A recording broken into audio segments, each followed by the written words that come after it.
Ready in like 5, 4, 3, 2.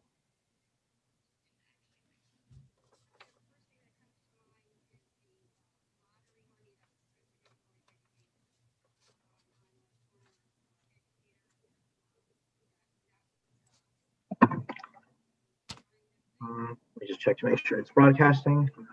Let's start the computer.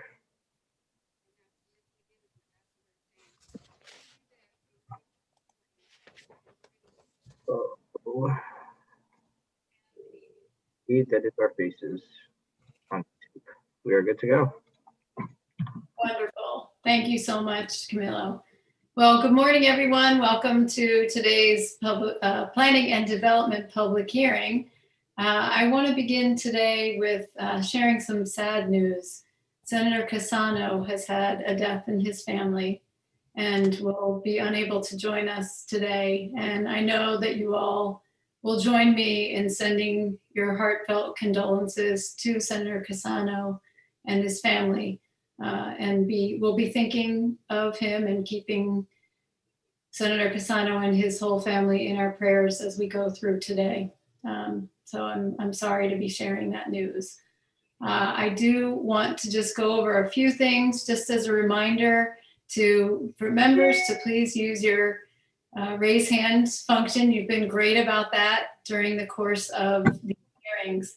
Today we have 340 people signed up to testify in the committee. To those who are watching and joining us today to testify, just to remind you that testimony will be limited to 3 minutes, and that goes for our legislators and public officials who will be joining us as well. If Senator Cassano were here with us this morning, I'm sure he would say, as he often does, please just talk with us. You don't have to read your testimony, but you can share with us because we do have written testimony filed. For those who haven't submitted written testimony, please feel free to do that if you haven't done so. Just so that we can hear from as many people as possible, because there are so many members of the public who would like to speak with us, we are going to do what finance does, which they also have quite a few people today, which is to ask members and to require that members just limit their interaction with members of the public who are testifying to 5 minutes each so that everyone can have a turn among members. We can come back for a second time if necessary, but this way, hopefully we can hear from as many members of the public as possible. So in that spirit, I would invite you to keep your comments to a minimum so we can get as many questions answered as possible. I think none of us wants to limit the conversation, but we do want to maximize the opportunity to hear from members of the public. And as I often tell my kids, life is a math problem. So just doing the math, that's something that we can do to help make sure that we do that. We do have House sessions scheduled tomorrow at 12:30. So that will be a limiting factor for us. As we begin, as always, I invite us to enter the conversation with a spirit of openness and curiosity. And I trust and appreciate the exchanges that we've had in this committee that have been civil and productive. And I know that we will have it the same today. And with that, I will turn it over to our ranking members for comments as we begin the hearing today. Senator Wong and then Rep. Zullo. Thank you, Madam Chair. And I do really want to take a moment to extend my condolences and my thoughts to the Cassano family. And it makes me realize, and I hope we will, as we engage in the dialogue on important bills, that what we do up in Hartford as legislators is an important part, but it should never move away from us as human beings working together as friends and colleagues. So as we kind of engage in debate and dialogue, and it may be emotional, I think it's important for all of us to remember that after the debate, that we are indeed all colleagues serving on a common mission, even as we may strongly disagree. So I wanted to start off by saying that, and I am indeed eager to learn, listen, exchange ideas, and find possible solutions to addressing Connecticut's need for affordable, accessible, and diverse housing. this today will compose mostly of these zoning, affordable housing, and land use proposals. But I take the approach that we need to find solutions that includes urban, rural, and suburban communities. However, I want to be on the record on my disappointing concern about government transparency and the public input process. What the chair cited may be happening in finance is well and good, but on this important issue, I am extremely concerned when we have 340 people who wanted to share their thoughts and ideas, and to restrict the exchange of those ideas for those who made an effort to testify today, when honestly, we have not gotten the necessary information. And this is an opportunity for us, for the first time in many of the people who are looking to testify, to have real input on policy. And as a ranking member with experience as a past chairman of the Housing Committee, and on my record request on our January 22nd committee meeting, that when we raise these concept bills, that we look to work together on bill language. Unfortunately, I've had no participation in drafting these raised bills to be discussed today. Although it seems that many special interest and advocacy groups have been working very closely with our Democratic leadership on drafting language and concepts. I find that disappointing and counter to the tone and the approach of this committee on many of the other issues we have worked on in this committee. And now we're going to limit testimony time that will help us listen, learn, and exchange ideas are deeply troubling to me. So I hope that in moving forward, we will earnestly and genuinely work together in a bipartisan collaborative effort toward creating solutions that will engage neighborhoods, local, state, and federal officials in crafting policies that will benefit urban, rural, and suburban communities. I want to thank you for the opportunity to share my thoughts and concerns on this. And I hope that we learn a lesson in this moving forward, that we can work together in an earnest way to crafting bills that everyone can benefit from. Thank you, Madam Chair. Thank you, Senator Wong. And I am confident that we will be working together as we move forward. And I certainly hope that with each of us speaking and engaging today, I know it's disappointing for people on both sides of the aisle to have that limit, but I'm hoping we can hear from a broad variety of people and learn a lot so that we can continue going forward. Rep. Zullo. Good morning, Madam Chair, committee members, thank you very much.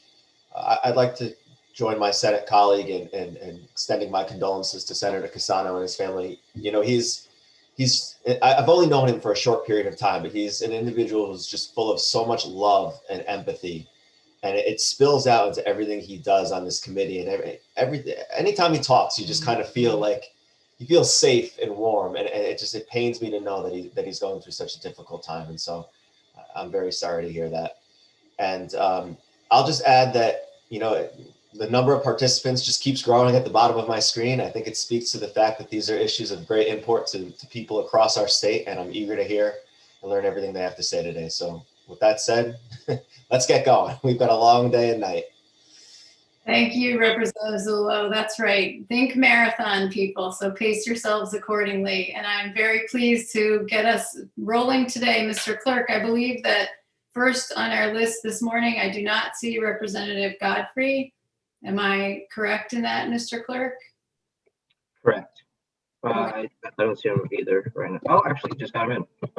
Literally as we're speaking.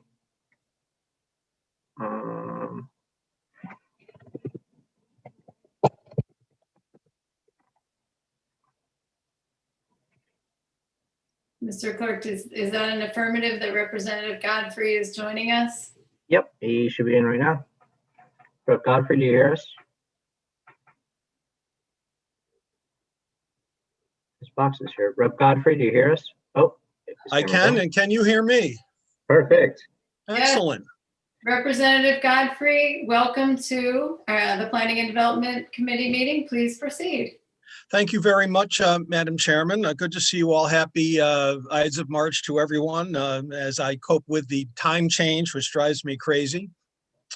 I'm Representative Bob Godfrey of Danbury, and I'm not going to talk about anything controversial today.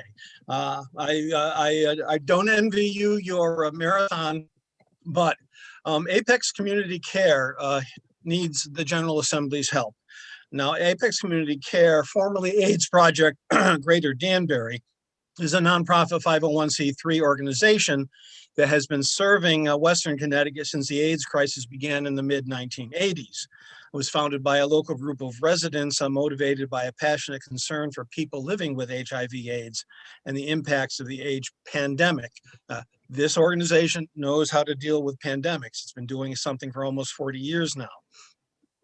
The organization has expanded over the years and now doesn't deal only with people with HIV or AIDS. We've become an organization whose scope covers individuals living with substance abuse, including opioids, mental health issues, not only in Danbury, but we have a satellite office in Torrington that covers substance abuse services, outpatient psychiatric services, and Ryan White services. And we continue to be a big advocate. I had provided the committee and the committee members with written testimony. I'm not going to read it to you, but Apex, first of all, I need to disclose I'm on their board of directors as an unpaid director. I've been on there for many, many years now. And Apex has contracts with the state of Connecticut, with the Department of Housing since 1989 to provide homes for persons with AIDS, and with the Department of Public Health for Ryan White funding, prevention and testing services, harm reduction services, overdose prevention, Narcan training, and needle exchange. Apex is a Medicaid certified in the substance abuse and psychiatric services. We're growing. We recently acquired a new facility, a very large facility on Hospital Avenue in Danbury, near Danbury Hospital, and last September. And when we went to file all the paperwork with the city of Danbury's assessor, we got a lot of cooperation from one Robert Zabak of the assessor's office, who told the organization what forms needed to be filled out to maintain its nonprofit status as far as it goes to property taxes. And over the next few weeks, there was a lot of questions and answers going back and forth, very cooperative. But the organization did not learn that the M3 form that they had to fill out had to be submitted by November 1st. No deadline was ever given to the organization. The organization Apex completed the paperwork and hand delivered it to the city on December 15th. Because of the missed deadline, Apex is facing an unforeseen property tax bill of about $40,000, of which it has remitted about half. This money, I think, is better directed to our clients, and the General Assembly can fix this. You have a bill, H. Bill 6609, an act concerning the failure to file for certain grand list exemptions. And I would hope that the committee can add or substitute a section to validate the late filing of the nonprofit property tax exemption by Apex with the city of Danbury. I brought this attention to your distinguished House Chair's attention about a week or two ago. She did put me in touch with your committee's attorney, Michael Tellerico. He and I, along with the Apex's attorney, Jerome Mayor of Newtown, exchanged information, and he's got enough, Michael's got enough to prepare a draft of the language we need. So I'm hoping 30 seconds. That the Planning and Development Committee can help Apex out, and please amend this bill and report it out. Thank you very much. Thank you, Representative Godfrey. And before I go to Rep. Dubitsky, just a process piece. Again, to remind everyone, this committee has done only raised bills, which means, and this is to Senator Wong's comments too earlier, the bills that are before us for hearing are fully drafted bills in some cases, and I certainly expect that with most of the bills on our agenda today, there will need to be substitute language, which means in this case specifically, the failure to file bill that we traditionally file and often work with the Finance Committee was filed with language for another community, and this would be a required substitute. I suggested to Rep. Godfrey that in order for all of you to be aware of this, that he testified before us today to suggest just such a substitute. With that, Rep. Dubitsky. Thank you, Madam Chair. And thank you, Representative Godfrey, for coming in and testifying about this bill. Every year, we have a failure to file bill from one municipality or another or several, indicating and almost universally the entities that have failed to file are large nonprofits. I'm wondering, there are very often small individuals and farms and small people that don't have the resources of a large nonprofit that also fail to file, but don't have the ability to come to the legislature and pass and ask for a bill to be passed for their benefit. Is there some way, would you support a way to make sure that anybody who misses a tax exemption deadline gets the exemption that they should be getting, even if they filed late? I haven't even thought about that. I have no thoughts about that at all. Deadlines are deadlines for a reason. Certainly in the legislature, we deal with them all the time. One of the issues I had in presenting this is, of course, I didn't get this information until after the Planning and Development Committee's deadline for raising bills. And that happens all the time. That's why almost every committee has a so-called dummy bill that it reports out to be able to deal with issues that occur, and they do, and frequently after deadlines in our rules. And I think that gives us the flexibility. Dealing with deadlines for property tax exemption is something I have not thought about at all. I'd be happy to entertain any proposals and work with anybody on it. But off the top of my head right now, I don't know enough about how many of these deadlines are missed, why they're missed, if people are doing it deliberately. And I suspect from my time on a city council many years ago, before I became a state legislator, that there are developers and landlords who do it on purpose. And I don't want to, so I really want to see the details, but I'd be happy to work with anybody on such a bill. So what is the deadline that you're asking us to essentially waive? The deadline was to have been November 1st. Apex filed its paperwork on December 15th. So we got like 6-7 weeks. So and I've been in the legislature a long time. Yes, we do validating acts of this nature every year. We do a lot of other fix-ups through judiciary every year. It's things that crop up and need to be fixed. So I'm asking this year that Apex Community Care get that the ability to have the late filing on December 15th of its nonprofit status with the city of Danbury be validated. And just one more time, why did they miss the deadline? They didn't know there was a deadline. In all of the conversations they had, the building closed in the middle of September. They approached the assessor in October. The assessor didn't get back to them until after November 1st. And in all of the discussions back and forth as to what forms needed to be filled out and what needed to be filed with the city of Danbury, no mention was made of a deadline.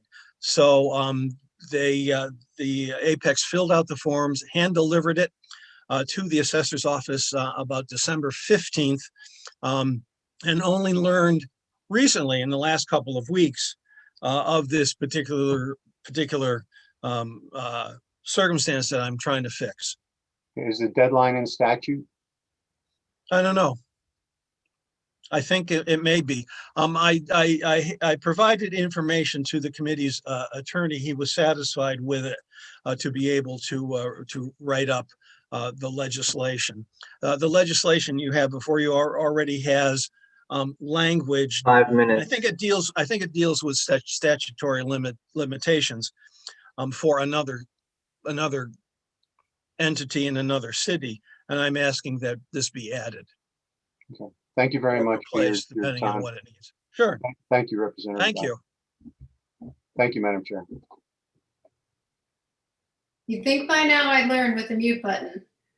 Can you hear me? There we go. Thank you, Representative Dubitsky. Senator Wong. Thank you, Madam Chair. Representative Godfrey, and if there's anybody that knew about the processes in this building, you do, sir. In fact, I sound like a record whenever I acknowledge that you provided me my first lessons on legislative process. So thank you. Obviously, Apex is a very important agency, not only providing critical health care, but counseling, supportive services. It's a whole array of services. So Yes. I really want to thank you for your board membership and your advocacy of that. Now, you just shared with me something that I think a lot of organizations are going to encounter, that during this COVID pandemic, things shut down and things might have fallen through the cracks. I would beg to think that there'd be a lot of notwithstanding requests for nonprofits that might have missed deadlines. How would you create some pathway for organizations to be able to go through that beyond the legislative process? Is it through this committee?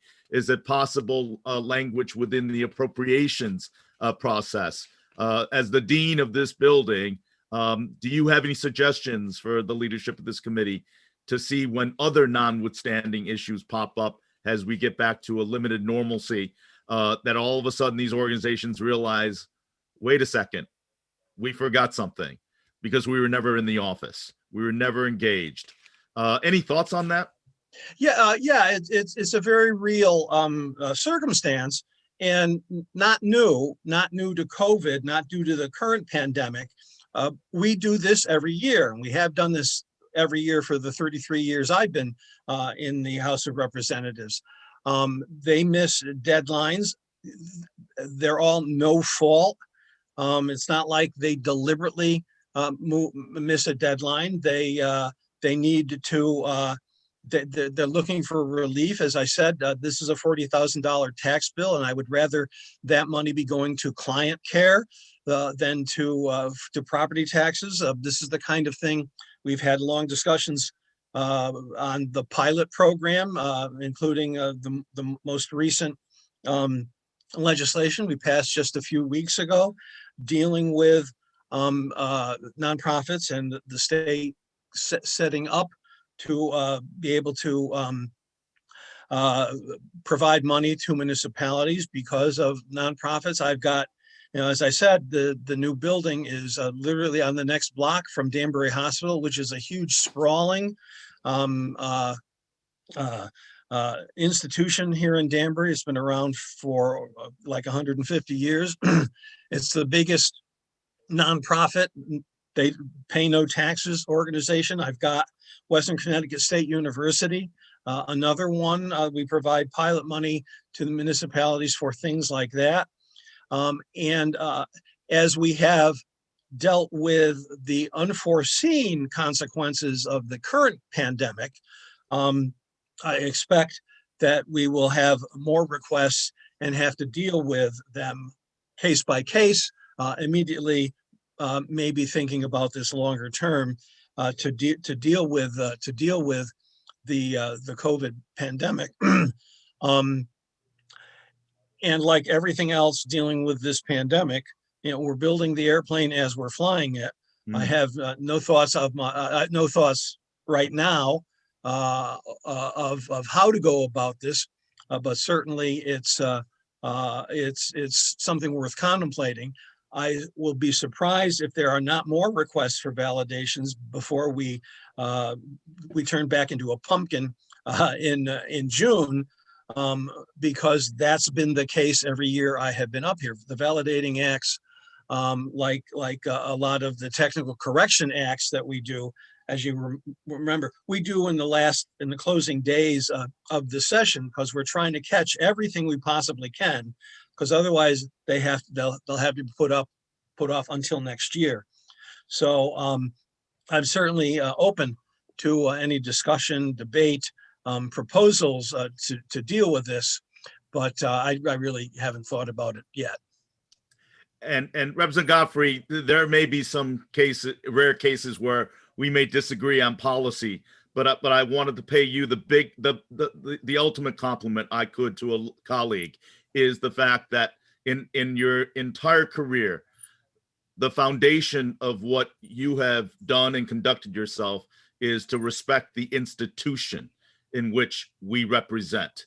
And for you to go through this effort to request and transparently request this, rather than simply inserting it into the language as you are capable and privy to do, is to be acknowledged by me for going through the system where you are making a transparent public request of a error in effort or timeline. I really want to commend you on that, because not a lot of my colleagues do that, to simply insert notwithstanding language in. You have made this a formal, transparent request, and I applaud you for it, and you have my complete support in the important organization that you're advocating for. Thank you, Madam Chair. Thank you, Mr. Godfrey. Thank you both for your support and the compliment. Yes, this is the kind of thing I think we can do wherever we can. And I've reached across the aisle like daily, putting together legislation on big issues and small. This is just the most recent one of these. And I know you've got a busy schedule today. So I've asked the many people associated with Apex not to sign up and testify, hoping that I'd get support from people like yourself and that we can move this thing forward soon and let you get on with the other and much more controversial issues you're dealing with today. So thank you. Well, you're a very powerful and effective advocate for Apex and those individuals and community impacted by AIDS. So thank you. Thank you, Representative Godfrey, and thank you, Madam Chair, for the opportunity. Thank you, Senator Wong. And just to clarify, yes, I had encouraged Rep. Godfrey to come before the committee, even though the drafted language did not include it. And just to clarify process, if anyone has issues with failure to file, they can notify myself or the Finance Committee. We usually work together. And as Rep. Godfrey said, sometimes those issues do come up past the deadline. And that's not something that people are not trying to be transparent about, but we do try and work together with our ranking members. If we do have issues going forward, we will continue to address those as best we can. And thank you, Representative Godfrey, for being here and taking the time to explain this to us so that we could all hear this publicly. I appreciate that very much. And with that, I'm going to move us on to the next person on our agenda is Jonathan Steinberg. I believe he will be joined by Danielle Dope. And before, Senator Lopes, is there a question? No, okay, good. Before we do, I just want to remind everyone that 5 minutes goes quickly. It's not 5 minutes per person, it's 5 minutes per legislator. So we can certainly all ask a lot of questions, but just that reminder, I know it's going to be hard. With that, I'm going to turn it over. Representative, Senator Slapp is here if you want to go back to him. I'm sorry, I did not see that. So Rep. Steinberg, my apologies. Senator Slapp, can you hear us? Available? There he is. Okay. Okay, Senator Slapp, good morning. Please proceed. Great, good morning. Thank you for, thanks for holding this hearing on this important issue. And hang on just 1 second, I'm just trying to get my testimony up. I'll be very brief. Thank you, Senator Cassano, Representative McCarthy-Vahey, ranking members, Senator Wong, Representative Zullo, all members of the Planning and Development Committee for allowing me to testify today in support of Senate Bill 1024. I believe this bill is one of the most important pieces of legislation being considered by the General Assembly this year. There may be no other bills that address racial inequality, strengthen our economy, protect our environment, help Connecticut attract and retain younger workers, and lower the cost of housing for everyone, all at the same time. Last summer, Connecticut raised the Black Lives Matter flag over the state capitol in response to nationwide protests for racial equity. Many lawmakers, myself included, promised that we would do what we could to ensure that the summer of 2020 would be more than a moment, that it would truly be a movement. And I think this is our chance to make good on that promise. In a timepiece about the importance of neighborhoods and the conversation on racial equity, the CEO of the realty company Redfin, Glenn Kelman, wrote, "Almost every improvement in racial justice that we can imagine in wealth, education, opportunity, attitudes, and empathy starts at home. We can't expect to think one of each other as equals, or even to understand one another at all when we go to different schools, streets, and stores. We can't raise our fists at a Black Lives Matter protest and then return to an all-white neighborhood." And the Realtor Code of Ethics from 1925 to 1950 forbade introducing into a neighborhood, this is a quote, "members of any race whose presence will clearly be detrimental to property values." And as this happened often around the country, it also happened in our state. A recent article in the Hartford Current described in detail how this occurred in West Hartford and Bloomfield, both towns which I represent. The overtly racist policies have changed, but Black home ownership has not. The number of Black homeowners is the same as it was in 1968. It's about half of that of white Americans. So in Connecticut, the majority of the population is still concentrated in just a handful of communities. And I would say it does not have to be this way. The Urban Institute reports that zoning can encourage inclusion, quote, "create opportunity, protect open spaces, and prevent truly incompatible land uses from sharing the same space. When done thoughtfully, zoning can connect people and places, not divide us." Now, I do know that the power of NIMBYism is strong, especially in Connecticut. There has been disinformation campaigns alleging that the legislature is going to eliminate all local control, create drastic changes to our towns that our residents love and call home. But this bill is not going to take away that local control. It's not going to damage our towns. We'll protect our towns and allow us to share the beauty of our towns with more people in the state. My hope is that people are going to listen, learn, and try to understand the true cost these restrictive zoning ordinances have on our children in our state, and put aside for a moment that our existing zoning regs often perpetuate racism and its pernicious impacts. The current system not only makes us all weaker, it also raises the cost of housing, it drives away young workers, increases sprawl, and it really undermines the economy. And one report in California showed that each zoning regulation increased the cost of rent by 2% and home prices by 4%. If we want to increase the chances that our grandchildren are going to stay in Connecticut, we need to take this seriously. The bill makes sense even if there was no person of color living in Connecticut. But because we do have people of color living in Connecticut, it is not only the smart thing to do, it is the right thing to do. Thankfully, we're blessed with diversity, and I believe this bill can really help us bring us all together. And I will just close by saying that Mr. Kelman says the country often talks about making a place for real change as if the only place that needs to exist is in our hearts. But the place for real change is an actual place. It is where we live. Thank you very much for considering this bill and for hearing my testimony. I'm grateful to all of you. And here, if you have any questions. Thank you, Senator Slapp.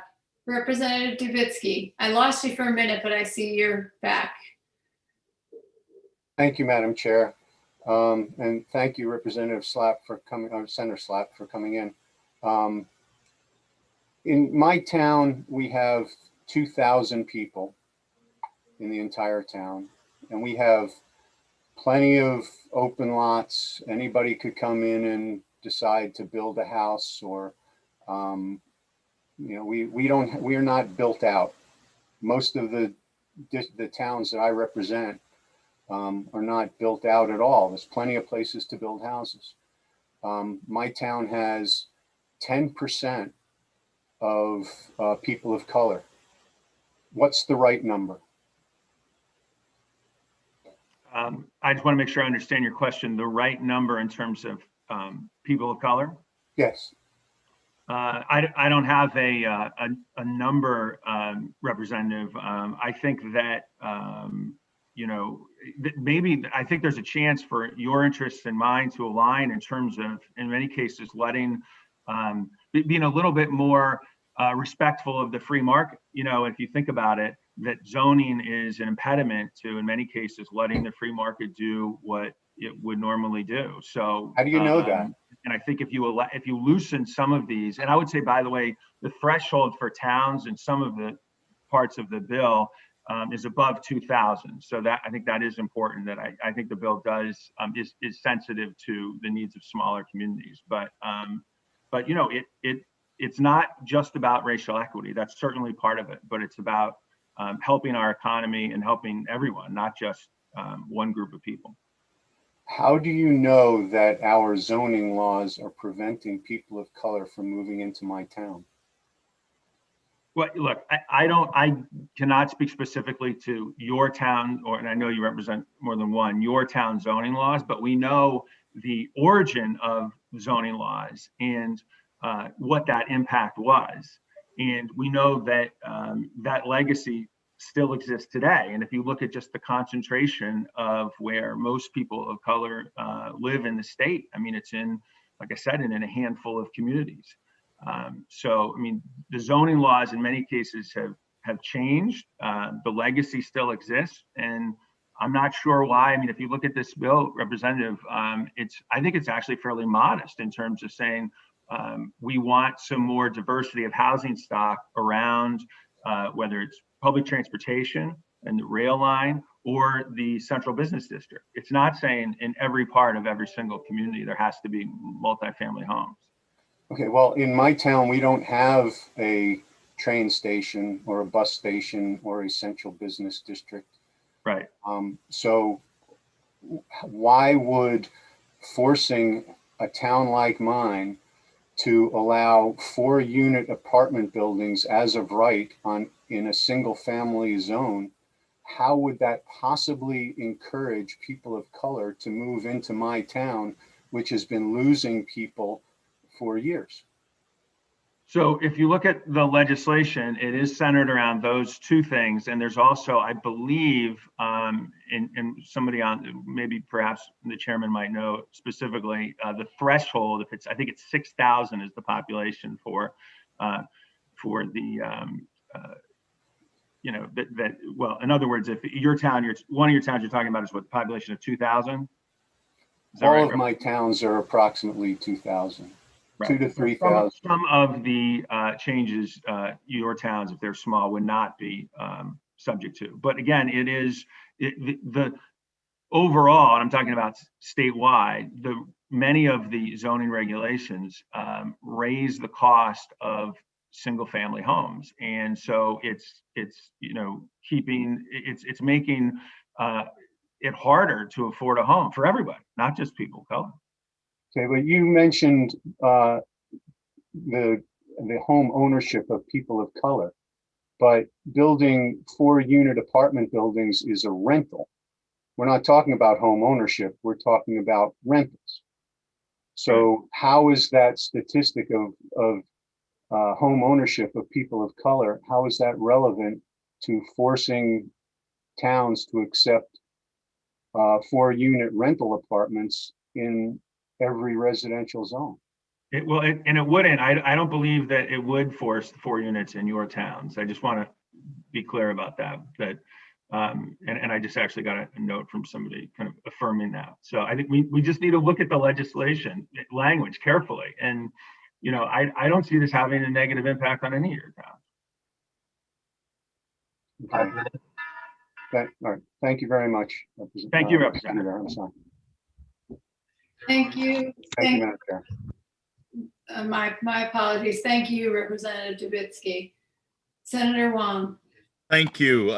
Thank you, Senator Slatt, for joining us. And I wanted to compliment you before we even start of your good work in regards to wage and age, women and gender discrimination, as well as our collaborative work in raising Asian Pacific American studies. So I know you're a true champion in opportunity and race dynamics. So you did share some questions in regards to how 1024 would address racism, economic equity, and social injustice. How does this bill do that? those are broad statements, and I really love to be able to have you give me some real specific examples of how this bill 1024 addresses those three issues that you articulated. Yeah, sure. And I can also follow up, offline and send you, there's a great article that I mentioned very briefly in the Hartford Current that talks about zoning restrictions and the legacy of those and how it has helped to segregate the state. And that's one of the things that we're talking about is reducing barriers and allowing, in a very kind of targeted way, people of all different demographics, socioeconomic backgrounds to be able to, live and work and learn where they want to. And so I think some of these barriers, again, like saying,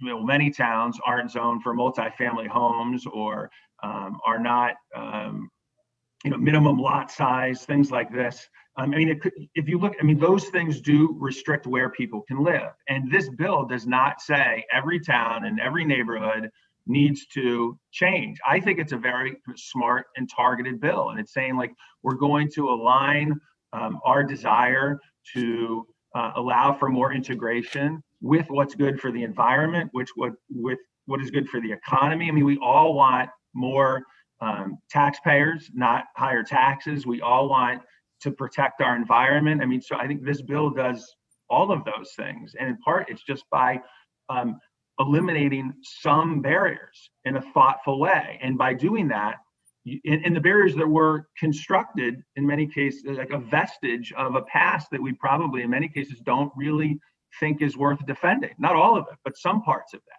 right? We know from the history where these zoning regulations in many cases came from. Exclusionary practices, racial practices are never acceptable. It should not have been acceptable in the past. It is not acceptable now. That being said, and I think you referred to the Hartford Current article and many other articles that talked about this issue. I completely agree. It is an issue that we need to address. But again, Senator Slapp, can you give me an example of how 1024, as you have articulated, addresses those issues? I see it as increase in density, increase in supply, but it does nothing unless you educate me on helping our urban settings, helping our rural settings. So if you could, as an advocate of this bill, and I applaud that, but tell me, how does it address the issue at hand that you've cited? Because if it does, I am eager to learn where the proposals of these bills articulate that. Yeah, I think it's, I think I did give you an example. I think it's rather clear that what it does is it eliminates or reduces barriers, preventing people who, let's say, may want to live in a multifamily house or an accessory dwelling unit, et cetera, from living in many, many towns across the state.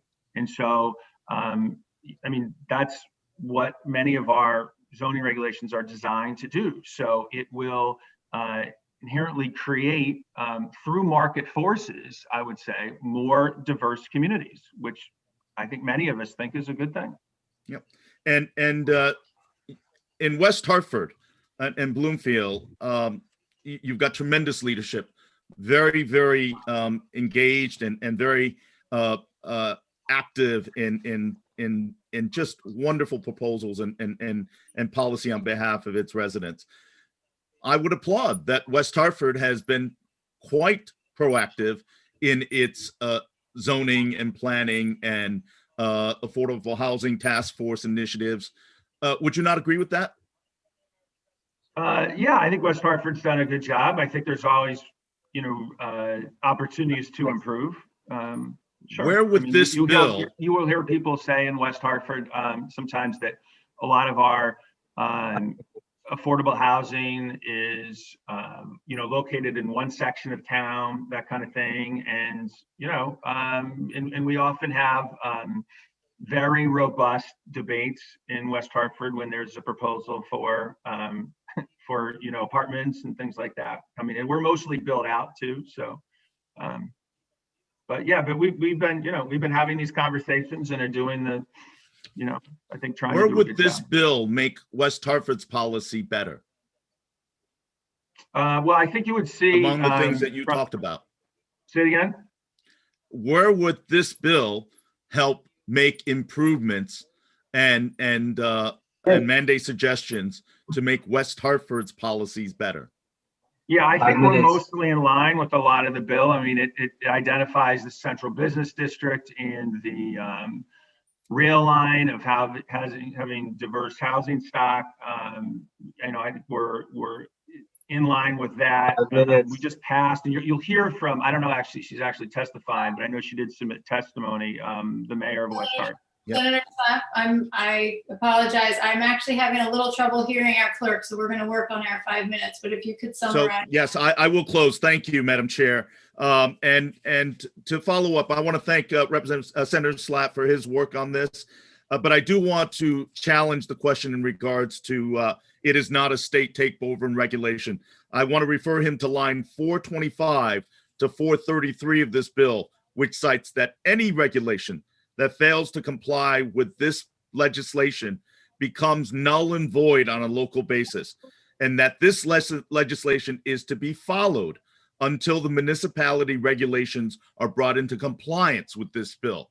To me, I read that as a state telling our local municipalities that if you don't follow it, your local regulations are null and void.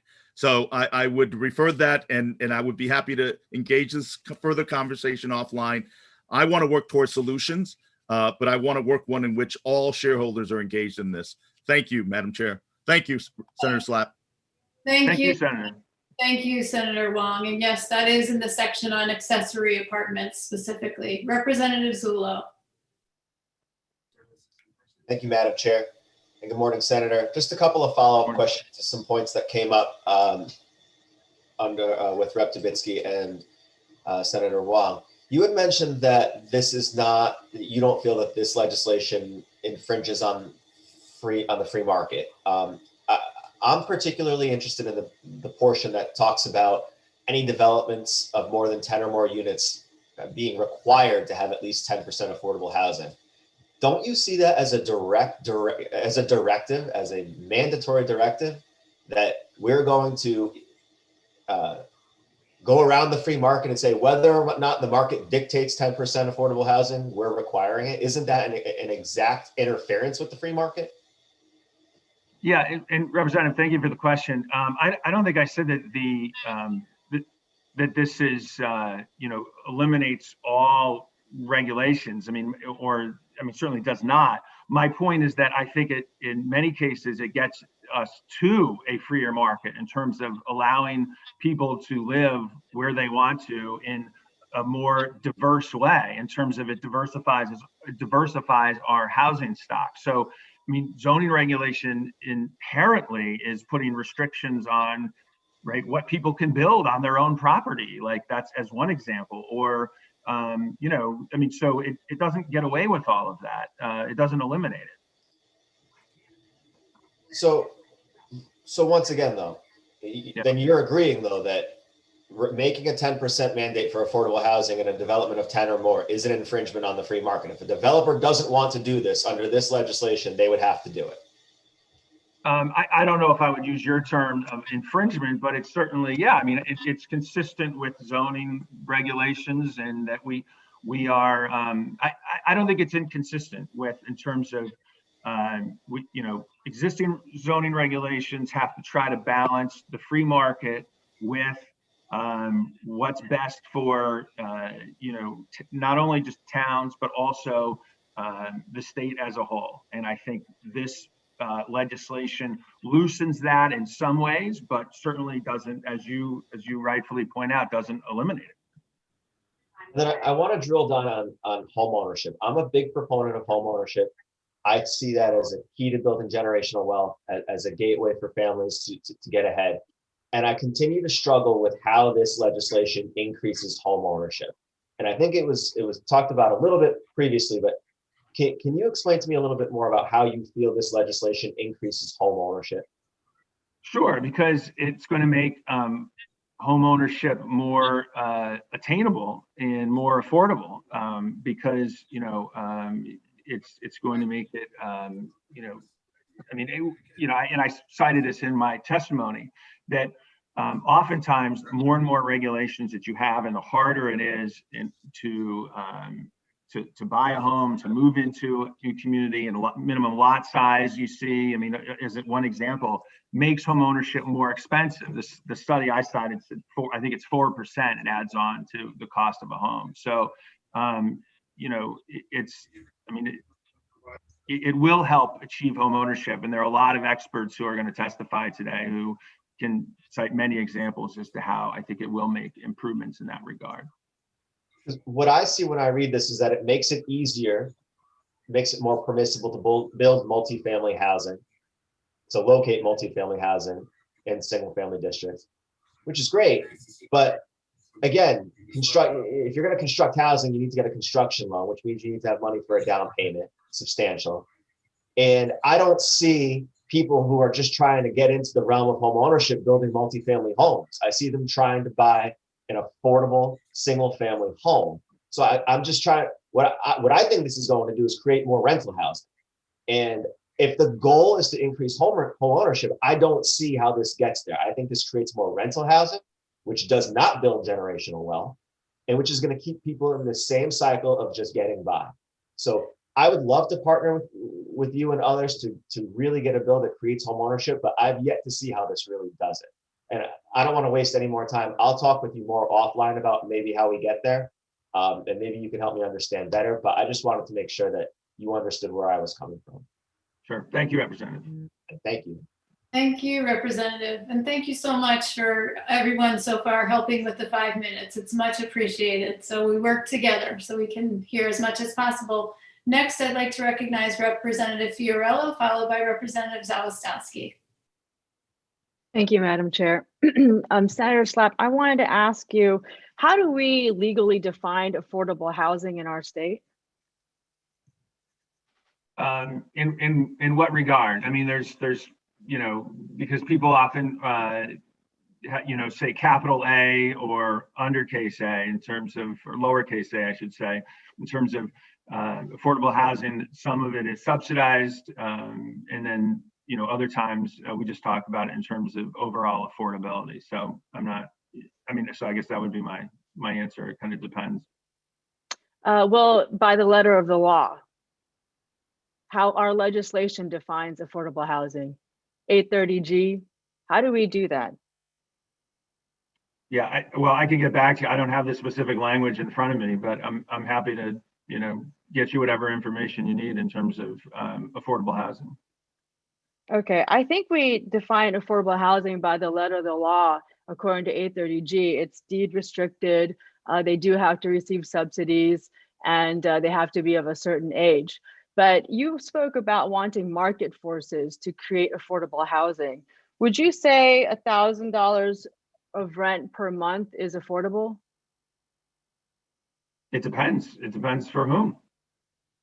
Well, the law says it's got to be 30% of your income. So $1,000 of rent per month is $12,000. That's affordable to a lot of people. And we have housing at that level, but they are in the market and they don't qualify under the legal definition of affordable housing. Would you support legislation that says let's redefine affordable so it matches the market? I don't know. I'd have to look at it. So it's interesting because you're fighting for affordable housing, but you're not able to provide a definition for it.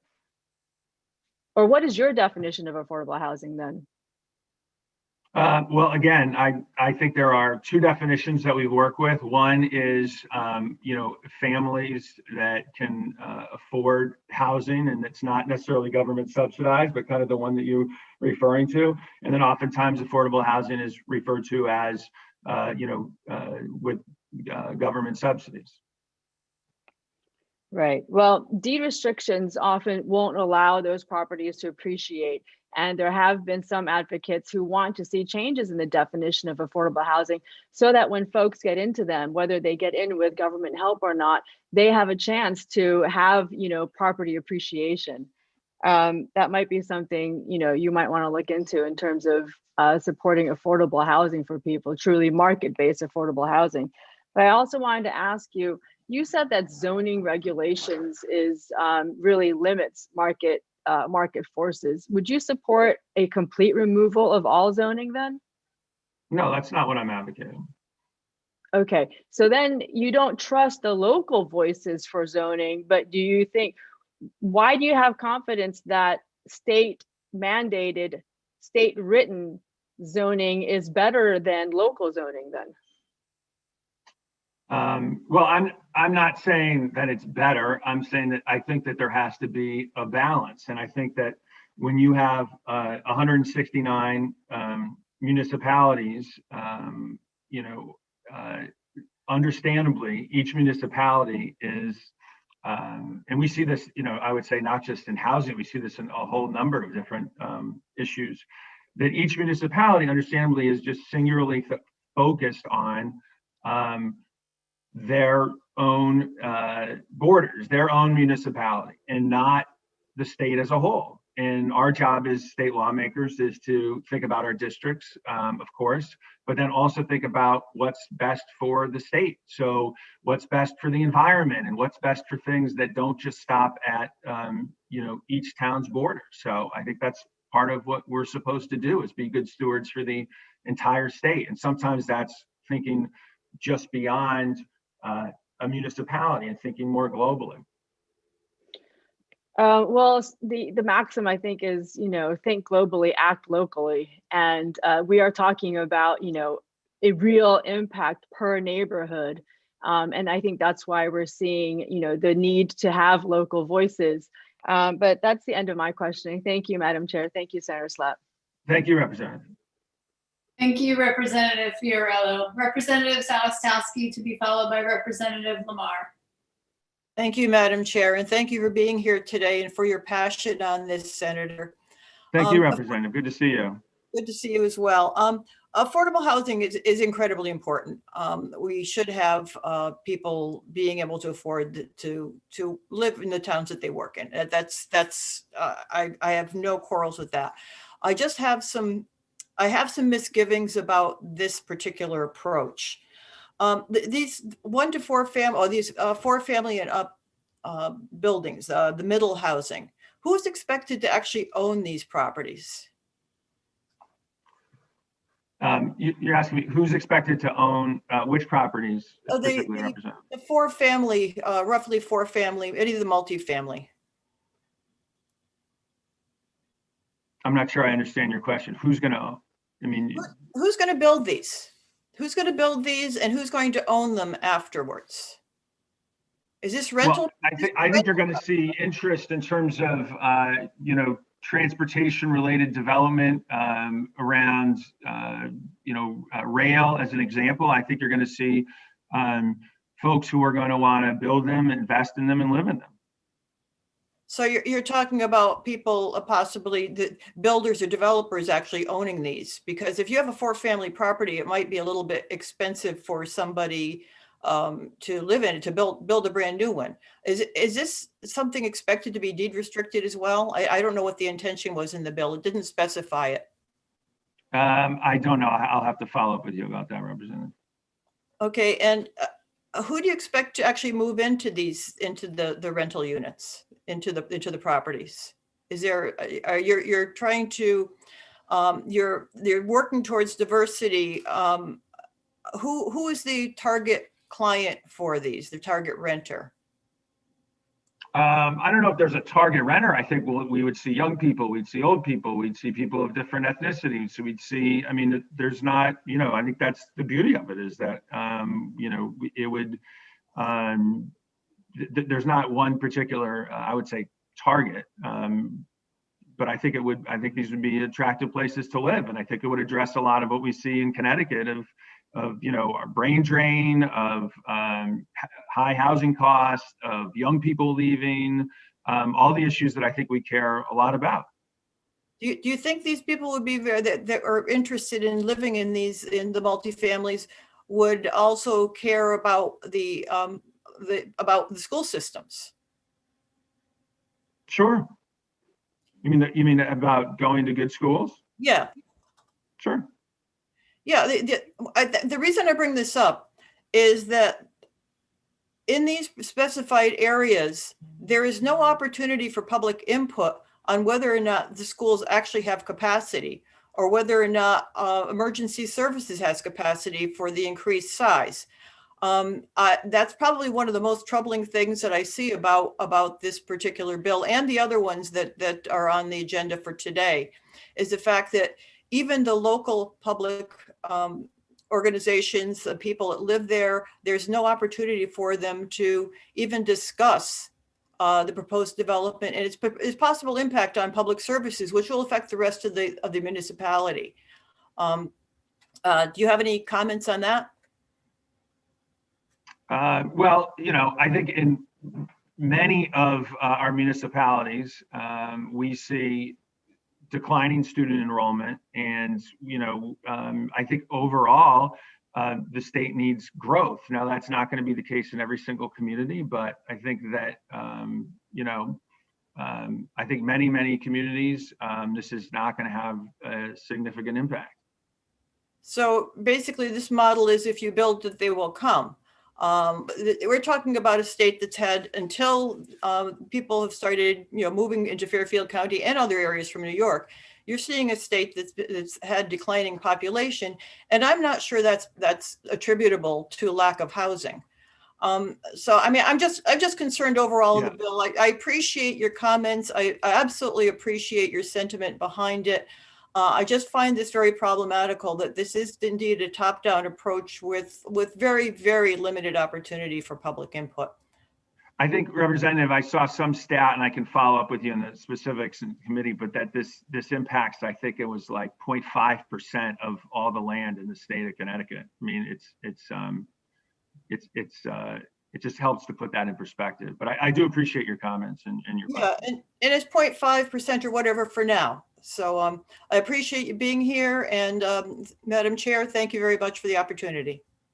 Thank you, Representative Salastowski, excuse me, and looking forward to a lot more public input today, thankfully.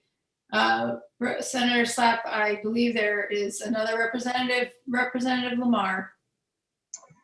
Thank you, Senator Slapp, for your leadership on this issue and testifying before us today. Some of the questions you received, I wanted to quickly follow up on, partly because I feel like they betray the fact that they don't understand what multifamily housing looks like. And part of that is because despite the fact that zoning is a state power that we've relegated to local authorities, and there's a requirement that communities are supposed to allow for multifamily housing, promote affordable housing, and encourage affordable housing. Of the 200 separate zoning districts in the state, only a couple dozen actually do it. And so there's a lot of questions that you're getting today, like, I don't understand how multifamily creates home ownership. So Senator Slapp, is it possible to build multifamily home ownership opportunities, right? It's called condos, it's called, I live downstairs and the person who rents from me lives upstairs. I think you are familiar with those things in West Hartford, just like I am in New Haven and a few other states. Isn't that right? Yeah, no, absolutely. There's many different forms of housing. Some you rent, some you own, and a diversified housing stock is, I think helps meet the needs of the community.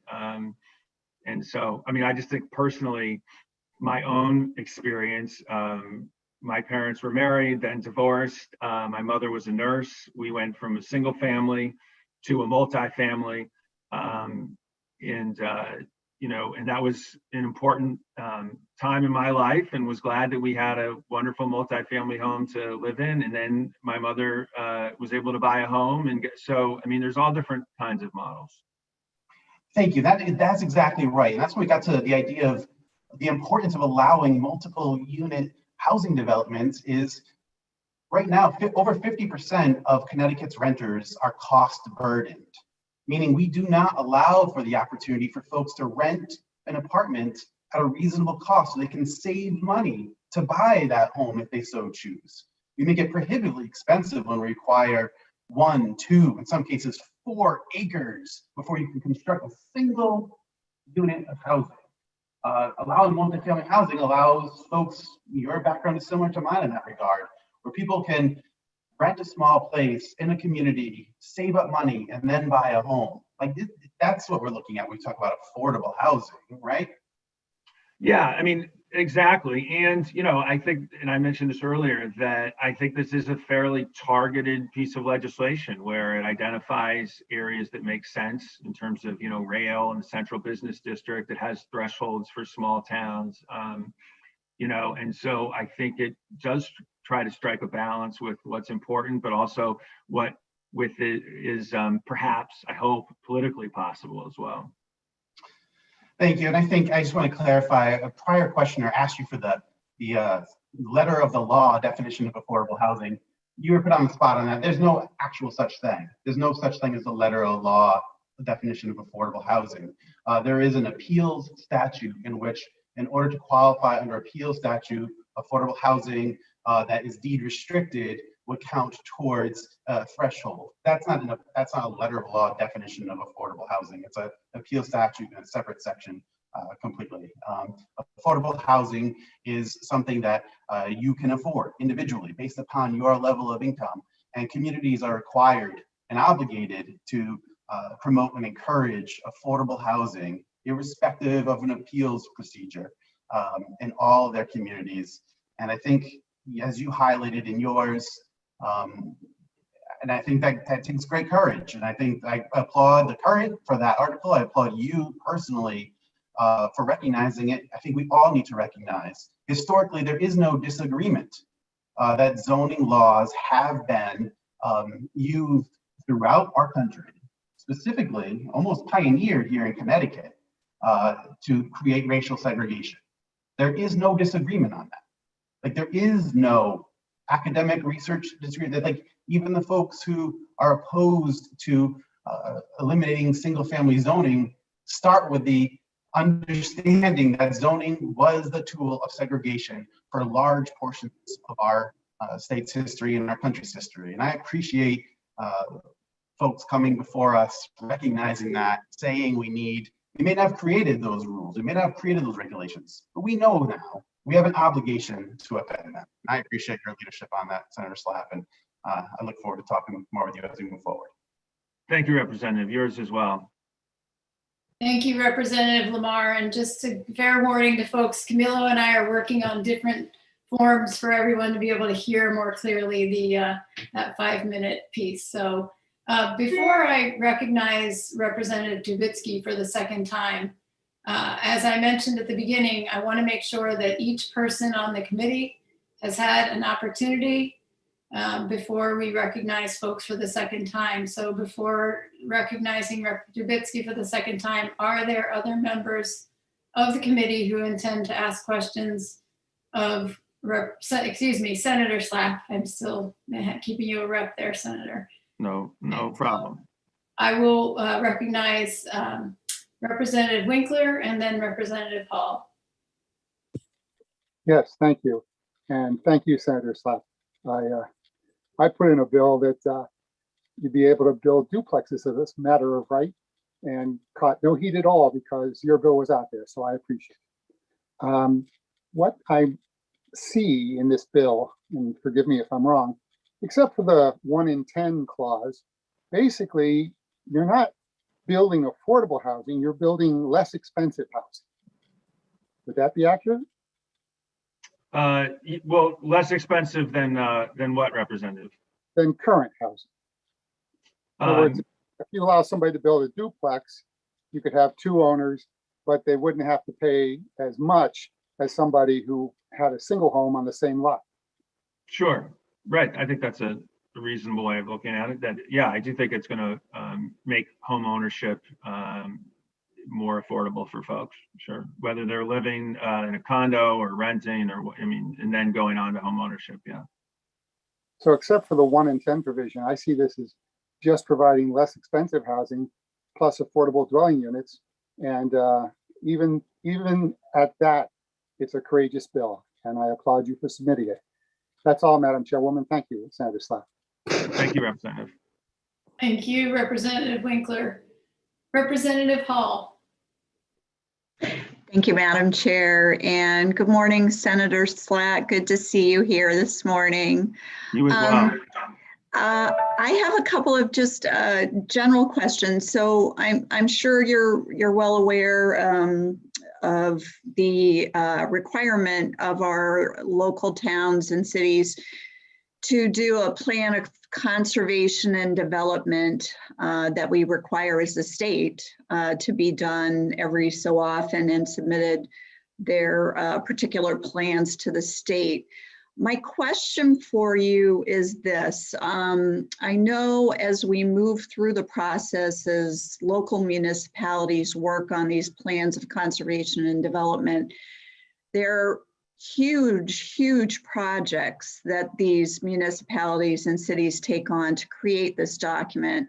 And it's a vision, if you will, of what the towns and local municipalities want to see their communities look like. With that in mind, if you look at some of the things that the state has moved through the municipalities, and if you will, stepped over the municipalities is, for example, huge solar farms. We have a siting council that deals with the local approvals of these projects. That has totally cut the town out of really planning where these projects go. How would this not be, in your opinion, and I'm not trying to be flippant here, but how would this not be different from that sort of overreach, in my humble opinion, of the state dictating to the towns what they should look like? So I guess my question is, are we going to eliminate the mandate for our local towns and municipalities to create this very extensive document to kind of create this vision of what they want their town to look like? So in your opinion, does this step on that vision in any way? And I want to first say, I think we can all agree that sit on this committee that affordable housing is a priority. And I think so many of our towns do comply with this. I know both of the towns I represent fit that category.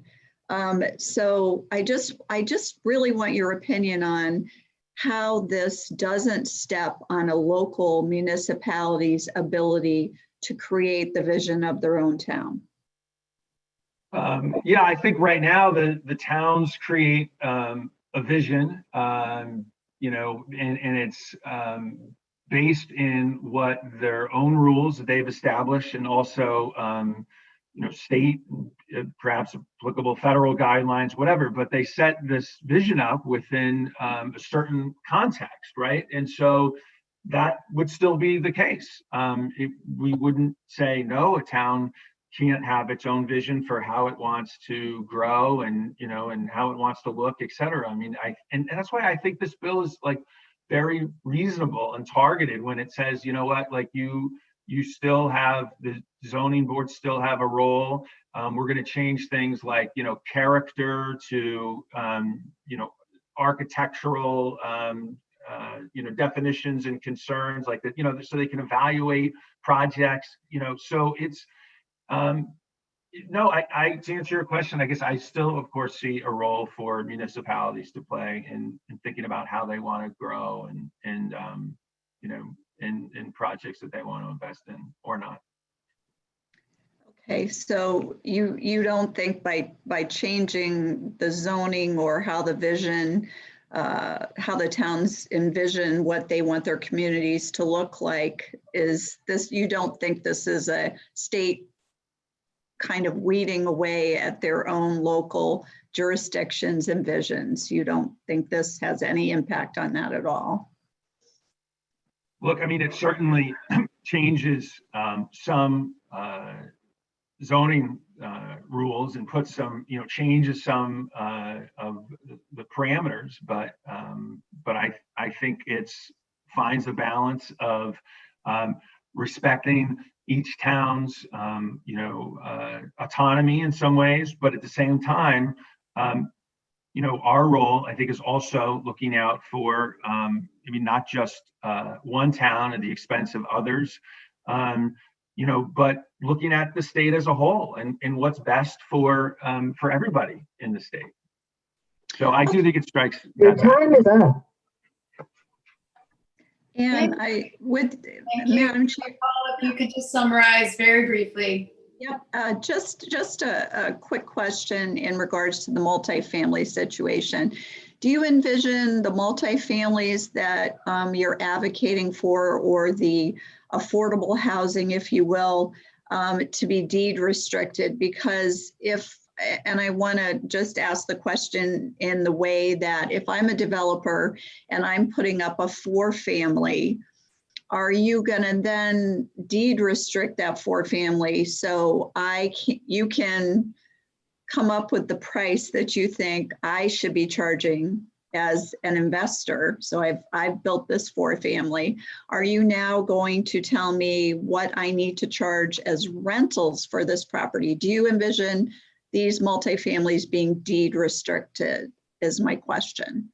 So Rep. Hall, I'm going to ask, actually, because your 5 minutes is up. That's a great question. And there are some people who will be testifying later who I think would be able to answer that. And I would love for you to ask, if you would, to ask it of some of those folks, if you're willing. That would be wonderful. Perfect. Absolutely. Thank you, Madam Chair. And thank you, Representative Slapp. If there are no other members of the committee seeking to ask questions, I will go back to you, Representative Dubitsky, for the second time. And just before you go, I apologize, Rep. Dubitsky. I will remind folks that we have exceeded the first hour, so we'll be alternating between members of the public and public officials following Senator Slapp. Representative Dubitsky.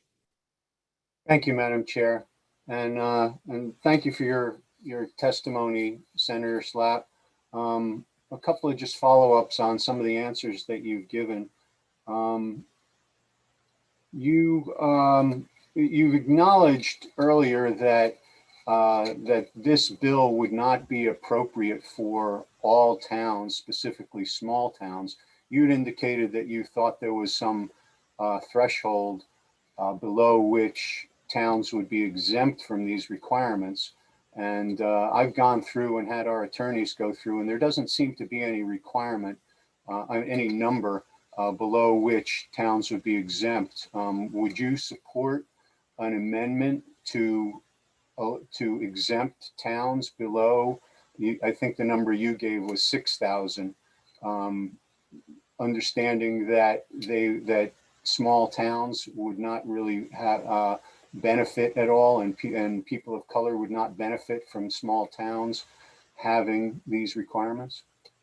Well, I'll have to look at the legislation in terms, I believe it's with regards to the central business district, or but I don't, I don't think this is the best place to negotiate legislation, but I am happy to have additional conversation with you about that.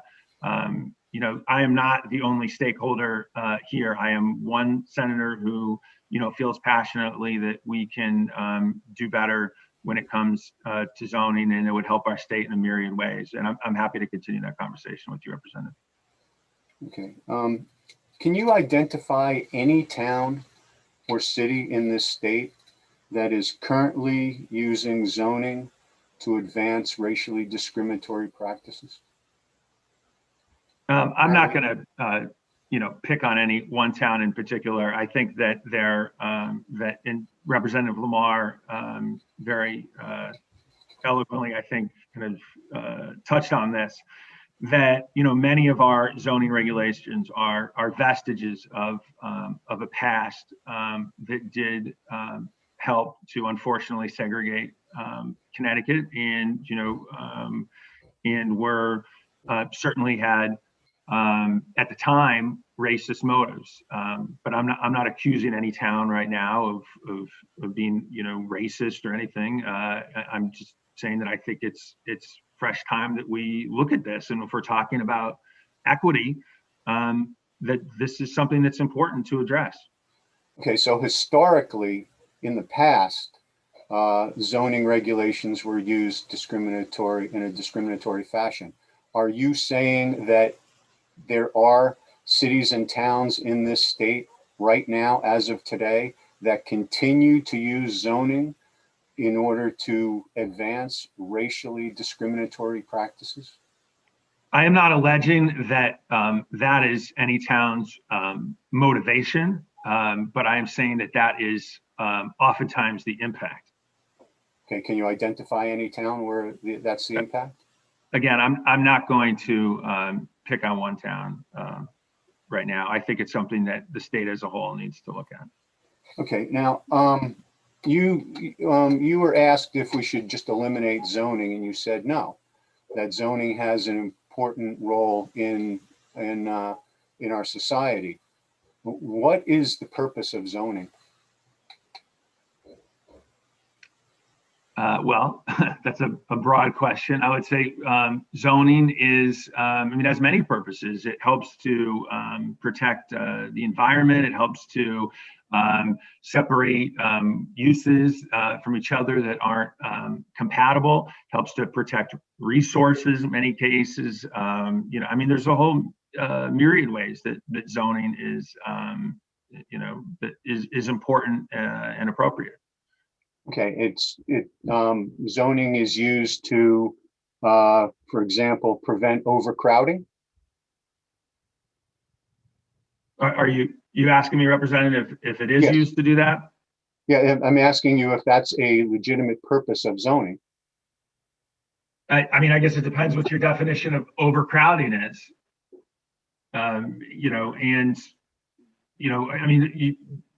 Overcrowding, the flip side of that can also often be sprawl. And so, there's a balance. You don't want, and that's why I think this bill, it does look at places like Central Business District and transportation hubs, is saying, these are appropriate places to have more density. It doesn't mean that it's appropriate to have that same density every single acre in every town. Okay, And that's just not my what last question. That's not what the bill is suggesting. My last question: who should make those decisions? The people of the town or the state legislature? Well, I don't think it's an either or. I think that if you solely leave it up to 169 towns, you have what we have today, which is one of the most segregated states in the nation. So I think there's a balance to be had, and that's what we're talking about, is how to strike that balance. Thank you, Senator Slack. And I did miss the time clock, so that is time. I thank you, Senator Slack and Representative Davitsky. And thank you, Madam Chair. I appreciate that. Again, there are going to be many people discussing these bills, so I would encourage members to continue to ask those questions of others as well as we go forward. Representative Delnicki. Thank you, Madam Chair, and great to see you here, Senator Slapp. Thank you, Representative. I do want to, Representative Hall brought it up pertaining to deed restrictions and things of that nature. And I'm a great believer in building generational wealth.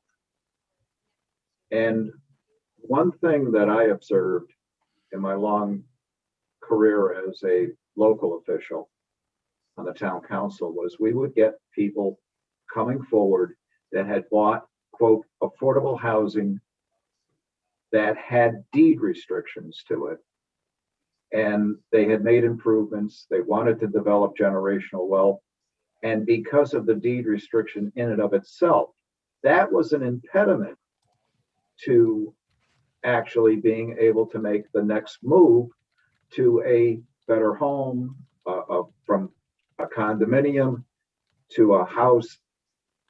Do you see, as part and parcel to what the proposal is that you have there, that the elimination of deed restrictions would be a positive thing? I don't know. Well, let me kind of ask you. You're saying that they're an impediment. Is that right? That's your argument? Yeah, because and I can recount a number of times people coming forward that had bought an affordable housing unit. So Lindy, There was a deed restriction. so if I did not And get they could not, reelected, they if I could not chose, recover their investment. Yeah, I'm happy to have more conversation with you offline about deed restrictions. And I think I'm not an expert on deed restrictions. I see some of the people who are waiting behind me to speak, and some of whom are. So, but happy to have more of a conversation with you offline about that, or online. Well, yeah, I wanted to float that because that is actually a big issue when you talk about people having the ability to build generational wealth and pass it on. And that in and of itself, you know, in my community, we've got tremendous areas where there are homes on relatively modest lots, and they are truly affordable, yet none of them have deed restrictions, and none of them would fit some of the criteria. And I just wanted to raise that issue, Senator. Thank you, Representative.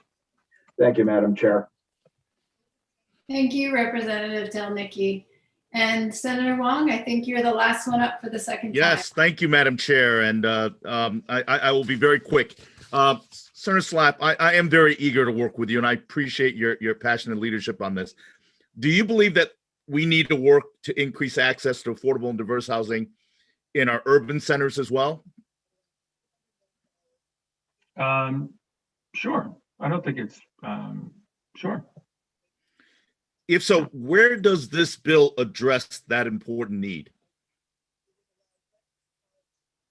Can you be more specific? Are you saying that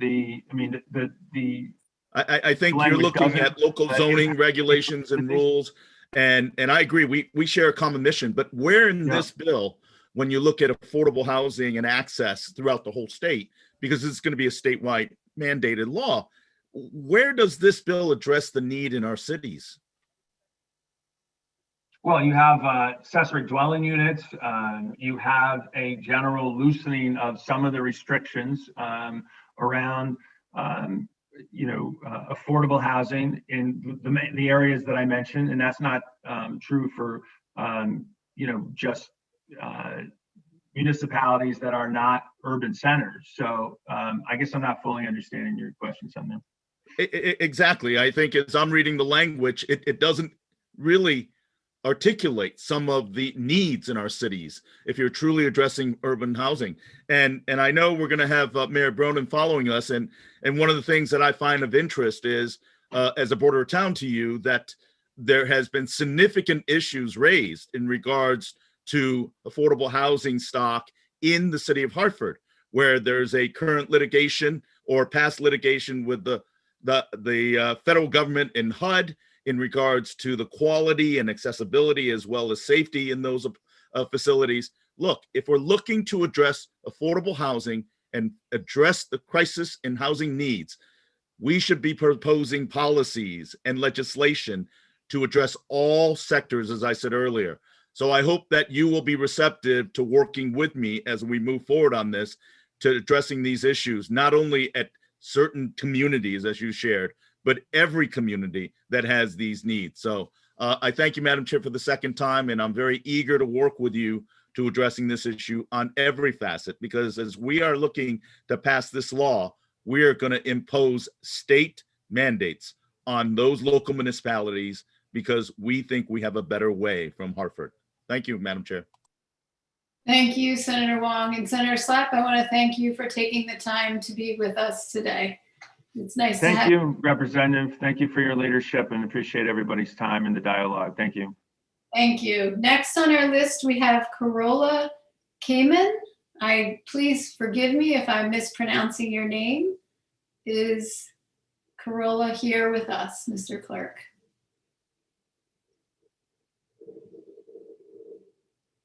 Yes, ma'am. We're just waiting for her to get in. Ms. Kamen, you appear as number 21. Do you mind turning off your mic and your camera? Or turning it on, I'm sorry.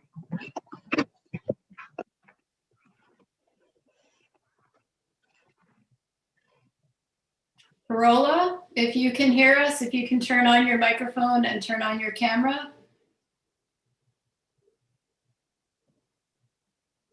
If not, Mr. Clerk, is Lawrence Terreno in the Zoom? Let me check.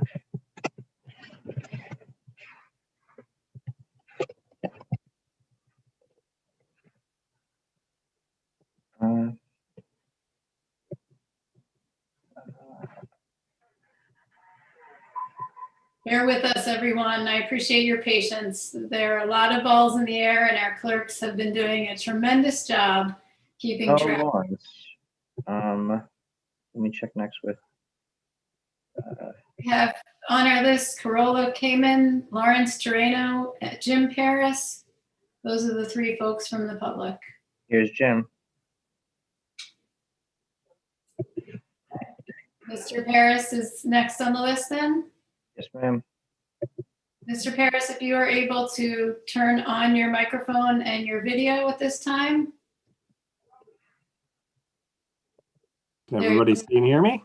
Yes, Mr. Paris, welcome. Please proceed. Great, thank you. I believe our president and chairman will be joining me as well, Mr. Eric Santini Jr.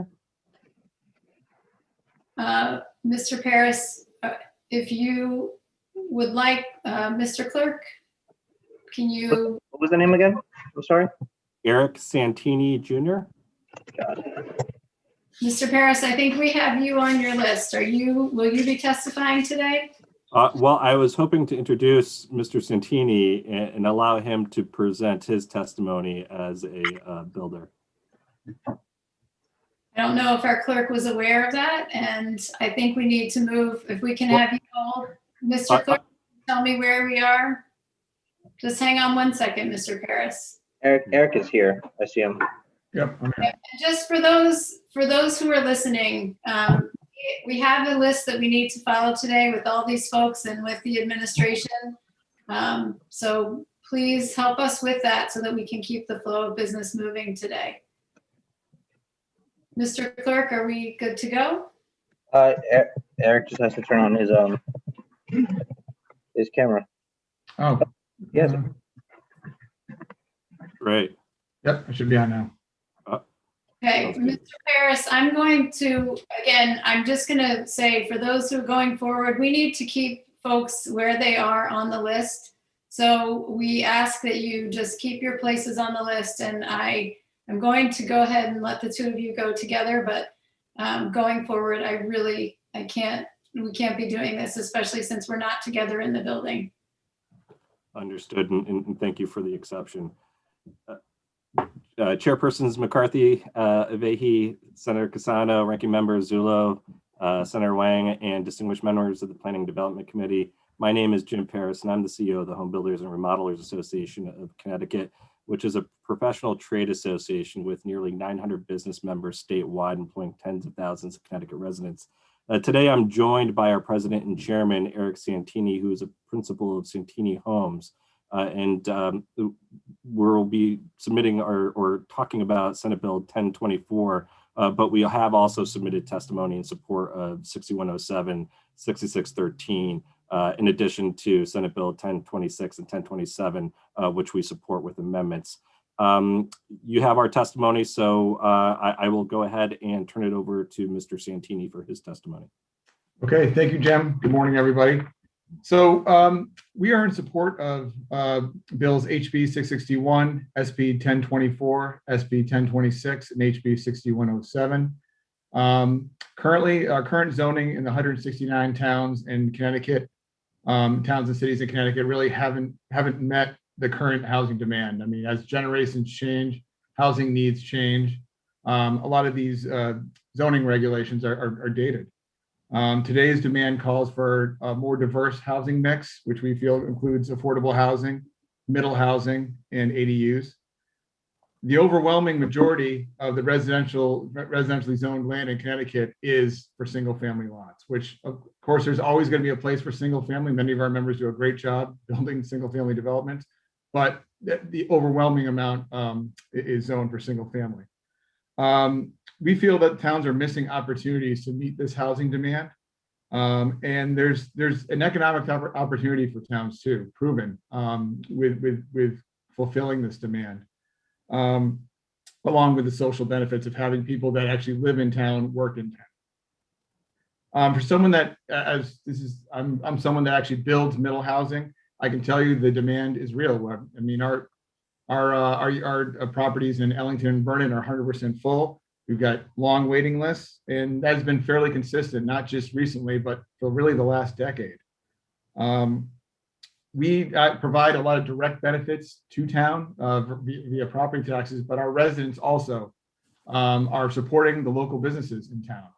They're buying locally, they're volunteering for boards. So demand and times have changed. I think there's a lot of misconceptions around multifamily, like it's going to overwhelm the school systems and tax local services like fire departments and reduce property values. None of this has ever been true. So we actually have built single family next to our multifamily with great success. So I think this is an opportunity really to give towns a little direction to allowing different types of housing to update their zoning regulations. This guy is full of it. Yeah. Mhm.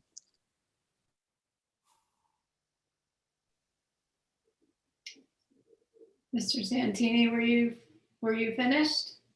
No, he just got muted by accident. Okay, Mr. Santini, you're muted. If you could complete your remarks, and then we have a question from Rick Zullo. Okay, sure. Yep. And so I would just say that this gives towns a pathway to update their zoning regulations, and really gives developers a pathway to build something that the town actually would like to see. So thank you for your time. I appreciate everybody hearing my testimony. Thank you, Mr. Santini. Representative Zullo. Thank you, Madam Chair, and thank you, Mr. Santini. I'm just curious, you had referenced some housing that you had built in Ellington. I Yes. think it was that rental or home ownership? It's rental. So we actually built single family developments around our multifamily. We actually built them at around the same time. It's actually worked very well. They've complemented each other. The reason I ask is because, again, I posed this point a little while earlier. I think there are a lot of laudable parts of this bill, but I just fear that all it's going to do is create more rental housing. I don't see how it's going to create more ownership. So this wasn't a condominium association. This wasn't a condominium where people had the chance to buy. This was just straight rental, right? It was, yes. So yeah, and the rental, to be clear too, the rental is what we'd kind of define as middle housing. So they were townhome rentals. And was it deed restricted at all, or otherwise does it qualify as affordable? No, it's not affordable. It was not deed restricted. Was there a reason that you opted to build this as opposed to deed restricted or affordable housing? No, I think we kind of looked at what we were building, the housing that we were building close to it, and we thought that the housing developments around that would actually complement the middle housing that we were building. And what qualifies? I understand middle housing is a bit of a, it's a soft term, but what qualifies it in your mind as middle housing? Are you just talking about the price range, or are you talking about the features? I mean, rentals, building rental communities it lowers the barrier of entry a bit in towns. But also, it's not just a price choice a lot of times for middle housing, it's a lifestyle choice. So, people are getting, we're seeing the millennial generation is kind of holding off on getting married a little longer, making family decisions a little bit longer. So they need that kind of, interim living situation until they decide to buy. And I would say the same for empty nesters. A lot of our customers or a lot of our renters are empty nesters that want to stay in town near their kids and their grandkids. I appreciate that. Thank you very much. Thank you. Hello? Thank you, Representative Zullo. Ms. Kamen, if you could, we will have you mute until it's your turn. We'll call on you shortly. Thank you, Rep. Zullo. Representative Dubitsky, forgive me, to be followed by Representative Hall. Thank you, Madam Chair. And thank you, Mr. Santini, for coming in. So which of the towns that you built in? Vernon, as far as multifamily, Vernon and Ellington. Okay, so Vernon, so the zoning in Vernon and Ellington allowed multifamily housing. They did. Okay, and the bills that you support would require every town in the state to allow it as well, right? Well, I mean, I think if I read the bill correctly, that may not be the case. It'd be around a transit-oriented development if you're within a half a mile of transit-oriented development or a quarter of a mile within the town center. As defined in the bill. You're supporting SB 1024, right? I am. Okay, and that is not a transit-oriented development. That's all towns. Yes, but actually, if you actually read it if you actually read it closely, it actually deals with, it defines transit-oriented development and next to town center. So really, I think it's really looking at those areas. Currently, very many towns have very little multifamily zoned in their town. So the intent of this bill supposedly is to encourage affordable housing. The towns that you built in allow for multifamily housing, but you didn't build any. You didn't build any affordable housing. So allowing multifamily housing did not, in your instance, add any affordable housing, did it? It did not, although we did build middle housing, and that's one of the I might argue as well, Representative, that the intent of the bill is to allow for a diversity of housing, and certainly a diversity of housing, including in some cases affordability provisions. I think, if I recall correctly, and I don't have the legislation in front of me, but the bill pertains to or has exemptions for municipalities with less than 7,500 or 75,000 residents. So it would preclude some of the towns like those that you represent from being subject to its provisions. Okay, so your interpretation of the bill is that the 7,500 population threshold exempts all towns below that level from all of the mandates in this bill? Not all, no. I believe that the ADUs as of right provision would apply to all towns, regardless of the population. Okay, and what's the smallest town you have built housing in? The smallest town, Ellington and Tolland, which are fairly close. And Tolland is single family. Okay, have you ever built in Bethlehem? No. Have you ever built in Eastford? Nope. They have no zoning at all. Why didn't you build there? I mean, part of it for multifamily is you need the infrastructure. So, and I'm not familiar with these towns. I'm not sure if they have the infrastructure, and they weren't within our kind of sphere of business, but infrastructure is usually one of the big hurdles too. It's not zoning that's preventing you from building, it's other things. Right. Whether towns are planning to allow for a diversity of housing to sort of meet the need. Some towns, don't have, they may not have the plan for infrastructure to allow for other types of housing. If this bill passed, is there a town that currently has zoning or currently prohibits 5 minutes is up. Currently prohibits multifamily housing that you would build in?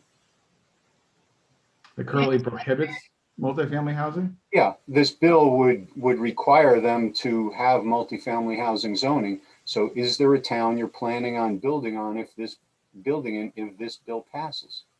No, but I would say, and once again, I think just to clarify, I believe this really deals with transit-oriented areas and also town centers. Okay, thank you. For multifamily. Thank you, Madam Chair. Thank you for your answers, Mr. Santini and Mr. Paris. Sure. Absolutely. Thank you, Representative Dubitsky. I appreciate that. Representative Hall.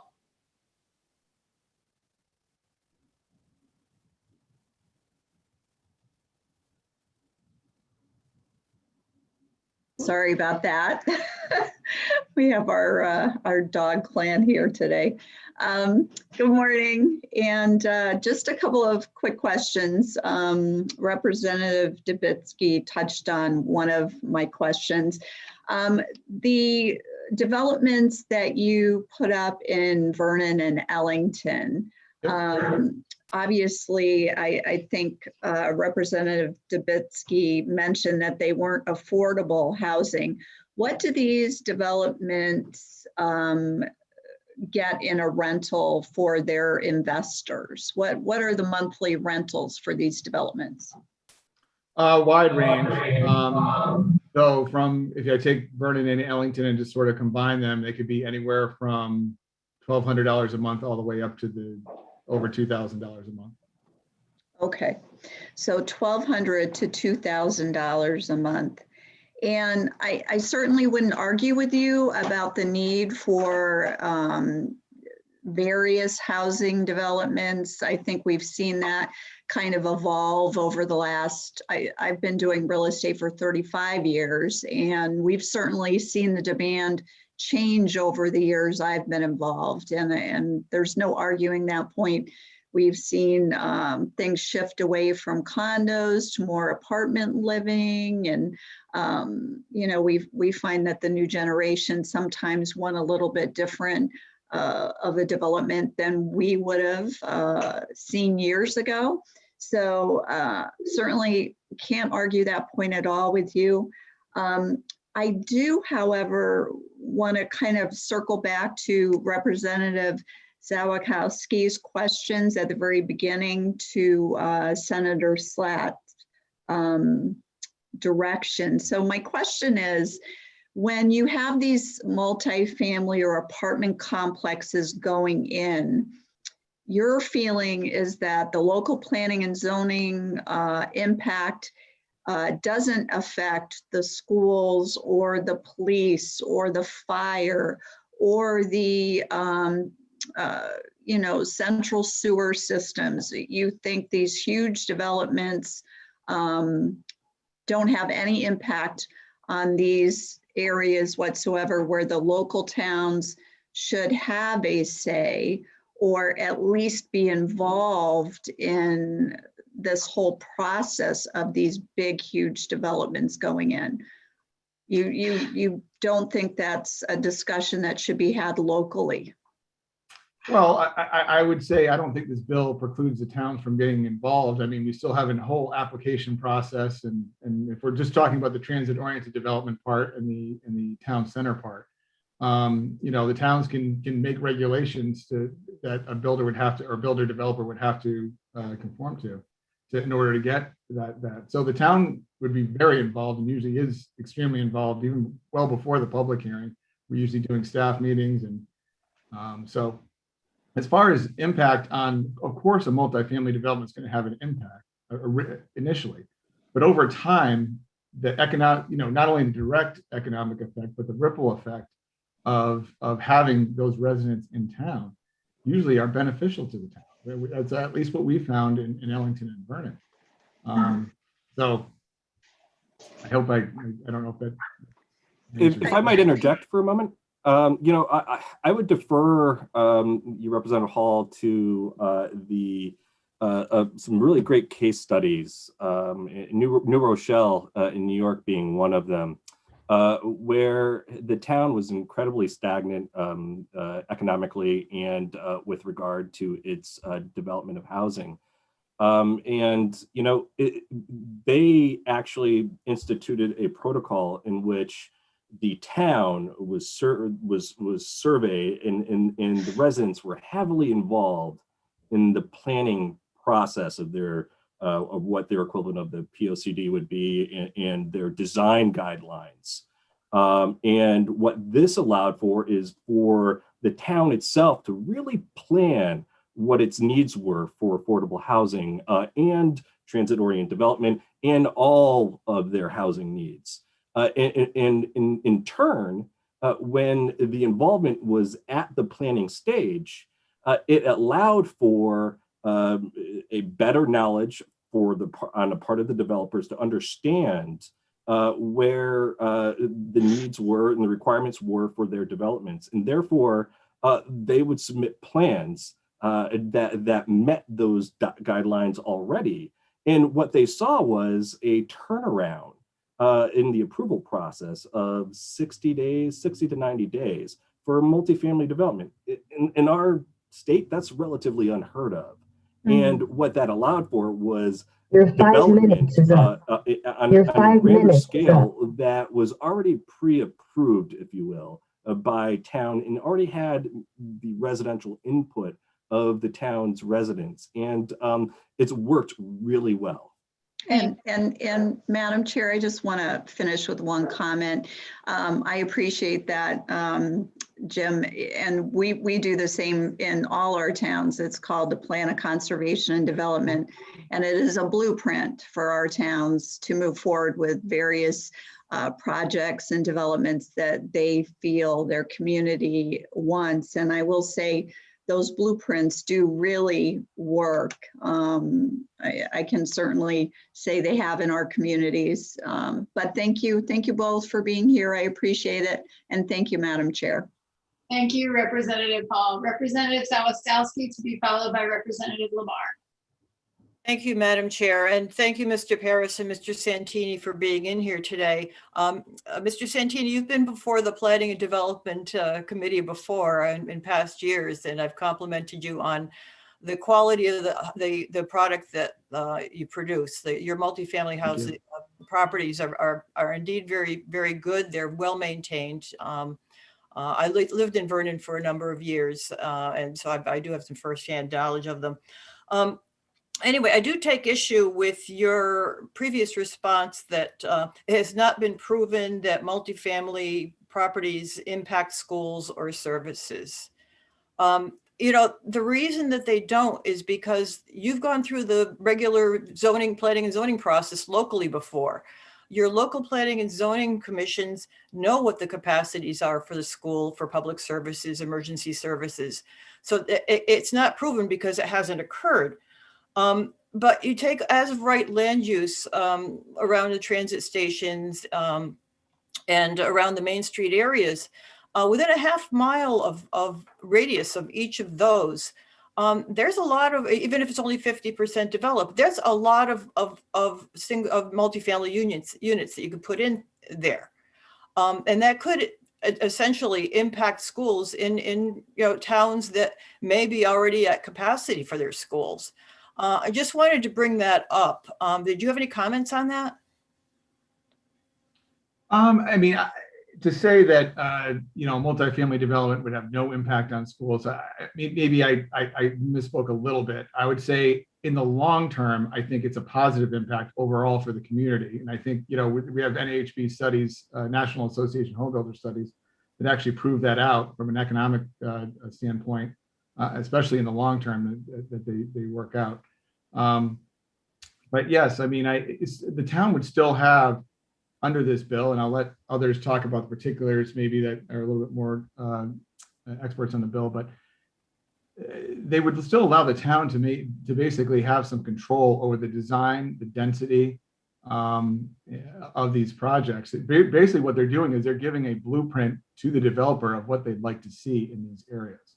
And once again, I think the big benefit is, beyond the obvious economic benefits, is that the town is going to get something that they need, and then they'll meet the housing demand. No, if I could interject too, and just provide a little bit of an anecdote. We have a member who builds primarily in the New Haven area, and in Hamden has built what is referred to, I believe, as Canal Crossing. It has hundreds of units.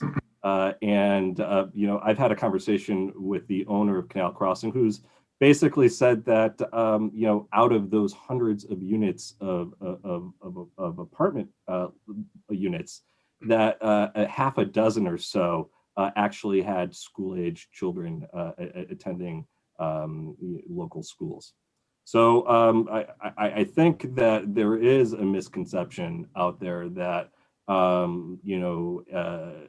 apartment multifamily style living automatically denotes that that there'll be a surge of students going into. Thank you. We're up on our 5 minutes, and I just wanted to mention that, you know, I have no problems with multifamily housing whatsoever, and no problem with increasing sizes of schools if need be, if the population requires it. My problem with this is the fact that there's no public input within those areas. And not having a local voice in this is incredibly, I think, heavy-handed by the state. And I want to thank both of you for being very effective advocates for the building industry, and thank you for being here. And thank you, Madam Chair. Thank you, Representative Saugatuck. And going forward, again, we are going to stick with one person testifying at a time. Legislators have the ability to cede their time to someone. Because members are limited in their time for questions, I'm going to ask that the two of you just answer from whoever of you is being addressed of the questioners so that people can have their maximum time. And I appreciate you, Representative Saugatuck.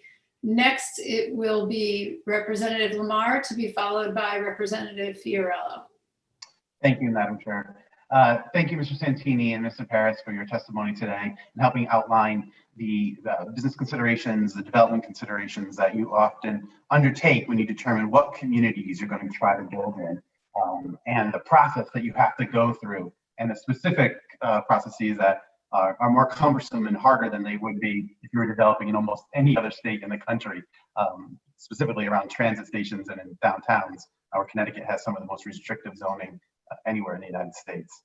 Mr. Santini, you said something about your personal experience, and Mr. Parrish, you said something more broadly, and the questions that we've gotten from representatives have put me in this position where I feel I need to ask. Do you often find yourself before local planning or zoning boards being asked how many school children might live in the proposed development that you're creating? I can say no one has ever been bold enough to ask that at a planning and zoning commission. But I mean, I know it's on the public's minds, especially our opponents when we go in, certainly. And that is a huge misconception. I would certainly echo what Jim said. Our experience with, we have over 1,200 units under management. We do not have a proportionate amount of school kids compared to single families. In fact, it's a very small percentage. Thank you. Mr. Paris, how about more broadly in the industry? Do you find yourself before planning and zoning boards where people are focused on the number of school children you might bring in when they're making a determination whether to allow or deny a multifamily development? Is the number of school children the determinant factor? If it is, the question is not generally asked. Thank you. I think that's right, and I'm surprised it's being stated so plainly here today. Discriminating against the number of children a development might have is actually a pretty clear federal fair housing violation. And so I'm surprised to hear it discussed so openly, the idea that towns should be making determinations on what they allow or deny based upon the number of school children a development might have, and whether communities should be allowed to consider that. So I appreciate you reminding us that it is actually a federal fair housing violation to do that. And I'm just worried because communities across the state are currently obligated to promote and encourage multifamily development, affordable housing development, and allow for multifamily housing in their communities. Of the over 200 separate zoning districts that we have in Connecticut, only a couple dozen actually allow as of right. So I imagine when you make a decision what communities to locate in, you have to think about the appeal process and the hearing process. It's so much easier to create a single family home with an administrative review than have to go through this multi-month expensive process, I presume. Can you talk about the costs associated with it? The difference between creating a 2,400 square foot 2-family home versus a 5,000 square foot single family home, and how much more costly it is under our current structure and process? Yeah, so you're talking on a multifamily development approval process? Yeah, I mean, you're a developer is putting out a lot of money during the, we have to hire engineers, we have to hire traffic engineers, landscape engineers, attorneys, soil scientists. So, one of the issues that a developer goes through as they're building up all this cost to get to the public hearing, and then they can get to the public hearing. We've had this experience recently. You get to the public hearing and the burden of proof is completely on us. If an opponent wants to not believe one of our experts, that could potentially influence the entire zoning commission. So, it's kind of, you just hope that, so as a developer, you're taking quite a bit of risk up front. You're putting a lot of money out there to get to that point. Thank you. And I think that's what I've seen is, how easy it is in a number of communities to build a 5,000 square foot home with an in-house movie theater or tennis courts and swimming pools. And that's an administrative checkoff to build that versus a 2-family, 2,400 square foot house.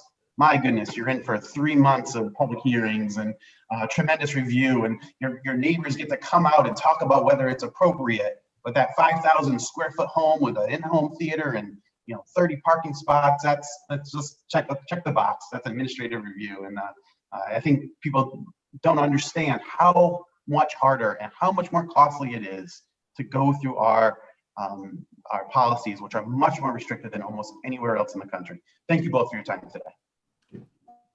Thank you, Representative Lamar. Next, we have Representative Fiorello to be followed by Representative Winkler. Thank you so much, Madam Chair. Mr. Santini, Rep Lamar is speaking about how hard it is for many of our municipalities to reach the goals of 830G. Briefly, do you have an explanation as to why it's so hard? Or really it goes back to, zoning regulations in towns allowing for the diversity of housing needed to actually achieve that. I'm not going to pretend that I'm an 830G expert, but I will say this. I mean, multifamily housing is usually an easier way to get affordable housing in your town. It's just more economically viable. So is this bill 1024 is not an affordable housing bill, it's a multifamily bill? Is that a better correct characterization? I would say to me, I read it as is promoting a diversity of housing, not just affordable, but including middle and ADUs. Okay, so I think that's right. It is more about multifamily or diversity housing, but multifamily housing. And this bill would actually override local requirements to build affordable housing in areas near the train stations and commercial corridors, freeing up market rate units. So if we want to make it easier for people to afford housing, and how does this make it more affordable? Because many of the houses that are near transit are quite expensive. Is that correct? I mean, I don't live in an area where I have a lot of a transit-oriented development, but yes, I would imagine in the cities, yes, it would be more expensive. But I believe in the bill, you would have to do, if you were doing 10 units or more, you'd have to do 10% affordable. Right. Actually, and earlier you characterized the bill in another answer as saying that it would allow towns to sort of direct their development. But looking at the bill in section 6, doesn't it have very specific requirements? As of right, no minimum parking requirements. It also says at a minimum density of 15 units per acre. And this would be the acreage of 50% around half a mile space of the municipality's transit stations or commercial corridors. Is that correct? Yep, that is correct. That is in the bill. But the bill also talks about, a model designs. So towns could really kind of be proactive, take the bull by the horn and sort of look for really try to create their own model design for these areas to make sure that they get the housing that they want. Right, and that's section 8 on form-based zoning, but that would be from a specific top-down committee of, I think, 11 persons. Would you say that has representation from the towns? I think, and once again, maybe I'm wrong, but I think the way that the spirit of that is that these are recommendations that the towns don't have to take all the recommendations from this committee. But this committee could actually get the ball rolling by giving them some sort of a sample. Correct. I'm not sure that it's pick and choose for the towns, but you also spoke about how things work in New Rochelle. And that does sound like over there, they do have local input. Why wouldn't we do that? Why are you supporting a bill that has actually top-down legislative directions on, well, really mandates on local zoning? Do you think we should do what New Rochelle is doing? I'm not familiar with what New Rochelle is doing. It was, I apologize, Representative, that was me that brought up New Rochelle. Yes, sorry, you're right. Yeah, Mr. Yes, Paris. I'll let Jim take that one. And so, you know, I would suggest that what New Rochelle is doing is in essence what this bill is trying to do to a certain degree with regard to 1024 and its design guidelines. I believe, by the way, that the guidelines, the way I understand it, and folks can correct me if I'm wrong, would allow for a consensus model of guidelines via that working group, but that the municipalities themselves would then, within those guidelines, determine their own design guidelines within their community, so that Stonington doesn't necessarily need to look like Eastford or Eastford like Old Lyme. So that is where the municipality can really get involved, and that is where the residents can really take action and shape their downtowns and their transit-oriented areas to look the way they want them to look. Okay, so just to clarify, are you saying that the municipalities and the local people should, how do they get to be a part of the forms-based, you know, the determination of the forms? There's only 11 members on that working group. So no, I believe each town would then, you know, adopt its own design guidelines. And in that respect is where I believe the town residents can have the most impact in determining the way their municipalities look moving forward. Okay, so I guess in your mind, it lives. Okay, I think if I understand, just to conclude and wrap up, this bill does have very specific requirements on density, almost non-negotiable, at a minimum of 15 units per acre. But you're saying on top of that, there will be a forms-based sort of menu that towns can pick and choose from. And you're saying that's where the local voice comes in, and picking and choosing from the forms that were brought from the top down, from the working group? And Mr. I know our time is up. If you want to give a yes or no answer, and again, we can revisit this with other folks coming before us in the future testifying. Yes, sort of. Okay, thank you, Madam Chair. Thank you, Mr. Paris. Well done, Mr. Paris. Thank you, Representative Fiorello. Next on our list is Representative Winkler, to be followed by Representative Dubitsky.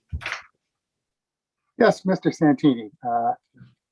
I have a lot of your apartments in my district, and they are well built and they are well maintained, and we thank you for it. In Vernon is an old mill town, has roughly 14% affordable housing. The goal is 10.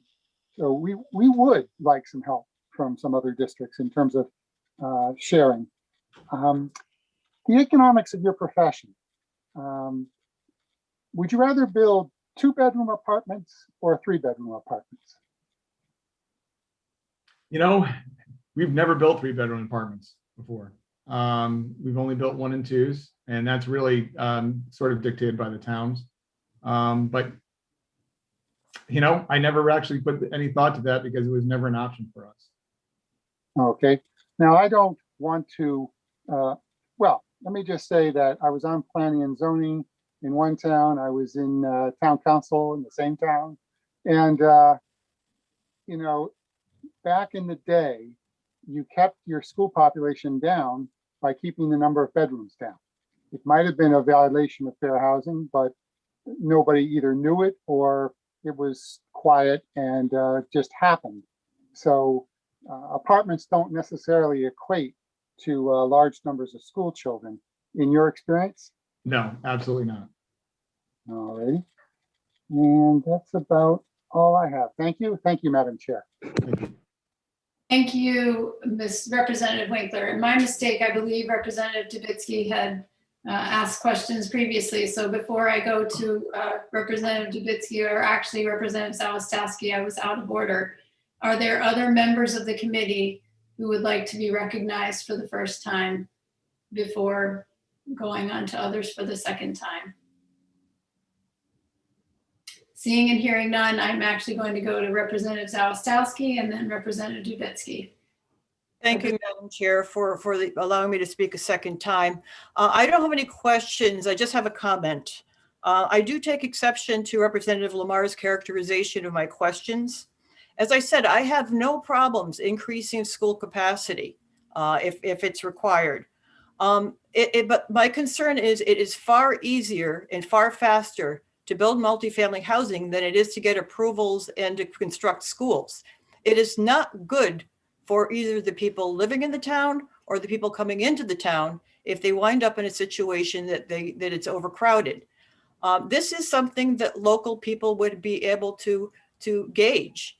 I think that if you have a situation where you have a school that's at capacity, I think that maybe having that information available would be good and should be considered.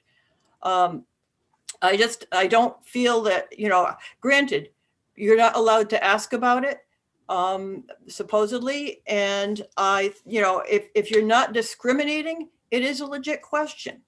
And I do, as I said, do not appreciate some of the implication of Representative Lamar's response.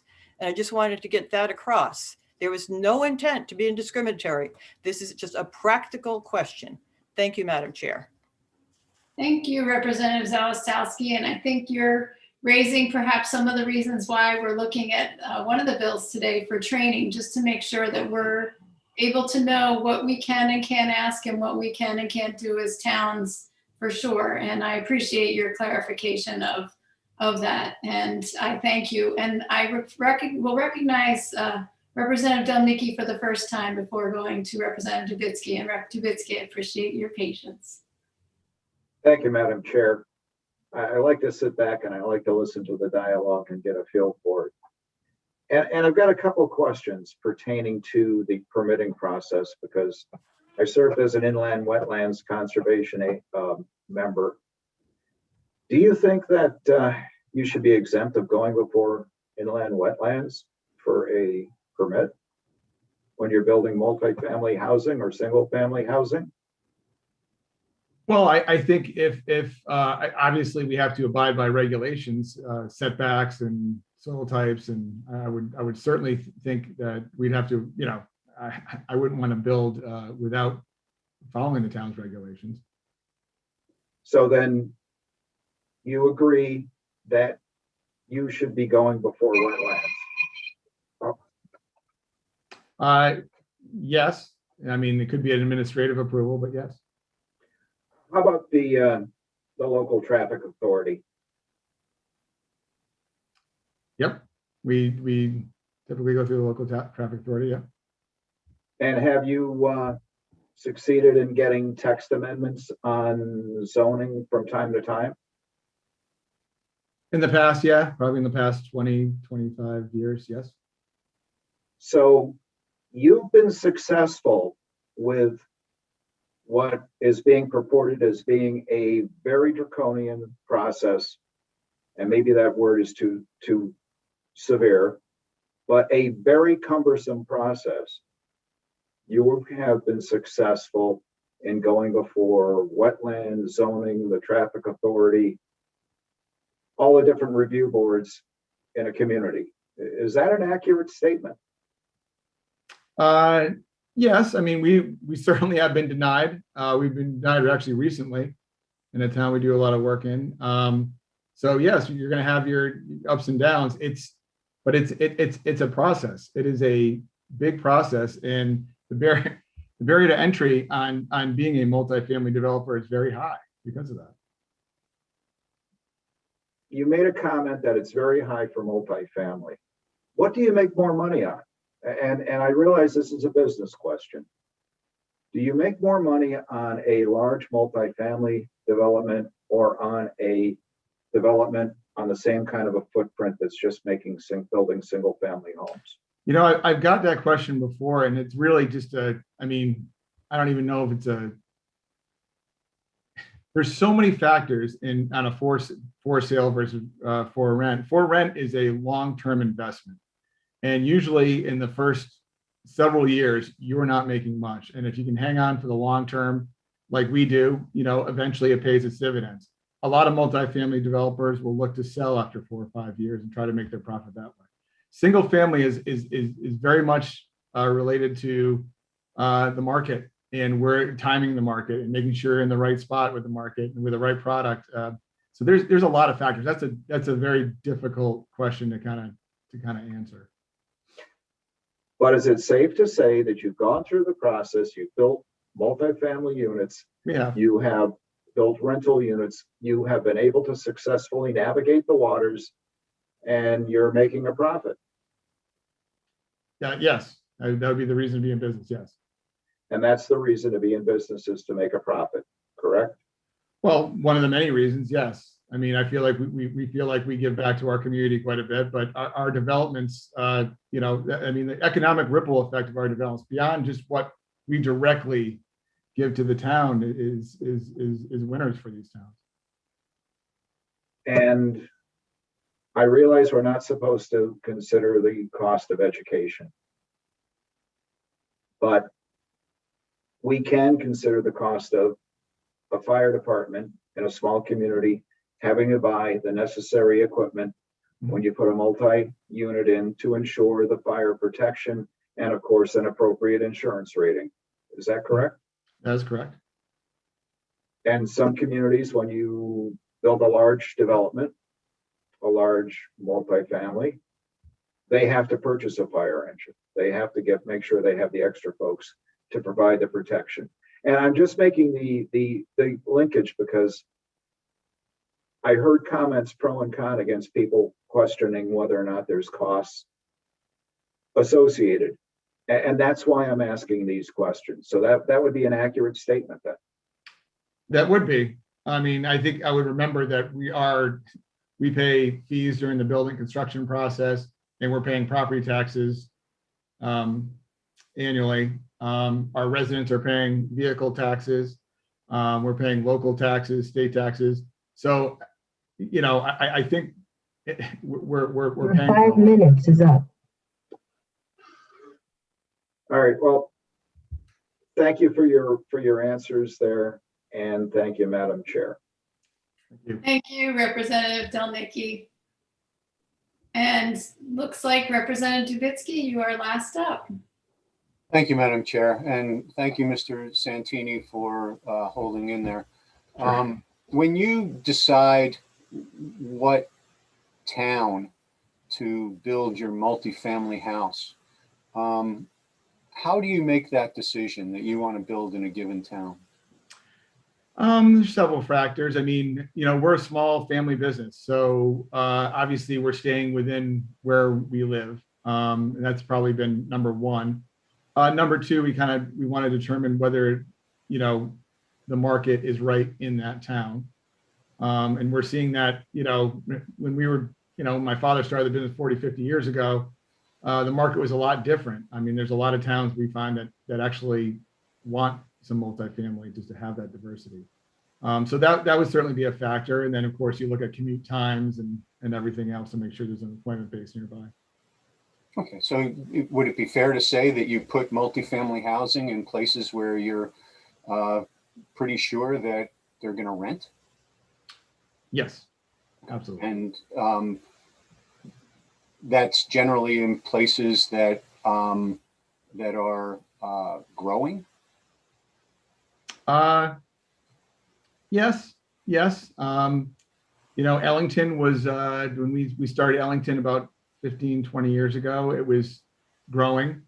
You know, I mean, I think a lot of Connecticut has been sort of flat, but we've been building multifamily in Ellington and Vernon all the way up to about last year or so. We wrapped up a few projects. So growing is important, but maybe the bigger thing is what's the demand and the demographic. Okay. So in towns with no demand, you probably wouldn't build multifamily housing? No, obviously not. And is the character of the town and what kind of town it is? Does that influence your decision at all? I'm not so sure. Once again, I think it's more of where that target market is, and is there a demand within that target market for the product you're going to build. Okay, we so typically build townhomes, so that's a specific part of rental housing. There's lots of different types of rental housing, but we build townhomes, so we're looking at a specific market. So you're looking at finding a place where there are people who can pay between $1,200 and $2,000 a month for a 1 or 2 bedroom apartment. Yes, I mean, we're building a low density product. So the towns that we're built in, and that's what we're really, honestly, that's kind of what we're good at, is low density building. So the towns that we build in are lower density towns. They are not towns that allow for higher density development. So, you know, that really kind of fits our wheelhouse. Now, you mentioned earlier that this bill would give towns an opportunity to take advantage of changing markets. The towns have that opportunity right now. All they have to do is the people of the town get together and decide they want to change their zoning regulations. They have that opportunity at the moment, don't they? They do. I mean, I think if you look at I think I mentioned this in my testimony. You look at the state zoning map, and it's overwhelmingly single family, and even in towns that allow for multifamily, it's overwhelmingly single family, and that's for multiple reasons. One, that might be by choice. Others is multifamily needs infrastructure. You need to have sewer, water, depending on the size of the multifamily development. So in a town like mine, with no sewer, no water, no gas, 2,000 people in a shrinking population, no major commercial zone, no transit hub, you wouldn't look twice at a town like mine, would you? Well, we wouldn't, because of our business. Our specific business is we're looking to do, you know, 200 plus unit developments. In your town, maybe a multifamily where it's 4 or 8 units would be more appropriate. Have you ever built one in a town like mine? A smaller development? Yeah. No. All right. Thank you. Thank you, Madam Chair. Thank you, Representative Dubitsky. Senator Champagne. Sorry about the delay. I'm on 3 different meetings. I'm trying to balance everything. You know, I have a unique perspective when it comes to Mr. Santini, because I lived in one of his apartments, and I think I represent Vernon as well, with multiple hats. And I have to say that he does a great job with his products.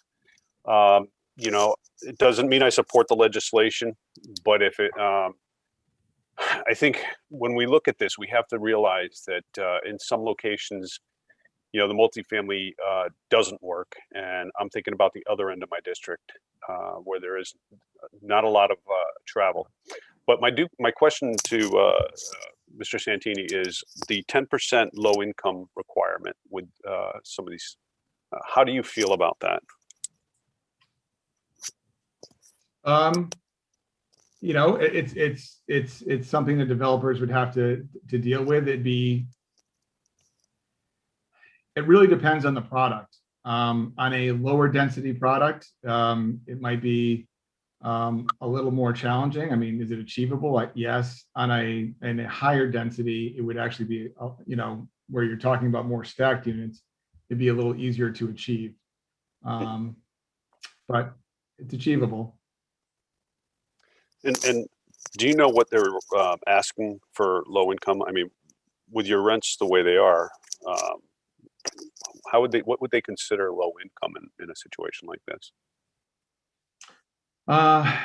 Jim, do you know the exact the 60%, the 80%? I apologize. I don't have the bill before me right now, okay. But I presume it would be you know, some percentage of AMI. Yeah, I think it's 60% and 80% of AMI, and I think for a total of, I forget what it was. It depends on, I guess it depends on how they break it out, but I think they kind of split it between 60 and 80 at 15% or something like that. Although the bill only calls for, I believe, 10% overall affordable. Right, 10%. But is this are they gonna require the 10% on any property that you now build? Multifamily properties that you build? I did not read it that way. I read it more as a, if you're doing 10 or more units in transit-oriented development. All right. Well, thank you for coming in today, and your testimony will be taken into account with whatever decision is made. Thank you. Thank you, Senator. Thank you, Senator Champagne, and we certainly are empathetic with the juggling of multiple hearings, so understood. With that, I thank you, Mr. Paris and Mr. Santini, for joining us here at the committee today. And we are going to move on to the next person on our list, Mayor Luke Bronin, to be followed by Carola Kamen. Mayor Bronin, are you able to turn on your camera and your audio and join us today? Yes, I'm here. Thank you very much, Representative McCarthy-Vahey, Senator Cassano, ranking members and members of the committee. Thanks for the opportunity to be with you this morning and to testify in favor of Senate Bill 1024. I'm here testifying both in my capacity as mayor of the city of Hartford, as well as my capacity as president of the Connecticut Conference of Municipalities.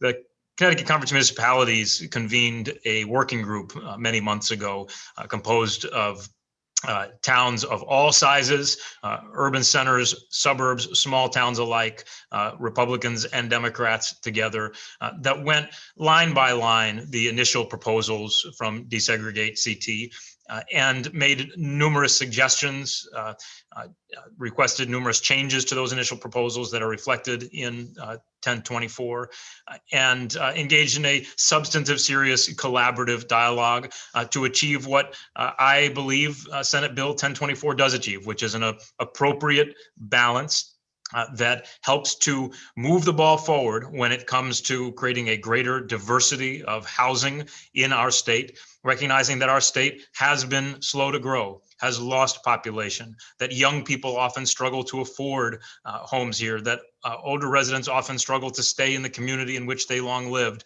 and a state where, if we are being honest with ourselves, we have some of the most profound and stark disparities and segregation, both racially and socioeconomically.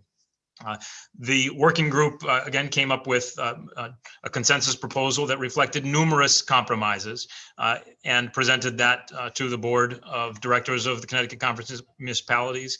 And by a vote that included 2 abstentions, but no votes against, the board voted to stand in support of the bill. And so I'm proud to be here representing CCM in that, in my capacity as president, to convey both the work that went into that, as well as the position that CCM ultimately took.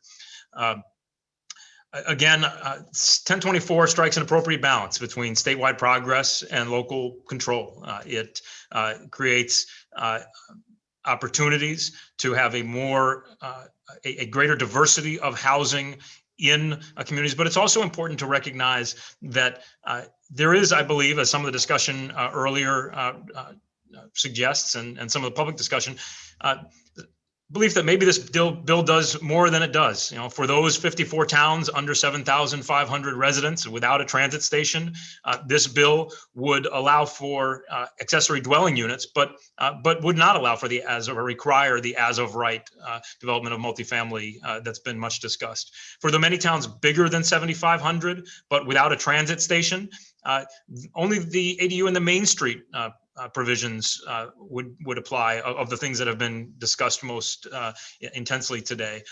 And for the roughly 38 towns with train stations, there is nothing that would require a town to allow, as of right, more than 4 units to be built. So in many ways, this bill has been developed recognizing that we have a long, long way to go, recognizing that compromise and collaboration is important. And I think there are many who would argue that the bill ought to go much farther. But in the spirit of trying to make progress for our state, the bill does represent progress. I'd also just like to close before questions by making sure the committee is aware that with respect to the transit-oriented development provisions of this bill, your 3 minutes is up. If I may just very quickly, the state of Massachusetts recently enacted similar zoning reforms championed by the state's Republican governor, who said that these proposals will drive economic growth, improve housing stability, neighborhood stabilization, support future growth, and expand opportunity for people across Massachusetts. That bill was adopted overwhelmingly by a bipartisan vote. I hope Connecticut can do the same. Thank you. Thank you, Mayor Bronin. Are there questions for Mayor Bronin? Senator Wong. Thank you, Madam Chair. And Mayor Bronin, thank you very much for joining us. And I appreciate your hard work on behalf of the people of Hartford. I think the first question is, I am familiar with the working group of CCM, but you talk about the 2 abstentions, but was the entire membership of the group present when a vote was cast? And was it on the agenda that a vote was going to be cast on that date of the meeting? Senator, CCM often takes up issues that arise in the course of a legislative session or before. There is no specific requirement for the process for taking a proposal before the board for consideration. What I will say is that every town had an opportunity to participate in that working group. And again, that working group included a diversity of voices representing a range of communities of all sizes and Republican and Democrat alike. And the board meeting at which the ultimate recommendations from the committee were considered was very well attended. Thank you. And I'll ask Mr. DeLong when he comes up. You said every town. How many members do you have within CCM? I believe we have 168 members, but Joe can tell you whether we got the 169th. I think, well, we strive to get everybody in. So did you have, as a body, a vote amongst all the municipalities in you making a statement that CCM is now endorsing this proposal? No, we don't. The 168 or 9 members of the Connecticut Conference of Municipalities choose a board of directors, as well as a legislative committee and other committees, and as in this case, empower the board to establish working groups, as was done here. The conference often delegates to its board of directors, which again reflects the wide diversity of membership in CCM, the role of developing proposals, developing positions on proposals that may be before the legislature. And that is no different for many, many of the other positions that CCM takes. I appreciate you sharing me the operational structure of CCM and how it makes and reaches its decision. Having worked with CCM on many other issues, I know on very important issues that would have significant impact on all of our municipalities, there is a sense of a temperature. There is a sense of a dialogue and feedback. Was this engaged interaction, did it occur with a lot of your municipalities? Did you get feedback, not just the simple working group, which I understand is a diverse body, but did you get feedback from all of your members before making a statement that CCM is indeed endorsing 1024? I cannot tell you that we've got feedback from every single one of our members, Senator. What I can tell you is that the board of directors, which again reflects the diversity of CCM's members, voted in unanimous, entirely supportive with 2 abstentions, so not a single vote against. And again, the committee, to which every municipality was invited to attend, did include a wide variety of voices in that conversation. And I will say I appreciate that statement, and I must say I want to compliment obviously Ms. Bronin, Sarah Bronin, for her tireless work on behalf of Desegregate Connecticut. But I must say, Mayor, as the ranking member on planning and development, who has a very strong interest in my past chairmanship of housing, I must say, I was never engaged in conversation. And I was eager to have conversation with the policy and decision makers. So I will say, I don't think all the shareholders were thought of to be engaged in this process. Just as I said earlier in the beginning of this meeting, that as these language was being promulgated and drafted, that for me as the ranking member, I had no input. And this would be the first time we've had the exchange. So I would beg to differ in some respects how much transparency, how much true engagement that we've gotten from all shareholders. But nevertheless, I appreciate your time and thank you for your hard work. May I respond, Senator? Absolutely, please. Thank you. Senator, two parts to the response. The first would be that just as your committee of the legislature is tasked with doing its best work before determining what to forward on for the consideration of the full General Assembly, and does not necessarily take a vote of the full General Assembly before conducting your committee work. The same thing would be true at CCM, that the committee was established to do that work, then forwarded its recommendations to the full board, which ultimately took a vote. The second thing I would say, with all respect, Senator, is that I am personally aware that there were multiple attempts to contact you to solicit your input and to engage in a conversation. I'm sure that that conversation would still be as welcome as ever. Well, that being said, I would be absolutely open and receptive to engage in conversations.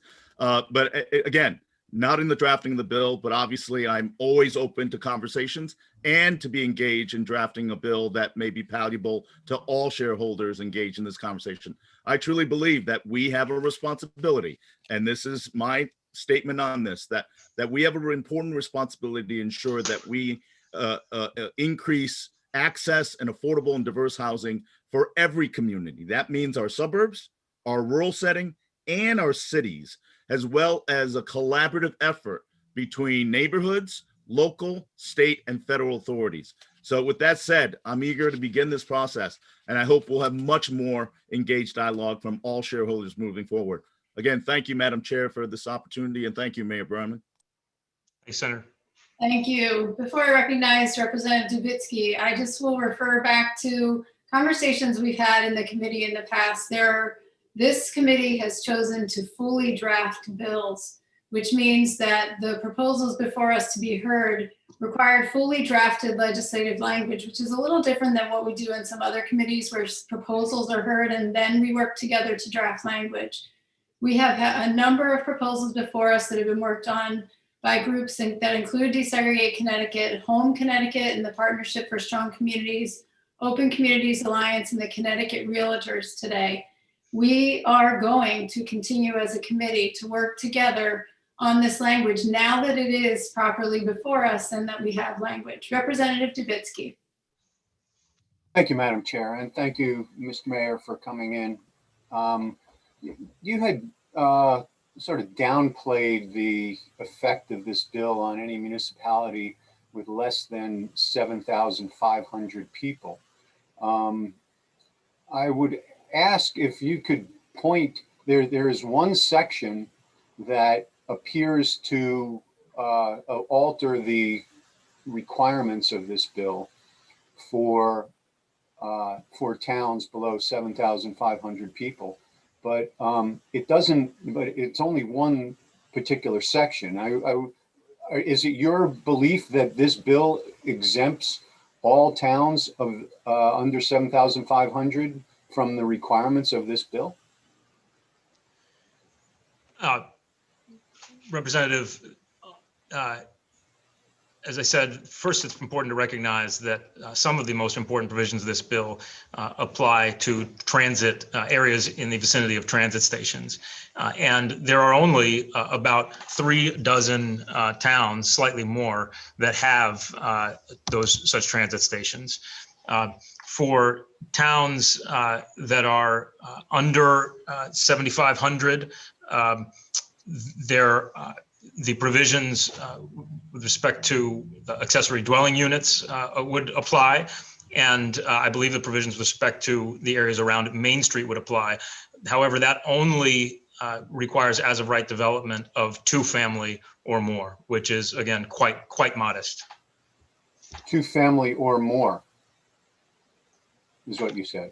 Correct. More than 2-family would be at the discretion of the local municipality. Okay, now small towns are not exempt from the requirement that their zoning regulations can no longer take into consideration the character of their town. Are they? That is correct, Representative, but it also, the bill also makes clear that the architectural character of a development may be taken into consideration. And respectfully, I would ask that if it is not the architectural character that concerns you, I would be curious to know what type of character does. Well, there's plenty of different things that go into character. Well, let me ask you this.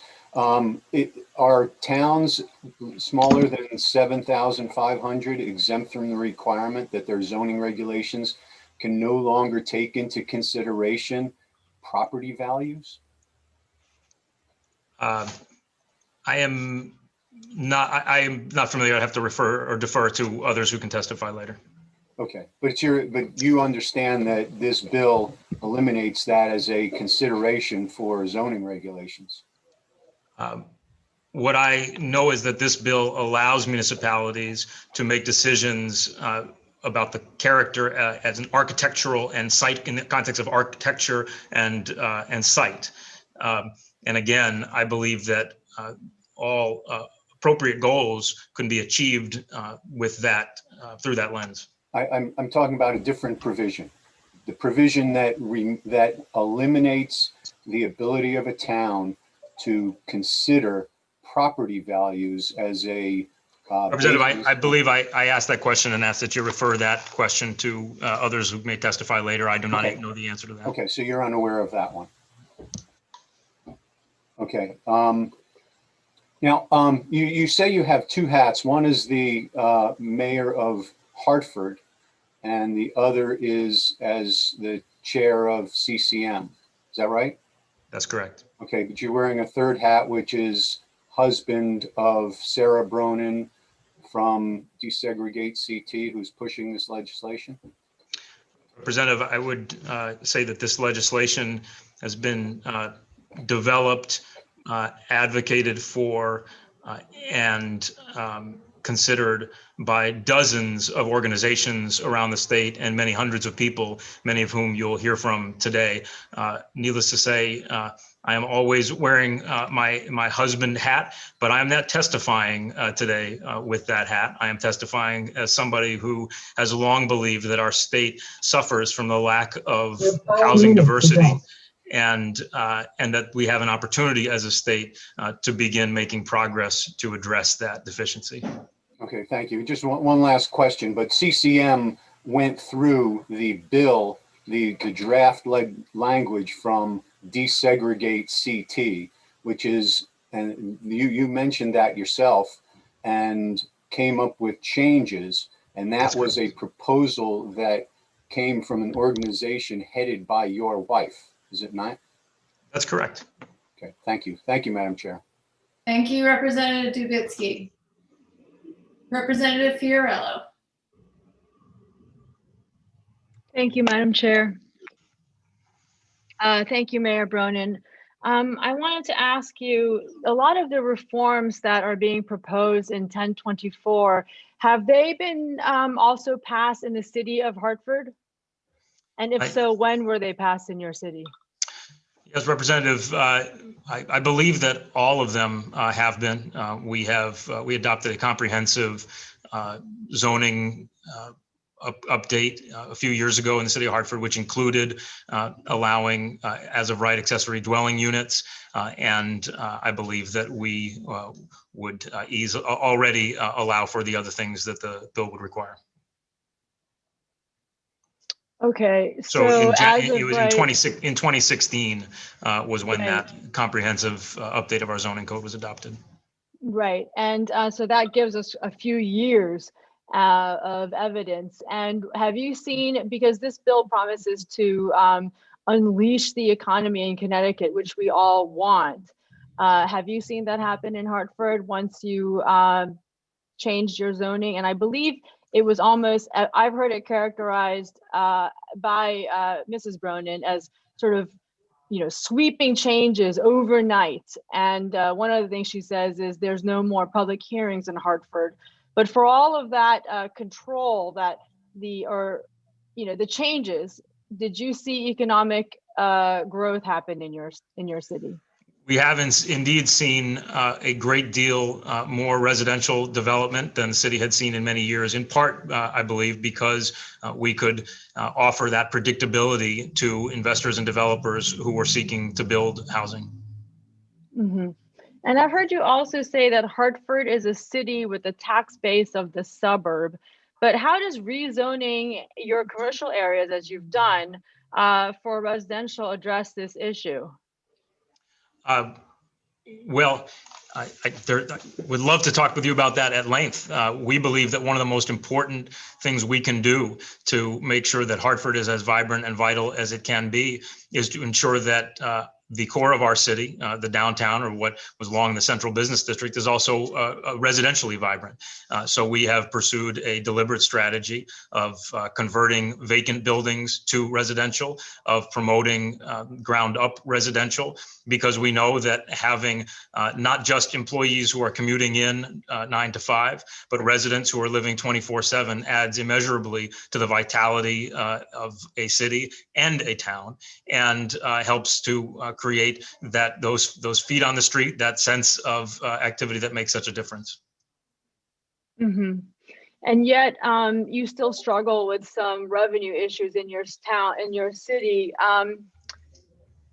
Sorry, actually, I had a different question related to CCM. I was looking through the testimonies, and I do see that members of CCM have publicly voiced opposition to 1024. That would be Greenwich, Newtown, and Killingly. Have you had a chance to speak to these town executives?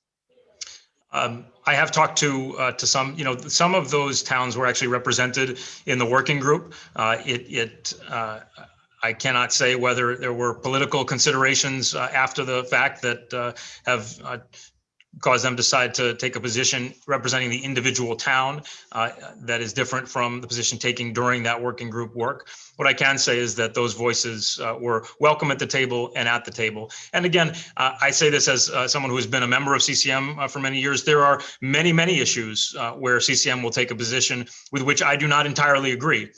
There are also many situations where that position is part of a broader proposal or a broader bill, and recognizing that as public servants, we often have to make compromises, that we often have to accept some elements that we would not in isolation prefer in order to achieve other goals, that we do so.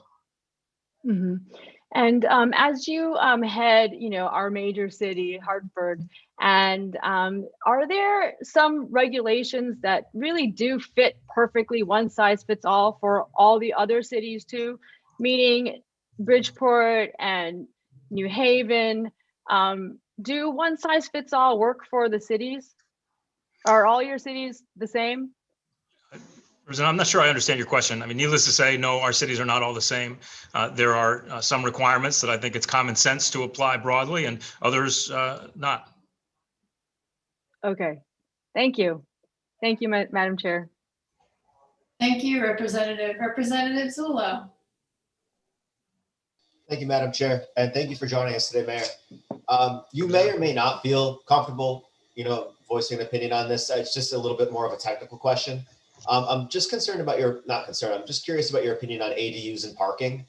One of the things that I continue to grapple with is whether or not, municipalities will be able to accommodate the increase in parking, density that's going to come by now allowing ADUs as of right. Have you experienced any parking issues in your city? I mean, are you comfortable speaking to that? I'm just curious. We have some. Let me just say this. The bill, I think the most important thing is to say that the bill allows the requirement that an ADU have a parking space. So I want to make sure to start with that point. I don't believe we have any parking issues that can be attributable to ADUs.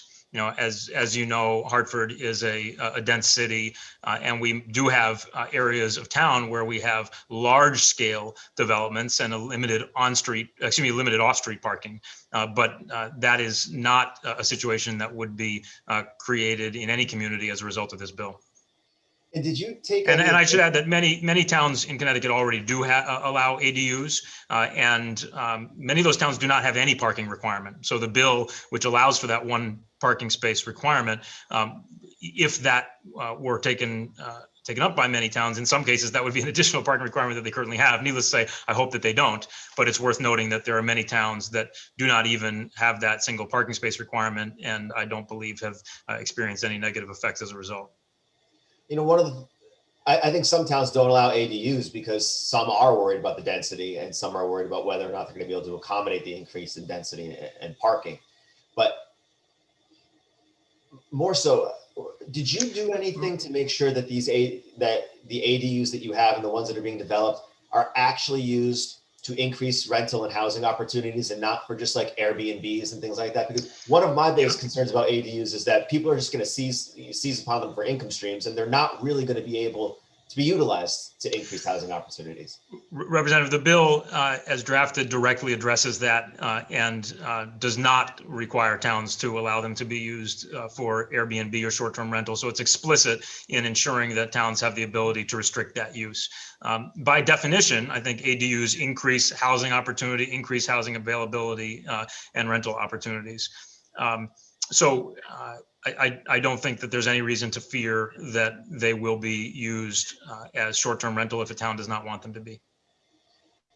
Did you take any affirmative steps to make sure that the ADUs you have, or are you aware of communities taking steps to actually make sure that they're being used for rentals? As opposed to Airbnbs? There are many municipalities that do regulate Airbnbs and other short-term rentals. And they have every right to do so, including under this bill. I'm generally very open to the concept of ADUs. I think they do provide unique housing opportunities. I just want to make sure that if we're going to make them available as of right, that we're accounting for some of the issues that are going to come up. And I appreciate the perspective. And thank you for your time. Representative, if I could add one other point, I think it's important to always remember that we sometimes ask questions in this context that we don't ask in other contexts. For example, we don't ask when a single family home is built, how many cars the family will have. And that family might have one car or they may have five. We don't even ask that question. Again, I think the bill is drafted in such a way to allow for towns to require that parking space for ADUs if they feel appropriate. But it's worth noting that we should try to be consistent to the extent we think that makes sense. And I don't think there's much reason to think that in many towns ADUs will add any significant burden, parking burden, particularly if that one parking space is allowed. I appreciate that. I'm going to disagree as far as we don't ask that question. I've sat with our local zoning authorities multiple times on construction of single family homes, and that's absolutely a question that's asked. Representative, for the most part, single family homes are maybe built as of right throughout the state. So there's no opportunity to ask that question.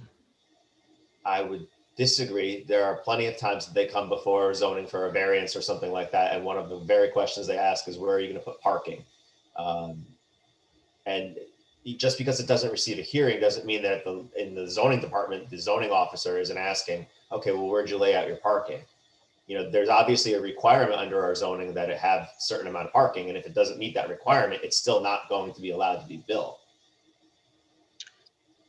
For a variance, you may have a separate issue for a variance, but again, more than 90% of the state allows for as of right single family home construction, again, where that question of how many cars a family owns is not asked. Your 5 minutes is up.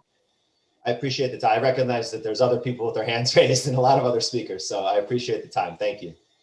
Thank you, Representative Zillow. Rep. Lamar and I might like people to know to ask how many bicycles people have. With that, Representative Fiorillo, to be followed by Senator Champagne. Actually, this is my second, Madam Chair, so I'll wait after Senator Champagne. I really appreciate that, Rep. Fiorillo. I have a checklist for myself and clearly was not following it. So Senator Champagne. Thank you. And thank you, Mayor, for showing up today. I have a couple more questions about CCM's support of this bill. Now, you said there was a working group. How many people were on that working group? As you can imagine, with any working group, not everyone is in attendance at every meeting, but I believe there were around 20 participants in most meetings. 20. Okay. And then, so it was just those 20 that voted on this? Nope. Those recommendations, which included numerous compromises and changes to the initial proposals, were then put forward to the full board of the Connecticut Conference of Municipalities, which then voted in support. All right. How many people on the board? I actually don't know the answer off the top of my head, but I think it's also in the neighborhood of a couple dozen. And I can get you that answer. So about 24. So the original 20 turned it over to the board. So 24 out of the 168 towns voted on this. And was it unanimous vote? Yes. Again, it was there was not a single vote against. There were 2 abstentions. The remaining votes were in support. Okay, so the rest of the the rest of the 136 didn't, or more than that, didn't vote on this 140. That's correct. As in many organizations, Senator, members delegate certain authorities to the board to represent them. That would be true on virtually all positions that are taken by Connecticut Conference of Municipalities before this legislature. Yep, I'm just surprised because this is a pretty big change to a lot of municipalities, and I'm just surprised that. Well, Senator, respectfully, I think one of the reasons that it did achieve the support it did is that it's perhaps not as big a change as some of the opponents suggest. Well, I guess we'll have a difference of opinions on that. Thank you. Thank you, Senator Champagne. Before I go to Representative Fiorello, I just want to remind folks that we are on speaker number 4, I believe, of 341. So I'm just going to ask you to keep that in mind as we go forward. Representative Fiorello. Thank you, Madam Chair, and I understand. I just wanted to follow with Mayor Bronin in terms of the modesty of this plan, particularly as it attributes, as it relates to parking, which Rep. Zullo brought up. And I wanted to ask, in Section 6, the language is quite firm. It does say, as of right, no minimum parking for dwelling units. And this is related to the, and also says a minimum density of 15 units per acre.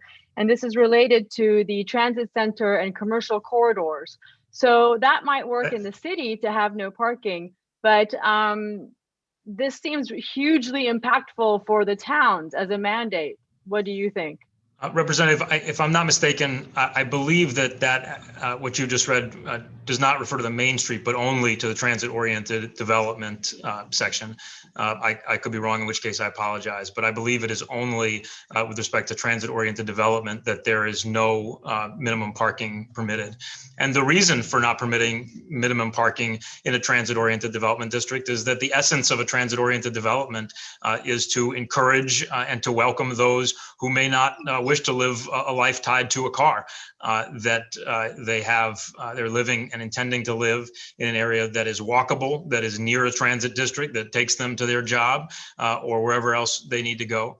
And it's also important, you started the question, asking about the modesty of it, to remember again that what is required in this is that within that area designated by the local municipality that represents half of the area within half a mile of a transit district, there is only as of right requirement that a 4-family building be built. There is no requirement that a community allow as of right anything larger than 4 units. Well, actually, the language lines 440 is transit, and also 450 is Main Street, and it does say so. But even if you're talking about 4, and it does say 15 minimum per acre, but the 4 dwelling units, that's 4 families or 4 persons and no parking. So certainly developers would be very happy to not provide that parking, but the impact to the communities, and it's as of right, and there's no discussion. So I think you said that, certainly every city is not the same and every town is not the same. And in Greenwich, our main street corridors are historic, and there is a diversity there now, but it's diversity that grows together with town input. Why do you support a bill that doesn't allow town input when you certainly would like city input for your city decisions? Well, Rosanna, let me try to take the various pieces of that in sequence. With respect to the parking requirements in Hartford, we eliminated all minimum parking requirements, period. But we recognize that that doesn't mean that developers are going to build units that don't have parking. They will assess the market demand for parking, and they will build parking accordingly. But what the bill ensures is that towns can't unreasonably use a high minimum parking requirement to deter or prevent the construction of, again, relatively modest multifamily or middle housing of 4 units or above. With respect to your point about Greenwich, I would hope that maybe some people who testify later could answer this, but I'm familiar with downtown, and I actually believe that Greenwich already complies with those provisions. So I don't know that you should be concerned about that. Okay, I think I understand that on-street parking can be very plentiful in Hartford, but parking is a problem for many parts of Greenwich, not just Greenwich Avenue. And I think 1 space per unit is not too high. Okay, thank you. Yes, thank you. Your time has expired. So I'm going to, ask you if you can, I'm having some computer issues. Here we go. Thank you very much, Representative Fiorello. Okay. Seeing no further questions, I would like to thank you, Mayor Bronin, for being here with us today and for the dialogue with the members and answering their questions. Thank you very much, Representative. Next on our list is Carola Kamen. I hope I'm saying your name correctly. If you can. Yes, it's Carola. Thank you so much, Madam. Carola, you can do me a favor, and if you're able to turn your camera on, that would be wonderful. And I'm not able to.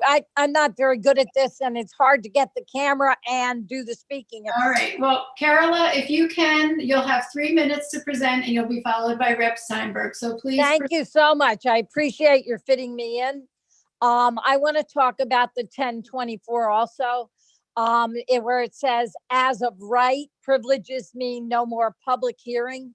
That's bothering me a lot because we need to have the right to public hearings. I mean, I'm enjoying this so much, hearing all the information that you are giving out today.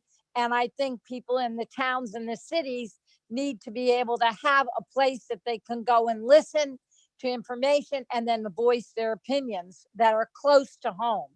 This is part of our freedom to speak out, I think.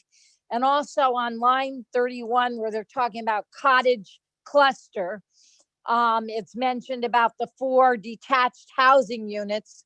To put 4 buildings on an acre is a lot, and it will give people less places for nature around them and to plant good gardens for food.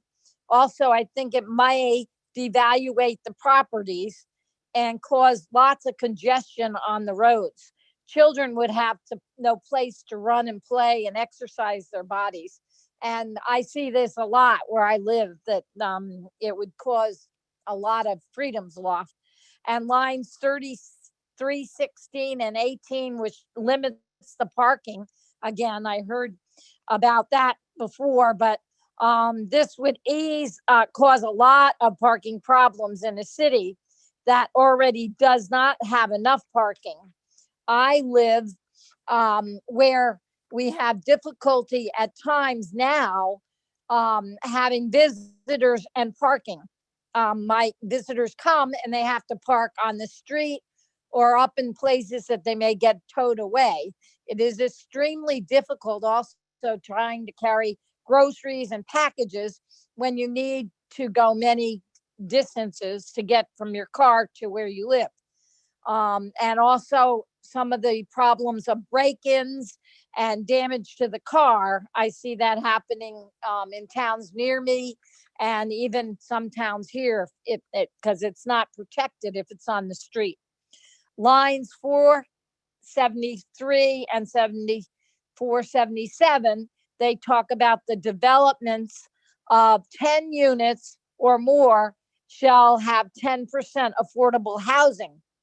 I feel the amount or cost of housing should be left up to towns and cities. That is good for competition and more freedom of choice. It should not be made or determined by the state. In section 11, they increase the septic capacity, and I don't think that the state should be mandating that, because how do they know what is happening down in the towns? And if we have no hearing, we can't object to it as easily, and things should be able to be decided by the towns or the private groups as private condominium association. In conclusion, I feel many parts of this bill are against our rights as property owners to be involved in our towns and cities as citizens of this wonderful state of Connecticut. This is a dangerous thing to not have our rights to be allowed, and a place of freedom to express ourselves in our towns and cities. Thank you. Thank you very much for your testimony today. I appreciate this, and I appreciate the hearing. Thank you very much. And Ms. Kamen, we have a couple questions for you. If you would hang on with us. We have Senator Wong and then Representative Dubitsky. Thank you, Madam Chair, and I'll be quick. Ms. Kamen, I want to thank you for speaking in such an effective, common sense manner, and I appreciate your patience and so many of your colleagues and peers who wanted to have their voices be heard. I just wanted to simply thank you for participating in the democratic process. And thank you for doing it also. Well, my honor and privilege. So thank you. Thank you, Madam Chair. Thank you, Senator Wong. Representative Dubitsky to be followed by Rep. Fiorello. Thank you, Madam Chair, and thank you for coming in to testify. I think you may be the first person to mention the issue of the septic systems. Now, I know you didn't have much time in your initial comments.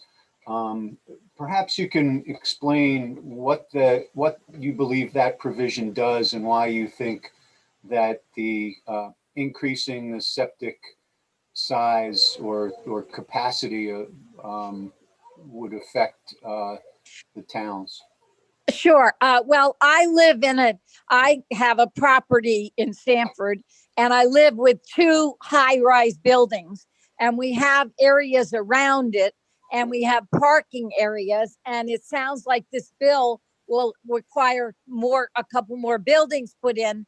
So, and I know we now sometimes have a lot of times with septic, they close a road off and tell us we have to have no water or no septic tank going.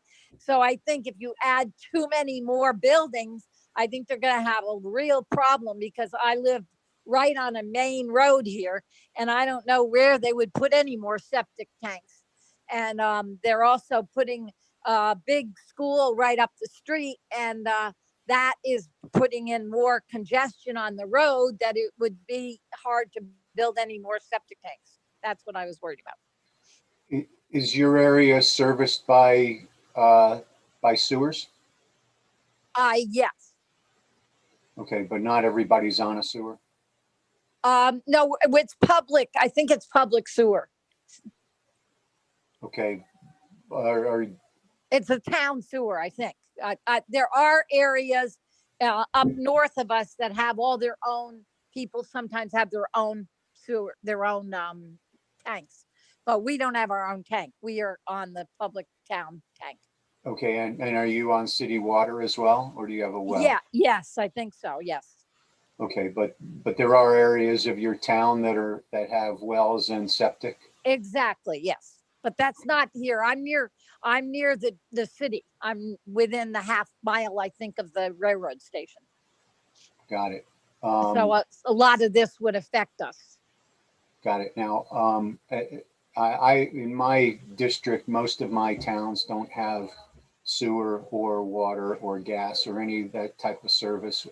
Oh, no, we have all that. Yeah, we have all that. But that's what would worry me if they put in another 2 buildings here and take away some of our parking, because I know some families want 2 or 3 parking, and we already have a problem there. And a lot of days, no visitors can have a parking place. And if they go up the street, up to the hospital, they're towed. Or if they go down to the high school, they could be towed. So it's hard to have visitors and help come in. If you need, help to come in, you need somebody to come in and wash your floors or anything. They have trouble finding places to park. Got it. Okay. Well, already. So I can't see adding a lot more on this road all the way down. I mean, how people now, many times I have Your 5 minutes is up. Okay. Well, thank you very much for your answers. Thank you. Thank you for listening. Appreciate your coming in. Okay. Thank you very much. I appreciate it. Thank you, Representative Dubitsky. We do have another question from Representative Michelle. Thank you, Madam Chair. I just wanted to thank Ms. Kaman for coming to testify. Ms. Kaman, where are you from in Stamford? Which part of Stamford are you from? I'm on Can you hear me? Yep. Okay. I'm on Strawberry Hill, which is one of the main roads in going up in Stamford, and it has a lot of traffic going down. When I try to get out my gate, sometimes I wish that one of the policemen or somebody would come and let me, and we're right next to the Stamford High School. We're the next. Right. And so I believe you're in my district, so I might be a state rep. I just wanted to point out that indeed Stamford is a little bit, maybe not the usual case. We've been, I think, from the south end to now downtown, potentially the west side and your area. At least the south end has been overly burdened with out of control development, which causes potential public health issues. Yes, and also livelihood issues, and so I think that maybe a worry for you and for maybe more of my constituents is that there is no limit as to the density when it's being built near the train station or exactly. And I understand that. I appreciate that. I think we're trying to find out more about the bill as the public hearing goes, and the language is not final. And that's the good part about a public hearing. I'm learning more too. And I am on one of the committees in town, and I need to know more. People ask me too. So I really do appreciate hearing all this. No, well, thank you very much for testifying today, and thank you, Madam Chair. Thank you, Representative Michelle and Ms. Kamen. Thank you very much for joining us here today. Thank you for letting me in. Have a good day. We have Representative Steinberg, who I believe will be joined by Danielle Dobin. Representative Steinberg, and just keep in mind it's 3 minutes total. Thank you so much for waiting, and your patience is much appreciated. I'm trying to leave, but it won't let me. None. Good afternoon, chairs, rankings, and members of the committee. I'm Jonathan Steinberg, state rep from the 136th District, Westport. I very much appreciate the committee's efforts to address housing diversity in the state. It is indeed an important topic for conversation. As for Senate Bill 1024, I admit I find the use of as of right in this context problematic. I agree that ADUs can certainly be part of the solution, but there are other solutions, proven solutions, that should also be considered. On that note, with the chair's indulgence, I'll yield the remainder of my time to Danielle Dobin, chair of Westport's Planning and Zoning Commission. Thank you. Thanks, Jonathan. And so nice to be here. Thanks for having me. So SB 1024 has been proposed with the best of intentions, but it's deeply flawed.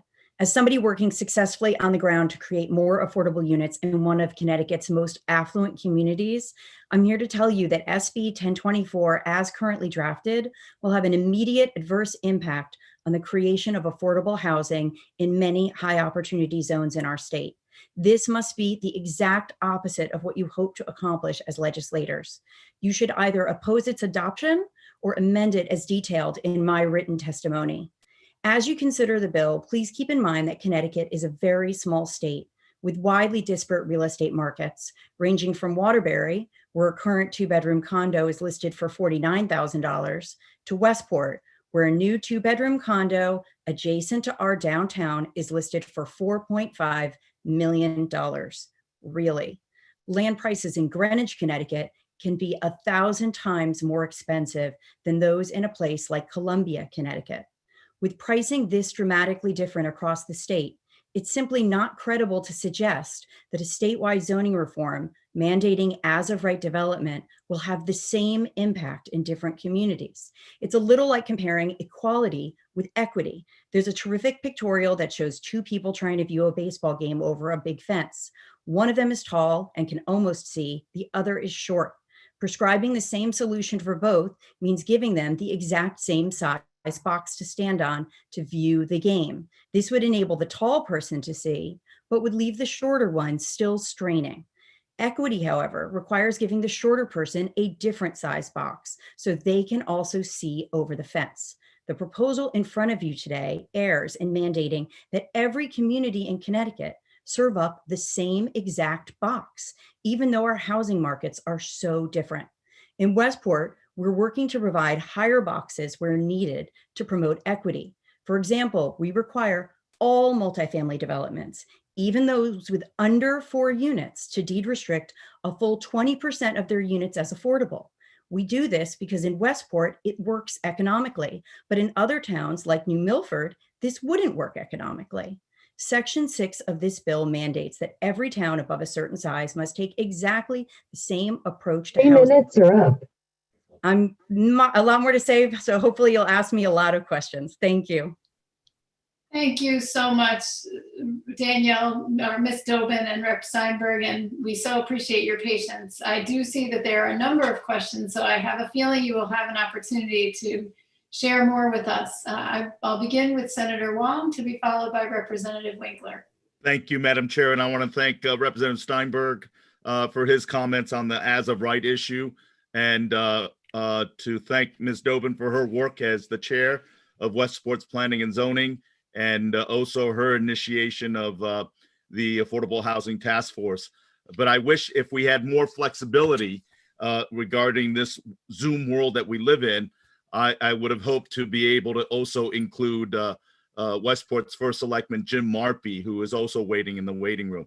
And I don't know if the chair would indulge in having him exchange as well, sooner versus later. But that being said, Danielle, thank you for your great work. Can you talk a little bit about the impact that it would have in Westport as it relates to the TOD proposal for not only the main Westport train station, but also Greens Farms and the surrounding communities of Southport that would be impacted by these overreaching terms that you're reading? Thanks, Senator. So I'm not going to speak about Southport because that's actually a part of Fairfield, but I'm happy to talk about the impact in Westport. And the impact in Westport is really similar both around the Saugatuck train station and around our main street. What we've done in Westport is leverage our really expensive land prices to require, as a price of doing business in Westport, 20% affordability with every single multifamily project. What that does is incentivize larger projects because applicants, who are of course looking to make money on their projects, are assembling land and building slightly larger projects to offset the cost of all of that affordability. What this bill does is gives developers an opportunity to completely and totally bypass our 20% affordable. Instead, they can build 4 townhouses, luxury townhouses as of right. And remember that $4.5 million price tag attached to a new townhouse that's across the river from our downtown, what this will do is allow people to build small projects with 4 of those up to 15 different units. Let's say there'll be 3 or 4 of these projects per acre in all of these areas. No applicant is going to self-select into our inclusionary zoning when they can opt instead to build purely luxury units. And what it does is removes from our control, the Planning and Zoning Commission's control, and we are elected in Westport, the opportunity to use a number of different tools in our toolkit to incentivize affordability. And instead of affordability, as of right market in a place like Westport, it just means as of right luxury. And I don't believe that that creates anybody's definition of middle housing. And of course, there's all sorts of environmental concerns and the like, dealing with Saugatuck, which is located adjacent to our river, or Greens Farms, which is almost entirely surrounded by marshland. But, you know, those almost come secondary in terms of what I'm talking to you about today, because I know that a lot of you care deeply about affordability, and I don't want you to adopt something to diversify housing that actually will have the opposite impact, which is why when you look at this bill, don't look at the intent. I believe the intent in people adopting this language and coming forward was only good. Good people have worked on drafting this. The problem is they're trying to make it work everywhere, and it just can't, given the fact that in Greenwich, half an acre can sell for $1.8 million. And in a place like Columbia, Connecticut, half of an acre can sell for $1,900. The same solution doesn't work everywhere. Without a doubt, and I know we're constrained by the 5 minutes, and even within your presentation, I have learned a lot. Now, I wouldn't want to dismiss the environmental impact. Westport is a coastal town on the Long Island Sound, and Representative Steinberg has been a very strong advocate in regards to waste runoff and pesticides. Here's the impact. When you build out density and part of 1024 increases sewer and capacity beyond what, and I hope DPH will be able to testify on that concern, is there's a significant environmental and watershed concern as well, isn't there? Yeah, absolutely. And I'm glad that you brought up the, you know, just the situation down in Saugatuck, because there's this idea that if something's close to a train station, it's Your close 5 to minutes are up. I'm just going to finish answering the question, if that's okay, like grocery stores and schools. But our Saugatuck train station is nowhere near our downtown. And if somebody's living there with no parking, they have no safe pedestrian access to get to any of the important amenities that they'll want to visit as a part of their daily life. And I hope you'll take that into consideration. All of the train stations around Connecticut are also really different. Danielle, I would love to speak with you longer. Obviously, we're constrained by this because of the list, but also a process that I objected to. But nevertheless, I'll reserve asking additional questions after my colleagues are able to engage with you. Thank you very much for your work, and thank you, Representative Steinberg, as well. Thank you, Senator Wong. Next on our list, we have Rep. Winkler to be followed by Rep. Arnone. Yes, thank you. And thank you for your testimony. So the law of supply and demand still works in Greenwich, doesn't it? So that if there's more housing, wouldn't the housing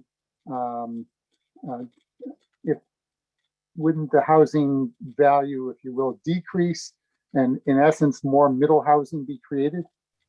So thank you so much for asking the question. So I'm here representing myself, but I'm from Westport, not Greenwich, but the same rules of economics definitely apply in both places. So I think that's such a terrific point, because I've heard a lot of the advocates for this bill talk about the fact that flooding markets with so much more supply will adversely impact pricing. The pricing of houses across the board will decrease, and then homes will be more affordable in more places in Connecticut. The problem is in locations like Greenwich, since you brought it up, New Canaan and Westport, where new townhouses and new condos are so expensive. There's a new project in New Canaan that's adjacent to their town. It's beautiful, and the new units there are selling for $2.5 million. So let's assume the market is flooded and the prices are reduced by 30% because so much more supply has driven down the cost. Those units will still not be this missing middle housing. And that's where I think this idea that the same solution will work in every town is different, and why instead, in my amendment, I encourage this group to look at amending 1024 to remove entirely this mandated language in section 6, and instead ask towns in their 830J affordability plans, which are due a year from this summer, to incorporate any of these tools that may work in their towns, whether it's inclusionary zoning, whether it's cottage clusters in locations where there's no access to sewers, whether it's as of right multifamily, or whether it's creating housing development funds. There are so many different approaches to creating affordable housing, but a lot of it has to do with the basic economics and where housing prices are really, really expensive. I'm not making up that $4.5 million asking price for a 2-bedroom condo by the main street in Westport. Even if the cost of housing is reduced by 50%, it's still not the middle housing that we're looking to do, but it's not impossible to create middle housing. And the legislature, by adopting 830J, has given every town in Connecticut a roadmap to create their own path forward, to create a diversity of housing in their communities. I wouldn't take what we're trying to start accomplishing and limit the tools in the planner's toolkit by saying around TOD and around main streets, this type of housing is going to exist as of right, and applicants are going to self-select into that, and you can no longer incentivize anything else. So you would take out the requirement in this bill for multifamily housing and replace it with 830J? So 830J is a provision of the state statute that requires every municipality in Connecticut to adopt an affordability plan every 5 years. And we have all just begun working on these plans. And what you can do today is transition section 6 from telling towns what to do specifically, even though I've now put you on notice that it's not going to lead anywhere you particularly want to go in terms of pricing and affordability. Instead, to utilize some of the strategies that we have all learned work in various different towns and choose what works in each town. Because it's not only about the land price, it's about infrastructure, it's about access to public transportation, access to jobs, soils, coastal resources, all of that. So what I submitted in my written testimony was a substitute amendment, substitute section 6, which deletes all the mandatory language and instead empowers towns to pick what works for them in their town, given the specific conditions in that town, and then present that as part of these affordability plans with the entire idea of diversifying towns in a way that's thoughtful across Connecticut in each town, instead of picking what might work in, let's say, Woodbridge or Weston and imposing it in Columbia or New Canaan or New Milford. I'm familiar with towns that ignore their own plan of conservation and development. What happens if a town chooses to ignore its own plan under 830J? So first off, I'm a huge advocate. I wrote in my testimony that I'm a big advocate of one of the pieces of legislation that you looked at last year. I think it's 6107 that I advocate that you also adopt this year, which puts a little bit more teeth into the affordability plans. But what's really important is that we already have a mechanism in Connecticut to bypass local zoning laws if there's insufficient housing, and that's 830G. And I think that when, again, it goes down to economics. So when we talk about changing the laws in towns to allow as of right development of what's called gentle multifamily, that could happen right now. Your 5 minutes are up. Pursuant to 830G. And if you look at a town, Weston's a great example, where there's never been an 830G application, the issue isn't the zoning and what's permitted, it's the economics of developing there. And that has a lot to do with land prices and what things can sell for and sewer access, and nothing to do with what the zoning is. Thank you. I'm only sorry I can't ask more questions, short ones, to get you to talk more. Thank you, Madam Chair. Thank you. Thank you, Rep. Winkler.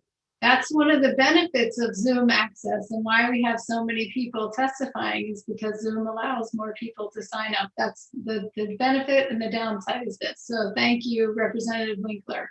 Rep. Arnone, to be followed by Rep. Goupil. Thank you, Madam Chair. Thank you, Representative Steinberg. I know you're between two meetings right now, and equally as important, and public health.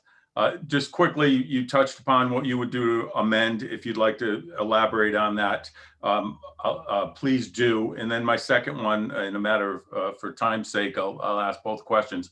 And what do you feel are the benefits of having local municipalities, towns, and cities determine their own accessory apartment and dwelling regulations, as opposed to setting them statewide standards?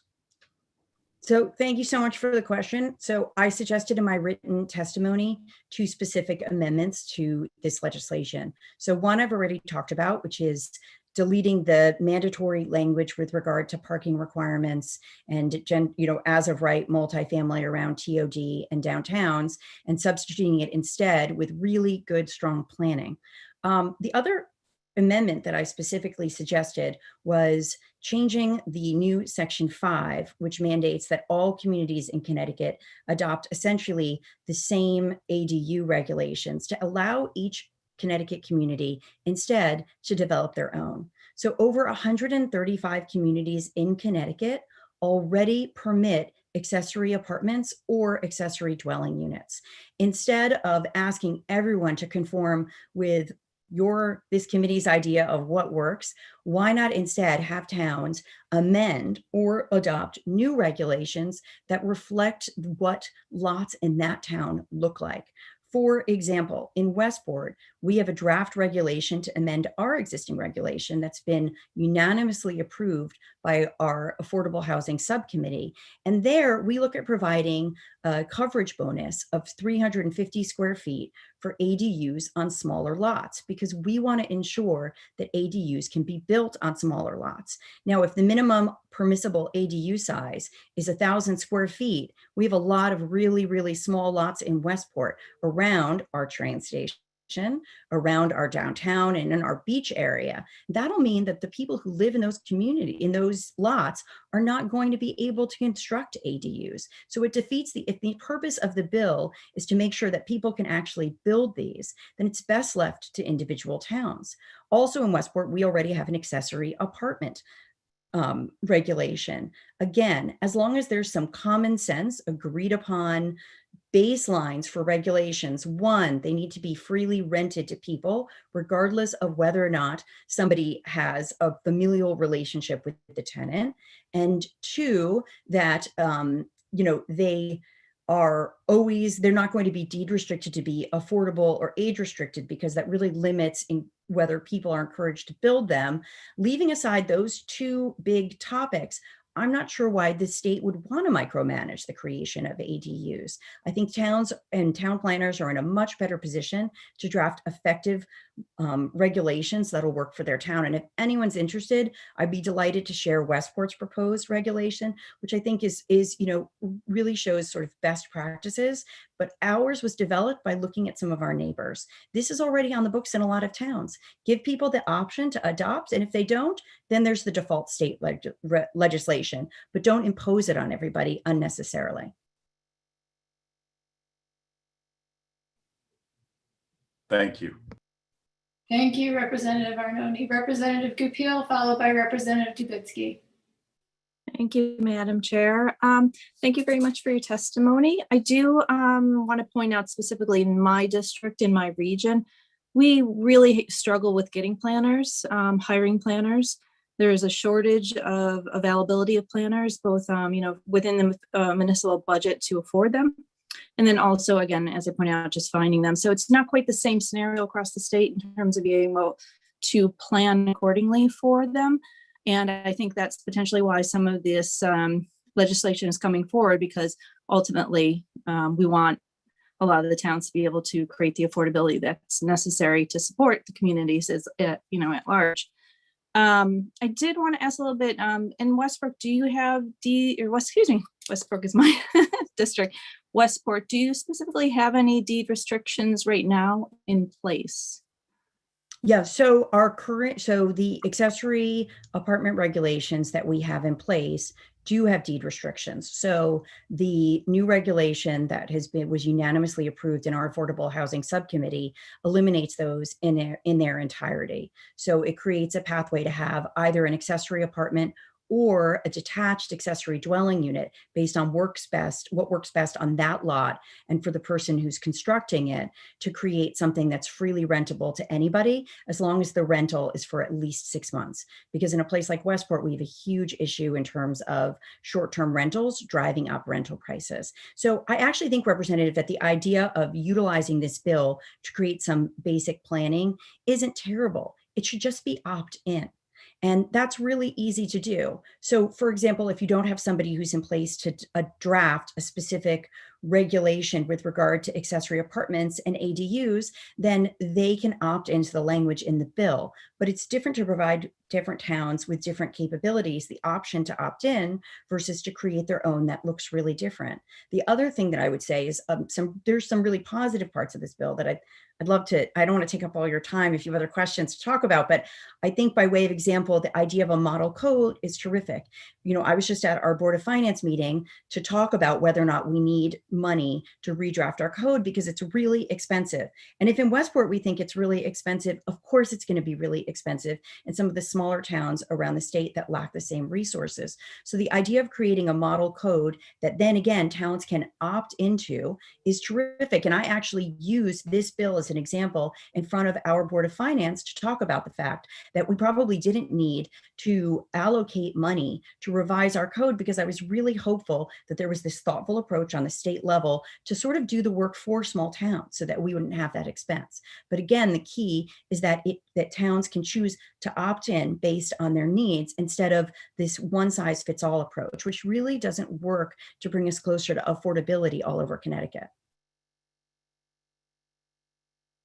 Thank you very much. And just to follow up, ultimately, when you talk about the one size fits all models, I'm a huge fan of transect planning and form-based codes.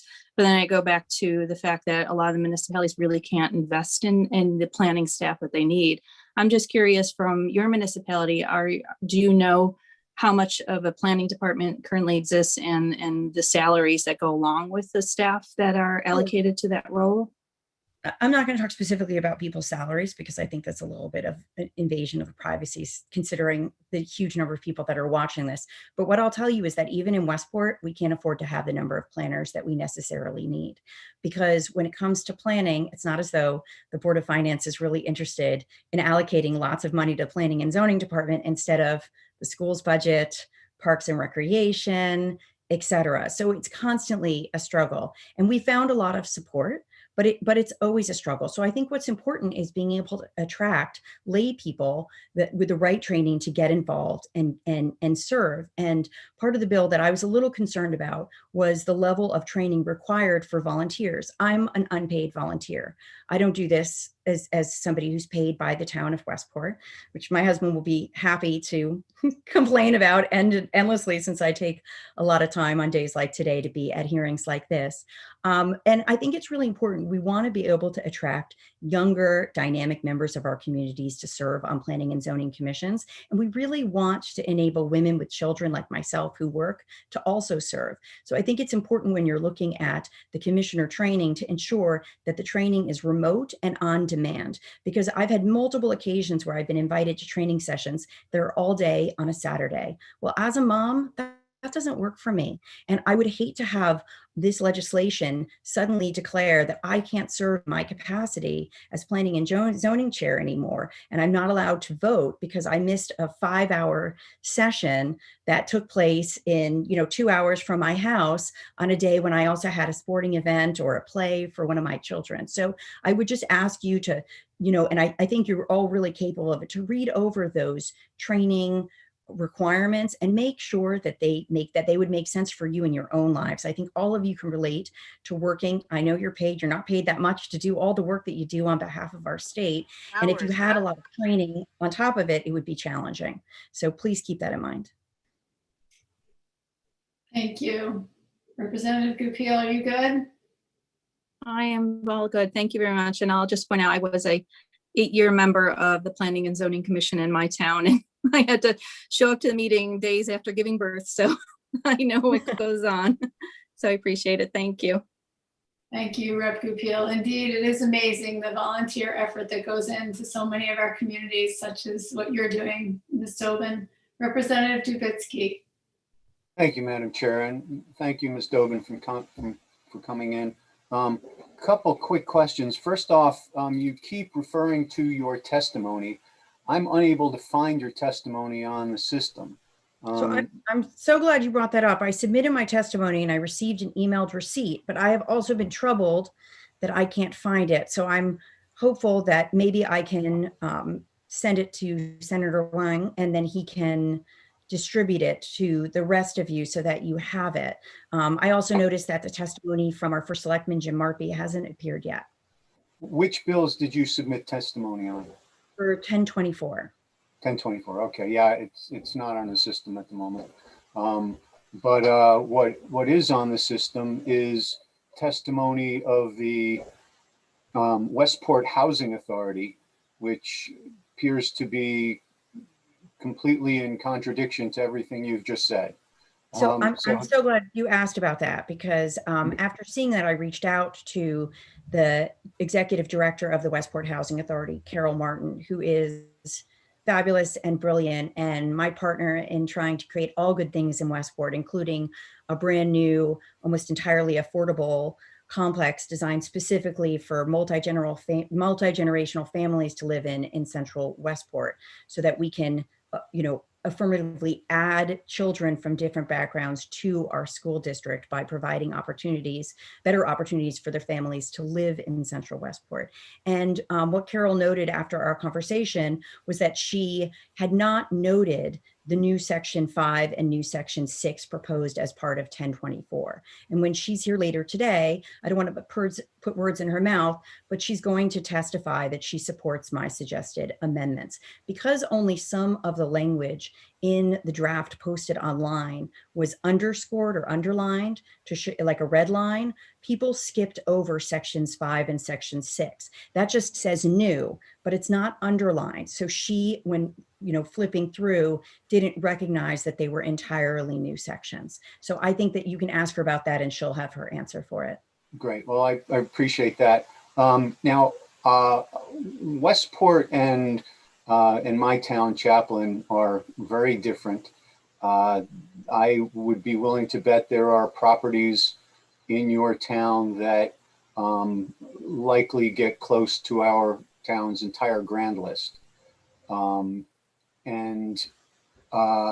But we do have some things in common. For example, in Chaplin, we last year redid our zoning regulations to allow accessory apartments, and unlike most towns, we also allowed detached separate dwellings on a single lot. So we have some things in common, we have some things that are different, which leads me to the question about the model regulations. This model code, the way that this legislature works is they adopt something to be drafted, and then everybody loves it, and then the next year it's mandatory. So I'm just wondering, a town like yours and a town like mine probably wouldn't be happy and probably wouldn't prosper under a similar code. So, what is your view on the ability of individual towns to make their own decisions? Well, I think it's critical that any model code is opt-in with regard to each specific section, and not mandatory for just what you're talking about. I don't know a lot about your town, Representative, but I'm guessing it's really different. So for example, when we were drafting our regulations permitting accessory dwelling units, something that was really concerning to me was some of our smaller lots are actually our most expensive lots, despite what you might think, because of their location. And if we were to permit 1,200 square foot footprint for an ADU with half a floor above, so let's say a 1,500 square foot ADU, which is what we're permitting on lots that are above 1.5 acres, in certain neighborhoods in Westport, those would rent for $15,000 a month. Not what we want to accomplish, and probably not something you're concerned about in your town.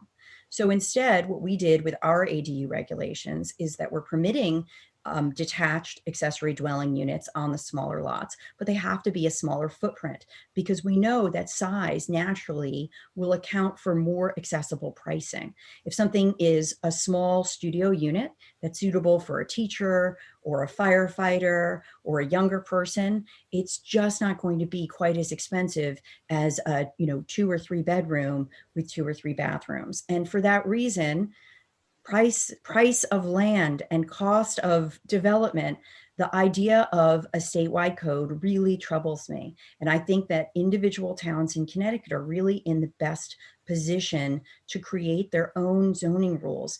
I'm really sensitive about our coastal resources because we have a river and we're adjacent to the Sound in a way that might be different than somebody who lives in a town that's landlocked in the middle of Connecticut. Similarly, I'm really concerned about our property values because we compete with Westchester for residents. Probably not something that you're concerned about in your town. Well, we're certainly concerned about property values as well, and that's another. Not Westchester. Well, it's another issue. It's a different scale, but it's another issue that in this bill, towns would no longer be able to consider the preservation and stabilization of property values as one of the purposes of their zoning regulations, which I think is a big problem, whether you're spending $1 million for an acre or $10,000 for an acre. Let me ask you this: what is an average quarter acre lot in your town go for? I wouldn't say there's an average quarter acre lot because we have quarter acre lots that are in very different neighborhoods. And we've had quarter acre lots that can be sold for close to $1 million. And we have quarter acre lots that are worth a lot less because it depends where in the town a lot is located. Thank you. Okay. And just one quick comment. For $1 million in my town, you could easily get several hundred acres with a very nice house and barns and all kinds of things. Well, that is why as of right multifamily doesn't have the same impact in your town as it does in Westport. The prices are really different across the board in Connecticut. And I think that as legislators who want to create accessibility and a diversity of housing, you need to take that into account. Thank you. Thank you, Madam Chair. Thank you, Representative Dubitsky. And we have Senator Huang for the second time. Thank you, Madam, for the second time. I wanted to take kind of a macro basis as the state senator representing Westport and Fairfield. Sometimes the imagery and the easy portrayal by the media is that we are the Gold Coast. But share with the audience here is the fact that Westport has 4 significant housing initiatives in Hales Court, Sasko Creek, Canal Park, Hidden Brook, and the fact that it has one of the earliest homeless shelters in Homes with Hope that started in 1983 and Operation Hope in Fairfield in 86. The culture and the personality of Westport is one of understanding accessibility, even though the cost has skyrocketed. There is a social consciousness. And I want to be on the record and get your thoughts as a planning and zoning chair and being very active in the community, that those values are reflected in the town government as well. Well, I appreciate the question. I chose to get involved because I have seen that in Westport, there are these existing affordable housing complexes, et cetera. But I actually thought that we should be doing a lot more to diversify our housing across the board. Mm-hmm. And I'm really proud that since I've joined the commission, that we've really done that. So, I think that we've approved about a dozen mixed income multifamily. In the testimony, which hopefully we'll eventually post, you can see some pictures of them. They range anywhere from 100 units to 26 units to 4 units and everywhere in between. And all of them are deed restricted to be a minimum of 20% affordable. I've been working with our first selectman's office and the Westport Housing Authority to create the new community that's designed specifically for families in Central Westport that I talked about. So I'm somebody that truly believes that changing the zoning rules as a policymaker can impact not just the diversification of housing types in a town, but also the diversity of the racial demographics in a town. But I don't know that that's true everywhere in Connecticut. I do know that that's true in a place like Westport. And as a policymaker, I've tried to be involved in a positive way to advocate for changes. And I think I'm succeeding in doing so because I have a lot of people in town who feel the same way, trying to accomplish the same thing. But at the same time, it's always challenging when property values are so much. And the idea of having the state with this section 6 of the bill mandate the type of housing we should have around our train stations and our downtown and take away our ability to approve projects like Belden Place with 17 units, that's 20% affordable, or the Saugatuck Center with I think 26 units that are 20% affordable, or the Ketchum townhouses we just approved, 17 units, 20% affordable, the Riverside project that we just approved. And we also changed our regulations because we want more 3 bedrooms, to encourage more 3 bedrooms, because we're trying to attract a diversity of families to our town, to have instead the state come and say, guess what, those 3 bedrooms, none of them are going to be affordable anymore. They're going to be as of right luxury. That would really set us back. And I think there's a better way forward. And I think that you can do better than this bill. And I hope that you'll choose to. Absolutely, Danielle. I wanted to, and I thank you for that, because in working with you, could you just share the town's leadership in thinking out of the box, in crafting solutions, the project that we worked on in regards to looking at CTDOT, Department of Transportation land, and being innovative and kind of crafting proposals? Sure. So that, Senator, that really comes from the planning part of planning and zoning. And we're really fortunate. Can you explain the project? Sure. Well, we have a group called Team Westport, which is our group that exists to help promote a diversity of people feeling comfortable in Westport and living in Westport and being attracted to living in Westport. We have our first selectman's office. And I'm really fortunate that when I founded our first affordable housing subcommittee for the P&Z, the first selectman, Jim Marpy, the third selectman woman, Melissa Kane, and the head of Team Westport, Harold Bailey, as well as the executive director of the Westport Housing Authority, were regular attendees at the meeting. So instead of this just being me shouting into the void about affordability, all of the important players were in the room there with me. And what we did was talk together about what we wanted to see in Westport. And we knew that if we wanted to see actual desegregation of our schools in a meaningful way, we needed to create more opportunities for families with children to live in Westport. And all of this multifamily that had been approved up and down the Post Road that had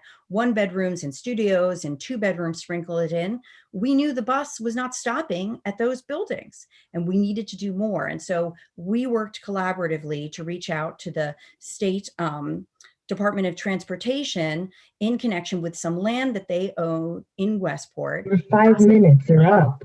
I'll just finish the statement asking if they could rethink how they utilize that land, because that land, unlike our downtown or our train station, is located in walking distance to the bus and walking distance to schools and walking distance to several grocery stores. And we knew it would be really well suited for development into an affordable community. And working together with all of these different stakeholders, including the incredible neighbors across the street who call themselves the YIMBY group, yes, in my backyard, we've actually been able to persuade the state to work with us. So absolutely, Danielle. And I really wanted to be able to tell that story, because these are the initiatives based upon local leadership. And just as Representative Gobio said in her experience in planning and zoning, you are trying to create solutions. And this is an opportunity where collaboration with state government, with the neighborhood, has created solutions that is the win-win for the community. And I hope we learn from that model and use the talents of the people that are on the ground in our localities, rather than having the one size fits all that really is, unfortunately, the easy solution, not the right one. So unfortunately, I'm very frustrated by the fact that we're not able to engage and talk more about some of the incredible experiences and insight that you could educate us on. I know it, but I just wish we were able to share that with a broader audience and with my colleagues on this. But nonetheless, we're constrained, and I appreciate the time that you've given already. Thank you, Madam Chair.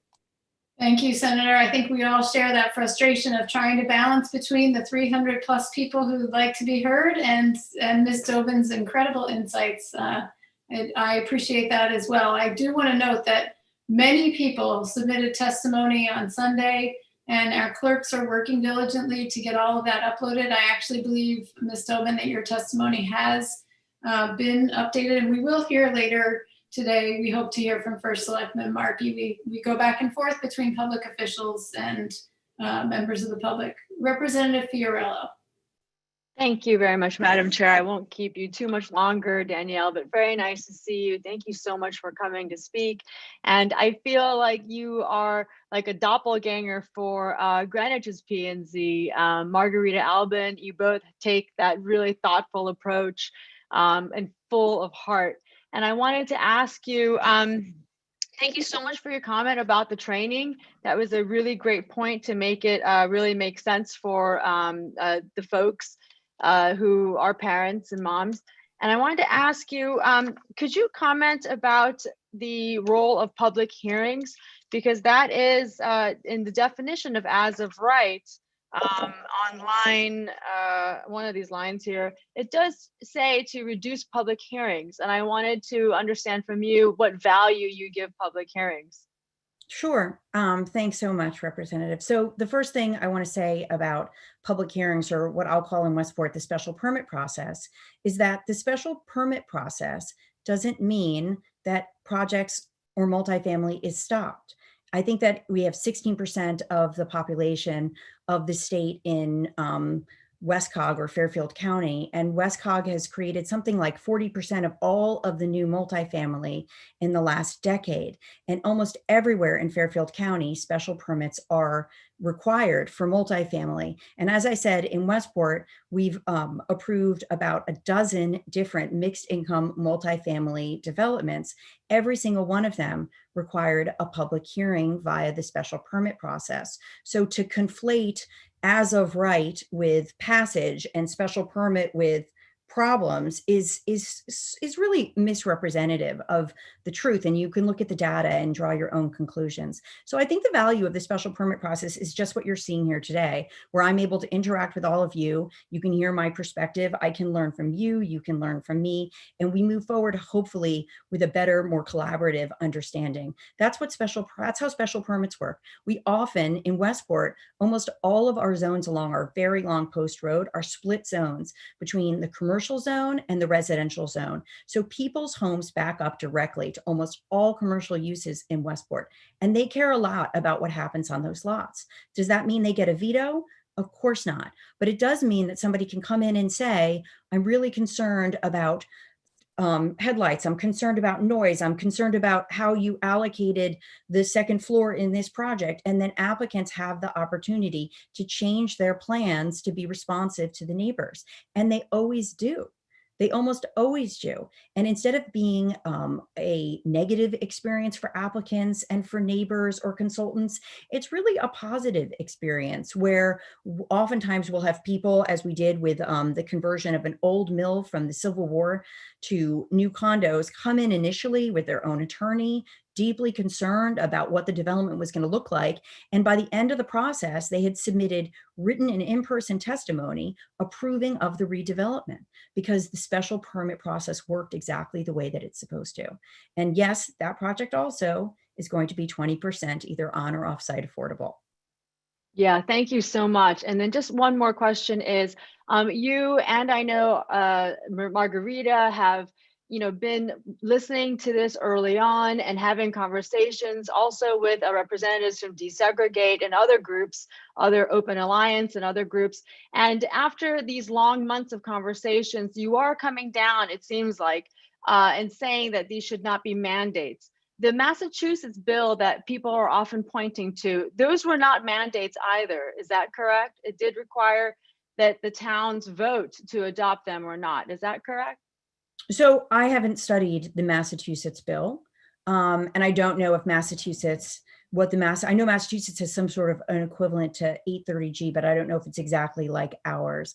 But I will say that I was really appreciative of the fact that people who were leading Desegregate CT reached out.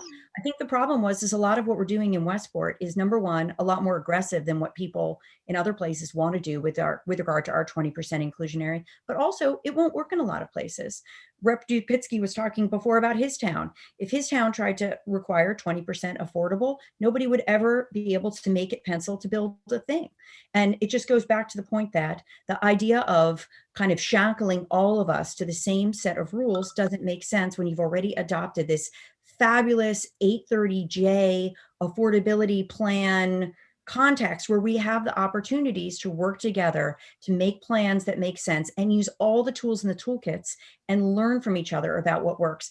By way of example, I gave a roadshow presentation to the Greenwich Affordability Committee about inclusionary housing, and now they're thinking about drafting their own legislation. The same thing in Ridgefield, because our peer towns are learning about what works from each other. And then we're going to include all of that in our own affordability plans under 830J. What I hope you'll do is empower us to use all the tools in the toolkit and not limit us to something that might work in town A, but is going to be just a disaster in terms of creating a lot of as of right super luxury condos and townhouses in town B. Thank you. Thank you, Madam Chair. Thank you, Representative. And thank you, Ms. Dobin, for your time with us today. We appreciate it and look forward to continuing the conversation for certain. Thank you so much. Next on our list, we have Mr. Lawrence Terreno. I believe Mr. Terreno is joining us by phone today. Mr. Clerk, is Mr. Terreno available with us by phone? Yep, Mr. Terreno, I unmuted you. If you can just do stop. Hello. We can hear Hello. you. Welcome, Mr. Terreno. Can you? Yes, we can hear you. Please. Okay. Okay. I am Lawrence B. Terreno, 74-year-old veteran, 56-year resident and businessman in Westport. I reside with my family on Riverside Avenue.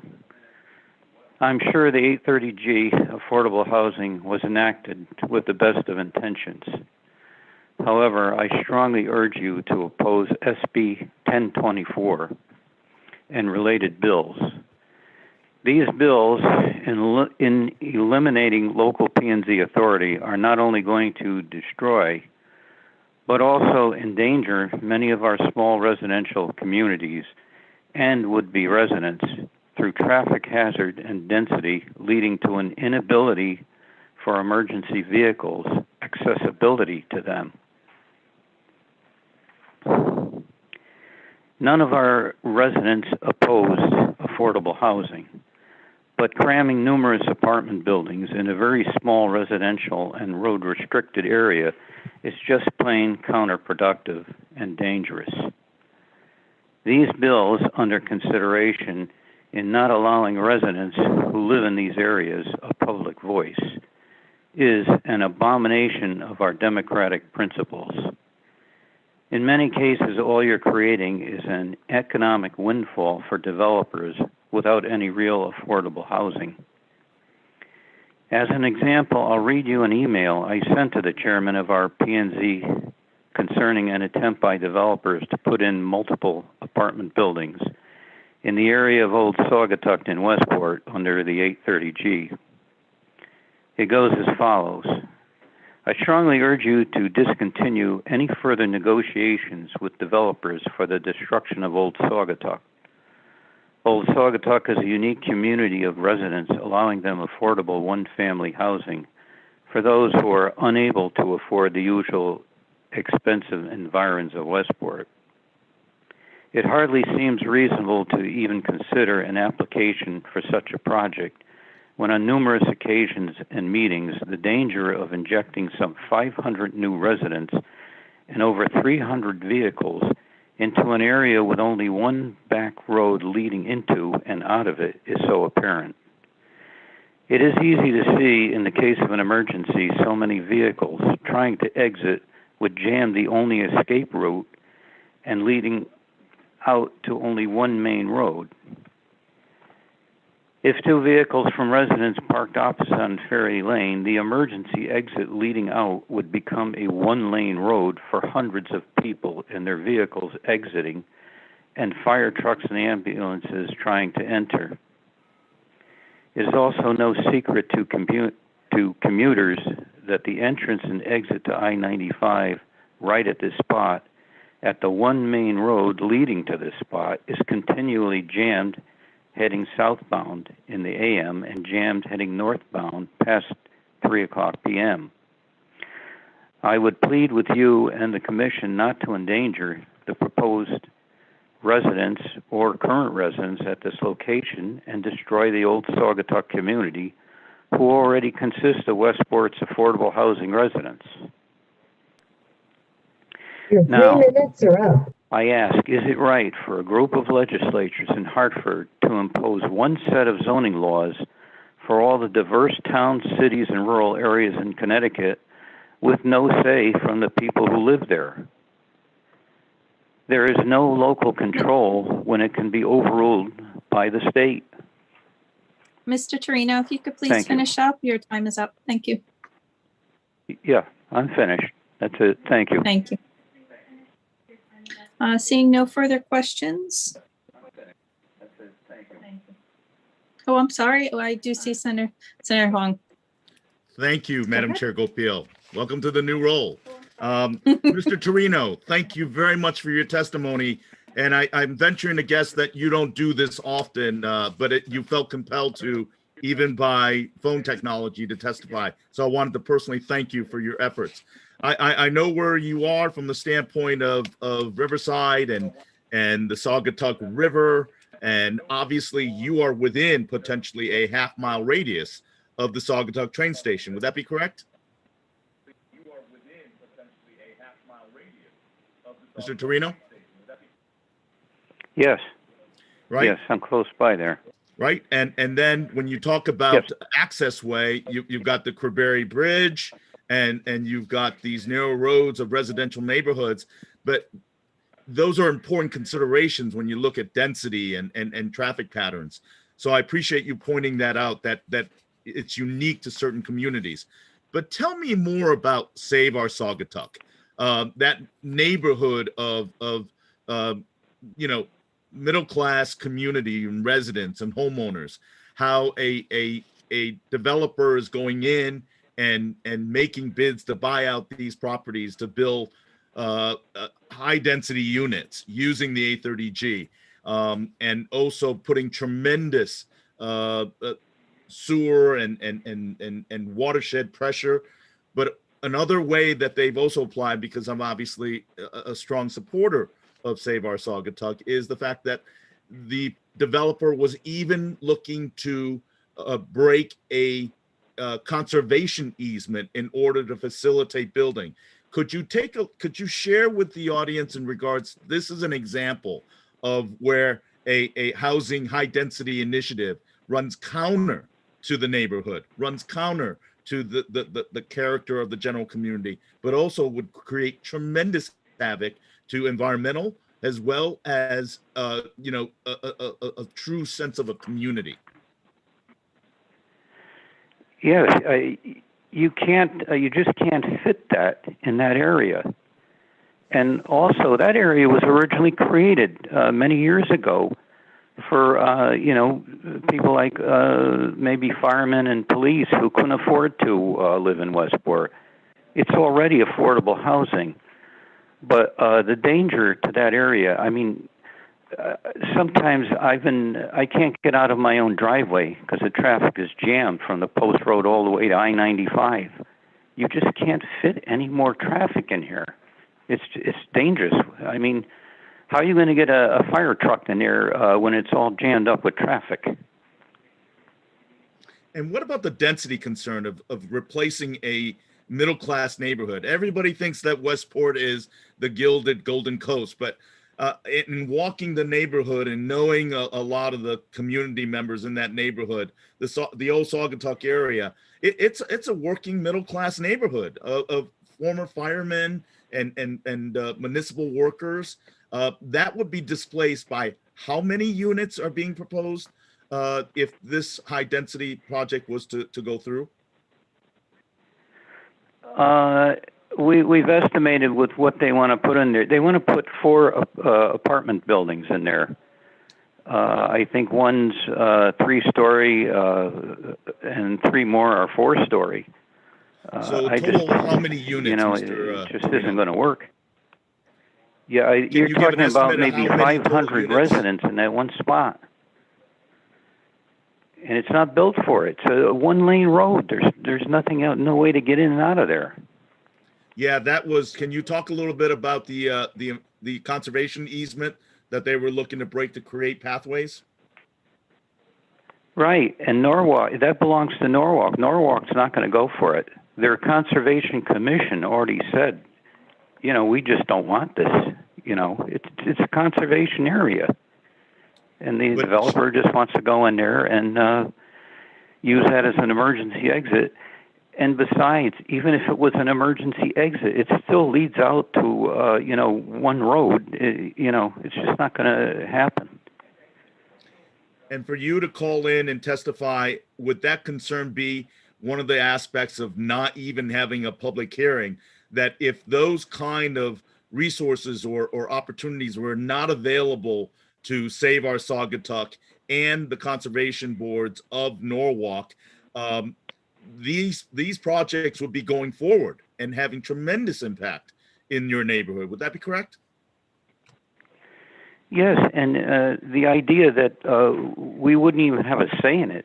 I mean, you know, what's the sense of having a public hearing on it if the state can say, I'm sorry, we're overruling that, and you just have to do what we say? That doesn't sound Actually, right. Lawrence, in That's certain just aspects wrong. of these bills, you wouldn't even be afforded a public hearing. So I appreciate you taking the effort and having your voices be heard and representing the very good people of Save Our Saugatuck and so many others throughout the state. So thank you for making the effort, and thank you for the opportunity to interact with me. I appreciate and applaud all your work of the community. Thank you. Thank you, Mr. No, I thank you for at least upholding democracy. Well, I appreciate that. And you are part of that democracy by making the call in and having your voices be heard. So I want to thank you and applaud you as well, sir. Thank you, Madam Chair. Thank you. Thank you again. We do have a question from Representative Veach. Yes.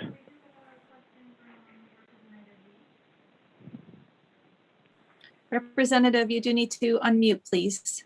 I'm sorry. To you, Mr. I'm sorry, Torino. I just wanted to thank you for coming out today and speaking on this subject matter. I wanted to just reiterate to you also, thank you for serving. I understand you're a veteran. Did you mention that? Yes, I tell you, it was my privilege. It wasn't a sacrifice to me. Thank you again for your service. Now, you mentioned that this is a conservation area that creates an issue there. Can you tell me that would also include issues with native wildlife, correct? From an environmental standpoint? Because, yes, there's just a dirt road going back there, and it's made for people, you know, just to be able to walk through this area, and there is wildlife in there. Okay, I just wanted to point that out, and I thank you for coming out today and speaking against this. I appreciate it. You have a wonderful afternoon. Again, thank you for your service. Okay, I thank you for letting me be heard. Thank you. Thank you very much. I do not see anybody else with a raised hand. We'll be moving on to Representative Retigliano. Hi, can you hear me okay? We can hear you. Thank you. Thank you. I was so excited to be fifth on the list today. Good afternoon, co-chairs Casano, McCarthy-Vahey, ranking members Zullo, and distinguished members of the Planning and Development Committee. I signed up to testify today on an issue unrelated to the one that you guys have been discussing for hours.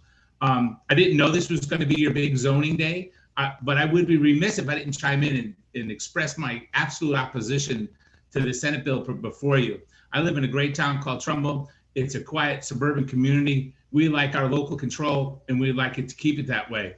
So I just wanted to, if all due respect to Mayor Bronin, if he thinks all these ideas are so great, he could just change the zoning laws of Hartford and have all the development he likes in any way, shape, or form, just like we in Trumbull could keep the character and small suburban nature of our town that we choose. If my town votes to change that, all more power to them. But I do think it's their decision. I'm here today to talk to you about the extension of the governor's executive order 7MN. As we all know, in the legislature, we all wear different hats, right?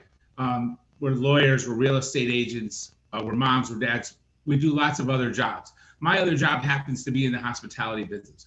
And we all know that my industry and that sector has been especially hard this past year.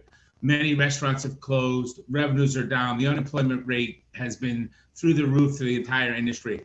One of the brightest spots that the governor did during the pandemic was the extension of the patios, the ability for restaurants to go outdoors without going through all the red tape and jump through hoops and extend their outdoor dining. We believe that even though the pandemic is waning, that people will still be more comfortable over this summer outdoors than they are indoors. So the original bill that we put in was just calling for an extension of the governor's executive order 7MN. I don't know what language got populated into the bill. The bill looks like it might be the governor's proposal on his ideas about zoning, which we may fully support at another time. But for right now, we would like just a one summer extension of the executive order, allowing restaurants to put tables where they like so that they might save some more of these small businesses. I know Chairwoman McCarthy and Ranking Member Huang are from Fairfield. I happen to have a restaurant in Fairfield. We weren't able to take advantage of just based on my layout, of the extra tables or going out into the road or whatever, because it was a little dangerous. But so many small businesses in town did. And I really believe, but the governor signing that executive order, it was a lifeline to many small businesses, and many are in business today based solely on that alone. And I would like to see it, even temporarily, continue through this summer. I think you could help an awful lot of family-owned establishments. I want to thank you for your time and attention. I'm happy to answer any questions. Thank you. Thank you so much. I have Representative McCarthy-Vahey, please. Thank you very much, Madam Chair. And Rep. Tigliano, thank you so much for your advocacy on this issue. And I wanted to specifically address something that you said in terms of language. You may have heard earlier in the conversation that this committee chose to do only raised bills this session, which means that every bill that's being heard by the committee has been fully drafted in legislative language. What that means is that our LCO attorneys are amazing and have done yeoman's work in drafting in legislative language all the bills. It's our intent as a committee to then, once those bills have been heard, to be able to amend them. And I will share with you and with everyone on the committee in an effort to help. And I think just because of timing, we did plop that language in there that you are correct. It is the language that is similar to the governor's bill, which will be before us, I believe, next week, 6448. But I am committed to working alongside you and the folks from the Restaurant Association and our ranking members as well, and my co-chair, Senator Casano, to addressing the more specific and timely needs that are with respect to that executive order. So I just wanted to share that with you and also with members of the committee and the public as well. Thank you very much. I respect the fact that you understand the emergency of the situation. Thank you. Moving on to Representative Lamar. Thank you, Representative Tigliano, for your testimony today. Good to see you. I miss seeing you up at the Capitol. Good to see you also, sir. And I want to thank you again for a variety of things. you and I know how much the restaurant industry has struggled over this last year. You firsthand know the industry and the association. My city, as you well know, relies a great deal on our incredible restaurant scene and our offerings. You personally have done wonderful work working with a group of students out of Wilbur Cross in the past, and I just want to thank you for all of your efforts in that regard. And I want to highlight something you brought up. Of course. I want to highlight something you brought up about sort of the traditional regulatory burden that restaurants have to go through when they want to include outdoor seating. Can you talk to me about like the costs associated and the time associated traditionally with going through that local approval process? Sure. Well, first of all, you have to have an approved place to put your patio. So the beauty of that executive order was the governor just sort of said, hey, if you got a couple of parking spots out front, you can temporarily place some tables there. It really helped an awful lot of people. But normally we restaurants, it all is based on parking, except if you're in a downtown location like New Haven, where you have parking garages, it's less so. But in the suburban location, the amount of tables you could have in the restaurant are usually tied to the amount of parking spaces you have available. So there, normally we have to apply to the town. We have to get signed off by the health department, the building department, zoning. We usually go before the zoning board just to have the extension of the patio, because there's also liquor involved. And if you are serving liquor on the patio, you have to have certain sort of restrictions so that people can't just come in and go out. You know, you have to have sort of fencing and a barrier. Does that make sense? So it's quite extensive. You know, some could say it should be extensive. It just, we're sort of dealing with, you know, in the pandemic, nobody wanted to sit inside. So this sort of helped people to sit outside. And I think that was important to consider as we move forward. There may be opportunities for us to streamline this process even post-pandemic, because I hear from a lot of local restaurants and local folks who are just saying, look, this is so much of a burden that it's almost impossible for us to go through the multi-month, multi-year, costly procedure. We're compliant with Department of Public Health. We're already compliant with Department of Consumer Protection. We're already compliant with all these other regulatory statewide schemes. Why make us go through this additional process? So I think you highlight an opportunity for us to make it a little bit easier for folks who are. If you read the language they put in the bill, you know, we all might be sitting here today saying that it's not the correct language for what was originally proposed. It's the governor's proposal. It actually meets some of those goals you were just talking about. I think with some being a little bit more inquisitive about it, I think we all might be able to support the governor in his efforts to streamline that process.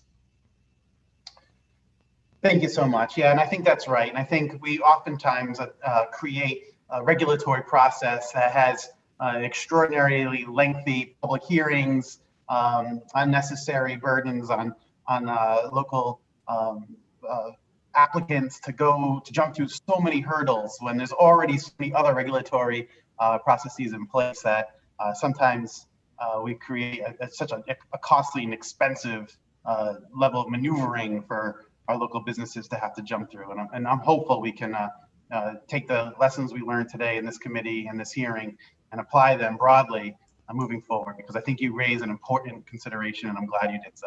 Thank you. Well, thank you, Representative. Thank you very much. We have Senator Hong. Thank you, Madam Chair. Welcome, Representative Ritigliano. Great to see you. Thank you very much in your efforts and working with Mr. Scott Dolick of the Restaurant Association. Following up on the governor's executive order and really the real effort to kind of provide support and sustain our restaurant industry during these very difficult pandemic economic times. So I wanted to compliment you and your leadership on this in general law as well. But one of the major components of this is not only the executive order, Representative Ritigliano, but also the incredible cooperation of local municipalities during this executive order stint. Can you talk a little bit about how local municipality and their leadership and zoning boards have worked hand in hand with our restaurants to be sure that safety standards and road safety are in place, but also adapting to kind of bend over backwards to help your restaurants be able to increase outdoor space?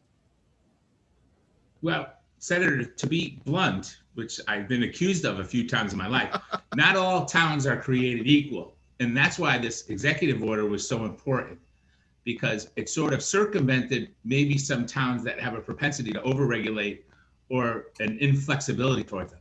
And then you have towns like Stratford or Fairfield, quite frankly, and even West Hartford. West Hartford, if you look at it, they're sort of like the model. They embraced this whole outdoor thing. They started blocking off streets. They put up barriers for people. They were like so concerned about their restaurant culture that they bought right into it. So the executive order sort of helped us, some members who have maybe businesses in certain towns, get around it, because it was assumed you could do it, and then you just sort of had to adhere to whatever regulation they came up with within that space. I don't know if that entirely answers your question, but otherwise we have a good relationship with health departments. We've instituted every safety regulation, all the sanitizing protocols, the spacing protocols. I'm sure you've been out and seen most restaurants have adopted the plexiglass. They really have tried to do what they can within the guidelines to keep people safe and also to keep people employed and to stay in business, which is really, we've lost 600-800 restaurants since the pandemic started. I do believe that this EO, the executive order by the governor, saved many. I could actually attest to a couple of mine that really, we lost one restaurant. We closed a restaurant during the pandemic. And quite frankly, a lot of it had to do with where it was. We did not have an opportunity to do anything outdoors. We were in a downtown location, so takeout didn't work. And the business had fallen so far that we weren't able to make it. And that's a story that's, throughout Connecticut. And then I have restaurants in other places that were able to take advantage of the outdoor seating. And it really, people felt comfortable and they came out. It gave them a little bit of sense of, they wanted to be outside. And so they were able to patronize the business. I feel we saved a lot of jobs and we saved a lot of businesses with that executive order. There's a couple of things, bright spots through the pandemic. And you have to applaud the governor when he does good things. And I thought this was a good thing. No, and I appreciate that. And it's kind of interesting that you offered that not all the municipalities are on board. And I do want to acknowledge, because a lot of other colleagues are different committees and hearings. I do want to publicly acknowledge that Senator Champagne, as the mayor of a town, did cite some question in regards to, local municipal control in regards to traffic safety and considerations. Maybe we could learn from the West Hartfords and the Fairfields of the world and see how municipalities were able to work hand in hand with our restaurants and kind of crafting this bill. Because I think there has to be a delicate balance between the executive order, which is kind of a fiat decision from the state to the local municipalities, versus working and collaborating with our municipalities to see what is in the best interest of restaurants as they try to, overcome this challenge of economic, cliff that we're dealing with. I will say that I agree with you, and I'm happy, and I'm sure the industry is happy to work on any legislation. This particular legislation is temporary. It's for this summer or possibly next summer. That's up to the committee. So it's sort of a temporary thing to keep some of these family businesses afloat. It worked last summer. We think there's still going to be some trepidation or a little bit of apprehension to go inside this summer. So we're trying to sort of give a lifeline. So although I would agree with you and we should work on all that stuff, this is a temporary thing. And I appreciate that clarification. And ultimately, with that said, I am fully in support. This may be one, as we may have contrasting views in this committee debate on other bills. I think we have pretty clear consensus that we all love our restaurants and we want to make every effort to support them during these difficult times. So thank you, Representative Tigliano. And I think it's another important point that you just raised here is this is a temporary measure going through to this summer. And that may give some comfort to some of those people that may be concerned, that may follow up with additional questions as well. So thank you, Representative Tigliano. We have Representative Dubitsky. Thank you, Madam Chair, and thank you, Representative Tigliano, for coming in. I read through the bill and I read through your testimony, and listening to you, I'm not exactly sure what change you would make to the existing bill. I see in your testimony you asked that it be fixed. do you have like a I felt I quick outlined that, synopsis? Representative. The Chairman McCarthy said that the bill was populated by a different sort of proposal. It was the governor's language. He has some ideas about how to fix zoning. The original bill, or the original intent that I'm testifying about, was really just an extension of the governor's executive order 7MM from last year. We were going to continue that through a summer. This, I believe, is the governor's proposal on his version of zoning, which, listen, I read it. I may support the governor's proposal. It just wasn't the one we were talking about. Okay. All right. Got it. Now, I want to make a little bit of a connection between your situation and the zoning situation we've been talking about all day. What towns are your restaurants in? Now we're in Fairfield, Milford, Stratford, Trumbull, Oxford, Branford, Derby. Okay, what's the smallest town you have a restaurant in? Trumbull, probably, I think. Trumbull. Do you have any idea what the population of Trumbull is? 36,000. 36,000. Okay, and that's the smallest one. In a town like mine, we don't. I gotta look that one up. I gotta be honest with you. That's okay. What's that? But is it fair to say that they're in the they're all above 15,000? Yeah, I think that's a pretty fair statement, Representative. Okay, so in a town like mine, we don't have a provision for outdoor dining at a restaurant. It can happen, but there's no as of right.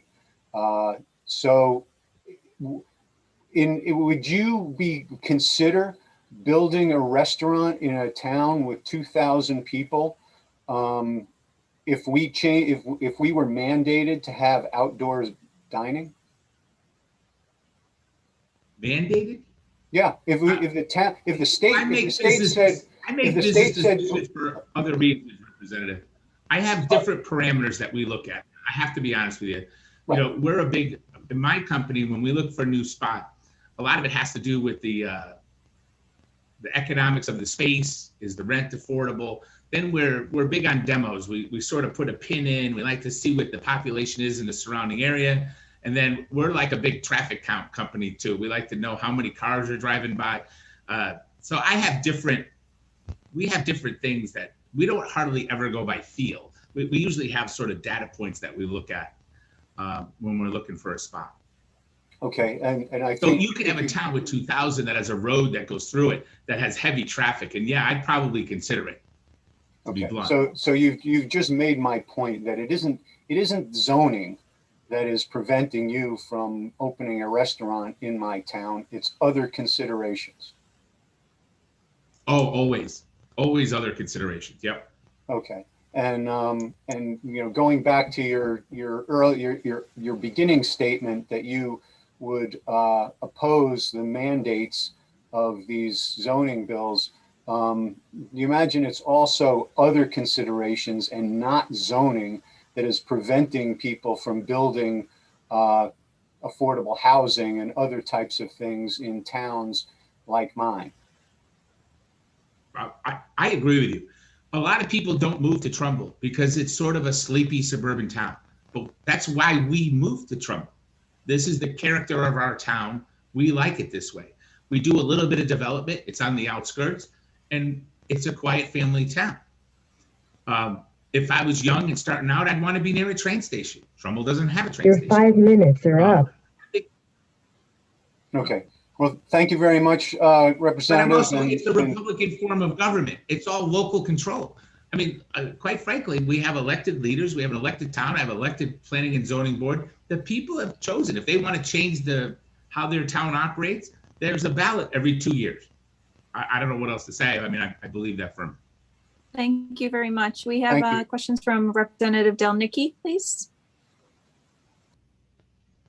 Thank you, Madam Chair. And thank you, Representative Partigliano, for coming forward. In my district, we have the flagship of the Mill River Group, Mill on the River. And I've got to tell you, that lifeline of having outdoor dining last year benefited every restaurant that was able to set up outdoor dining in my community.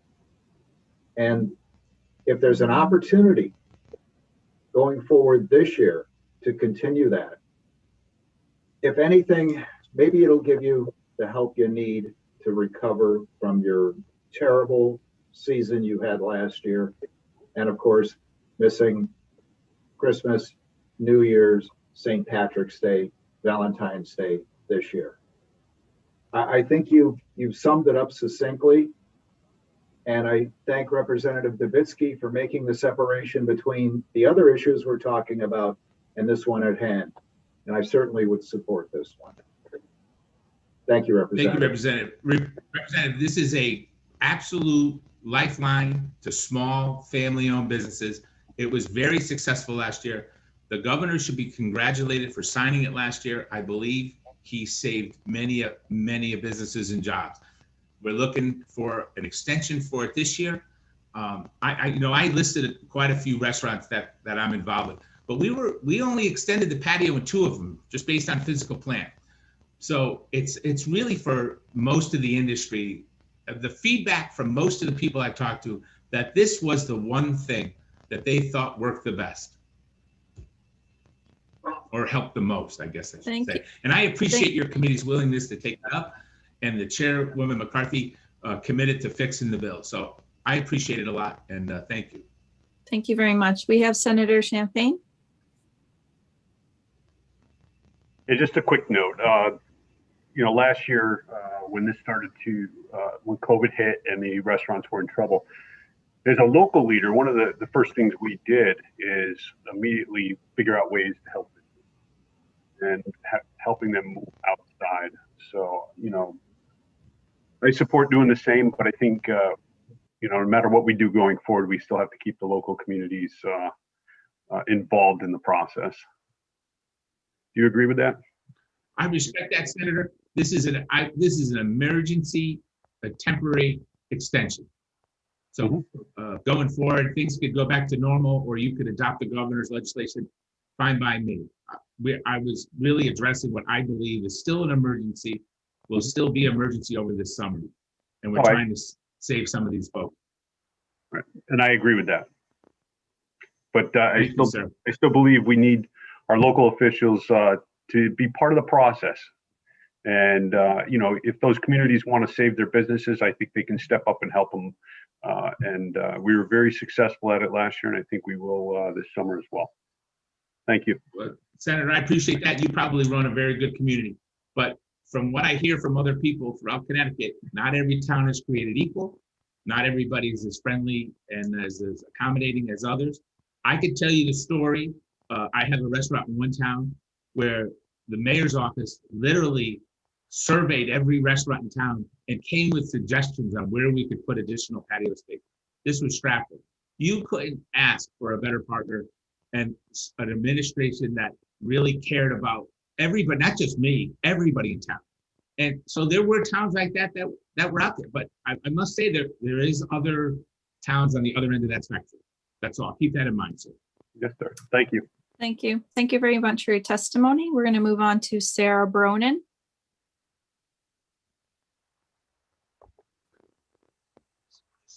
Welcome. Go ahead. Hi. Can I start? Can you hear me? Go ahead. Great. Chairman McCarthy-Vahey, Vice Chairman Needleman, Vice Chairwoman Gopil, Ranking Member Wong, Ranking Member Zullo, distinguished members of the committee. My name is Sarah Bronin, and I'm an architect and attorney who for 7 years chaired the City of Hartford's Local Planning and Zoning Commission. I'm testifying on behalf of 64 coalition members and the Desegregate Connecticut movement to support common sense reforms in SB 1024. During a recent public hearing in Westport, a Chinese immigrant family who owns a house was issued a cease and desist order for a seawall they wished to rebuild after a storm. A neighbor 2 doors down had rebuilt a similar wall without incident, but the Changs were denied. At the hearing, the attorney for the Changs stated that they were, quote, deathly afraid they were going to be deported, deathly afraid based on zoning violations. The commission chair said he did not believe the commission had ever deported an applicant. Another commissioner, the one you just heard from, in fact, replied, given the opportunity. The chair replied again, there's always a first. Other members of the commission remained silent. My heart breaks for this family. I wish I could say this is an isolated incident, but it isn't. Today, you're going to hear from people all over the state whose lives were touched by exclusionary zoning. You'll hear from young people who can't afford to get places of their own, older people who want to age in place, people of color shut out from high opportunity areas or isolated in overwhelmingly white towns, small business owners who can't find housing for their workers. SB 1024 was developed in collaboration with thousands of people from all corners of the state. It gives commissioners and zoning enforcement officials on the list to testify the training they need to avoid situations like the one I described and save taxpayers millions. It provides towns with a free model form-based code for them to adapt and adopt as they wish. It allows towns to focus development around infrastructure where it already exists, in our main streets and train stations. In those areas representing less than 1% of the state, local town boards would write the rules in advance and the staff would administer them. That's what we mean by as of right, not a free-for-all. I also want to mention our team's groundbreaking atlas, an interactive map showing where housing is allowed. Others' research confirms that zoning reform is good for home values and economic growth. It's good for workers. It will create more housing, which means more affordable housing. More walkable communities also have positive physical and mental health effects. Today, you're going to hear from experts who will tell you that fears about SB 1024 are unfounded. I'll come back to what I said in the beginning. Other members of the commission remained silent. I'm so grateful for so many members of our community who decided not to stay silent today. They're going to be speaking to you on behalf of the disabled, immigrants, low-income people, children, families, and neighbors who live in our state and who we can lift up at no cost to the state. Please put Connecticut first, and I'm happy to answer questions about SB 1024. Thank you. Thank you very much. I have Rep. Michelle. Thank you, Madam Chair. Thank you, Ms. Bronin, for coming to testify today. And I'm sure there's a lot of work behind this bill, and I can see a lot of good intentions, but then I also have maybe concerns or questions.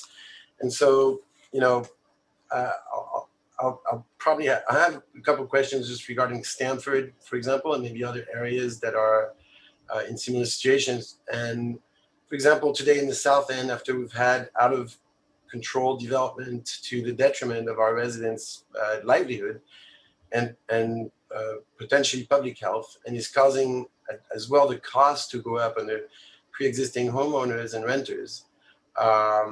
And then this increasing actual departure from my district from the existing community, and mostly people from the vulnerable community because they can't really relocate within the city. And then we've even seen a multifamily home near the train station whose owners have paid taxes for more than 50 years, who are Haitian, being eminent domain for what seemed very favorable to the local developer. And then on the west side, we see developers asking for increased density when the existing community doesn't even have enough parking. So how will this bill impact, for example, the South End or the West Side or other urban vulnerable communities? Great, thanks for your question. Actually, just last week, I was at the Stamford Planning and Zoning Commission talking about this bill and the opportunities that it provides to our state as a whole. This bill, as we discussed at that meeting, this bill really does not have a significant impact on Stamford. As you know, all around the Stamford train station is already zoned for multifamily housing. That would be a change that would be advocated for in this bill.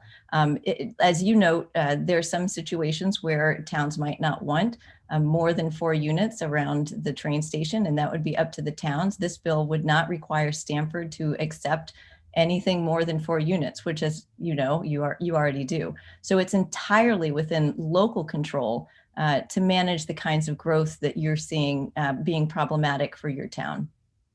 When we say half a mile away from the train station, doesn't that include the west side as well as maybe Strawberry Hill Avenue and all those other areas? So for each train, so the bill only applies to one train station in each municipality. So it does not apply to the multiple train stations within Stamford. It also only allows or identifies an area that is 50% within that half-mile radius. So it, I can't pull up my zoning atlas right now, like I probably should, but I think that 50% would not necessarily have to extend to the west side, besides which you already allow for this within the radius of your primary station anyway. Okay, Ms. Bronin, thank you so much. I'm looking forward to more conversation about it. Might come back with more questions. Thank you, Madam Chair. Thank you very much. We have Representative Davitsky followed by Representative Lamar. Thank you, Madam Chair, and thank you, Ms. Bronin, for coming in. Ms. Bronin, what is the purpose of this bill? Well, thank you for asking that question, Representative. There's lots of different reasons for zoning reform. You can go to our website, desegregate.ct.org. There's a page called Why Act. And on that page, we summarize 3 primary arguments for zoning reform.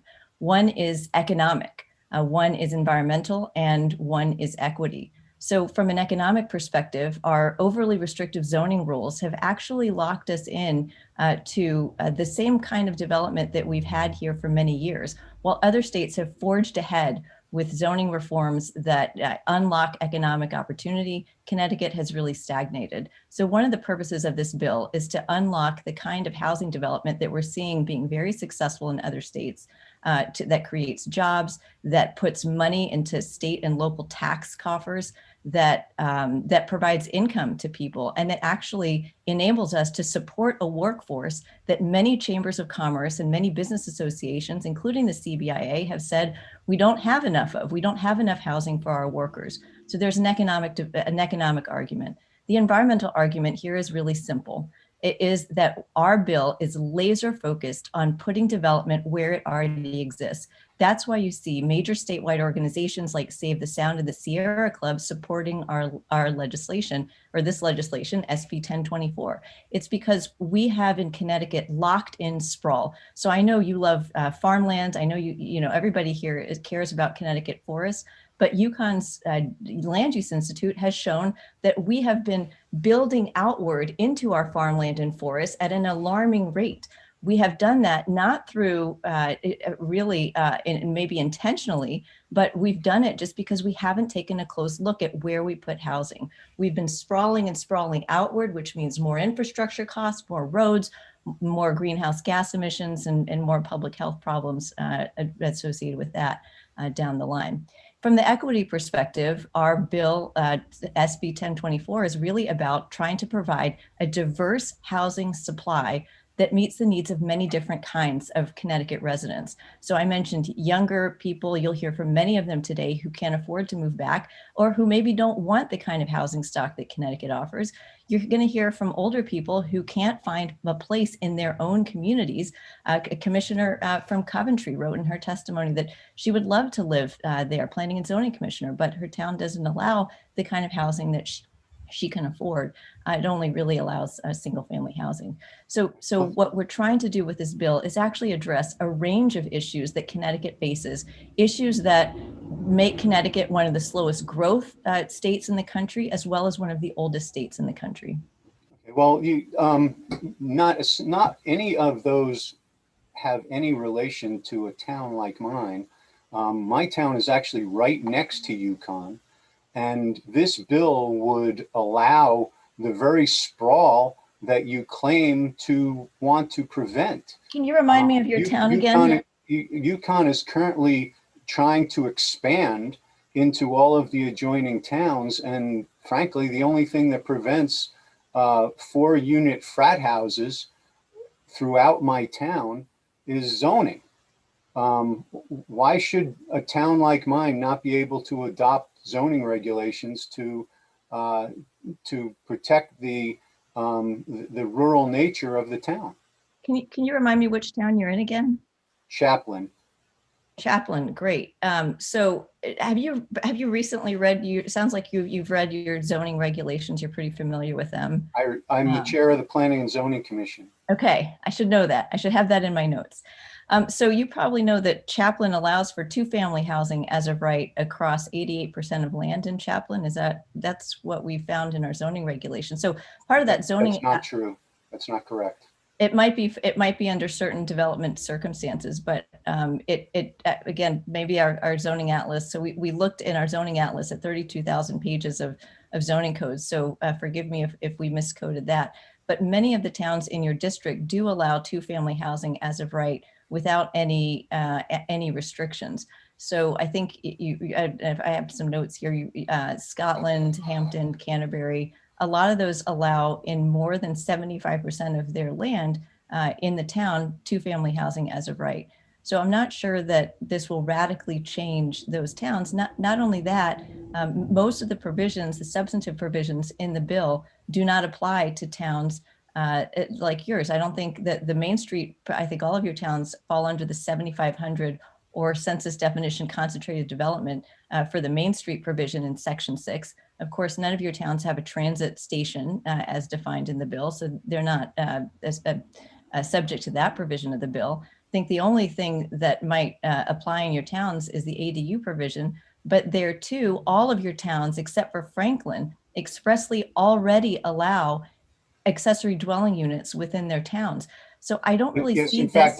fact, I was instrumental in having a accessory apartment regulation put into our zoning regulations, but that's our decision. We decided that we wanted a certain type to afford people the opportunity to have their parents live next to them or have a little extra income.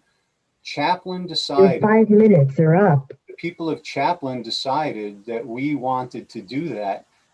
We would have opposed any imposition from Hartford to do that because it's not right for some towns. It is right for others. And we have decided that, the town of 2000, that was right for us. How is it that, we can now have academics and people from Hartford come in and say every single town, regardless of their circumstances, must have the following things? From the standpoint of small towns, it's ridiculous. We have Representative Lamar. Thank you, Madam Chair. Thank you, Ms. Brennan, for your work and your tireless advocacy on this issue over the last 18 months or so. You've really done a lot of work across all the communities in our state, and I'm greatly appreciative for a lot of the information that you've provided to all of us. One of the things I'm shocked by, frankly, over the last few months and the hearing today is the degree to which we consider this to be a revolutionary proposal. I think you have been able to put this proposal in context with what we've seen across the country and responsive to what we see here in Connecticut. This feels like a very moderate proposal to address a well understood, well established, and hardly ever debated Connecticut reality. Talking about the use and prevalence of racially restrictive land covenants zoning has had on the development of our state. You've put forward a comprehensive proposal, but it's not like this is revolutionary for anywhere other than Connecticut. It's only because of our status quo that this is seen as revolutionary. Am I right in that understanding of both the underlying consideration, the historical consideration, and the proposal that we have before us? Yes, I agree with you that this is not only not revolutionary, but again, if you go to our website, a number of studies and research show that these proposals are well supported by the data and also well supported by the wide variation in zoning for towns. Just on that point, just to, again, to underscore how a lot of these proposals are not revolutionary. I will go back to the Chaplin zoning regulations, and I got the section number. It is 5.2. And that section explicitly says in rural agricultural residential districts that not more than 1 or 2 family dwelling is allowed on lots of 4 acre or more. So Representative Dubitsky, maybe the Chaplin zoning regulations online are not updated. That's what we have in section 5.2. But it does look like Chaplin allows 2 family housing as of right, which again underscores that this is really not revolutionary. It's something that that many towns, as you note, have done on their own. And it's something that other states have done on their own. The accessory dwelling unit provision in this bill in section 5 has been adopted by a number of states. And you see rapid deployment of these through private property owners choosing to build ADUs in their home. Thank you. And I've always been impressed by your ability to reach out to all stakeholders about these issues. I've seen you at communities across Connecticut talking about your proposal. I was a little bit surprised to hear that there had been no outreach to Senator Huang on this issue. As a person who's very focused on making sure the process plays out and we have all folks, can you tell me about that? How you decided who to reach out to and who to engage? Yes, thank you. So our team of many volunteers has reached out to. About why we want. Sorry. Is somebody? Am I supposed to? Thank you. Okay. Everybody, please check their mutes and make sure you're muted. Thank you. All right, so hopefully my time didn't evaporate from that, but our team has reached out to every legislator in the state General Assembly, including Senator Huang. I personally reached out to Senator Huang on, I pulled it up because I did hear him mention that on November 30th of last year. And I said, with some Tara Frilling CC'd, I should say there's a lot of misinformation out there. I'd be happy to speak with you to confirm what it is we are proposing. I emailed him again on January 18th. I said I continue to extend the invitation. I didn't CC anybody because I actually sent him a copy of the complaint in the case that I mentioned in my opening remarks, which he never replied to that email. January 27th, I also had several exchanges with Representative Zullo, CC, to try to set up a meeting. And again, Representative Zullo replied, but Senator Huang did not. So I really regret that characterization because I am all about outreach. We've met with thousands of people all over the state, and I'm going to have a glass of water. No problem. And I'm sorry if I corroborated that misrepresentation. I just found it perplexing. I mean, you'd reached out so much to me. I presume that you've been reaching out to everyone. So glad to hear that you have. And I do appreciate your diligentness in that. And a little bit removed from this. We've seen a proposal on the agenda today and highlighted a few moments ago about outdoor dining. I know you've done a lot of research and policy development on that. Could you help us understand that a little bit better as well? Yes, so I was very proud to help the governor's office draft that executive order for outdoor dining in collaboration with other attorneys in the Connecticut Land Use Bar, including Jacqueline Kaufman. And the purpose of that bill, as was just discussed, was to use a statewide standard for zoning to meet a statewide goal, which was to keep our restaurants open and to try to give them a way to manage their affairs and to keep operating. I find it very incredible that the same members of this committee who say that we can't have any statewide mandates or guidelines for housing, the most critically important policy issue that legislators have to deal with, that housing is not as important to have statewide guidance on, whereas outdoor cafes are. And again, I grew up working in a restaurant. I think let's do everything we can to keep them going. That statewide effort, though, a support for that and not support for a statewide approach to at least these very modest housing goals is really, I think, kind of hypocritical. Your 5 minutes are up. I apologize. I just want to, Commissioner Dobin highlighted a series of things that she found problematic about the bill, about it would remove local affordable housing options, that it would, the local environment would be damaged by provisions within the bill. I found a lot of those things to be misrepresented before us. I hope later in the questioning you'll have a chance to address a number of misrepresentations that Commissioner Dobin raised, because I think it unfortunately set us back a little bit. Thank you. Thank you very much. And just in terms of who's up next, we have Representative Dubitsky, followed by Representative Saugatuck. Thank you, Madam Chair. Madam Chair, I would be going for the second time, so I would defer to those who have not yet gone in this round of questioning. Representative Saugatuck. Thank you, Madam Chair, and thank you, Ms. Bronin, for being here today. I admire your tenacity and your ability to organize this group of people to put together this large suite of legislation. A couple questions for you. What other states are actually taking this approach? Great, thank you so much for your question. And it was fun to kind of appear after you on 1080 this morning. So I have a question that you didn't answer there that I'm going to follow up with that. Okay, good. Well, I didn't hear all of yours. So anyway, I appreciated your comments on that as well. So what other states? We actually have a page on our website. It's desegregate.ct.org and then /other, and it lists out a number of states. Utah is one of those states, Massachusetts, which just adopted a statewide transit-oriented development bill, half a mile within transit stations.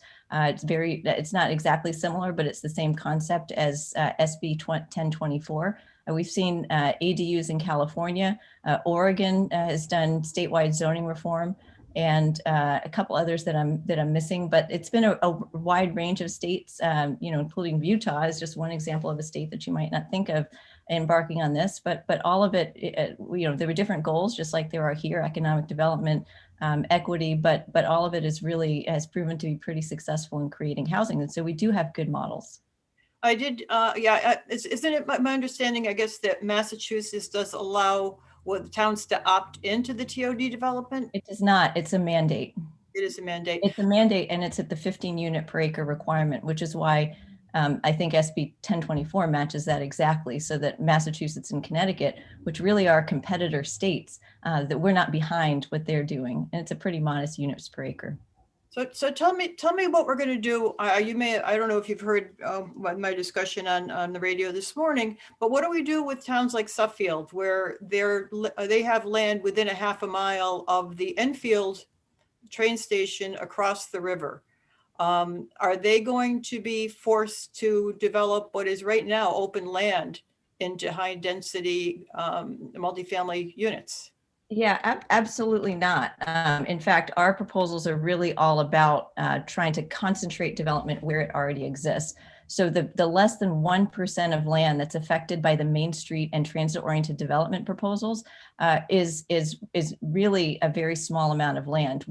We're joined by environmental groups who don't want that development to happen out in the beautiful natural and farmland environments in Suffield. I did hear you mention this morning a comment about historic districts that, if you'd like, I'm happy to address. No, actually, you did address it. I did listen afterwards. So it was I don't think it's delineated in 1024, but you may want to check on it. I think if it would make it more comfortable to have a provision specifically that says this does not apply to Chapter 97A, which deals with historic districts, I think that would be great.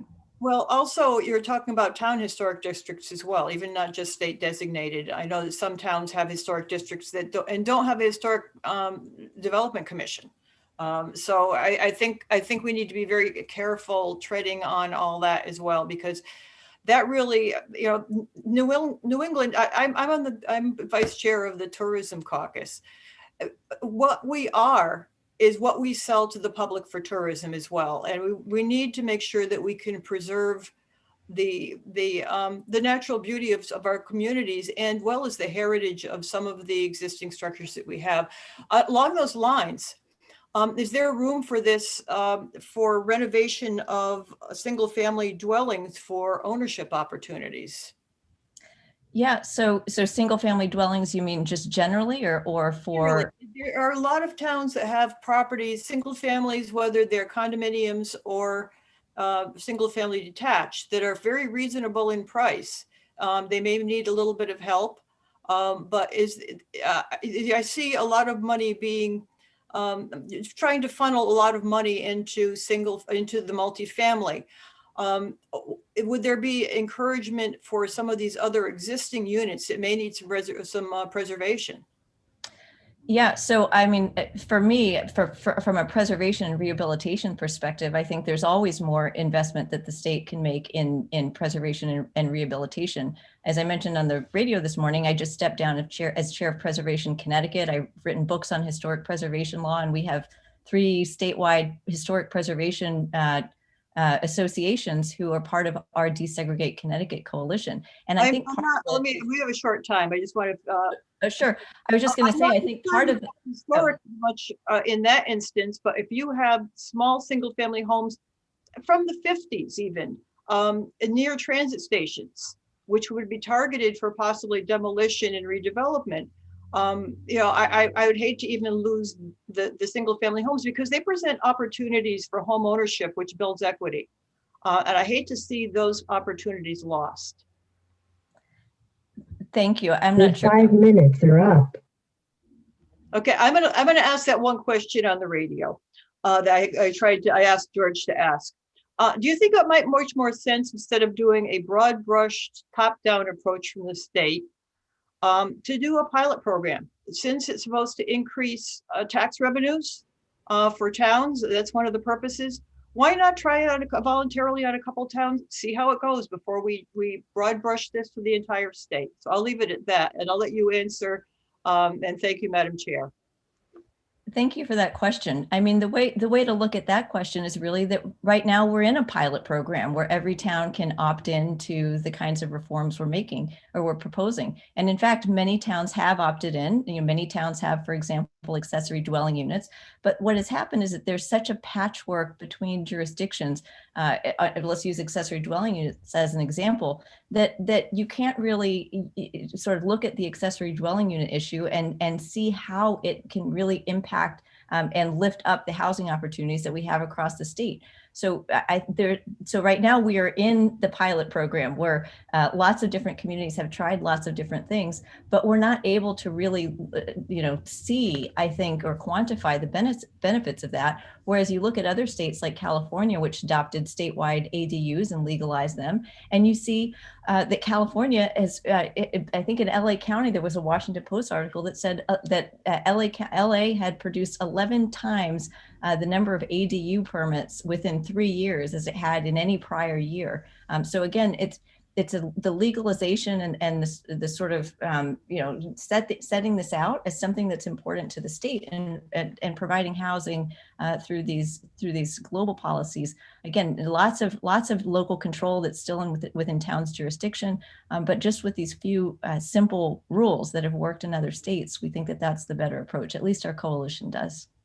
Okay, thank you. And I do think it's just too much at this point, but that's, you and I can differ on that. But again, thank you, Madam Chair. Thank you very much. And then just in terms of order, we have Senator Wong next, and followed by Senator Anwar, and then Rep. Winkler.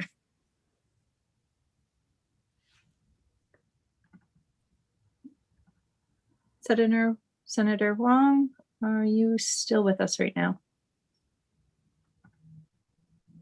Oh, I do believe I do not see him any longer. Senator Anwar. Madam Chair, I think Representative Winkler was ahead of me here.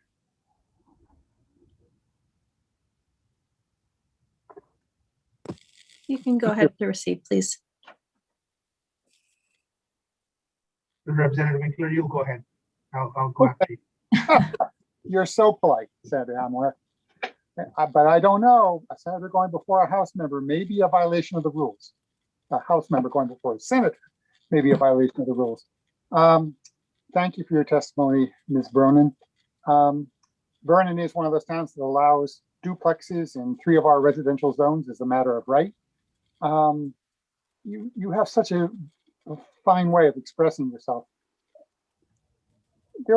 I know a town in this state that they would probably bring out the pitchforks if you said you were going to allow duplexes in their town.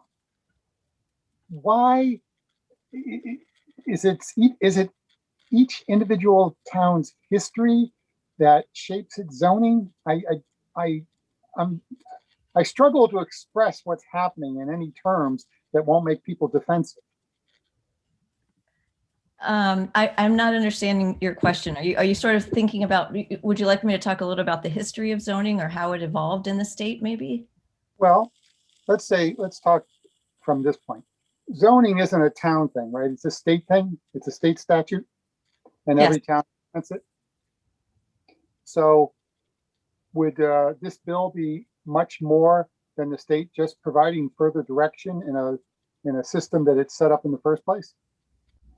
Right. So every state in the country has established a state zoning enabling act. Ours is really in 8-2 and the surrounding provisions. And in these acts, states have identified particular ways that local governments can exercise the zoning authority. And within the zoning statute, it already has specific provisions as to what the towns can and can't do. It lays out processes for special permits. It says towns can't overregulate temporary healthcare structures or small-scale childcare in the case of Connecticut. It says that towns have to take environmental factors into account. So zoning is an enabling power that the state grants to local governments. And as you know, and you can see from our zoning atlas, local governments have decided to use that authority in many different ways.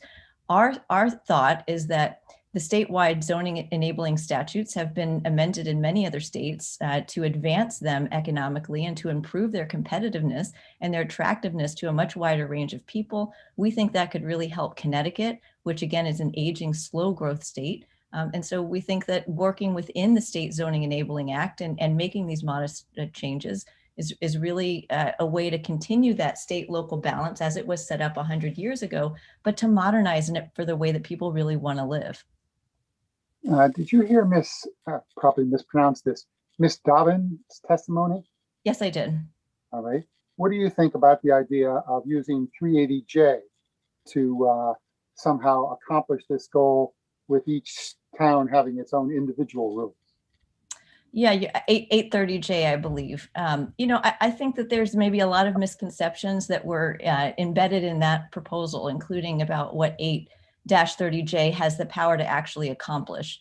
So when you look at the obligations that towns have within the zoning scheme the state sets up, they have zoning obligations and planning obligations. And as those of you who are involved in land use know, planning obligations mean that the town has to go through a process and get local input, but it doesn't necessarily mean they have to do anything about it. And it's not really clear that 830J really would change that. So what we're proposing is, again, guidance for towns to work within so that they could actually all have shared best practices amongst each other in the same way that we've seen in other states. Thank you. Thank you, Madam Chair. Senator Anwar. Thank you, Madam Chair. Thank you, Professor Bronin, for your testimony, and thank you for being here today. And Professor Bronin, have you noticed that there is somewhat of an anxiety and hysteria that has been created around our state around some of the recommendations from your group and others? And then can you try to understand why that may have happened? I don't want to, I know that you'll hear from some people today, outnumbered by supporters, I should say, at least from the written testimony and from the people who we know are testifying, who are expressing fear about the kinds of things that zoning reform might bring. They've also been hearing from elected officials who say that this will totally change the zoning statute and totally usurp town zoning authority. And that could not be farther from the truth. In fact, if you look at where we've been through the last 9 months, and it's 9 months, Representative Lamar, not 18, although it feels like a century, but we really convened in June of last year. And over that time, we've been to towns in every corner of the state, meeting with local zoning officials, working with local planners, chief elected officials, and again, from all over the state. We've been to Colchester, to Darien, spoke with folks in Madison. I have a whole list: Old Lyme, Old Saybrook, Bridgeport, Glastonbury, Marlborough. We've been in so many communities all around the state that we've really tried to meet many different communities' needs. And I think you see that the endorsement of the Connecticut chapter of the American Planning Association and the Connecticut Association of Zoning Enforcement Officials, both of whose statewide membership works primarily with towns, advising on the technical language throughout, and then ultimately giving their endorsement to SB 1024.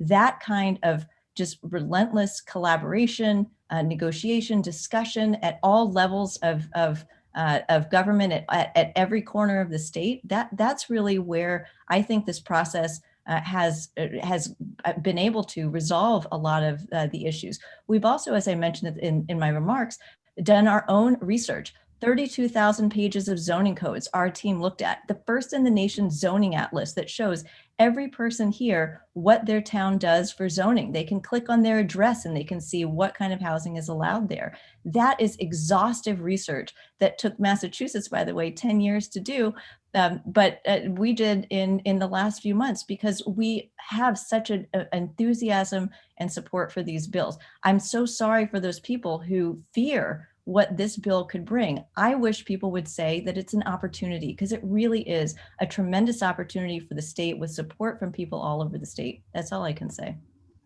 And Professor Bronin, do you know, with the diversity of housing and the diversity of the residents of a community, how does that impact the education and the economy of the town?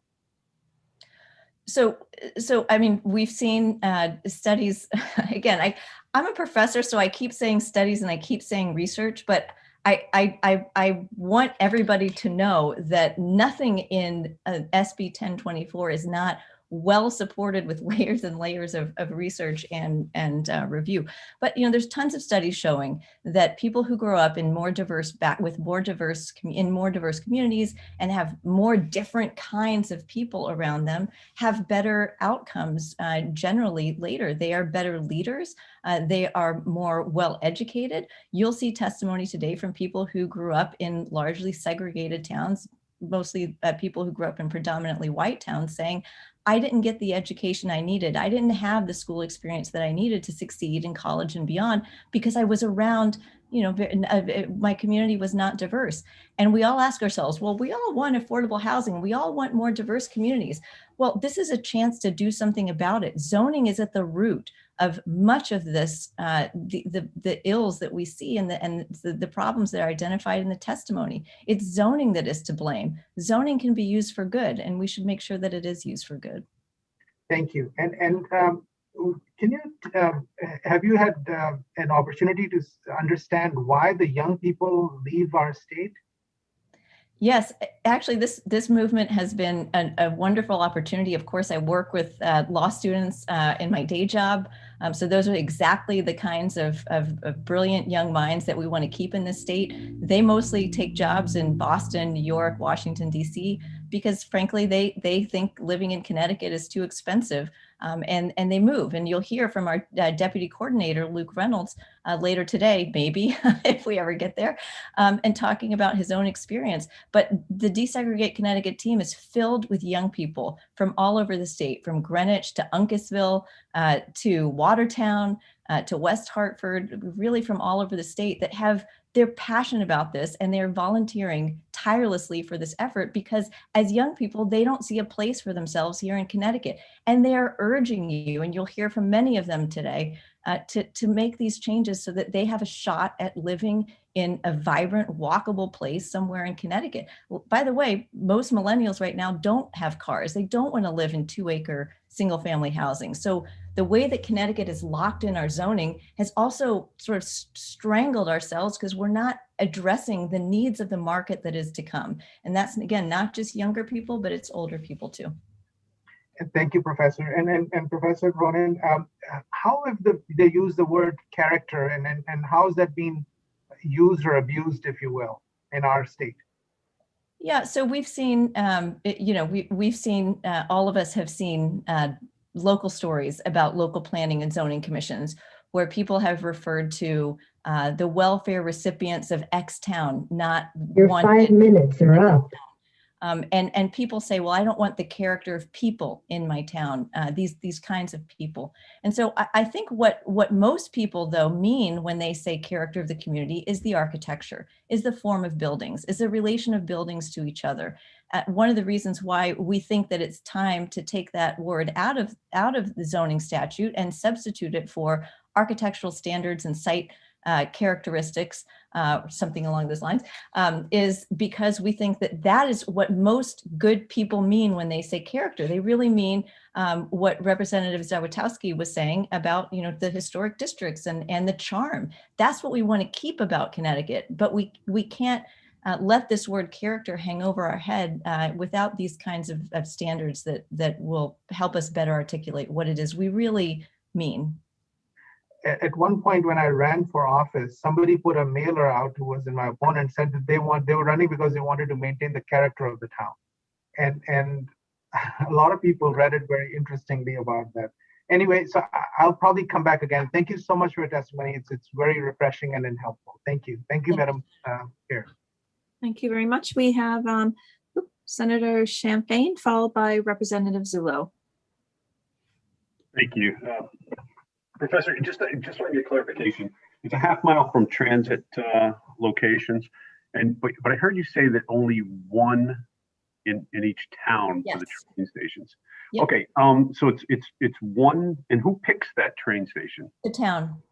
Okay, all right. How about if they have a ferry?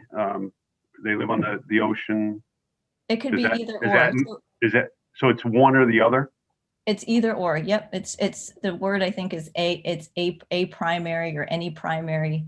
It's intended to be one. So just that hopefully addresses one per town. One per town. Yep. Does that include buses?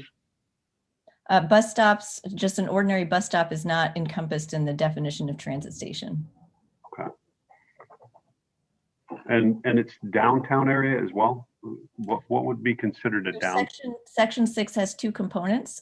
One is a component that talks about transit stations, and what's defined as this transit station is a train station, basically a Connecticut fast track station. So that's not, it's sort of an ordinary bus stop. And I believe ferry terminals, as you know, is in there as well. Although I don't know that any town is going to pick a ferry terminal to zone around, but so that's what a train station is, and what that proposal is within half a mile of those indicated transit stations, the town chooses which station, if they have more than one, the town chooses which 50% within the half mile they would like to zone for 4-family housing. And it's just 4-family housing. It is not more housing than 4-family housing. And it's just 4-family housing. I'll repeat it again and again. The town chooses the architectural styles for the 4-family housing, whether it's above retail, whether it's a standalone 4-unit building, whether it's an artist studio. There's a work. I got the idea. I don't know. So there's a lot of choice there. Second part of Section 6 is what we refer to as the Main Streets provision. That is any one commercial corridor within a town of a quarter mile in length that every town? No, in towns with 7,500 people or more, or census concentrated development areas, which basically are, I don't have the number in front of me of the number of towns, but 7,500 or more is the benchmark for that. All right, thank you. And I'm sorry, I'm going to keep moving because I only got 5 minutes. Yeah, go ahead. So, you guys did a lot of research. I noticed that. And I asked this question, I probably asked this question more than a dozen times over the years. Do you know how many affordable housing units exist in Connecticut? No one knows the answer to your question. Why is that? We keep saying we need more, we need more, we need more, but nobody ever wants to say, hey, we have 1 million housing units already. Because if, I think that's important to know, because I think that could be part of what's going on here. And we all know how expensive it is in Connecticut. We all know how the costs are. And just to prove my point, if you have the money, can you live in any town you want in Connecticut? Meaning? If you have the means, can you live in any town in Connecticut? I think you know the answer to that question. The answer is yes. Yes, you can. And that's a good point. But obviously, with how expensive it is to live here and the tax increases and stuff, that causes a problem, especially with two potential statewide property taxes on for this year. So we don't know that.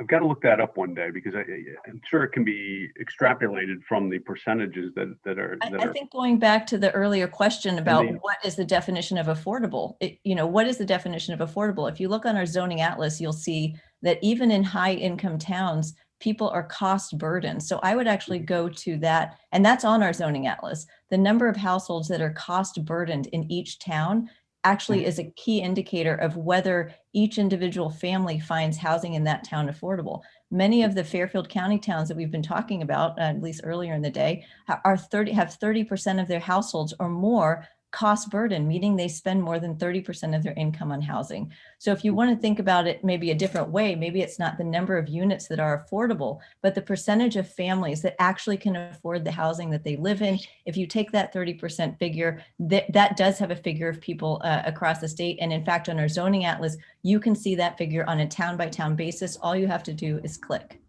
Right. So basically this is all set so that those towns that basically I couldn't afford to live in, we just want to make those towns come up with an option so that people can move there. So we want to lower the house cost there so that people can move in there. Is that correct?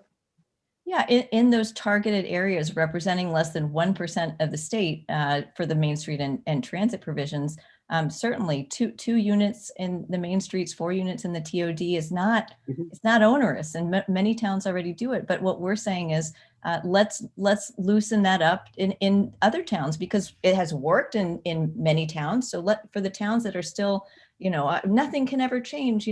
We're just trying to move things along to try to. But my point on that is, so I put a 4-unit dwelling in a town that is super expensive to live in. What do you think the rents on those 4 units would be? Unless it's controlled. Yeah, so our legislation would not prevent towns from having inclusionary requirements, namely to designate 1 or a percentage of housing units to be affordable. So 4-unit building right now is not covered by there's no trigger in SB 1024 for a 4-unit building to necessarily have an inclusionary unit. The towns, and it sounds like Westport might be one of those towns, would want to potentially have a set aside unit, and our bill would not change that. So there are going to be towns where a 4-unit dwelling will be naturally affordable because of land value prices. Maybe again, not on that Fairfield County train line, but maybe somewhere else where the proposal would apply, where a 4-family dwelling would be a great and very affordable option. In those towns where land prices are high, though, that's hold on 1 second. Hold on. I'm going to run out of time here. Your 5 minutes are up. Like I said, I mean, we're talking way so much that I'm losing my time. But you take a 4-unit, I'm going to finish this question. You take this one building that has 4 units in it, and you put it on a property where if it was a single family house, that property was, I don't know, say 1.2 million. Well, that 4 units would probably be valued at about the same, and I can just see the loss to the town of money because they're not going to get as much money for the 4 unit. Is that correct? No, that's actually the opposite because towns provide the town would make more money. The towns provide less infrastructure per unit in multifamily housing than they do for single family housing. And that's logic, right? If you have a single family house on a faraway lot. I was talking tax wise. You're building, no, it's also you're building roads, you're building utility lines. So you're spending more money per unit of housing on single family housing. The other question you asked. But the 4-unit house, if it's rent controlled, is not going to be as valuable as that single family house. That's what I was talking about. It's worth $1.5 million down in Westport. Again, most towns, the 4 units actually triggers the higher mill rates, and it's a commercial, billed as a commercial property. So, I mean, if you're talking about taxes to towns, I think it's actually the opposite of what you're saying. And you can also look too at this on our website. We have a 2019. I don't think I'm wrong, because what I'm saying to you is if the property would have held $1.5 million house and now I put 4 units onto that one property. In order to pay the taxes, the people renting that house would have a much higher rent. I mean, we could go back and forth all day. My time's up, so I'll just move on. Thank you. Yes, if you're saying it's equivalent to a single family house on the same lot, then it's divided by 4. So And it's the rent would be pretty high for $1.5 million house. lower than a single We're gonna family house. move on to Representative Zullo, followed by Representative Fiorello. Thank you, Madam Chair. And well, good afternoon now, sorry. Time just seems to like stand still. Question on accessory ADUs, because I continue to say ADUs are important. I want to get it right. If this goes through in conjunction also with 1027, SB 1027, what is your understanding of a municipality's ability and right to tax it? Now, does the town gain the right to tax that property additionally because it's an additional income stream to the owner? I have no idea about municipal taxation. That's someone else's domain. I assume that with an ADU, so ADUs have been, again, studied to increase the value of a house by up to 50%. So assuming that a municipality takes into account home values, even if they don't do a per unit cost, presumably the town will generate more revenue. Okay, so that I would cite that as a plus then for a municipality. Is there any restriction in any of these proposed bills that you know of that would prevent a town from increasing an assessment and therefore gaining more tax revenue if somebody decided to take advantage of the ADU provisions? Nope, this bill is only about zoning. Okay. Would you be in favor of any provision limiting a municipality's right to tax or increase an assessment? Because if the goal is to have these units remain affordable, and then assessors and municipalities just go and increase the assessments, which results in increases in taxes, the rents on these things are going to obviously go up. So would you support some kind of measure that would phase that, that assessment in or cap it, or what's your view on that? Yeah, so municipalities are constrained by state law and as to how they can assess. They can't go wild, right? There are already existing constraints on their powers in that regard. So I would take a look at that statute. I mean, as a coalition, we have not made any kind of statement on that. It's not, we're all zoning all the time, but happy to work on with you to try to figure out if there's something that that we can help with on that front. Okay, I appreciate that. And I know my aide is actually working to set something up with you right now in response to sitting down. So I'll save most of my questions for offline. My last question is just in follow-up to something that Senator Champagne brought up. How is it possible that in all the studying that everybody has done, nobody has attempted to quantify the amount of affordable housing we have? It cannot be some nebulous number. I mean, we have to be able to develop some kind of criteria to say this counts as affordable if it's at 60% AMI, 80% AMI, can it be afforded by people at those income levels, and quantify that number of housing. Why haven't we done that? Well, again, I'll point you to, so we know the number of units that qualify for that have been deed restricted under another state statute dealing with zoning, right? So we have that number, but that number is a number, as Representative Lamar was explaining earlier or talking earlier about, that's really about affordable housing appeals for these certain provisions. The issue with this idea of affordability is everybody's idea of what is affordable is different.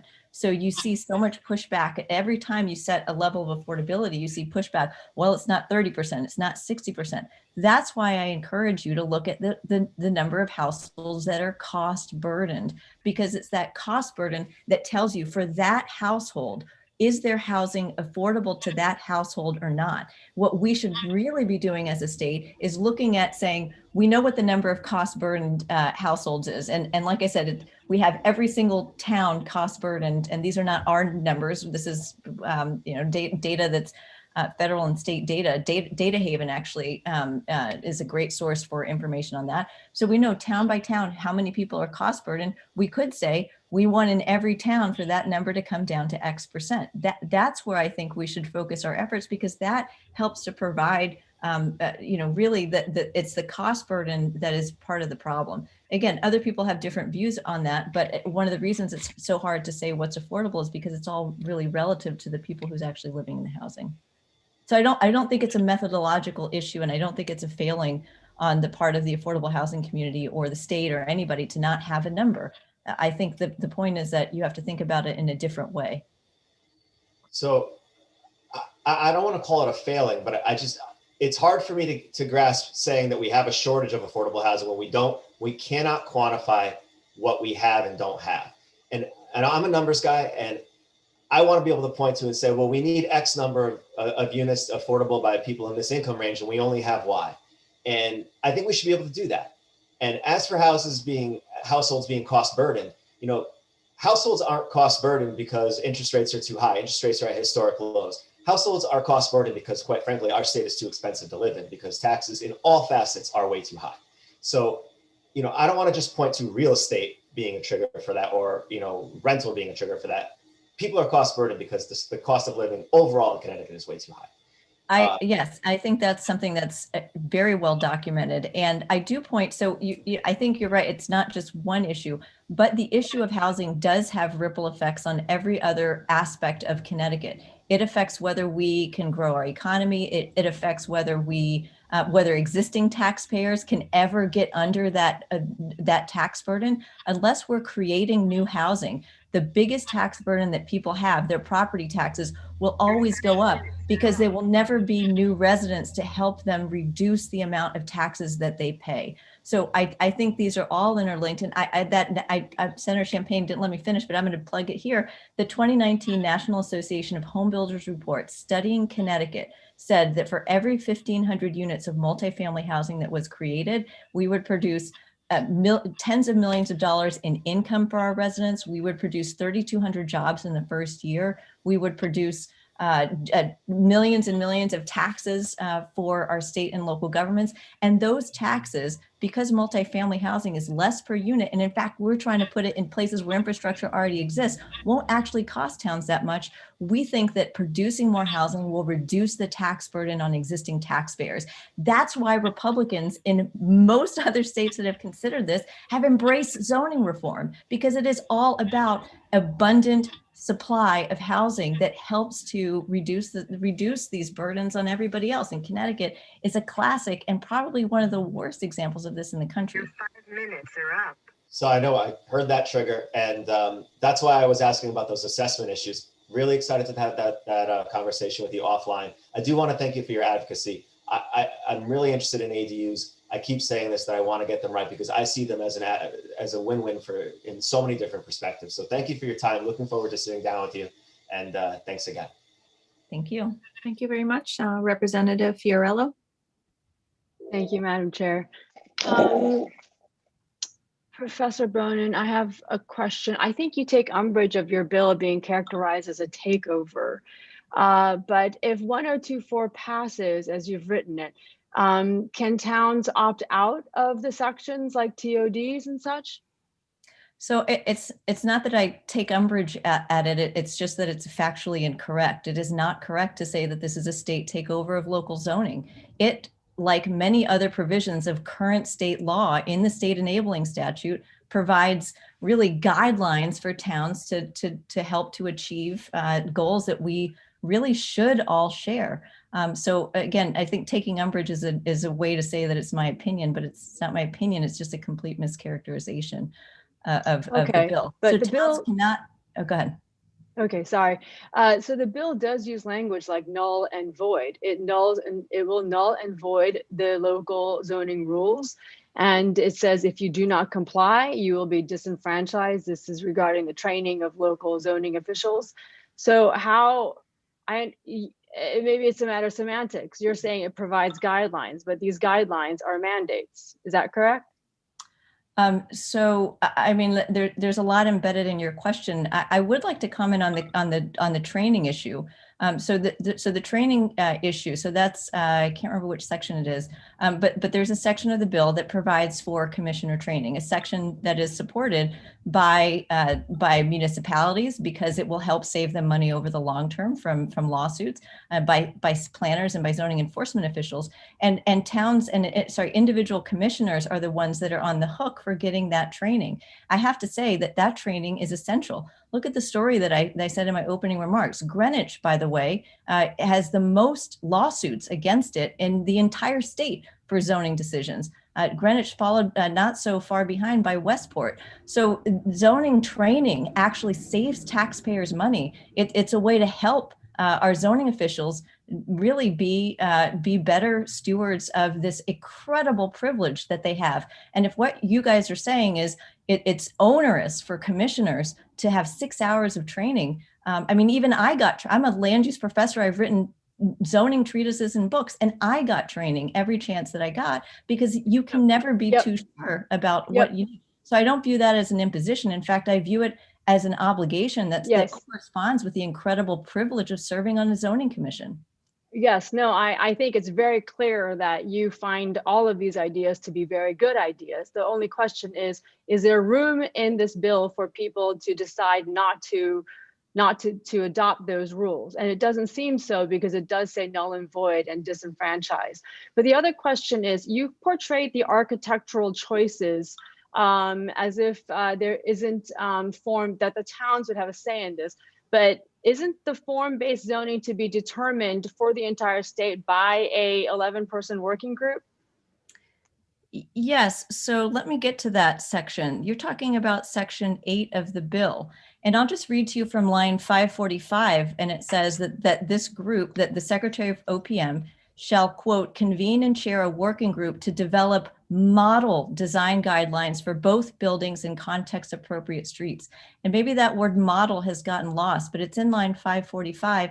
And what that suggests, I hope, is that this is a tool for towns. This is not a mandate for towns. Section 8 really puts the burden on the state to say, you know, the state is going to develop this book of building types and street types. By the way, the street types idea came from WestCog, which is your planning association in your town. They said, please include this in the form-based code provision. It's there because WestCog suggested it. So we appreciate that suggestion. And it's a model code for towns to adapt and adopt. So I know that you've mentioned several times that this is a top-down mandate for form-based coding. That couldn't be farther from the truth. This is a model that states are providing to local governments, local Okay, so that's very great. It's great to have that clarity. So towns who don't want to take on form-based zoning do not have to take on form-based zoning. Is that right? They don't have to adopt this statewide form-based code. Okay. Okay, well, that's good to know that clarity. Did you say that young people are moving away from Connecticut and to places like Boston and DC because Connecticut is too expensive? But then do you have evidence that people buy houses first before they look for jobs? Because the general, you know, even anecdotal human experience is that we look for jobs, then we look at schools, and then we look for homes. Do you have evidence that people look at houses first and they buy their homes and then they look at jobs? I don't understand your question, but I'll just address what you were asking me before, which is, or the first part of your question. I was talking about where our law students go. Our law students tend to go where there are jobs that will pay them the amount of money that they require to live. And they find that unbelievably enough in some of these larger cities. And again, few law students are— Okay, so I think we agree. People look for jobs first before they look for houses.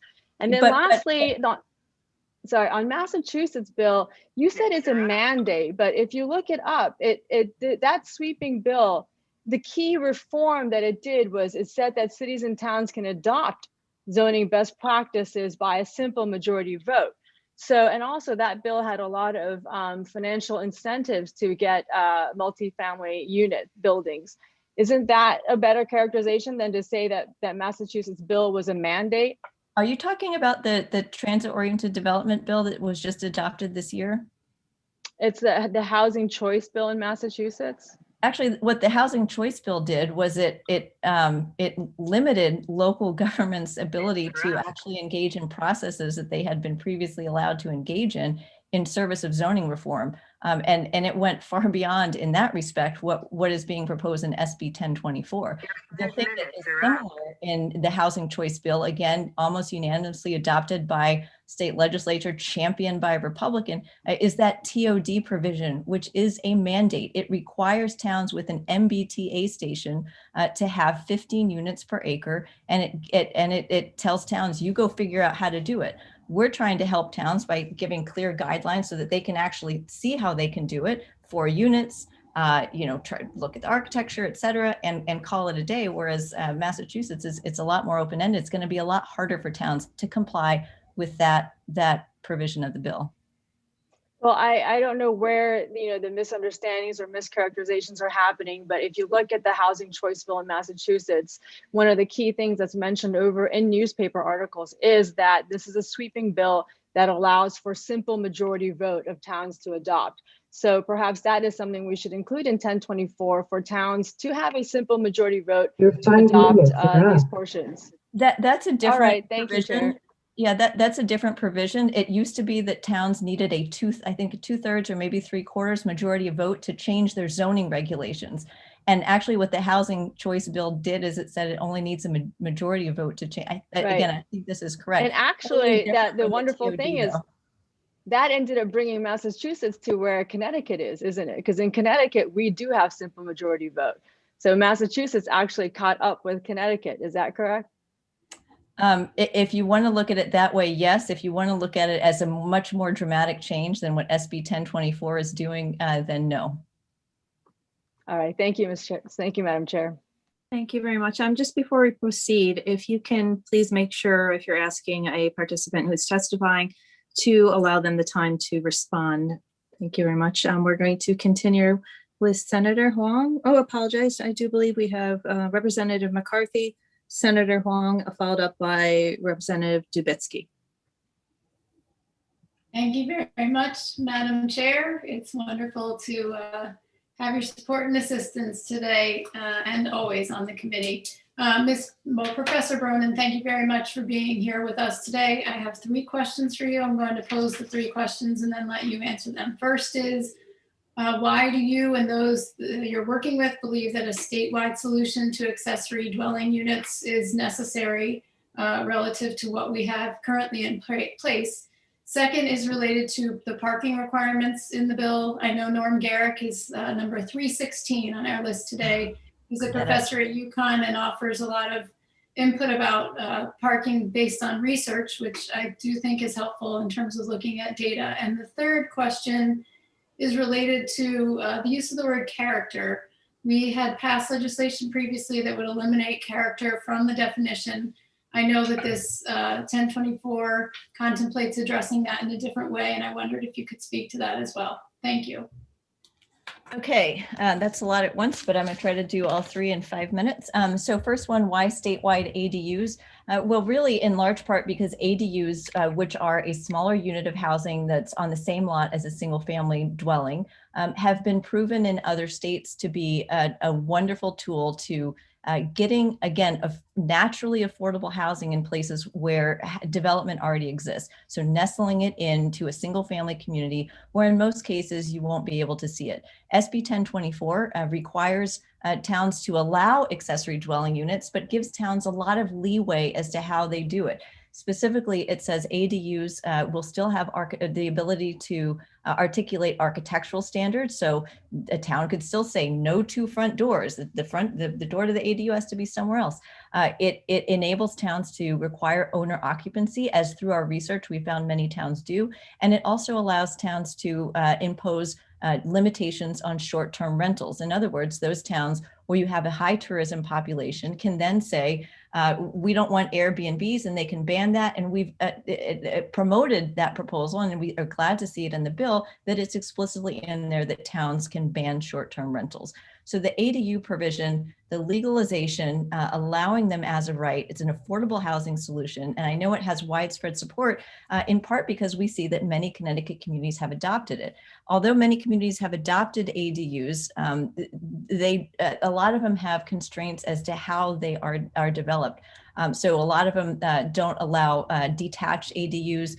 32% of them, only 32% allow them as of right, even though they're very non-controversial in Connecticut. We look at other states that have legalized them statewide, like California. Just the rapid housing production and the fact that they are legalized on a statewide basis means that a small-scale builder might be able to sort of standardize it and do a rehab and permitting for ADUs and go around the state and do that building in a way that we can't do now because our rules are totally fragmented. So there are market reasons for ADUs, there's affordability reasons, and again, environmental reasons because we're putting housing exactly where it already exists. Your second question on parking.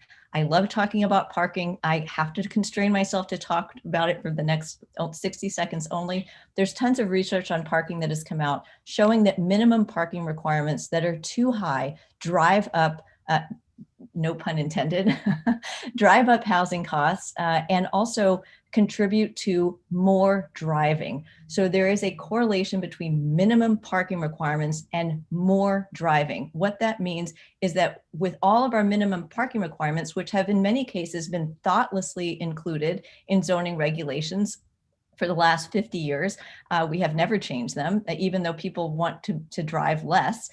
We kind of had these, and they are locking in development of our state that is completely car dependent, and that gives over a lot of our land to parking. We've seen some communities, high income communities, as well as some other communities that require as many as 3 parking spaces for one studio apartment. So if you let that sink in, you see this is a situation where parking has become, in some limited circumstances, pretty out of control. We have 80,000 acres of land, according to our zoning atlas, where more than 2 parking spaces are required for apartments. So again, that's a lot of land where local regulators, they may be outdated, it may not be intentional, but that's something that the cap on parking that's proposed in SB 1024, 1 parking space for 1 bedroom or studio, 2 parking spaces for 2 bedroom is I think a very sound policy, one that Professor Garrick, my colleague at UConn and an expert on parking, is going to testify in favor of. I will say that the average amount of parking that's required by towns is about 1.1 to 1.2 for any size of units. So what we're proposing, or what this bill proposes, is really not out of line with what the vast majority of towns do. It's just to help rein in a few outliers. So that's on parking. And then last question on character. And so that provision, and I'm trying to find the exact language while I'm talking, because I think it's architectural standards, and it's changing the word character in the zoning statute. And of course I don't see it, to basically, again, architectural characteristics and site context. And the idea there is to, if we really don't mean that character is something that refers to people, if everybody agrees that character doesn't refer to, or shouldn't be referred to people, let's just say architectural standards and physical site characteristics. That's something that, again, looking at the coalition supporters, the American Institute of Architects, the National Organization of Minority Architects, the planners, the 3 preservation groups, all of these groups that have been complicit in this system and in some ways this use of the word character have said, enough's enough. We're not going to require towns any longer to just say character in their zoning regulations without Your these. 5 minutes are up. Just last thing on character, there is a place in the bill. Professor Bronin, Oh, yeah. in an effort to be respectful of our chair, I'm going to ask you to conclude, and I'm going to turn it back to the chair. I thank you so much for your answers. Nope, no problem. Thank you, Representative McCarthy-Vahey. We have next Senator Huang, followed by, just double checking, Senator Anwar as well. Oh, sorry, keeping track of everyone. Representative Dubitsky, then Senator Anwar. So just to clarify, we have Senator Huang, Senator Dubitsky, then Senator Anwar. Well, the clock has started. So thank you, Madam Chair. And I apologize. I've been busy in meetings and other committee hearings. So I wanted to welcome Mrs. Bronin. Thank you. And I am impressed by our similar backgrounds, from humble beginnings and housing authorities to the accomplishments that you've demonstrated. Tremendous credit needs to be given to you for your success. That being said, I also want to compliment you that as we engage in this dialogue, and I've had a chance to listen, even though I'm in other meetings, is you are truly one of the most effective lobbyists that I've ever encountered in my 12 years in the General Assembly. I do want to answer the question in regards to our exchanges. I appreciate that you have attended our informational hearings, and we're working on so many different issues during these COVID environment. I do believe I have in my notes that on January 26th, I did respond to your email and requested to have a Zoom meeting, and I didn't get any information back. I believe I CC Representative Zullo on that. And then I did get an email from you on March 10th to request getting together again. And I am remiss that I didn't get together with you, but you have me right now on the record that I am absolutely happy now that language has been shared and we can really talk about substantive discussions back and forth. So let's be clear, moving forward, I am absolutely happy to engage in conversation with you. And in fact, as Representative Zullo said, if they're going to schedule a meeting, I will clear the table and sit down and talk with you. And I hope in your numerous town meetings and your forums that you would actually extend an invitation, because I'd be happy to clear my schedule on that as well. Let me follow through, and I think particularly, I just have one quick question, because I know we're on a time constraint on this, ma'am, is that as we're looking at solutions, and I've always articulated the idea that we do have a housing needs crisis in the state, but we have it in our cities, we have it in our rural setting, and we have it in our suburbs. And I do believe that we need to have a collaborative action with neighborhoods, with local, state, and federal agencies collaborating. And I wanted to kind of get your thoughts as the former planning and zoning chair in Hartford. What is your take on the HUD lawsuit that challenges the deficiencies and complaints in regards to housing needs in the city of Hartford, which just a recent article that the Biden administration is inherited an unresolved complaint and lawsuit that civil rights attorney filed last fall with Connecticut housing laws.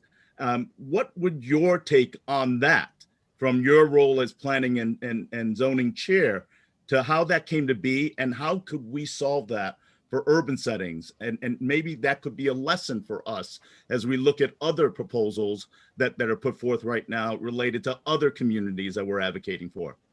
I actually don't know the details of that lawsuit, but I do know that it doesn't relate to zoning. So I can't really comment on behalf of either myself or the coalition, although I would love to. I'll read the current story this morning. I unfortunately did not have time to do anything else than prep for today. So well, I appreciate that, Ms. Bronan. And you're right, it doesn't relate to zoning, but it does relate to housing.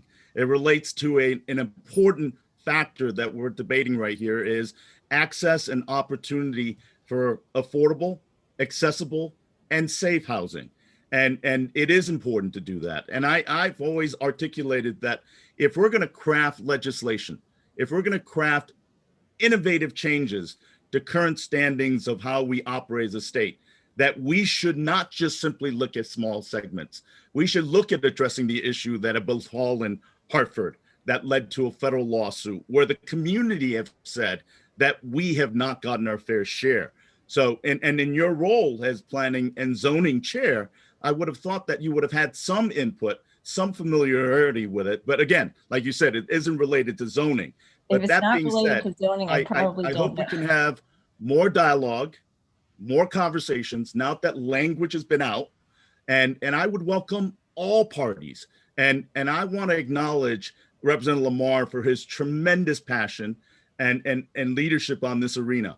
We may disagree, but I know we are on the same path in reaching goals that are beneficial to all parties involved. So I hope in that meeting we're going to have with Representative Zullo that we invite the chairs as well as Representative Lamar and any of the advocates and shareholders. So again, I'm looking forward to working with you. I'm looking forward to hearing a lot of other individuals that may have fears, concerns, and I don't call them hysteria, because perception is real if it impacts people's lives.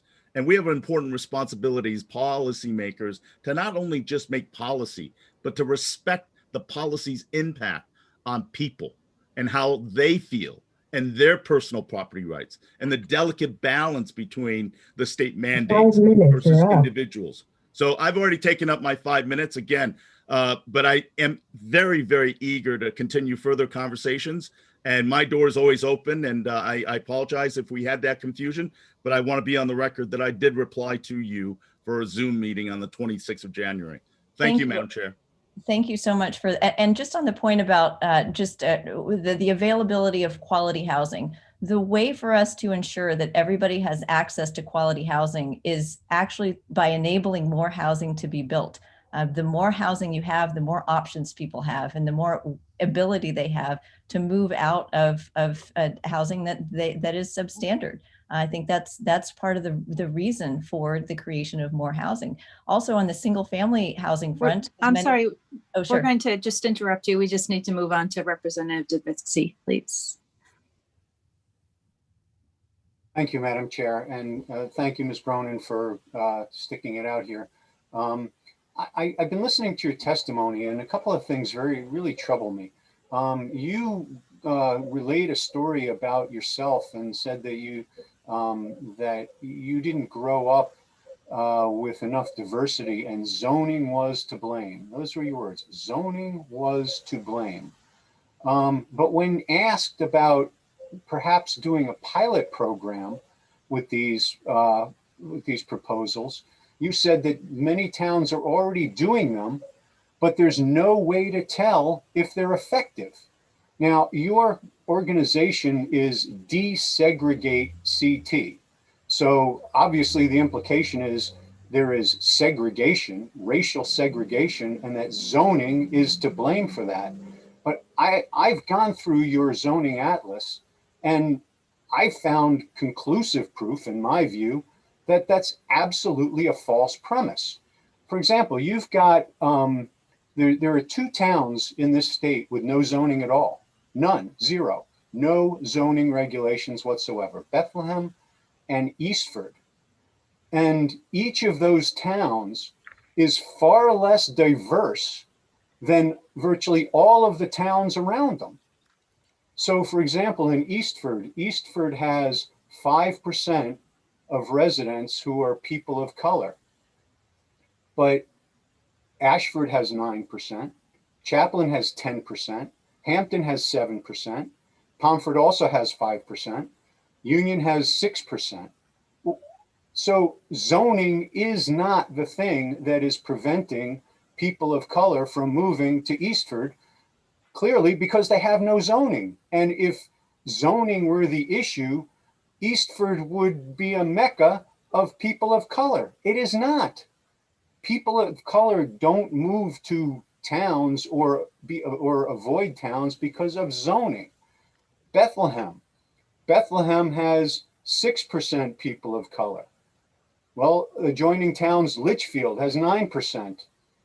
Washington has 8%. Watertown has 9%. These 2 towns act as control groups. You can tell what's going on if we change the zoning. If we eliminated all zoning, what would happen? You know, you've testified that you can't tell if any of these things happen. In Chaplin, we allowed for accessory apartments as of right. Did that suddenly have did we experience an influx of people of color? Did we suddenly experience an influx of people at all? No. These zoning is not the issue, and the basic underlying premise upon which this legislation is founded is flatly false. Thank you.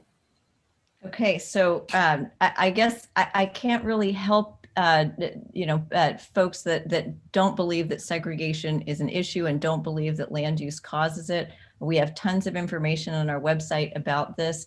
There is just epic amounts of information about how zoning causes segregation. I will point out that although Eastford and Bethlehem do not have a document that calls itself zoning regulations, the subdivision regulations of both Eastford and Bethlehem regulate uses. They set minimum lot sizes. They regulate, as I said, uses. They regulate lot coverage. They do everything that a zoning code does. They don't call themselves zoning, but the subdivision regulations of Eastford and Bethlehem are functioning as zoning. So I just, you know, again, I think that looking a little bit closer into those regulations, and if you look at our zoning atlas, Eastford and Bethlehem are actually included in the zoning atlas because every single characteristic that we looked at for every other town with quote unquote zoning is also reflected in the Eastford and Bethlehem subdivision regulations. So, I mean, I think that's a technical point that actually, you know, on the substance of it, there's really not a difference. I'll say too, for this organization, for this coalition, we're talking about zoning specifically, and many of the members of the coalition are not affordable housing specific organizations. However, there are a number of affordable housing organizations, including Open Communities Alliance, which has done a fair share study and Your 5 minutes are up. The Connecticut Fair Housing Center, and of course the Partnership for Strong Communities, all of whom have voluminous data on the correlations between the places people of color live and their opportunities. So I can't, you know, compress mountains of data into my answer to you, but I'll just point you to those other organizations that have been working so hard on these issues for so long and have the data that you might need in order to be convinced that segregation exists and is a problem in the state. Thank you very much. We're going to move on to Senator Anwar. Okay, my time is up. I apologize. Thank you, Madam Chair. Professor Bronin, thank you again for your testimony. Quick questions for clarification. When we look at the affordable houses that are needed, some people are alleging that just because we don't have a baseline data of how much we have, that means that we cannot even plan anything going forward. My understanding is for future planning, you needed the existing needs that are not met, and that's how you make a future plan. Am I wrong? Yeah, I mean, you could look at existing needs. You could look at our demographic trends. You could look at the slow economic growth in the state. You could look at out-migration in the state. You could look at all of these many demographic trends and factors and characteristics of our state to see that there is a problem, and the problem can be addressed, has to be addressed by a number of things. But there is one thing that we know the impact of what it is and what it does, because it has been studied to death in places all around the country, and that is zoning. It is the one thing that we can do at no cost to the state, at no cost to taxpayers, other than the model form-based code bill, which I assume comes with some modest cost. But other than that, every single thing in SB 1024 is at no cost to the state, no cost to taxpayers. It's something that has been proven, just study after study after study, to work, to generate economic activity, to meet housing needs, to address the issues that you're going to hear, I think, for the rest of the night and into tomorrow, from people all over the state telling you about why housing matters and why it's important. So, you know, there's so many things that we need to do to address housing affordability. One thing, this is like low-hanging fruit, no cost to the state, easy stuff, stuff that other states have done to their great benefit. And we should harness that as Connecticut. And that's why we really think, let's work together. Let's put Connecticut first. Let's trust CCM, the planners, the zoning enforcement officials, all of these organizations, 64 of them that have come together in this coalition, who have vetted these proposals, who support them, and who represent people from all corners of the state. So that's my request of you guys. I hope, you know, I hope that you continue to use me as a resource. Thank you, Professor. The other question I wanted to ask you was, there seems to be a little confusion. People are saying that the state is making the towns do something. Well, the state has been making the towns do everything. Is that accurate? Because every single planning and zoning law, it's based on the state's recommendations. Yep, that's the case. The state the zoning authority rests with the state. That is the basic premise of land use law. This extreme anxiety that is being created as the state is taking over. The state took over when the state became a state. And so I just want to make sure that there's no confusion about that reality, because people play with that and create and I'll use the word hysteria, because that's what is being created. Then I will go on to ask you, why is it that we are segregated? I think this is an opportunity to educate people who have amnesia or have not had the information. I think one of the best resources for this is Richard Rothstein's Color of Law. Representative, well, I think one of the commissions hosted Richard Rothstein, the author, to come to do a talk a few months ago. I love that resource. I think it's really helpful to put that history in context. I do want to mention, you mentioned the hysteria again. Studies from a variety of states have shown, and we have an FAQ on our website, in a variety of states have shown that single-family homeowners' property values actually go up when zoning reform is done in a way that loosens housing around single-family neighborhoods. So the hysteria is totally unfounded, and I hope that leaders in the state actually help people understand that there might be opportunities here. It's not just fear. Good, thank you. Again, our state is not sustainable if it actually has 2/3 of all African Americans and 2/3 of all Hispanic living in low opportunity areas. And this is not de facto, it was by design. And then you don't have to go too far to even understand that this was by design, and that design has benefited some people, and the ones who have benefited from that people don't want to change the status quo. And I think it's worthy for us to make sure that we undo some of the historical wrongs that we have done, and then make sure that we give every person an opportunity to Your be 5 successful. minutes are up. Perfect timing. Thank you so much. Thank you, Professor. You're great. Thank you. Thank you very much. We have Representative Fiorello for the second time. Thank you, Madam Chairman. So I'm sorry, you said that there's no cost to the taxpayer. Sorry, there's no cost to anyone in implementing 1024. You said that multiple times, and yet at the same time, you're arguing that increasing the supply of housing will devalue real estate value. So how is there no cost? And there's also the cost of loss of local voice. And that is a real cost when people feel that they don't have a voice in how their town develops. Could you answer that cost question? Yeah, so I think I hope I didn't say add a not in my last answer, but what I was trying to say in my last answer was that actually people's property values tend to increase with zoning reform if they can create accessory dwelling units. If they're located by a 2-unit, 3-unit, or 4-unit dwelling, studies have shown that single family property values increase. There's an FAQ on our website. It's called, will these proposals hurt my property values? Put the drop down and there's links to all of those studies. You also mentioned the cost of local voice. And that's another misconception that has been repeated again and again today. The as of right provision in the bill, as it's defined, allows for towns to go through the public rezoning process with all of its public input and all of the public hearings that are associated with it as it normally would. That is where public input is critical in drafting the rules of the zoning game. So when people... Yeah, I don't mean to interrupt. It's only because we don't have a lot of time. So I just want to take a nod to Madam Chair asking not to interrupt, but we have such short time.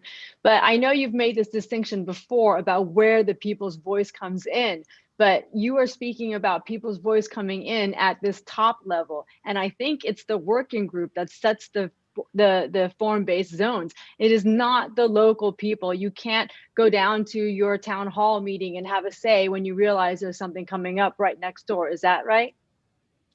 I'm not sure what you're talking about, but I think you're talking about the working group for the form-based code, which is a one-time state group that's getting together to adopt a code that then local governments can adopt. Anytime local governments make a change to their zoning regulations, it has to go through a public process by state law, which is not changed by SB 1024. There's public hearings, there's public notices, there's newspaper notices, there's mailed notices, depending on the situation. So the public absolutely at the local level in changing zoning regulations to comply with the main streets or the transit oriented or the ADU provision, they are the ones, local governments are the ones that go through that process.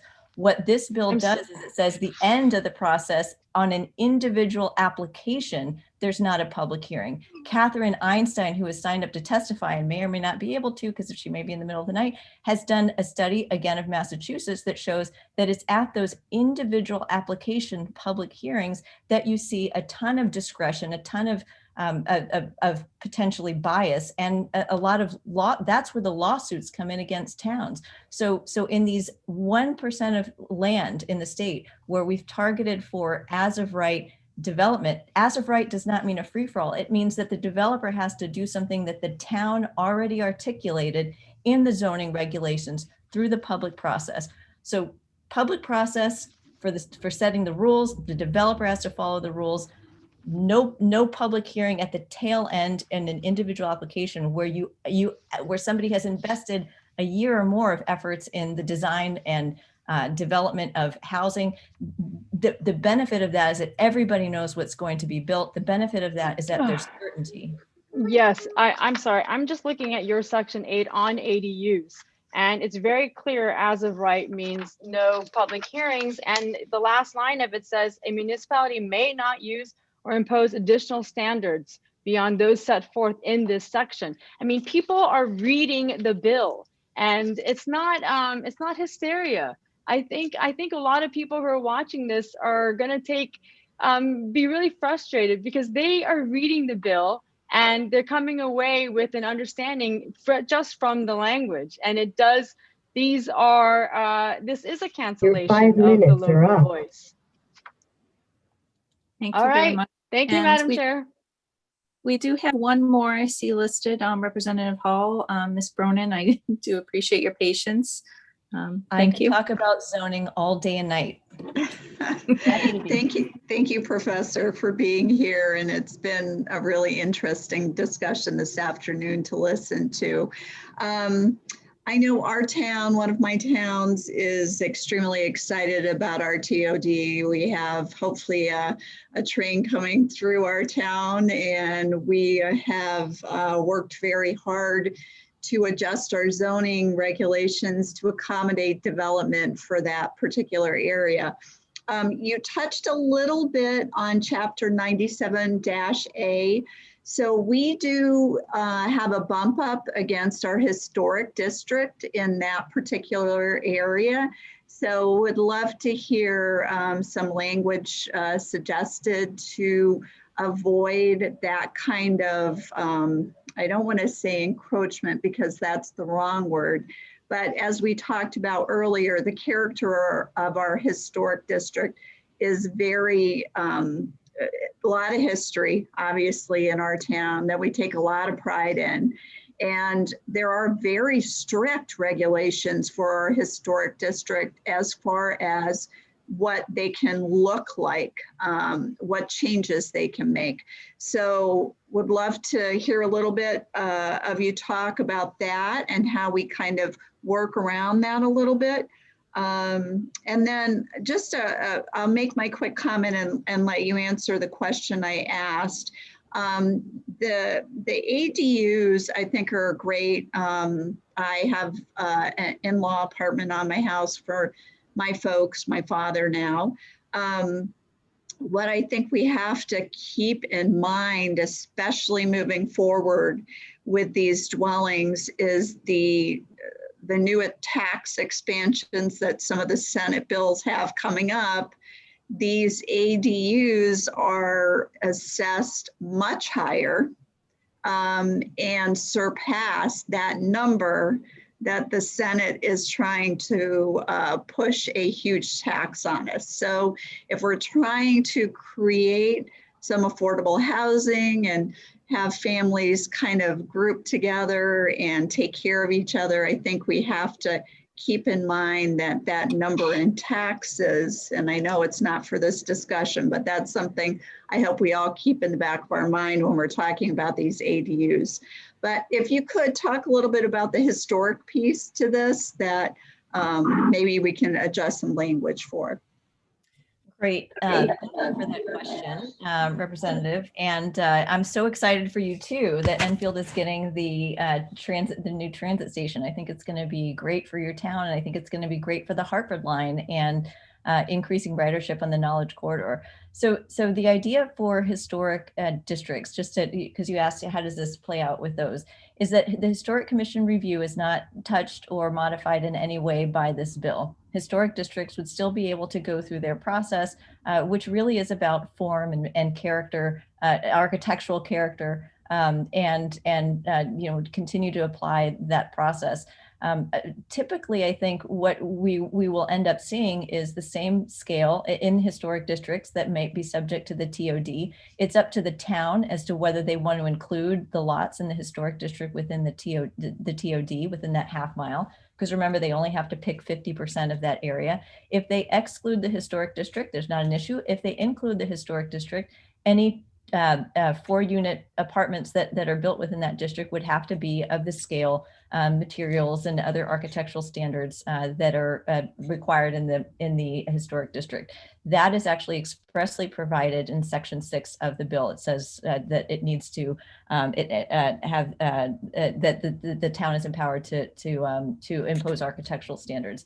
As for the ADU tax issue, I'll just kind of make a comment on that, which is that which is that I'm happy to discuss that with you too, because I don't know that much about it. I don't know if our coalition will weigh in, but I think it'll be it's an interesting sort of counterpoint that could potentially really help to do what this bill wants to do, which is to help enable ADUs on a wide scale.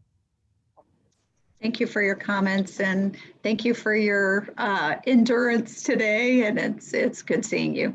Thank you, Madam Chair. Thank you very much. And thank you so much, Ms. Bronin, for your testimony. It was extremely thorough, and your time, quite a bit of time spent with us today. We will be moving on to Commissioner David Lehman. Great. Thank you, Madam Chair. And great to be here, members and the whole committee. I know you guys have a very long day and long night ahead of you, so I will be very brief. I'm here to talk about House Bill 6610, like Dave Ritigliano talked about, and I'm here to express my emphatic support that this is a bill that needs to move and needs to move quickly for the businesses of Connecticut. So as Representative Ritigliano talked about before, what this bill does is this will allow outdoor dining and beverage service to be continued for certainly 2021, and we can discuss if it's appropriate beyond that in this bill or another forum. You know, this is what I think of as a triple win. So first off, it is a win for our towns in terms of their vibrancy and the city centers that have embraced outdoor dining. And as was expressed before, the locality needs to opt into this to accept it like they did last year. That will continue. Secondly, it really enables restaurants to have incremental capacity, certainly as the weather gets warmer and nicer. This was really important last year to keeping our restaurants afloat, and we want to make sure that consumers have options as well. So really important for our small businesses. And lastly, we know the COVID risk is lower in outdoor settings with the airflow, in addition to the consumer preferences, as Rep. Ritigliano talked about. So it works from a health perspective, it works from a business perspective, and it really improves the vibrancy of our towns. The last point that I would make is I just want to underscore the importance of timing here. So the governor's executive powers currently expire on the 19th of April. A lot of businesses need to understand what it means to plan here and what's going to happen on April 20th and thereafter. So I think it is really important that the legislature move with urgency here, in my opinion, to provide certainty to our businesses that they know come April 21st, they won't be all of a sudden packing up and going inside. Again, that's bad for the economy, bad for our small businesses, and bad for our consumers, in my opinion. So thank you very much, and I'm happy to take any questions. Thank you very much. We have Senator Huang, followed by Representative McCarthy-Vahey. Madam Chair, I would actually defer to the Madam Chair to go first. I want to respect that process.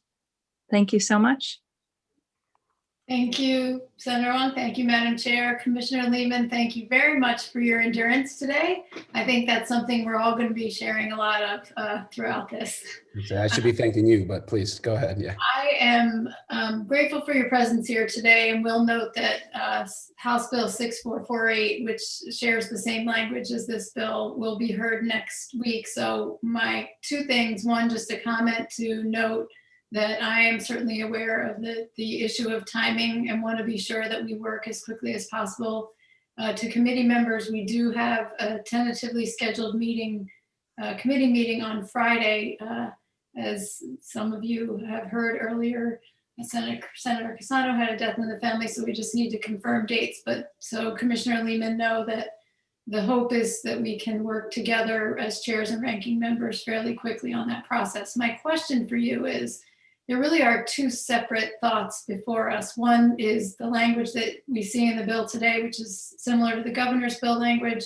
And the other is the idea of a more temporary extension, which would be time limited, whether it's the summer or perhaps the fall, because I know we're hearing different things about variants, that would have a sunset date on it and mimic 7mm. If you can comment on what you see as the merits of either or both of those. Yeah, my perspective, thank you very much, Madam Chair, but my perspective is we certainly need to be talking about the entirety of 2021. I don't think the summer, excluding the fall, makes sense. And the language that I've seen that I think makes the most sense, if the legislature sees it as appropriate, is delegating authority to the governor, with a sunset date. So not to go past December 31st, 2021, for example, but giving the governor that authority to extend 7mm up to and including that sunset date. Again, perhaps it gets relaxed sooner than that, but I think the language in 7mm works. I think you heard that from Rep. Retigliano. We received very, very positive feedback from localities on that. So I don't think we need to recreate the wheel here. I think it's just the governance mechanism to enable that to be continued for the summer and fall, in my opinion. And I thank you very much, Commissioner, for that clarification. I know when I had one conversation with the Restaurant Association, we did talk about longer, and I think that was a little bit ago. And as every day goes, we learn a little bit more. So thank you for that, and also for the thought of not needing to recreate the wheel. We will have another discussion at a different hearing about the entirety of the governor's bill, but we'll leave that for now. Thank you so much. Thanks, Madam Chair. Absolutely. Senator Wong. Thank you, Madam Chair. And thank you, Commissioner, for all of your work in all the different areas in the economics for our state. I think it's important to punctuate the urgency of this. With the executive order expiring on the 21st, that the Committee of Cognizance needs to act on this and move this out. And this is, unlike other bills that we may be talking about today, is one that will have strong support. One of the most important words that I heard you say, and I'd like to have you kind of elaborate a little bit, the localities need to opt in, the sense of localities input and having some degree of participation in this. Can you kind of clarify that a little bit more? Yes, Senator, sure. So when this bill was created with CCM last year, the goal was to create a template and a framework for localities to adopt with their restaurants to enable outdoor dining. So things like alcohol service. Rep. Retigliano talked about the other permits. We really just wanted to accelerate that, but we knew that for the outdoor dining, it needed to work for the towns. And as was referenced before, certain towns really embraced it. West Hartford, I see First Selectman Camillo, and Greenwich, where I live, is here as well. Greenwich did an excellent job in this regard. And other towns worked with businesses as well. But we wanted to make sure that the final approval on it was with the localities, just given how fast we were going in the pandemic. And we wanted to delegate that control down for this. Well, I appreciate that as a statement of record, and that's important. I know Senator Champagne has made that as a point as a municipal leader. Again, I think this is one where the urgency is important. The goal of supporting our businesses and encouraging outdoor dining is critical. So I want to thank you for your time, and happy to help and support in any way with the local opt-in. Thank you. Thank you, Commissioner, for all your work and your staff's efforts as well. Appreciate your consideration and this whole committee's consideration. Thank you very much. I believe at this point, we do not have anybody else listed to ask any questions, any members. So I thank you very much for your time, Commissioner. Next person is Arnold Karp.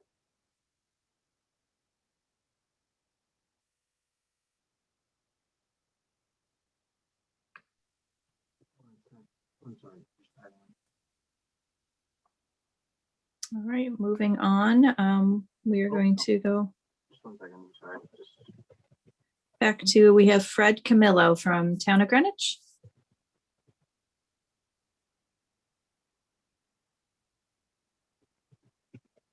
Madam Chair, I believe Fred just stepped away, but he'll be right back.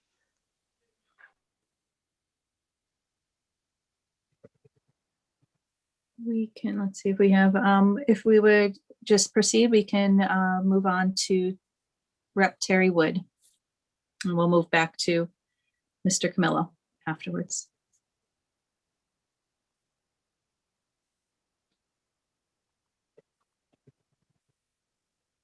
Rep. Wood, are you available? She's in the panelist section. Rep. Wood, can you hear us?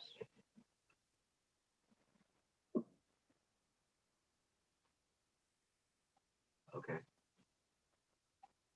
No Rep. Wood?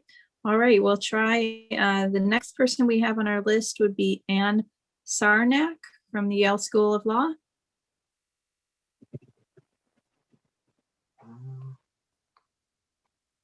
Let's see.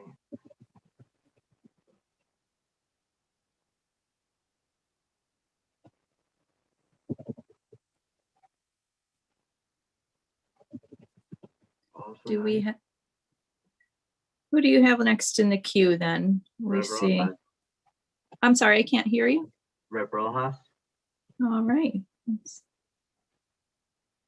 We too. Okay, we Majority Leader Rojas, are you available? Hello. I'm just getting logged in. You hear me now? We can hear you now. The floor is yours. Yeah. Can you close the door? Thank you. Thank you, members of the Planning and Development Committee. It's certainly good to be back here. And oh, are we good? We can hear you. Okay, thank you. Thank you. Thank you, members of the Planning and Development Committee. I've been listening to the public hearing all day today, and I think it's helpful to have the depth of conversation that I think is taking place on a lot of the bills related to housing and zoning. I did submit written testimony. I won't read the testimony, obviously, but I'm here in support of a number of bills that are before you today.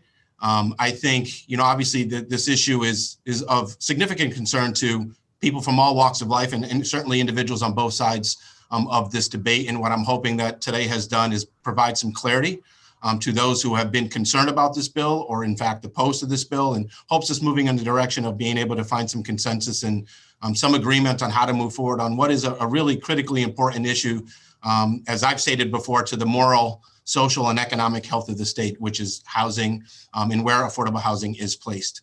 And with that, I am happy to take any questions that any members of the committee have for me.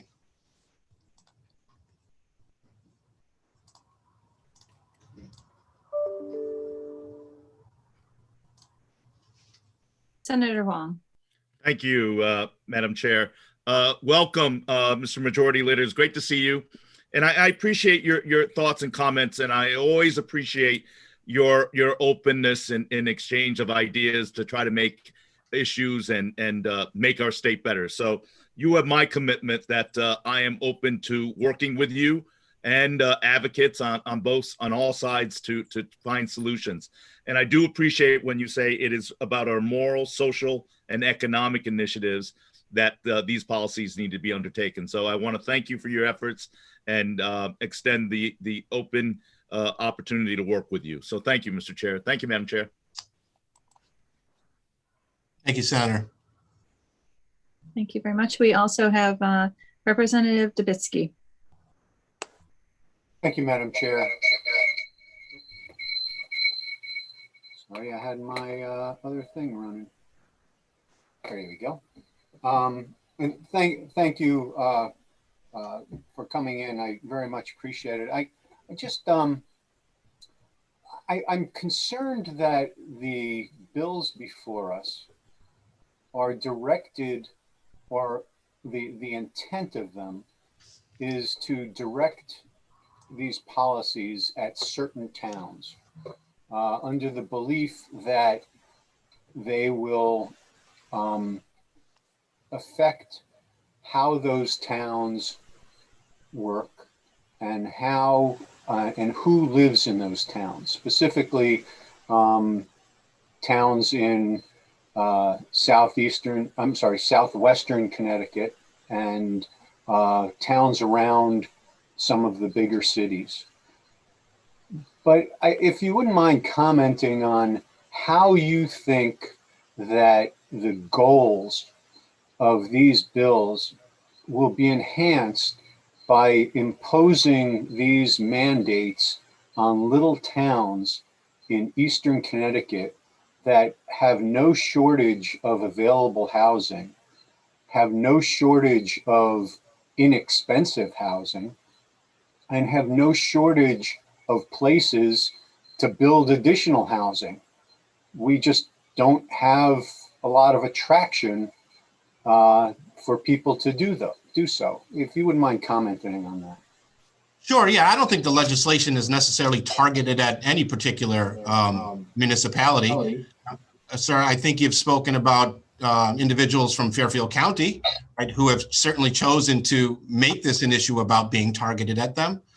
So I think you would have to ask them why they feel that it's being targeted at their community. Certainly what we're trying to develop here is statewide policies that could benefit any community. So I don't think that it's targeted. I think individuals have chosen to make it feel like they're being targeted, which is something that you'll have to figure out with them.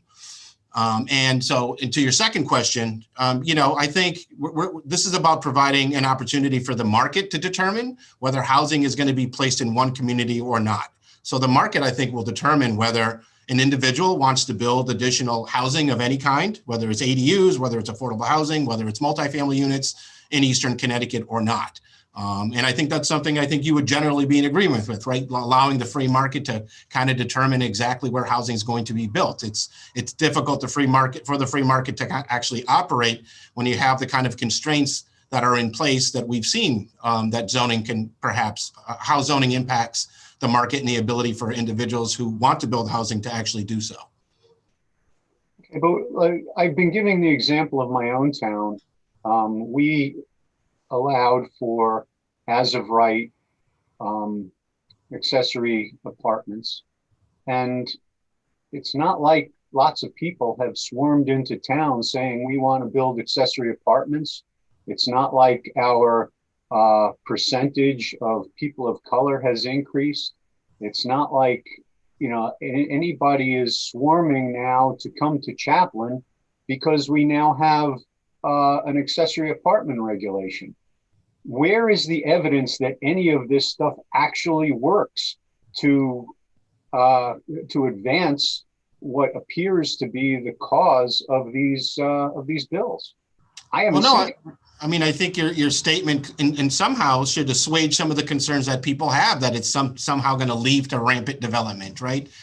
Your community is a case in which it's allowable and it hasn't run amok, it hasn't grown out of control, right? I think what we're trying to do is provide communities with tools where there is significant demand for housing. And certainly Fairfield County is one of them. I think proximity to New York, we've seen a lot of individuals wanting to move back to Connecticut out of New York for a host of reasons. And what we're trying to do is accommodate demand that exists already there. And we already know about the cost of housing in Fairfield County and the significant burden that places on anybody who lives in any of those communities. And that's low income, middle income, and perhaps less of a concern at the higher end, at the upper end of the income spectrum.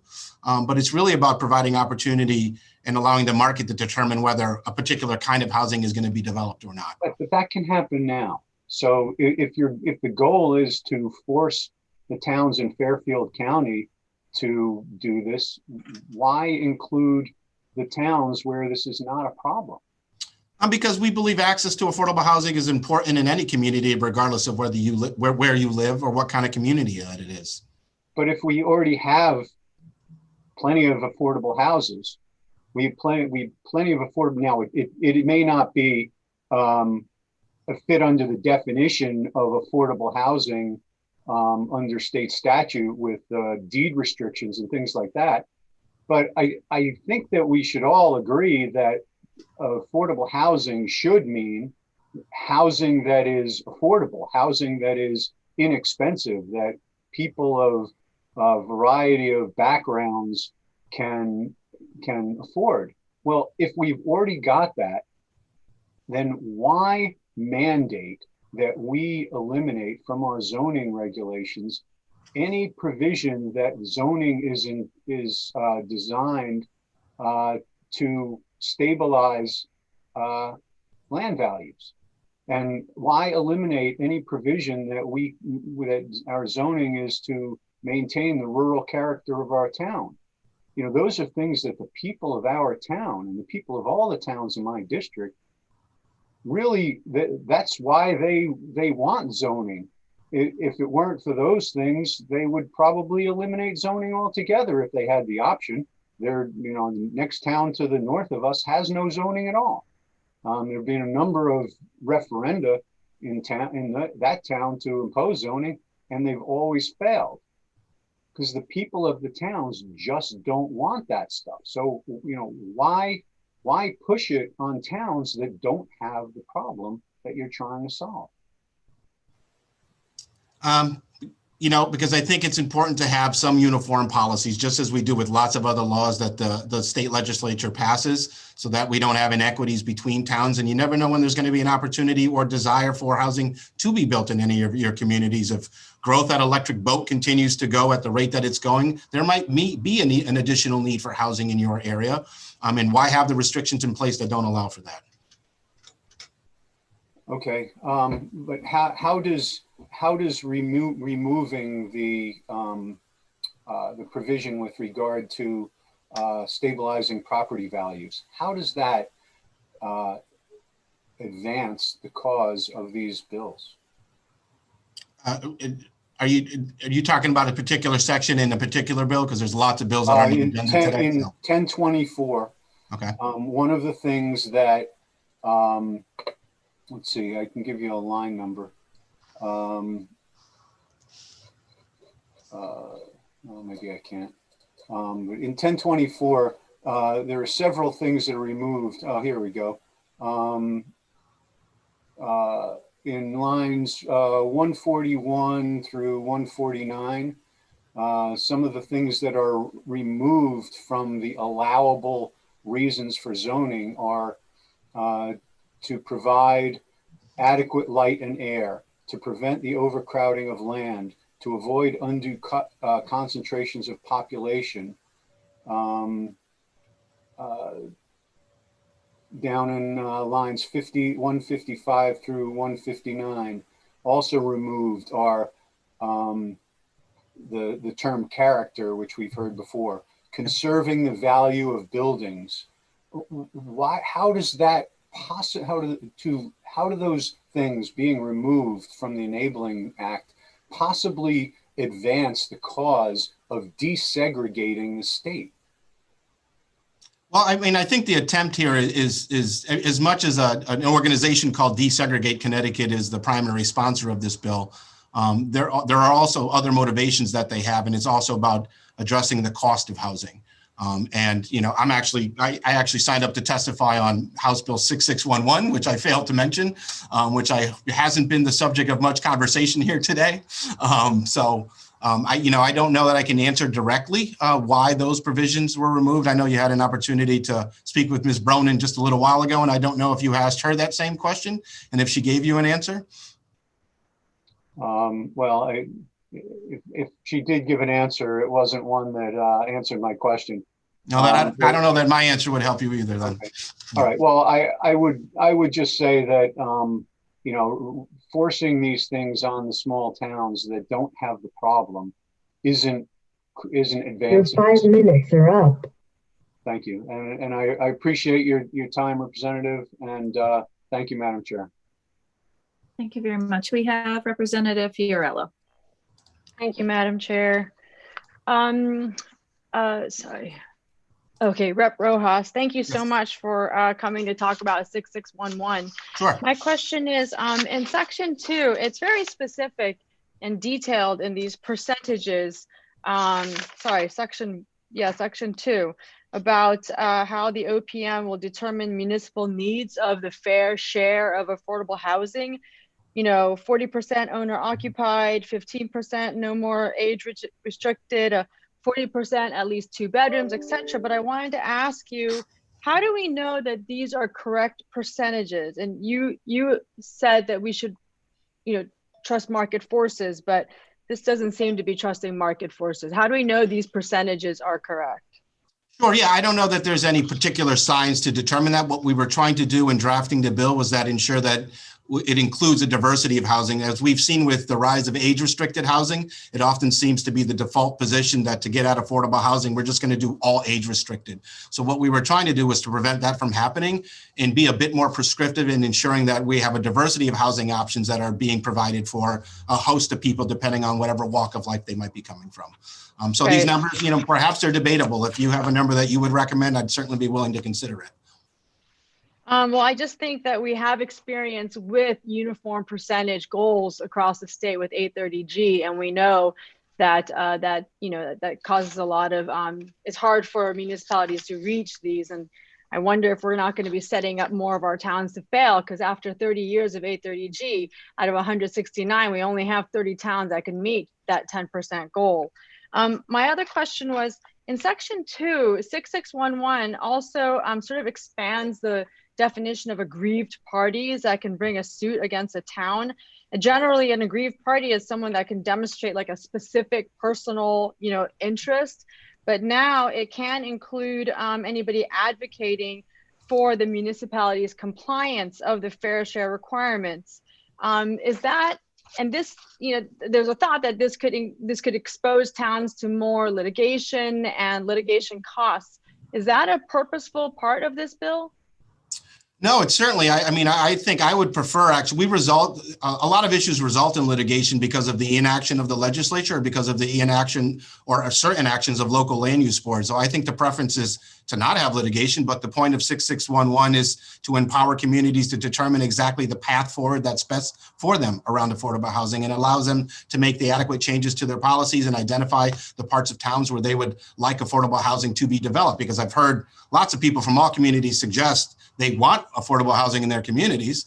And this is attempting to help point them in the direction of being able to do that. Okay. But I think the language in the bill is saying that, courts will have oversight over some of these affordable housing decisions. And it also says that the courts may order municipalities to pay attorney cost fees and other relief.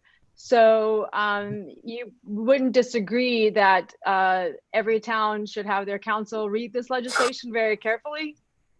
Yeah, I think that would be a wise thing to do for any town's corporation council to do, sure. Because this could increase costs to the towns.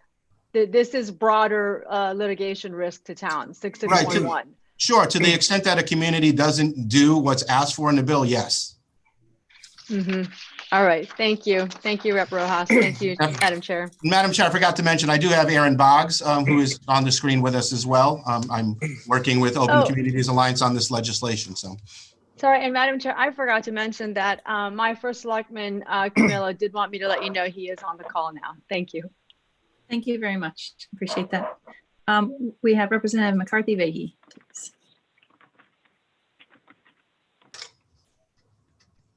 Thank you, Mr. Majority Leader. And I believe Ms. Boggs is going to be testifying with Rep. Elliott. Am I correct in that, Mr. Majority Leader?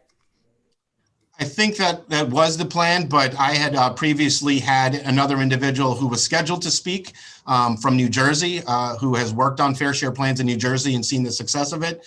Unfortunately, they had to leave at 4 o'clock. They were anticipating to testify much earlier in the day. So Ms. Boggs was able to join me at this time ahead of Representative Elliott.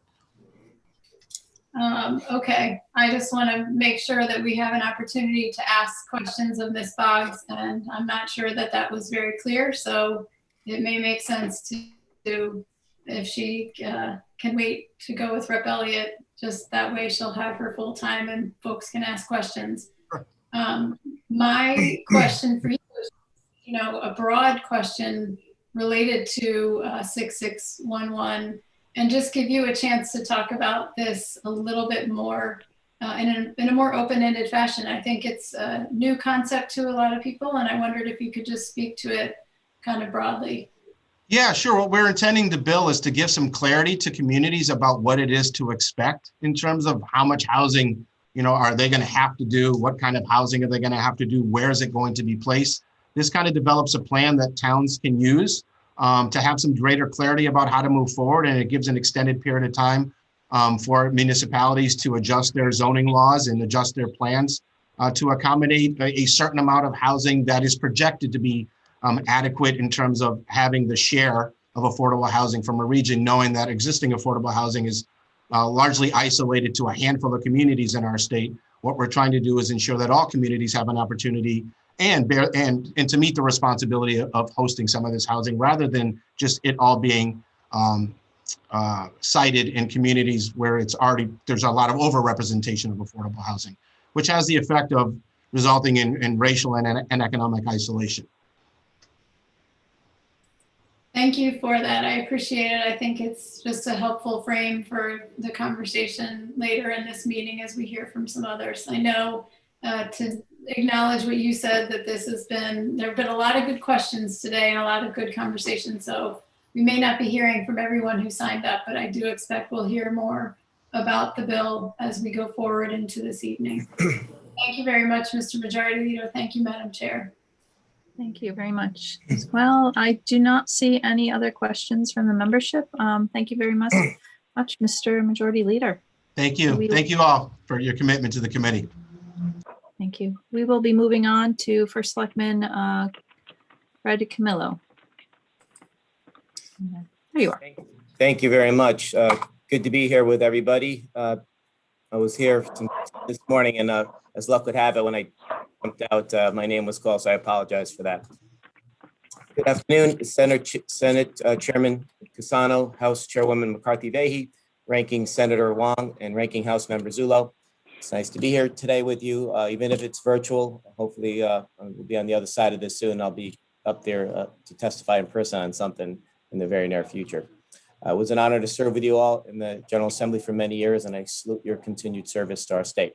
I'm here today to testify in Senate Bill 1024. Local autonomy has always been a time-tested and treasured aspect of our beloved state. The land of steady habits may be slow to change in many areas, but in Greenwich, we've been marrying our wonderful past with a bright, bold future that includes opportunity for all. The town of Greenwich continues to work with our Planning and Zoning Commission, with our Housing Authority, and many other community advocates and volunteers to increase affordable housing units and opportunities.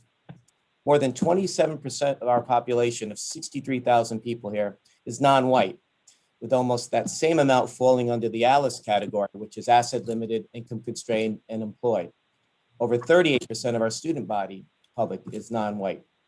This diversity, which is evident in our ethnic, socioeconomic, and political makeup, is a source of great strength and pride for our Greenwich residents. Just recently, our Greenwich Housing Authority came to hit the $27 million mark, which represents the money they spent just in the last 5 years on affordable housing units. And our Planning and Zoning Commission is bringing to the Board of Selectmen, I think next week actually, a public-private initiative that is aimed at really chipping away at that 10% affordable housing mandate. In Greenwich, I think we're between 5 and 6 right now, so we're really working hard to get to that 10%. Moreover, the town of Greenwich has seen an increase in the non-white population of over 25% since 2000. Our continuous diversification has and is being done through local efforts.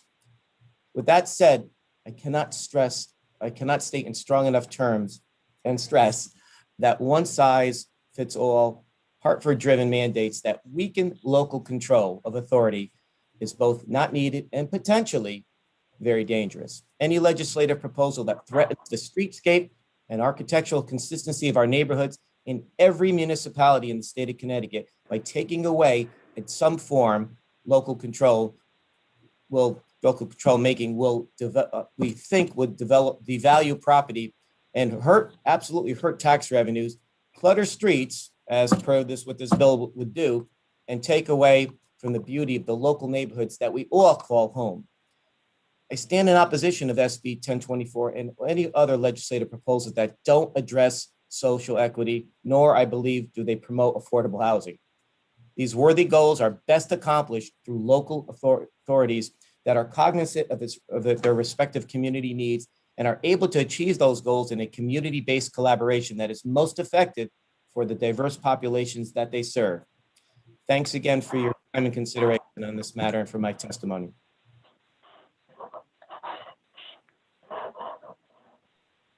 We have Representative Wong. Thank you, Madam Chair, for the promotion to the House. Oh, excuse me. Pardon me, Senator Wong.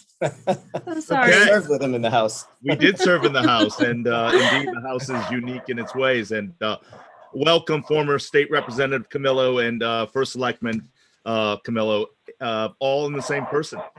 So, good to be here, Tom. First Selectman, has a state legislator, and also now has a town leader. What do you say to this term that, you know, zoning is a state power that is relegated to local authorities? Well, you know, Senator, we all have limitations, as we've heard before. We all have state mandates and state rules, but overall, the state has respected local autonomy for many, many years. You know, just looking at this bill, when I said one size doesn't fit all, and I really have to take exception to some of the people who have testified on here and saying that we're being hysterical and that we're getting crazy and throwing at it.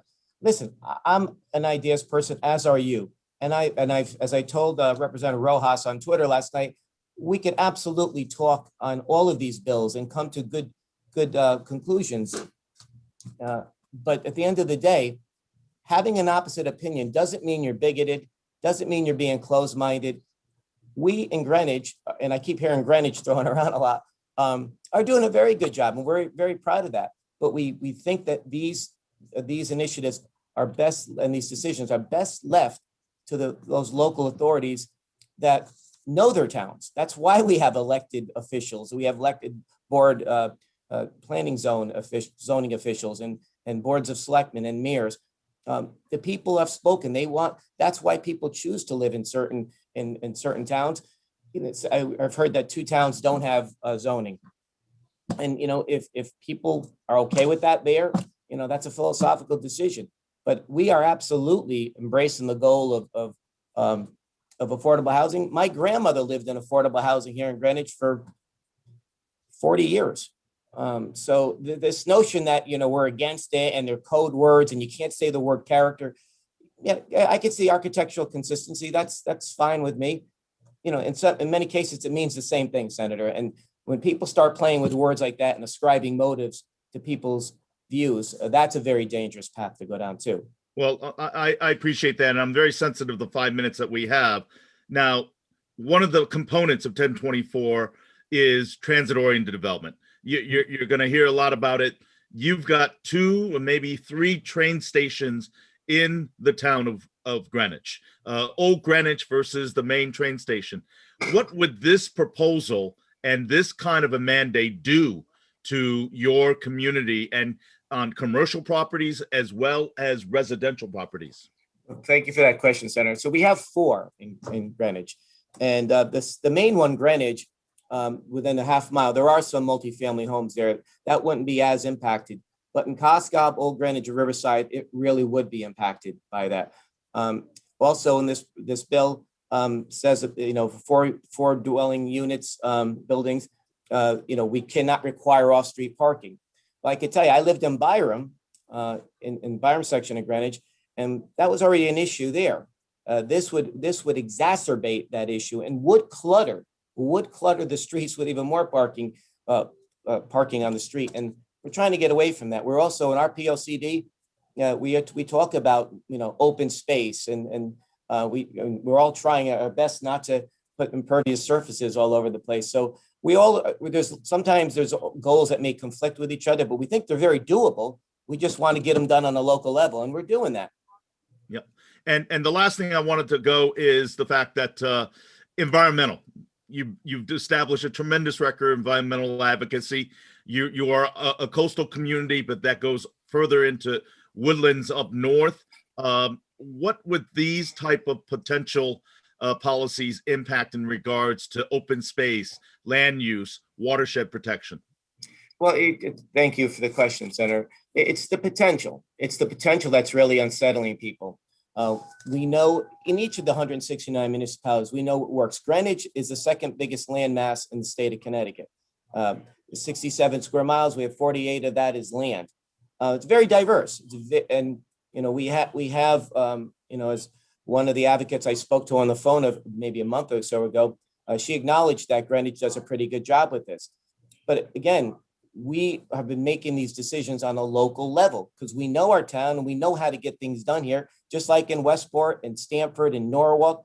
So we certain things are going to come down from the state. We know that, but these things have always worked well, and we're working at making it even better. We're never satisfied, right? The Vince Lombardi quote: "You shoot for perfection, you won't get it, but along the way you'll attain excellence."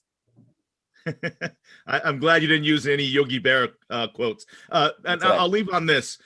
Even as a legislator, and I want to hold out the premise of this, there may be emotional, there may be heated debates back and forth, but I'm going to be reminded today especially, as we share our thoughts about Senator Cassano and his family struggles right now, that we are all here as legislators fighting, advocating. But after the issue's over, I think we all need to recognize that we are colleagues and that we share a unique connection.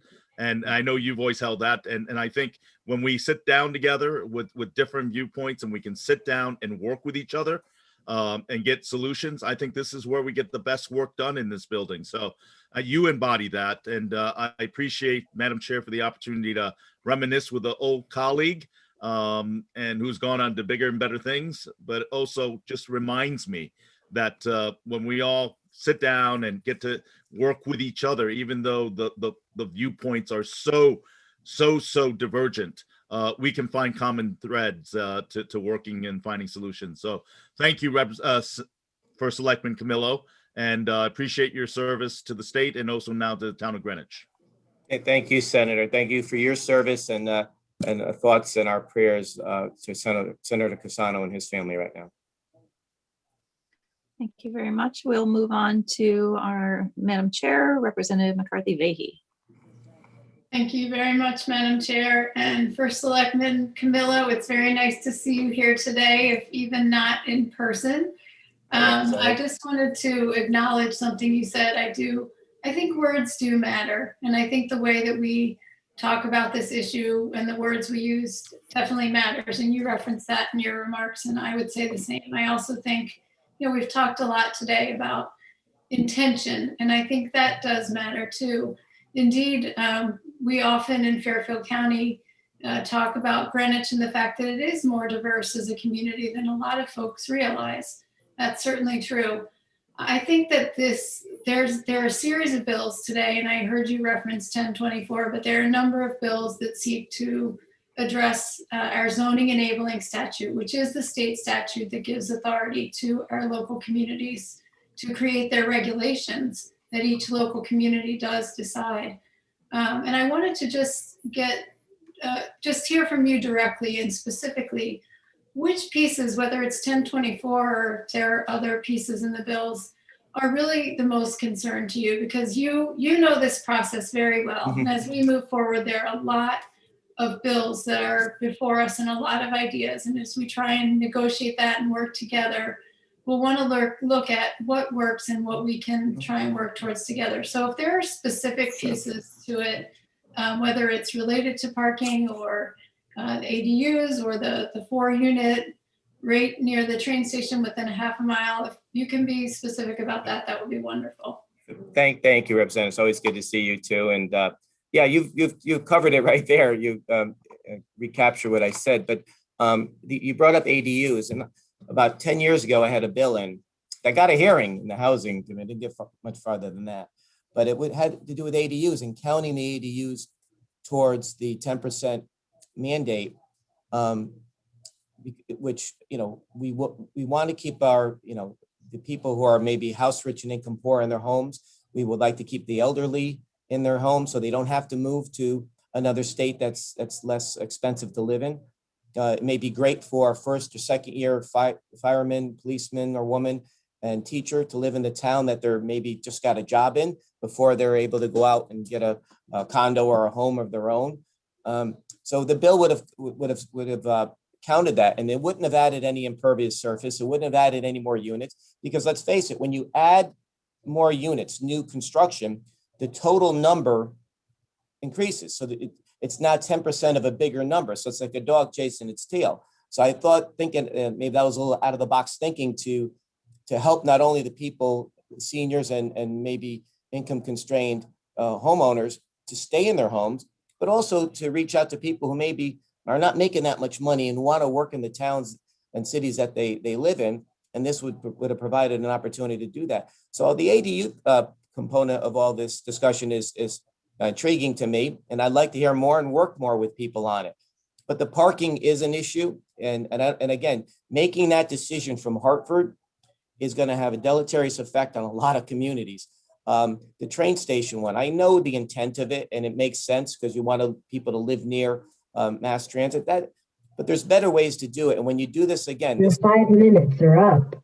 Okay, I see that Camillo name there, so I'll keep quiet. But I do think that these decisions are best left to the local authorities.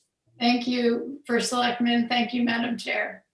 Thank you so much. We are going to move on to Representative Lamar, followed by Representative Fiorillo. Good to see you, First Selectman Camillo. We exchanged a couple of voicemails on a completely different issue about a month ago. Glad to see you here. I think I owe you the call back, so I'll reach out to you after this. Pretty soon we'll do it in person in a couple months. Sounds great. And I look forward to catching up. There are a couple things you brought up in your testimony that I think we are probably on different sides of this issue, but I think we may reach a common ground. You indicated your concern with a community's ability to regulate its character in a way that meant its architectural standards, its sense of self, maybe its building type, its building style. And what we see in a number of these proposals is exactly that, is trying to define that word character. Because right now, it exists in this space in our code where you're allowed to use character as a consideration for a denial, and it's completely undefined. And so I think that's what the approach is you see in multiple attempts. It's like, let's get to what we're really talking about. Let's tell zoning, planning and zoning commissions what character they're allowed to consider versus this undefined term that we know, we both know this, like we know gets misapplied in some pretty unfortunate ways. Probably not in your community, but certainly in communities across the state and country. In fact, there's court rulings that use this as the basis to say, like, we know what they mean when they don't define it. And so I think the approach is to define it. Would you, and I think there's an agreement between you and me that we should probably define what character means if we're going to put it in statute. Yeah, no, thank you for that. It's a great question, and I'm glad you asked it. I always said character, right? Because it meant, I never thought of architectural consistency, but it means the same thing, and that's what and everybody I've spoken to over the years. When you go down south, there's a different architecture. You go to San Francisco, there's a different. It's more regional. Now, if you say that we should tell these municipalities what type of character, or substitute that for architectural consistency they should have, I would be against that. If you're telling them to maybe define character as what are you talking about, I would agree with that. So it's rather than saying just character, because that could encompass a lot of things, right? And I'm guilty of that. Architectural consistency, but anything else that you want to include there, rather than, again, what fits in Pomfret may not fit in Hamden, may not fit in Danbury. And that's what I love. I love the diversity. I love going to different places. I love going to the city. I love going to the country, and I like being in the suburbs. And I got to get you to come to New Haven too. So, for the pizza, Worcester Street. And this is just first, I just want to make sure that I think sometimes the idea of the bill's contents get out ahead of the reality of it. And there is concern, and I appreciate that you still might not like this. There is concern that the bill speaks to every train station a local municipality must be a TOD. And I want to make it clear that the local community could choose one train station to have a TOD zone around it. So it wouldn't be all 4 of your train stations where you'd have to do or in the environmentally sensitive parts of Greenwich at all. Really. You could choose which train station, TOD location, and build out that TOD in that specific area. So just so you know, if this bill passes, which I personally hope it does, you would not be required to do 4 different TOD zones. It would just be one. Thank you. No, I appreciate that, Representative, and I know that. But just a question for you. So say there is a town that has just one, and it's around an environmentally sensitive area. Would they still be required? And it's not my town, I'm just asking you, would they still be required to do this? They would not be required to zone those environmentally sensitive areas or regulate or allow them for a residential development if they were proven to be unbuildable lots or there were environmental protections on those areas. So they would that be defined in areas? Okay, yeah, as long, I mean, I think if that's clear to the municipalities, you may get a little bit less pushback on that. But again, certain areas, I could tell you, even in Greenwich, we've had, despite it being really big land-wise, there's lots of, neighborhoods that are more condensed. And so the parking becomes an issue. And so we're always working at it. It's been an issue since I was a little boy here. And so we're working at that. So that would not be, it would exacerbate a situation that's already not great in some areas. So we're working on that. Things like that worry us. And with the thought of not having control over what is essentially a local problem is what's making people uneasy. And I understand like the loss of local control over some of the stuff is certainly a change. I would again indicate, and I did this in transportation last week, we're talking about scores of millions of dollars of public investment on top of a multi-billion-dollar public investment. And I think it's reasonable for us to ensure that there's access to those investments. And right now, if I wanted to get into a train station in Greenwich, I would either have to buy a multi-million-dollar home or spend thousands of dollars a year to buy, and then spend $1,000 a year to buy a local parking pass, because there's no way to get to any of those train stations unless I live there. And I think there's these competing focuses that we're trying to move as we talk about this issue. My only other issue is, and I think part of it is, and this might be a little unfair, and if I'm putting you in a bad spot, I apologize for that. The sense that in Connecticut, we have not educated, we have 169 local communities, a lot of different zoning boards, and we haven't invested Your in 5 minutes are up. the education for those members, I think is a little, it's fair, right? Like, I mean, we all have training for certain responsibilities and roles and professions. And your town, was indicated earlier, has been sued for more zoning violation processes than any other town in the state. I presume that's causing a huge financial burden for your community. And I would presume that zoning and planning officers should be trained more. We should have requisite training so that your community doesn't find itself on the wrong end of the number of lawsuits that you find yourself on. And if I'm, and I apologize for coming out, Representative Lamar. We do need to move on to Rep. Fiorello. Thank you so much. Thanks for the questions, and I'll circle back with you and answer that, but thanks, Rep. Okay, thank you, Madam Chair. Hi, First Selectman Camilla, so great to see you. Thank you so much for coming on. I just wanted to thank you for putting your voice out on this topic, and nobody here would deny that you are the ultimate people person. And I think you're speaking out because you really sense that this is a real and definite change from the local voice having a say in how towns develop.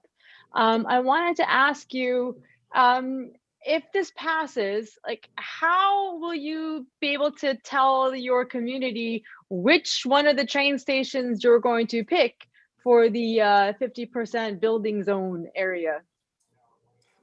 Good to see you, Representative Fiorello. Yeah, God, I haven't gotten that far yet, but it's, I know 3 of the 4 would have a very, very hard time with it. Not only environmentally, just the way the neighborhoods are architecturally. it really, again, if we start to do anything that devalues those homes, that means there's less money coming into the town, less money coming into the state. No one wants to see that. And also, what I think people have to remember, a person's home is the biggest investment of their life. But you don't want to do anything, even if there's well-intentioned here, to do that's going to take away from that or in any way chip away at it. There are some things, we talked about ADUs, Representative Lamar was talking about the training. Those are all worthy topics for debate. I just think that this went a little bit, a bridge too far in a couple of directions that would have really a deleterious effect on most communities, not all, but most. Right.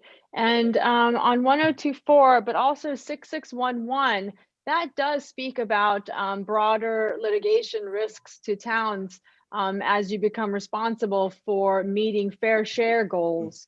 And since this is a reality of, the work you're doing in town every day, how do you process 6611? Well, it's like all the rest. I think there's good intention with almost every bill that I've seen up there in my 11 years, and even these ones. Like I said, there's a couple ones we absolutely can talk about, and I think in some cases implement them and actually come to a better conclusion and make the situation better. But the best of intent, even coming down from a state government, right? A state government that I was a part of and that I really respect and loved my time up there and respect everything that's everybody does up there and the time they put in. But when you start putting down, which is basically, there were several mandates, and I know you pointed that out in your back and forth exchange with Mrs. Bronin, but there is language in there that absolutely is a mandate, right? And so if the towns don't do it, they're in big trouble.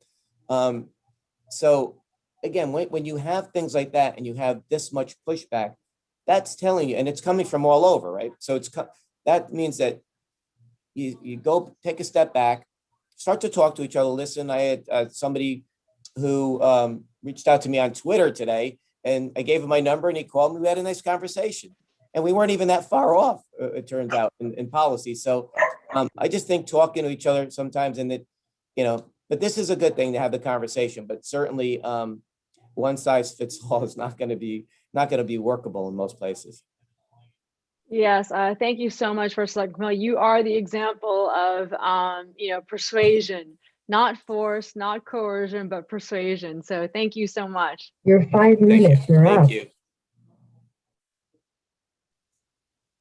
That's great timing. Passing of the baton, and I want to thank Rep. Goupil for leading us through this afternoon. Next on our list, and also just continue to thank our clerks for the work that they've been doing as well.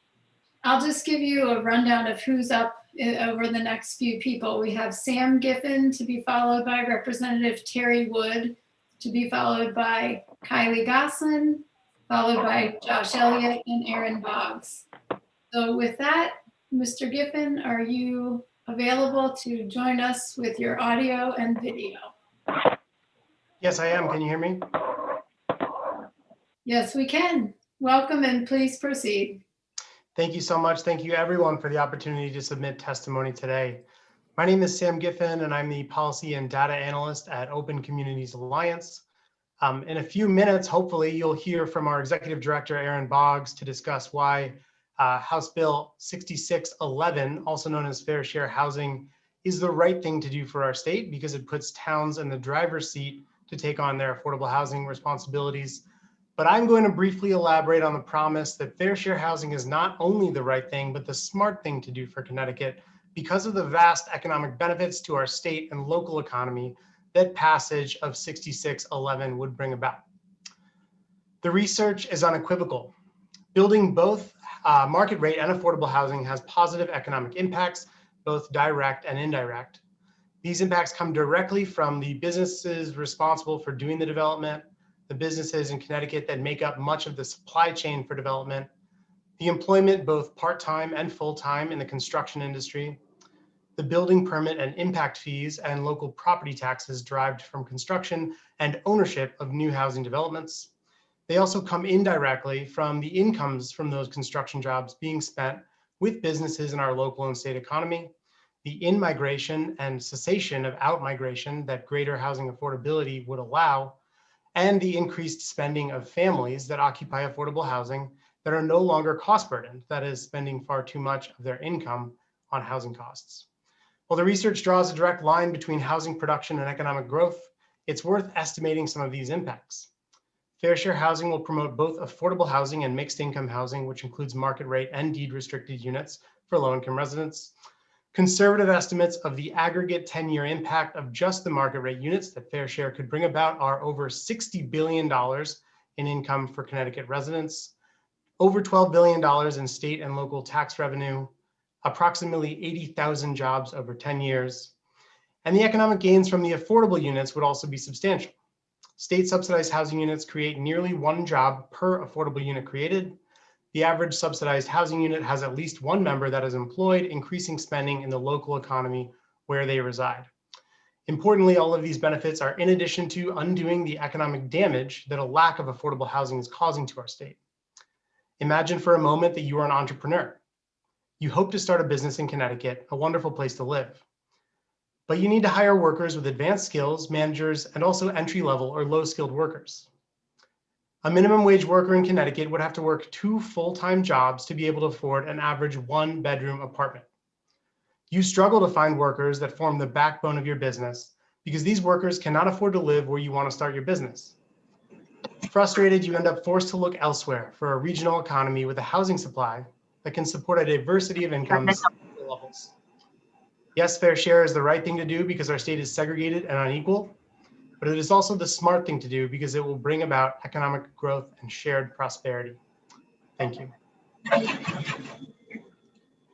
Thank you for your testimony today. I see Representative Dubitsky. And Mr. Giffen, I'm losing you on the screen. I may have connection issues, but I can see you and hear you. Okay. Representative Dubitsky, please proceed. Thank you, Madam Chair. And I do see Mr. Giffen. I see him fine. Thank you for coming in, Mr. Giffen. Now, you recited a whole bunch of fabulous things that will result from this legislation. Can you tell me if any of it was broken down by region of the state or municipality? Sure, that's a great question. So this comes from the 2019 report from the National Association of Home Builders, which estimated broadly for the state of Connecticut the impact of building multifamily housing, both on the jobs, the income generated, and the tax revenue generated. So it makes a number of assumptions about the average income of residents of multifamily housing, the average expenditures throughout the year. So it is only a proxy, and so that would definitely vary by region. But another thing to consider is that there are local studies and state studies and regional studies that essentially come up with different numbers, but all are in the billions in terms of the income and revenue generated and the tens of thousands of jobs. Hope that answers your question. You know of any study anywhere that imparts some of these wonderful benefits to towns that have 1,700 people with a liquor store, a sawmill, and a tailor shop as pretty much the only businesses in town? So I don't know of a specific study about a specific town of that size. The beauty of HB 6611 is that it has a different impact on the town of 1,700 people as it does on the town of 62,000. Essentially, the formula for assessing the regional fair share, which is then allocated to towns, incorporates the wealth, income, multifamily housing, and the poverty rate of towns. But it's also based on the regional, the number of people and households that are in dire need of affordable housing. So in a region such as Northwest Hills or Litchfield County or Tolland County for that matter, there will be a significantly less allocation of affordable housing to towns within those regions. And concomitantly, I would imagine you would see less of an economic gain because the economic gains are due to the construction of affordable housing and multifamily housing. Okay, but in a town like mine where there isn't any shortage of space to build housing, there isn't any shortage of low-cost housing, there isn't any shortage of housing. There are plenty of houses on the market for sale. What benefit would there be to small towns like mine to say you now must have X amount of affordable housing when there is no demand? Yeah, that's a great question, and I appreciate it. I would just push back that I believe there probably is some demand. Often the cost burden and the low income cost burden of our households is invisibilized and is often hidden. But our estimates are based on census data, which look at the cost burden for very low income individuals. So if there were no cost burdened low income individuals in your region, there would be no fair share allocation for your region. Okay, but then your data is generalized statewide. So we actually calculate the fair share need by regional council of government area. And so it is an aggregate of the individual need in every town calculated to the regional COG level. Because that is what the Zoning Enabling Act dictates. And then it is distributed among the towns in the Regional Council of Government region. So for example, in my area, we have NECOG and we have CCOG. And in each of those COGs, there are very big towns and very small towns. So how would that be distributed between the big towns and the small towns? That's a really great question. So our model takes— Your 5 minutes are up. I'll just try to answer very briefly. Our model takes into account the income and wealth of a town, and the regional need is allocated based on the amount of infrastructure wealth that a town has to support additional housing construction and affordable housing. Thank you, Mr. Giffen. Thank you. And Rep. Advocacy, thank you. And if it's any consolation, I'll follow up on some of your questions actually to elicit a little bit more information in that regard. Representative Fiorello. Thank you, Madam Chair.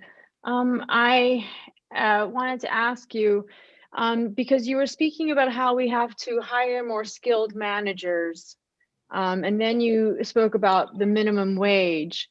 And so that brings up the sort of lack of affordability in our state. But, you know, according to the National Association of Realtors, Fairfield County is 51st most expensive metro area based on average home prices divided by the median household income. And New Haven comes in, you know, top 113. Norwich is 125. The point is Connecticut comes within the top 150 of the country for expensive metro areas. So how does your bill create affordability? How do people afford this? I think when you speak about minimum wage and skilled workers, we need jobs, no? Yes, to clarify, and thank you for your question. To clarify, I was talking about the inability of a person or household earning minimum wage from being able to afford to live in these high cost areas. So using the example in my testimony, if you hope to start a business in, let's say, Greenwich, since we're using that a lot today, you would have to probably hire people at a managerial skill level with advanced education.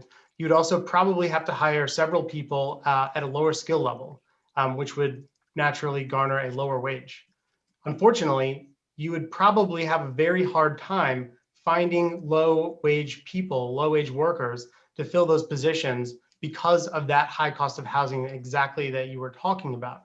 In my hypothetical example, but one that we've heard from cities around the state, you might go and look in a denser area, populous area, one that has less zoning regulations and more affordable housing, so that you can get your business off the ground because people can afford to live and work where you want to start your business.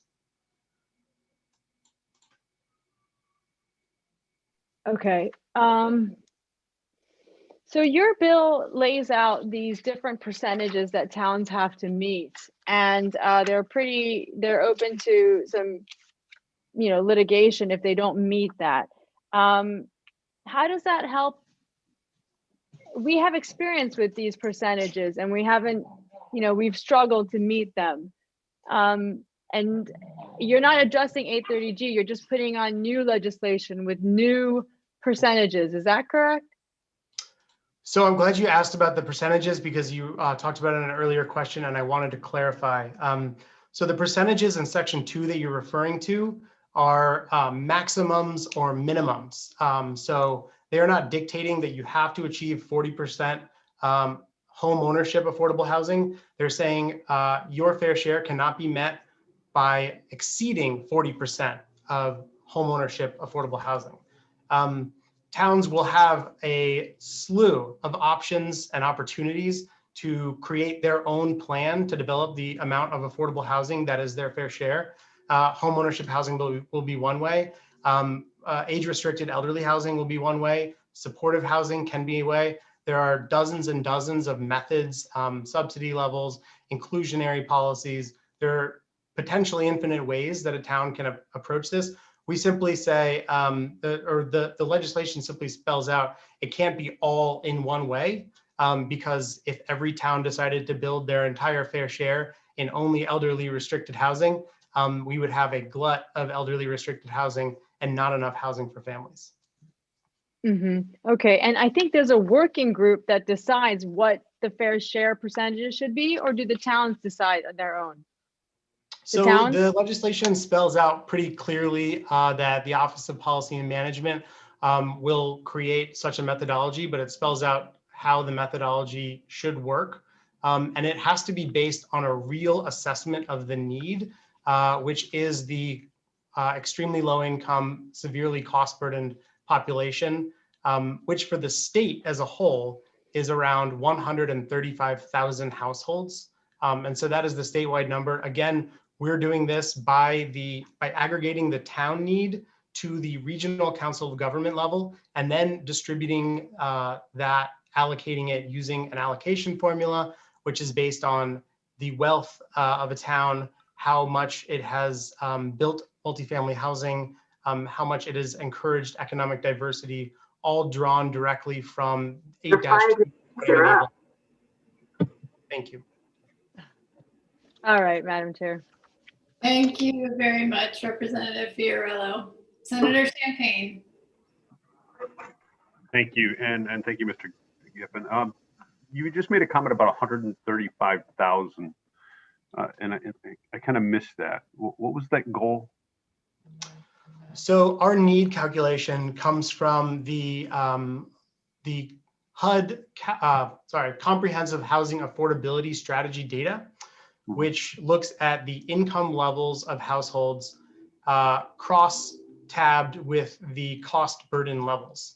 And so if you take all of the households in Connecticut, which is around 1.3 million, but then you reduce that to only looking at the low income households, you get down to about 570,000. But we're not concerned about necessarily low income households that are earning, that are not cost burdened. So we reduce it even further to the cost burdened low income households, and that's around 376,000 households in the state.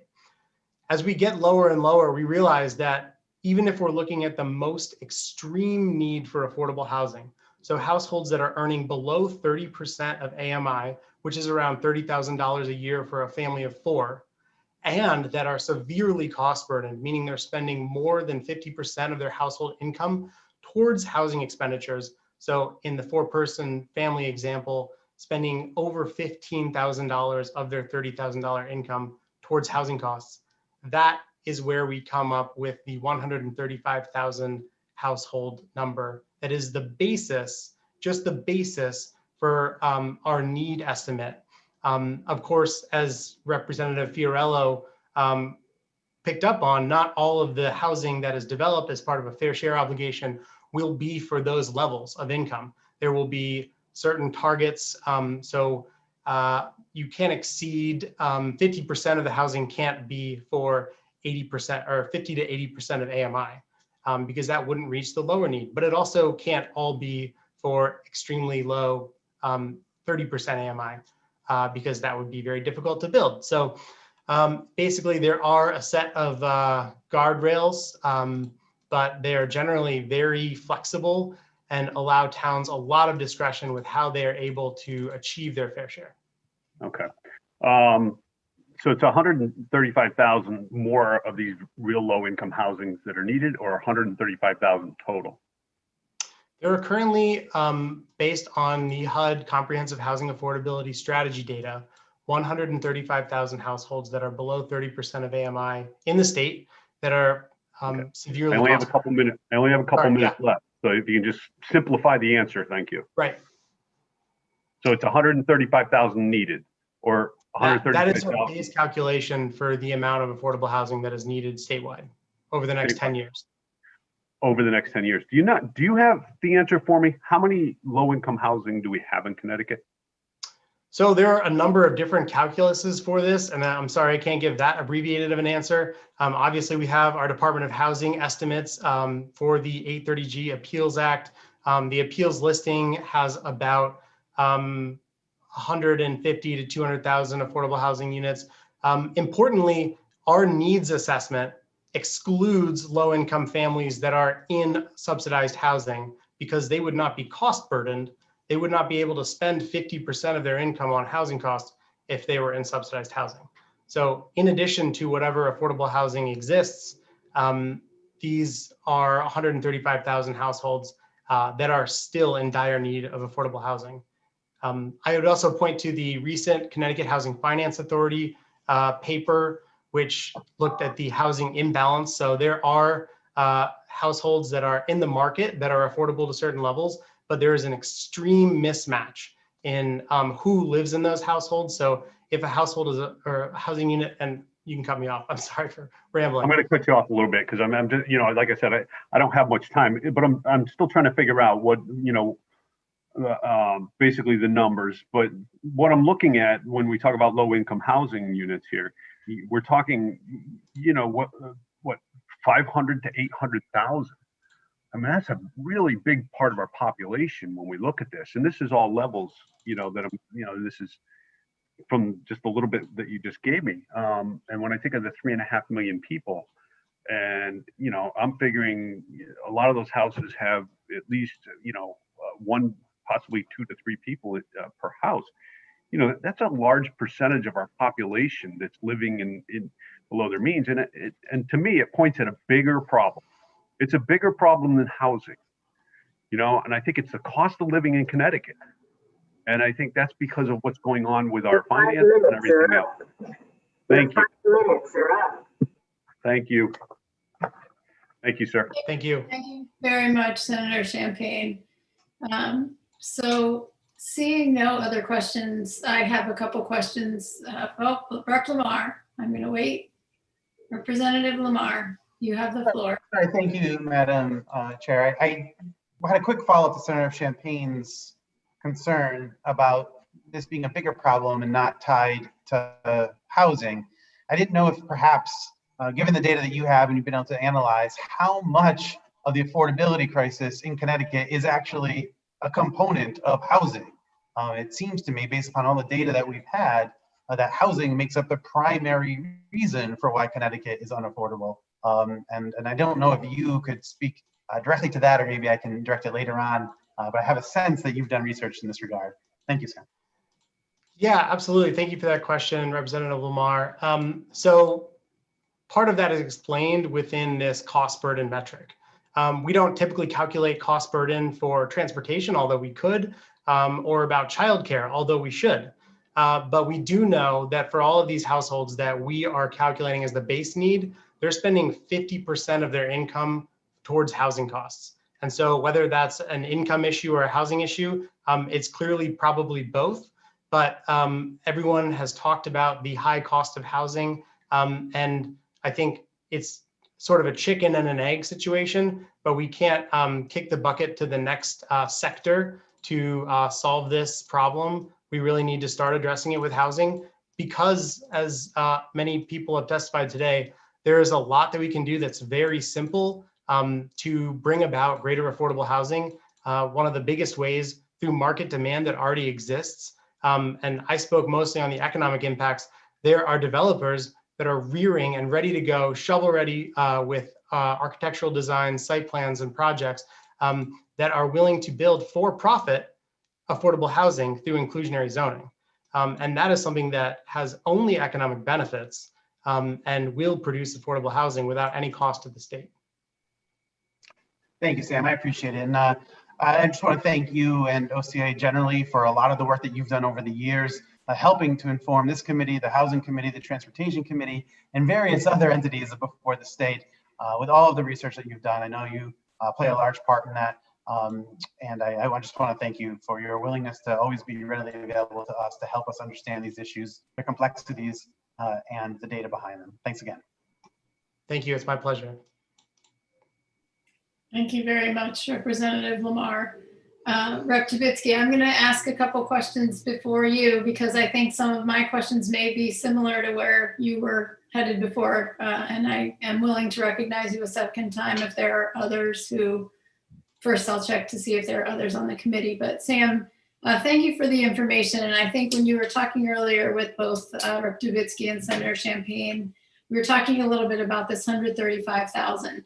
And if you could just once again go through the calculation as to how you get to the 135,000, and then the second piece is to follow up on what you and Rep. Tavitsky were talking about, how that share is calculated within the region. So again, those metrics that are part of that calculation. So the math behind both. I'm interested in the math. Absolutely. So a fair share system has essentially two steps, which you've identified. The first is calculating the need, and the second is allocating that need to towns within the region. So the calculation for the first step is really based on the low income cost burdened population in a region. Literally what I did was look at the low income cost burdened population of Greenwich, and then the low income cost burdened population of Stamford, et cetera, for the entire Western Council of Government region. Aggregated those, and then we come to the second part, which is allocating those to the region. We wanted to use allocation factors, and we think this makes sense, that are using up-to-date and vetted data sources that are transparent and publicly available. And we wanted to have the allocation factors tied to Connecticut state law, such as 8-2 of the Zoning Enabling Act, which describes a responsibility for zoning regulations to encourage multifamily housing, encourage housing opportunity for low and moderate income households, and to encourage economic diversity. So based on those factors, we came up with four allocation factors, which we use to take that regional need for the Western Council of Government and allocate it among the towns in that region. Those are the wealth of a town, which a proxy for is the equalized net grand list from the most recent year. Essentially the amount of wealth and assets that a town can rely on to fund their municipal amenities. We use the median income, and these are all relative to other towns in the region.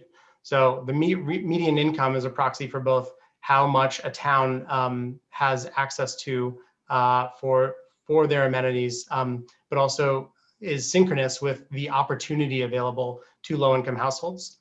Then we use the multifamily proportion, so the number of, or the proportion of occupied housing units that are in multifamily buildings, because that is directly tied to the 8-2 requirement that zoning regulations encourage multifamily opportunities. And last but not least, as a proxy for the amount of income diversity that a town has encouraged, again, a responsibility of the zoning regulation in the Zoning Enabling Act, we use the proxy of the percentage of the population that's in poverty. So if a town has greater wealth, greater income, less poverty, and less multifamily housing, it has a higher allocation of that original need number compared to the other towns in the region.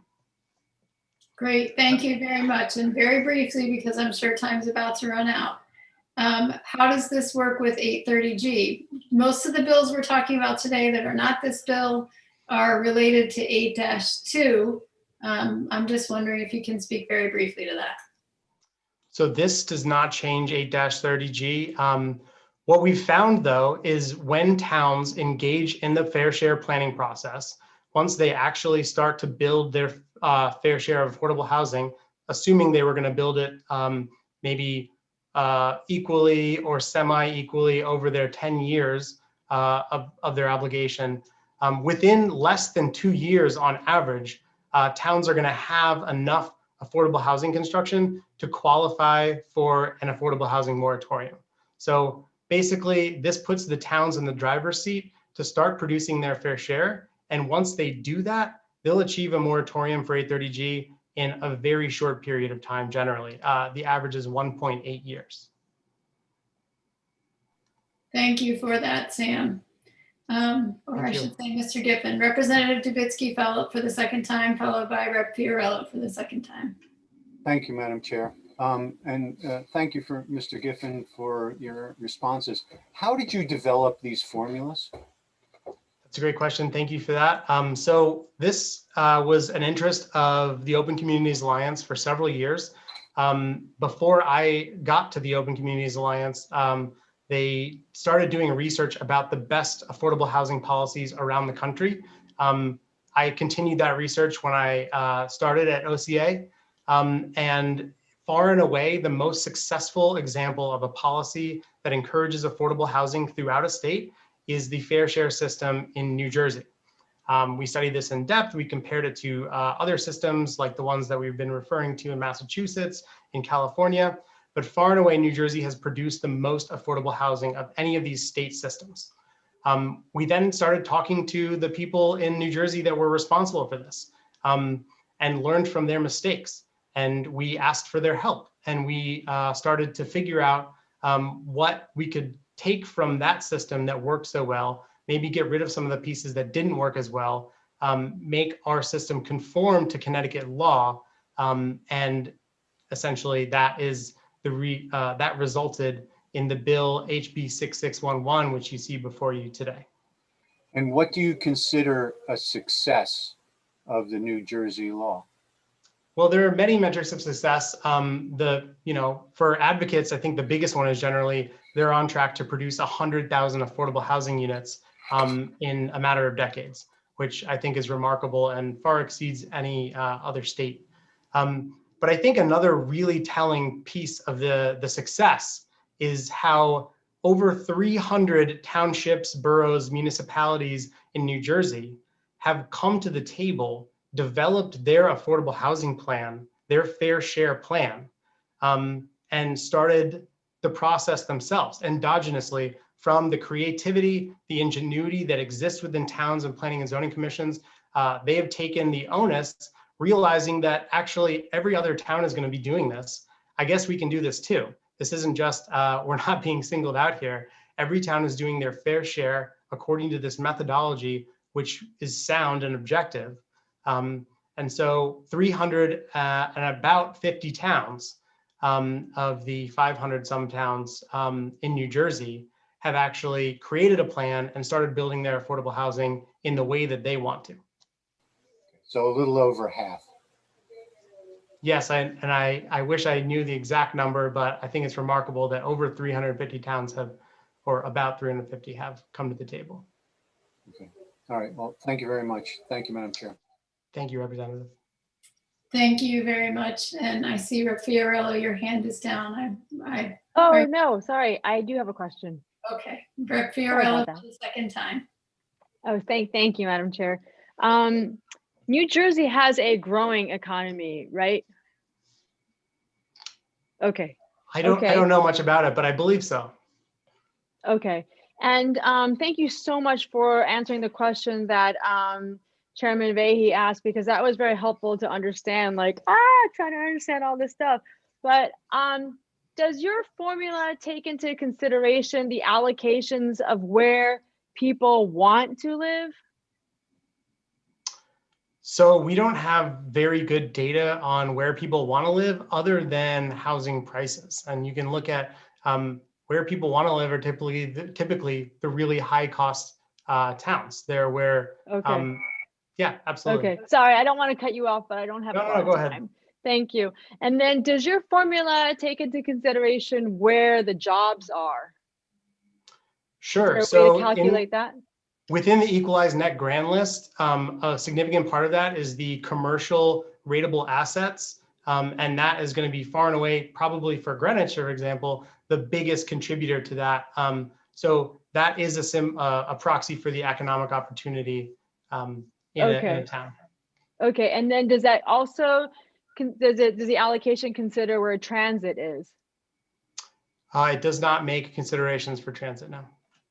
Okay, and then I wanted to sort of ask you, sorry, my brain is hurting. This topic is so hard, but the high household housing burden can be from scarcity of housing, as we're talking about, because now we want to, build a lot more multi-housing. But the unaffordability can also be from low incomes. So, you have a high burden because your income is so low. So if incomes stay low, no matter how much housing we provide, the cost of construction, the maintenance, the utilities, the taxes, all of that has to be covered. So how are we solving this for low income people? That's a great question. And obviously, and of course, some housing is going to have to be subsidized. Part of this system, I mean, there are some people with very low incomes, and there is not a free market method for bringing them housing because of the cost of construction. So that will require subsidy. That said, for an enormous percentage of this housing, it can be cross-subsidized through inclusionary zoning. It can use tax-exempt municipal bonds. There are mixes of public-private partnerships that can be used to use some subsidy and some private equity capital.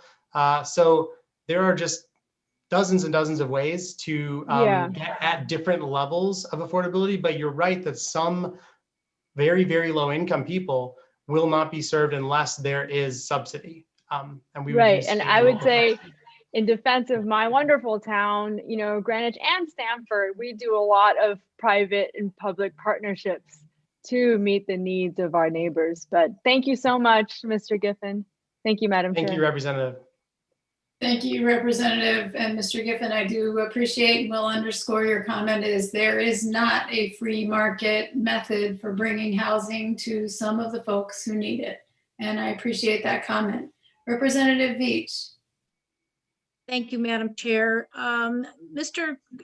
Giffen, I was wondering on this fair share system, lots of numbers, lots of ways to equate this out. Is this documented anywhere?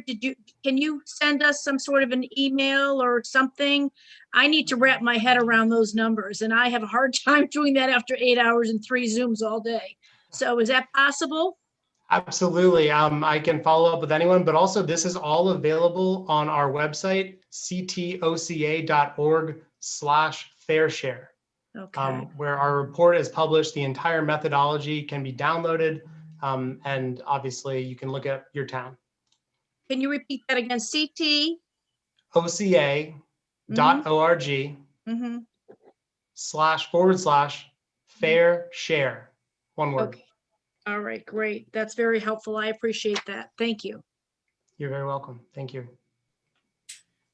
Thank you, Representative Veach. And I think it's true. These are very complex policies. Zoning is, and the housing questions, there's a lot of formula, and there's a lot of math, and there are a lot of legal terms. And so I appreciate the committee's hard work and focus on all of this. Representative Delnicki. Thank you, Madam Chair. I just have been listening to the conversation here. And Sam, you made a comment about commercial being utilized in the formula. Now, you can have commercial tax base that is value rich, yet job poor. So how do you square that? Because not all commercial for the unified tax base is the same. And literally you can have storefronts, which would have a low value commercial conceivably, but a high population for employment.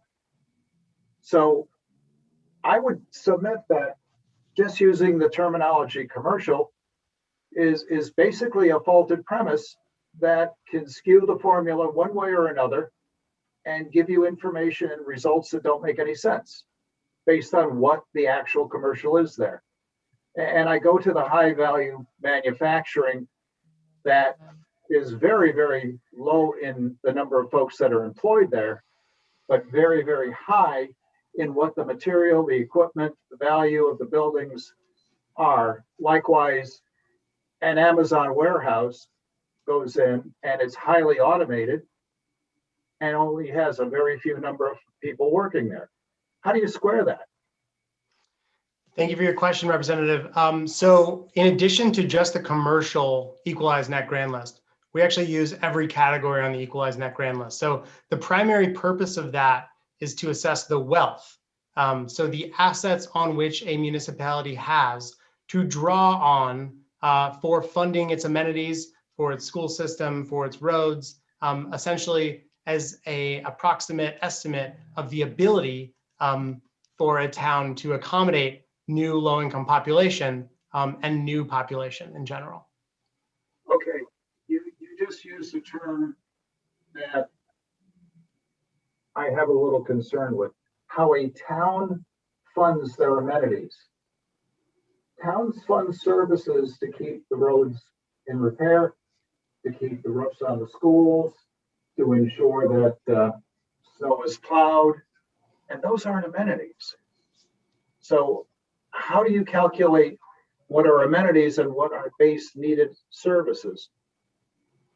Sure, I guess my use of amenities should have been more broad to include all town services, infrastructure, et cetera. Now, you made a comment pertaining to the affordability, or let me back up. You made a comment pertaining to the question, where will subsidies come from? And you stated that cities and towns conceivably would have to take out bonds, would have to bond to provide subsidies as one of the methodologies. Is that correct? The fair share system and HB 6611 does not tell towns which policies they should engage with, but that is just one of many options that towns have to utilize. Obviously, subsidization is one that is, from state and federal subsidies is going to be a major one that a lot of towns will want to employ. Inclusionary zoning is a major one that towns will want to employ.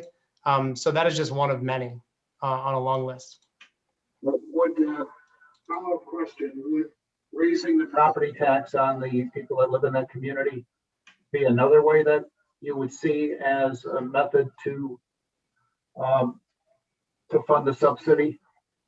If a town wanted to go about it that way, but I think there are some really creative ways that a lot of towns that we've actually spoken to that are finding using their own local ingenuity. And for example, again, to use Greenwich, they're coming up with a really ingenious fee in lieu system, which will go into an affordable housing trust fund from developers that are building market rate housing.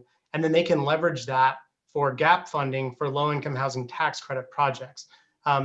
So again, this is really coming from the town using their ingenuity and their ability to come up with what's best for them, and figuring out how to reach their fair share. So then another proposal, and I'm just going through the checklist of what you're talking about here. Fees levied, would this be higher fees? 5 minutes are up. Would be something of that nature? I missed part of the question, but in Greenwich, the system is a market rate housing. Sorry, go ahead. And I realize my time's up. So then there could be additional surcharges on building permits, additional surcharges on any kind of permit in the community to fund the subsidy? If a town wants to go about it that way, that's up to them. Okay. Well, Thank you. For your testimony. It was eye-opening, and thank you, Madam Chair. Thank you, Representative Delnicki. Seeing no further questions, Mr. Giffen, thank you very much for your testimony and your time with us today. Thank you, Representative.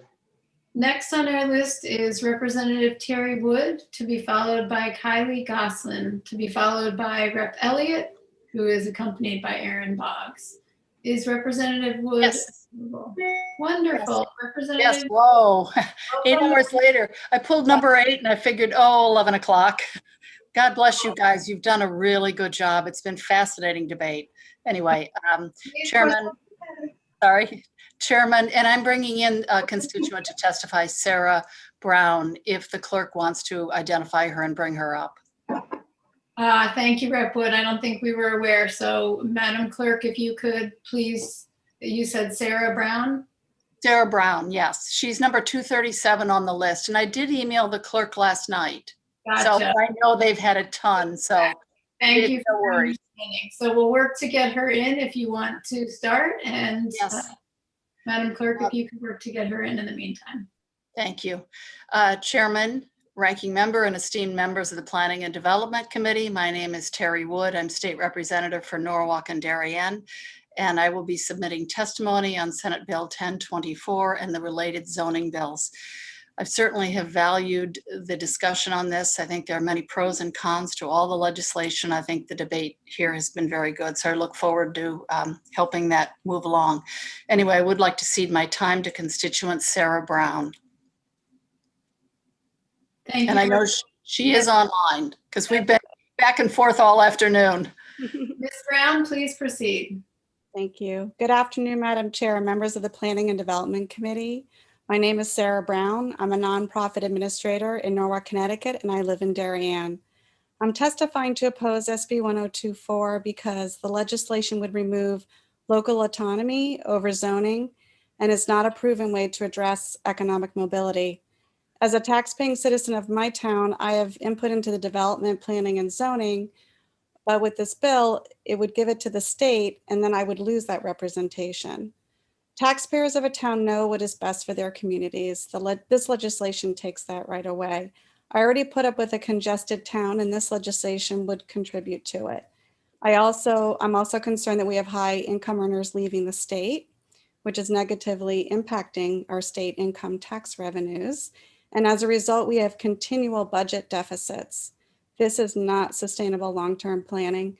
Wealthy retired citizens are the perfect residents using less public services while giving back to their community. They have plenty of time to volunteer and donate within their community. This portion of the population is leaving, and there is a dearth of resources to address local issues. I'm also opposed to the legislation as a way to address economic mobility.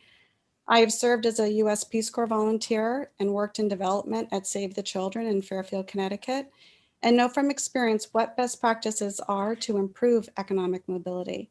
In my testimony, I've included examples of what our state legislatures could consider as best practices and consider putting legislation and resources towards those that are evidence-based and proven to address poverty, not recreating the wheel with more legislation that is not proven.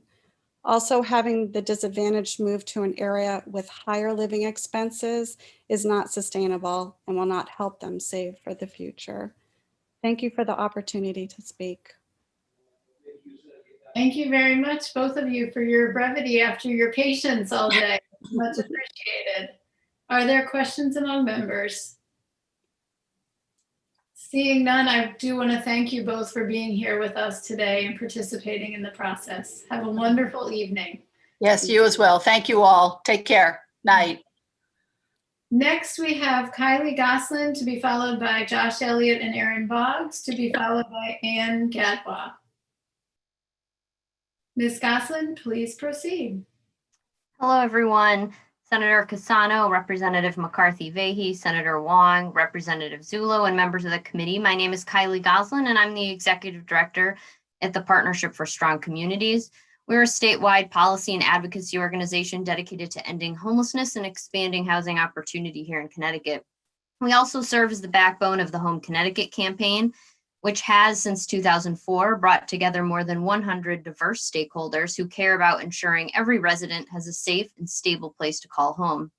Our 2021 agenda was developed through consensus of our advisory committee members who represent bipartisan and wide-ranging viewpoints. We've submitted written testimony on multiple bills here today, although I will focus my comments on House Bill 6107. I'd first note that similar bill language has been before your committee in each of the previous 2 legislative sessions. In 2019, House Bill 6749 was passed by your committee and later passed by the House of Representatives with wide bipartisan support. In the abbreviated 2020 legislative session, House Bill 5132 was passed by the Planning and Development Committee with a vote of 20-1. Many of you at this committee hearing today have already voted for this bill in the past. The current Section 8-2 as discussed today enables towns with wide discretion to control zoning. This includes historic preservation, environmental impact, density, scale, location, infrastructure capacity, agriculture, and the suitability of uses, to name a few. I want to be clear that we are not proposing removing any of these authorities. As a Connecticut native and a former town development official, I fully understand the need to develop in a way that's consistent with neighborhood design and scale. Rather, House Bill 6107 would promote the state's policy goal of putting all municipalities in the driver's seat when it comes to planning for multifamily housing and affordable housing for low and moderate income families. The bill reiterates municipalities' obligation to further the purposes of the Fair Housing Act. Connecticut is one of the most racially and economically segregated states in the country, has been detailed here today. And failure to plan for and develop more diversity in our housing stock in Connecticut towns has fostered this segregation for decades. We may have inherited this Connecticut, but we have the power to make it better. House Bill 6107 requires zoning regulations to provide for a variety of housing development opportunities to meet local and regional needs beyond single-family homes. And the bill eliminates a requirement in 8-2 that zoning regulations be made with consideration as to the character of the district. As we've heard, the term character is highly subjective. All reasonable aspects of character are already fully covered by all sections of 8-2. And finally, House Bill 6107 does some reorganization of the Zoning Enabling Act, which since its enactment in 1959 has been amended over 30 times and is overdue for some cleanup and reorg. The result is a law that's a little confusing and difficult to interpret. So this bill helps to do some of that work. With that, I'll stop and take any questions. Thank you very much, Ms. Goslin. I see Representative Dubitsky. Please proceed. Thank you, Madam Chair. And thank you for coming in. Can you point to me anywhere in the bill that says that a town can continue to take its rural character into consideration after passage of this bill? Sure, there's several portions of 8-2 that speak to, like I said, environmental, overcrowding, space, density. All of that is still within the purview of town control under 8-2. Again, we're not proposing eliminating any of those. So many of the characteristics, including agriculture, as I mentioned. I grew up in Suffield, so I'm familiar with what a more rural environment looks like. A lot of that is still embedded. And again, we're not proposing removing any of those things that are embedded in 8-2. Okay, well, I'm pointing specifically to lines 142 to 144 of 1024. Where it actually, in fact, does remove preventing overcrowding, avoiding undue concentration of population, And also with regard to line 155 and 156, which removes character and substitutes physical site characteristics and architectural context. None of those go to rural character. Again, most of this is still up to the towns. And so I can tell you again, having been a development official myself, when towns are writing their zoning code, they have pretty wide discretion to control everything from fencing and signage, and many of those are still embedded in this, again, in the Zoning Enabling Act. We're proposing removing the term character for the reasons that I discussed and which others have described here today. Okay, but you do see that it's specifically removed from 8-2, right? I do not have the bill exactly in front of me, but I'll be happy to get back to you and converse on that afterwards. Okay, because that's what this bill does. It removes those provisions from the statute. The very ones that you just described are removed in this bill. Yeah, again, it's my understanding that density, scale, location, environmental impact, historic preservation, those are all maintained under 8-2 as I see it in 6107. But again, happy to talk more about that with you. Okay. All right. Now, do you know any place where a bill like this has passed before? This committee, actually last year and the year before. No, I mean been put into effect. Well, this is the State Zoning Enabling Act. So we're just proposing making some changes to the Zoning Enabling Act here. So this isn't anything new. We're not proposing anything really revolutionary here. We're really proposing removing the term character. In the interest of time, I apologize for cutting you off. What I'm saying is there any other jurisdiction that you know of that has enacted changes such as the ones you're proposing?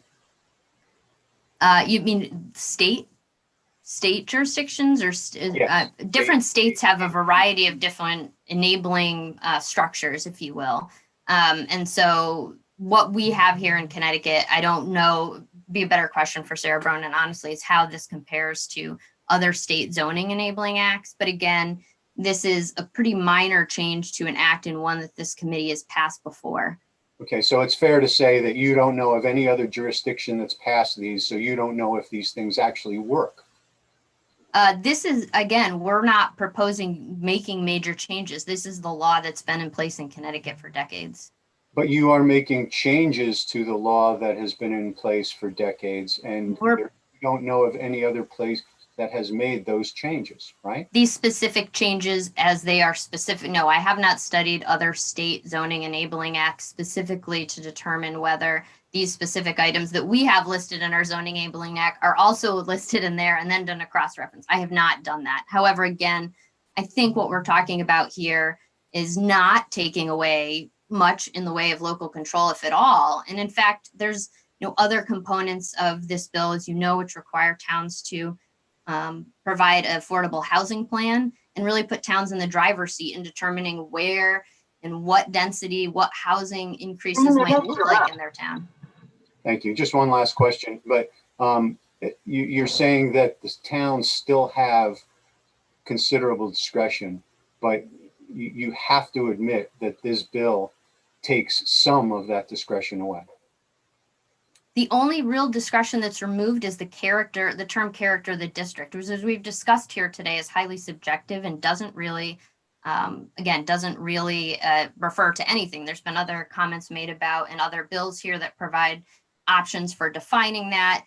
In the past 2 legislative sessions, again, this committee has passed the idea of removing that term because of its subjectivity. Okay, well, if you haven't reviewed the entire bill, I would suggest you do, because it does a lot more than that. So, thank you, Madam Chair.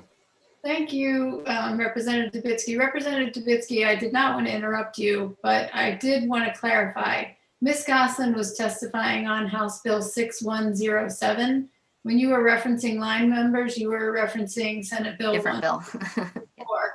So I want just to clarify, you may have understood that in your questioning, I don't know, but I wanted to be sure that was clarified for those who are listening, so that when she answered, I believe Ms. Goslin was answering questions related to 6107. Correct. Thank you. Are there other members? Thank you, Rep. Dubitsky. Are there other members with questions for Ms. Goslin? I have a couple quickies for you. Sure. I recognize that you said something about 8-2 has been amended. How many times? Since what year was that? Do you mind repeating that for us? 30 times since 1959. Okay. Thank you for that. That's a helpful reference point. It seems that a large part of 6107 is that reorganization to help make the statute more understandable to our volunteer commissioners and appointed and elected folks around the state. I appreciate your work. I also just wanted to give you a chance to say, how many years prior to the passage of this bill 2 years ago, how many years did you and other stakeholders work together to help come to consensus language that is within 6107? That would be prior to my time at the Partnership for Strong Communities. Better question for my colleague, Sean Gio, or folks like Jim Paris and others who've been part of this effort, as you noted, for many years. And I think you made a good point, Representative, which is that this Enabling Act has been amended 30 times, which means there's been a lot of change in the Act over the years as we've recognized things that needed to be edited and changed. And that's a testament, I think, to the state's ability to move forward and make positive change. And I think this is an opportunity to do that yet again. Thank you. If we had more time, I would talk to you a little bit more about training opportunities, but we will have to do that at another time. And I very much thank you and appreciate your time with us today. Thank you. Next on our list, Representative Elliott, accompanied by Aaron Boggs, and they will be followed, I believe, by Ann Gadwa. And Madam Clerk, if you can text me if I'm wrong about Ann. Thank you, Chair McCarthy-Vahey. Thank you, Chair Cassano, Ranking Members Wong and Zullo. I open up my comments to cede my time directly to CEO of the Open Communities Alliance, Aaron Boggs. Welcome. Thank you.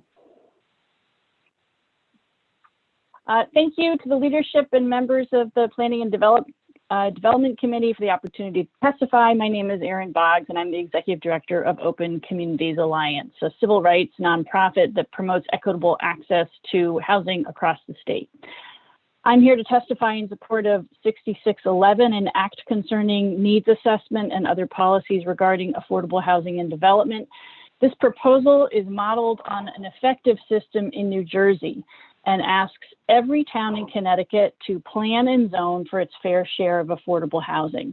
The fair share approach to planning and zoning is the right thing to do to address a range of social justice issues in Connecticut. It's also the smart thing to do to boost our economy and put our state on a more sustainable path. Fair share planning and zoning is the right thing to do because it addresses poverty concentration and empowers individual housing choice in one of the most unaffordable and segregated states in the nation. It's the smart thing to do because it will provide a tremendous economic boost for the state, as Mr. Giffen discussed. And I'm going to just talk a little bit about how it works.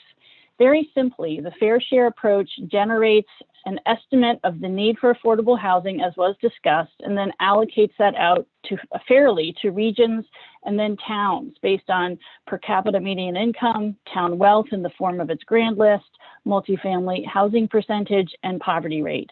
Towns with greater means and less of a track record of contributing to a solution are asked to do more. Towns with high rates of poverty, 20% or greater, are excluded. Towns are then asked to plan and zone to achieve their fair share allocation in 10 years. And we've heard a lot today from many members of the committee about how that kind of planning is what they want to be doing at the town level. Towns can ask to certify their plan and gain a safe harbor If need be for infrastructure or natural resource protection reasons, they can get an adjustment to their time frame or allocations. Towns can also simply file their plan with the state, knowing it could be challenged, but they'll be in great shape if they have a solid plan. Towns that do not make a plan are subject to certain enforcement provisions. This is the right thing to do because in one fell swoop, it allows Connecticut to address its affordable housing and housing segregation crises and jumpstarts our economy, all while ensuring that towns remain in the planning and zoning driver's seat. Thanks for this opportunity to testify. I'm happy to answer any questions. Thank you so much, Ms. Boggs. I really appreciate your testimony and your patience for staying with us through so much of this conversation today. Are there questions from members of the committee? Representative Dubitsky. Thank you, Madam Chair, and thank you, Ms. Boggs, for coming in. Mr. Giffen told us about all these wonderful things that would happen should this formula be imposed on the towns of this state. And he, like you, pointed to New Jersey, and his definition of success when I asked him was that New Jersey, that a little over half of the towns in New Jersey were on track to develop a considerable amount of affordable housing.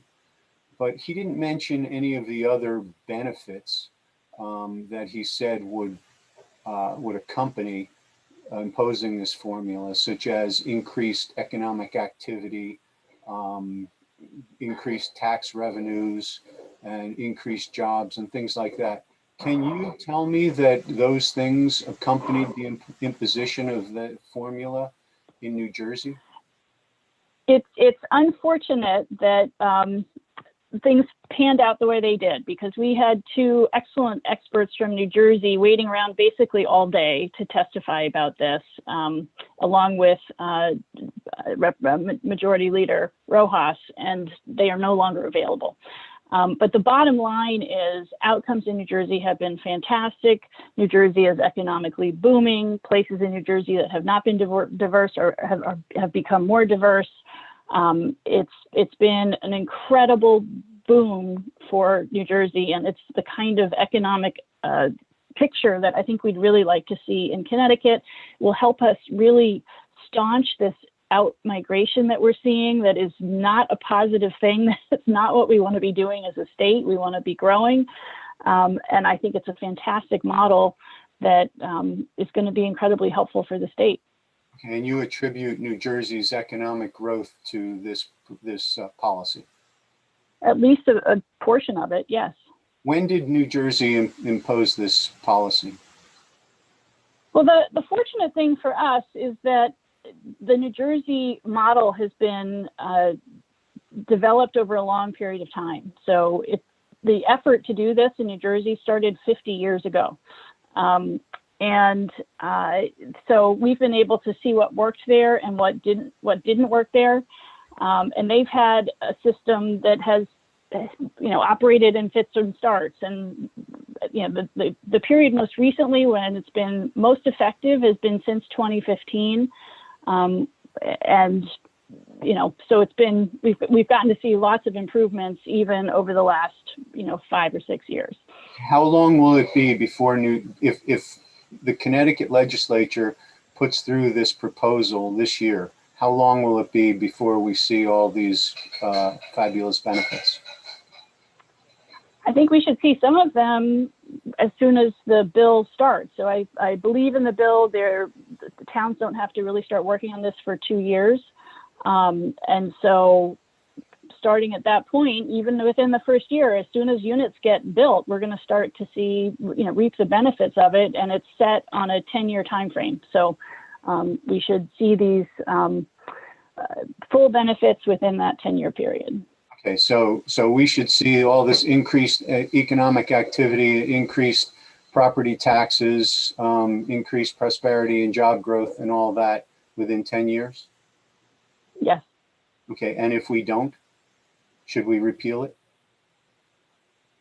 depends if it's working in other ways. I mean, sure. I mean, any policy that is put out there should be assessed and evaluated and just to see what's working and what's not working. And I think that's true with any policy that is passed by the legislature. Well, thank you very much for your time. Thank you, Madam Chair. Thank you. Thank you, Representative Dubitsky.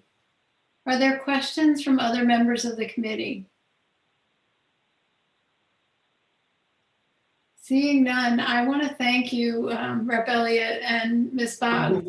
Representative Senator Champagne just put up his hand. Oh, thank you. I'm toggling between screens. Rep. Elliott, thanks for the assist right there. Senator Champagne.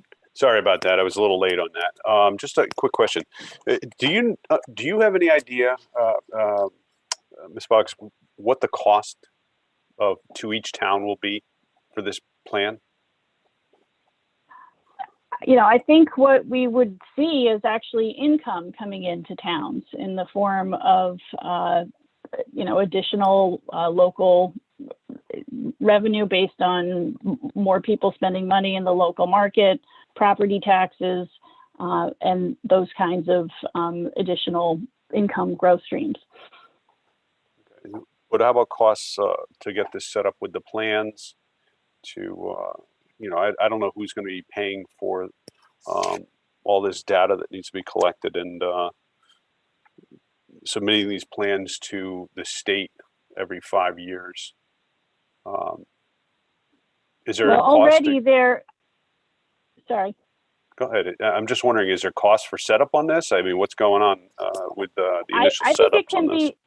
I think it can be paired with existing obligations. So there's obviously the plan of conservation and development, and there's the affordable housing plan that is going to kick in very shortly for towns. Lots of towns are already doing all kinds of plans on their own anyway, just to be responsible. So I think this could fit in with a whole lot of existing planning obligations that are already in place. And if we don't meet the obligations on the timeline for the states, because there's no interest, especially in some of the small towns, is the town still going to face fines or anything like that? Well, I mean, just like any kind of awesome responsibility, the zoning responsibility needs to come with some guidelines. And if someone is really, a town is really not following those guidelines, there should be some enforcement, just like a traffic cop or a stop sign. No, I'm talking if we are are following. If you have a drunk driver, you probably don't want them on the road. Okay. So there is an enforcement mechanism that exists if towns don't have a plan that is functioning. So if towns hold on. I only have a couple minutes, but I think you're missing what I'm saying. We put the plan into place. We put it out there. No developers come along. Then what do we do? I mean, there's all kinds of things that can be done. One is you can go to a court and say we're trying and it's not working, but you have to show that you're trying. So you have to show money. That you have to show that you've reached out to developers, that you've zoned land for this kind of housing. And the way it works in New Jersey is if those steps are taken, and a number of other steps that we can talk about what's effective, that developers will come and the housing will get built. Okay. All right. Thank you. Thank you, Senator Champagne. Representative Delnicki to be followed by Representative Lamar. Thank you, Madam Chair. And I just want to run a couple numbers by you, Aaron, because while you were talking about New Jersey, I actually went and checked on US News website. And New Jersey ranked 33 out of 50 states. Actually, Connecticut ranked higher, in better shape. And when it came to the property tax burden, New Jersey ranked 7th with a higher property tax burden than Connecticut. How do you square that? Oh, I think there are lots of elements to the U.S. News and World Report ranking, so I'd be interested to maybe look at those together with you.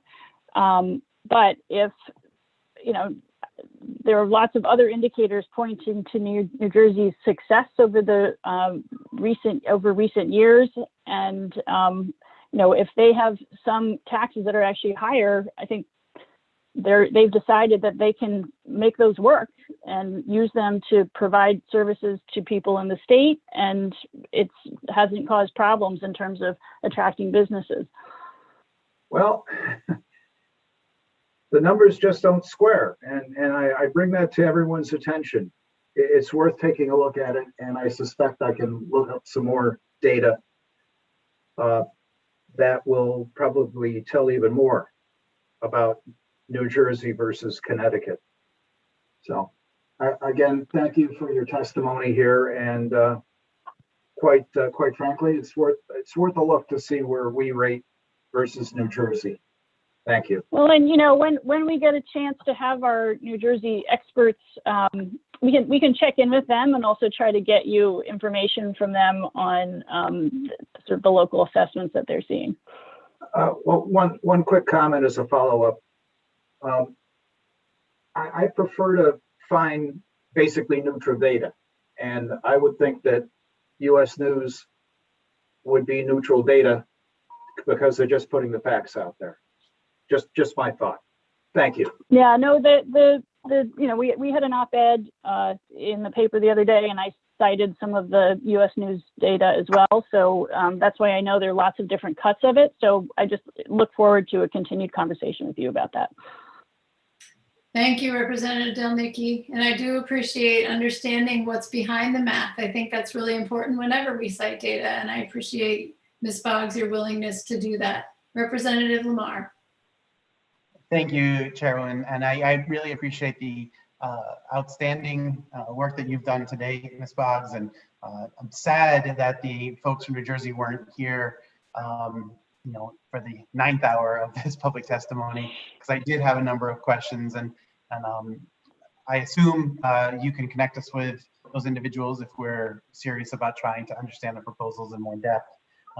And particularly, I want to talk about this nexus between, a number of my colleagues have called out the nexus between zoning and fair share and racial justice and desegregating our communities, and questioning whether there is a nexus at all. And I felt like the folks from New Jersey would be able to clearly articulate the considerations they put in that regard under the consideration of their legislation and ultimately their order. So if you can, and I hate putting you on the spot to go into New Jersey specifics when we had those experts available to us earlier, but if you could go further into that, I would really appreciate it. Sure. I actually can go into that using Connecticut examples. I think, you know, part of the question, I think there are two pieces to this question. One is, are there moderate or lower income families who are Black and Latino who are interested in other housing choices? And the answer is, in Connecticut, absolutely yes. Lots of families who are living in cities right now want to stay there. So there's a great need to make sure that our cities are strong. But there are lots of families, and in the sort of surveys that we've done, it's probably around half lower income families want other choices. So number one, are there people who want these choices? Yes.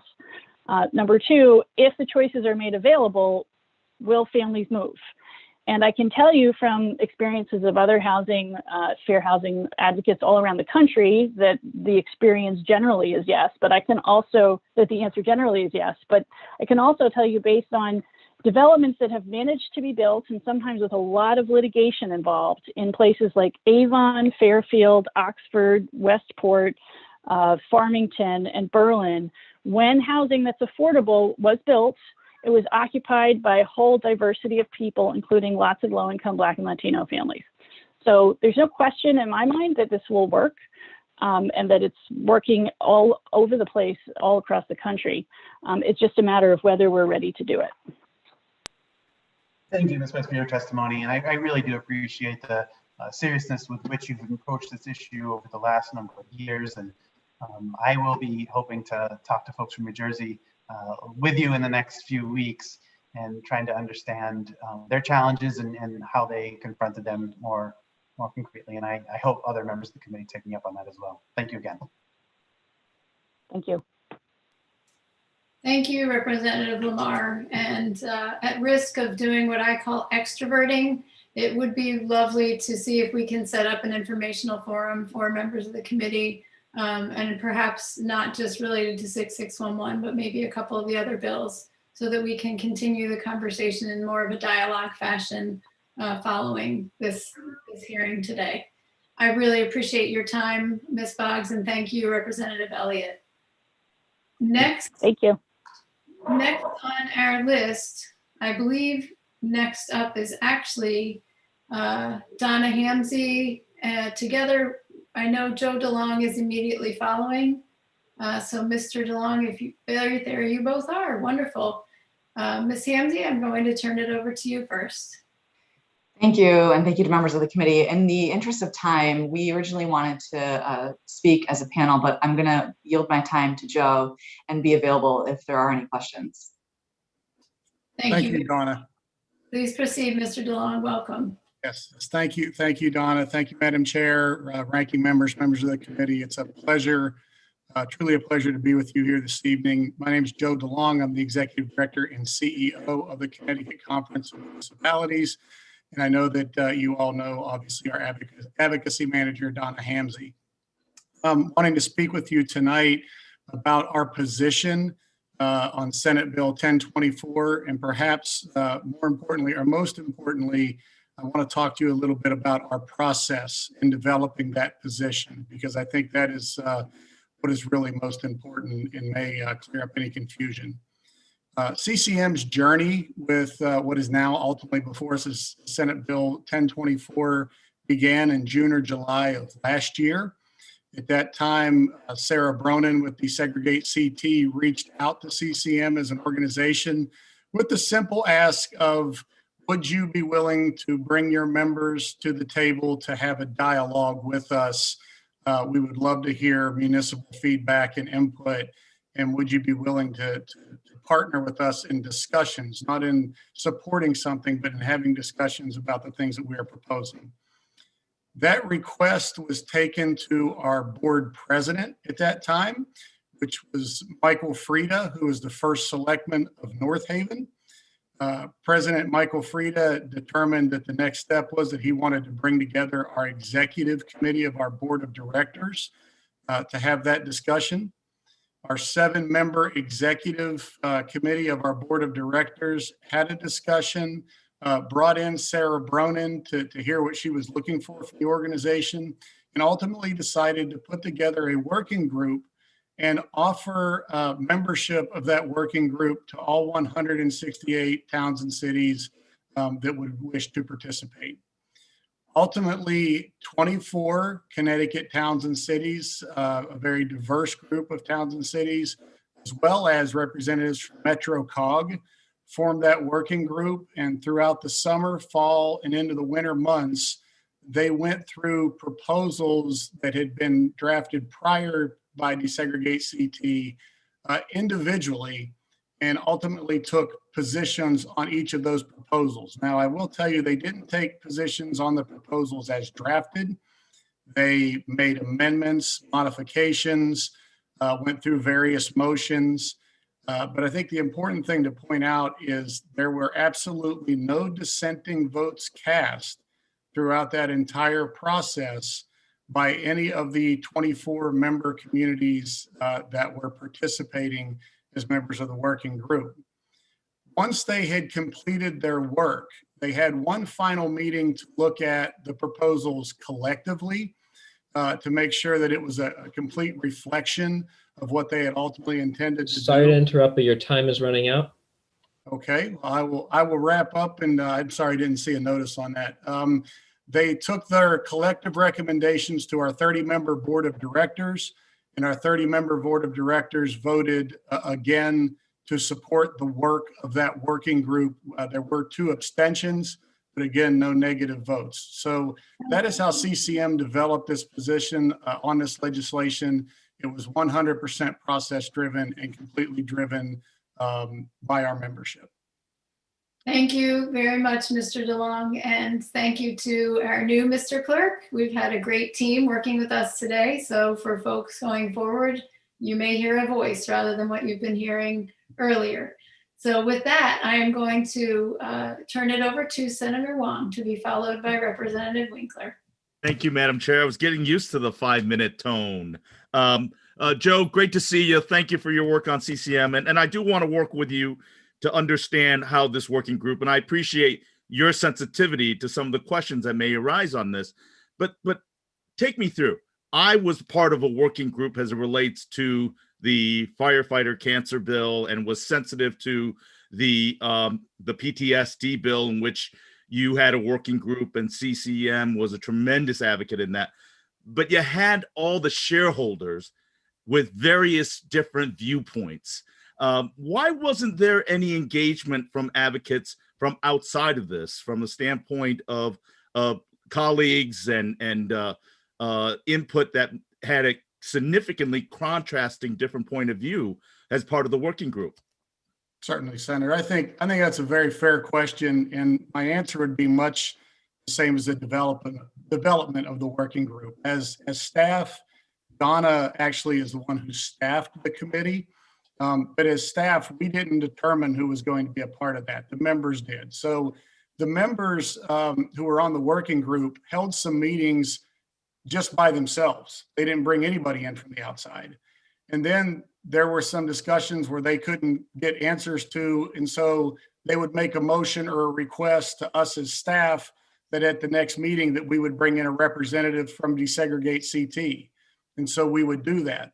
So ultimately, these towns and cities that participated in this process, they determined the process and they determined who they wanted to bring in to the process to answer questions or to present.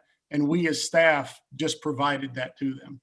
Joe, if I may, I don't know if the various committee members knew that they could bring a contrasting viewpoint. I thought it was an internal working group, but obviously it became a Desegregate Connecticut working group with various members of your board.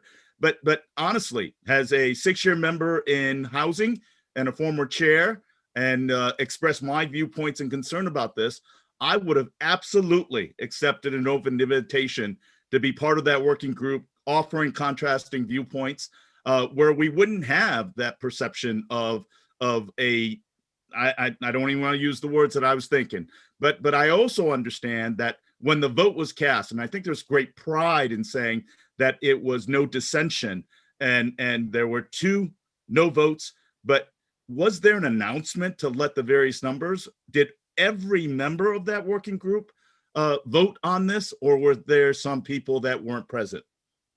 Yeah, I think it's obviously, again, another very fair question. I should be clear, it wasn't a vote. It was a series of votes. The working group took up various components of the bill at different times, or would have ultimately turned into various components of the bill at different times. So there were probably meetings that lasted, a course of a couple hours where maybe one motion was cast on one segment of the bill. So to answer your question, Senator, no, not every member of the working group was at every meeting. However, ultimately, when their final product was pulled together and all of their motions were pulled together into one document, every member of the working group was given that document, given the opportunity to comment or to back away from their support prior to that document going to the board of directors. Yeah, well, Joe, I will share with you that having been part of the group, as I said earlier, this seems to be a divergent or different approach in regards to truly getting all the shareholders into crafting a policy. And you can see the optics in this, right? The current executive director is Mr. Bronin, who I have great fondness and respect for. And then the advocate and the lead figure for Desegregate Connecticut is Mrs. Bronin. And then to hear that we're not going to get differing viewpoints. Joe, with all due respect, the optics don't look like there's an opportunity. And I think the other part of the question I have in talking to other municipal leaders is the fact that it wasn't presented for a board and that there are municipal leaders that have said they don't support this. So I really would caution the fact that the brandish of the value and the credibility and the power of CCM as a true voice of Connecticut municipalities is very important and should never be taken lightly. Sorry to interrupt, but your 5 minutes are up. And welcome to the world of 5 minutes conversation on issues that are extremely important, extremely significant to many of your municipalities. But unfortunately, we're going to stop it there, and I reserve the opportunity to maybe ask further. But Joe, I think we're going to have opportunity to speak with some of my municipal leaders and ask how they felt that the prospect and the process went with CCM in their feelings about it. So thank you, Madam Chair, for the 5 minutes that I've been given. Thank you, Senator Wong. I think we all share that frustration of that 5-minute limit. It's tough. I'm going to recognize Rep. Winkler to be followed by Representative Veach. Yes, thank you for your testimony. Was there anything unusual about the decision-making process in this subject within CCM? Yes, I think that's a great question. Absolutely. In our process, our committees, our working groups that are assigned, that end up reporting back to the board of directors are typically anywhere from 5 to 7 members. To have 24 communities involved is a little unusual. It's a larger segment than what we typically have in a working group. Also, frankly, to send out emails and invitations to the full membership and invite, we ultimately could have had a working group of 168 towns and cities if they all wish to participate. That would have been highly unusual, but something that I'm confident that Donna would have been able to manage because she's really good. And the people in the working group, what was their rank within the towns that they came from? They were either the municipal CEO, being the mayor or first selectman, or their designee. You know, in many cases, we did have the planning and the head of the planning and zoning board. And in some towns, by the way, when I say 24 members, I mean 24 communities. We actually had a larger group than 24 members because in some of those communities, both the municipal CEO and then their planning and zoning chair would participate at the same time. So there in some communities, there was a little broader representation than just the CEO.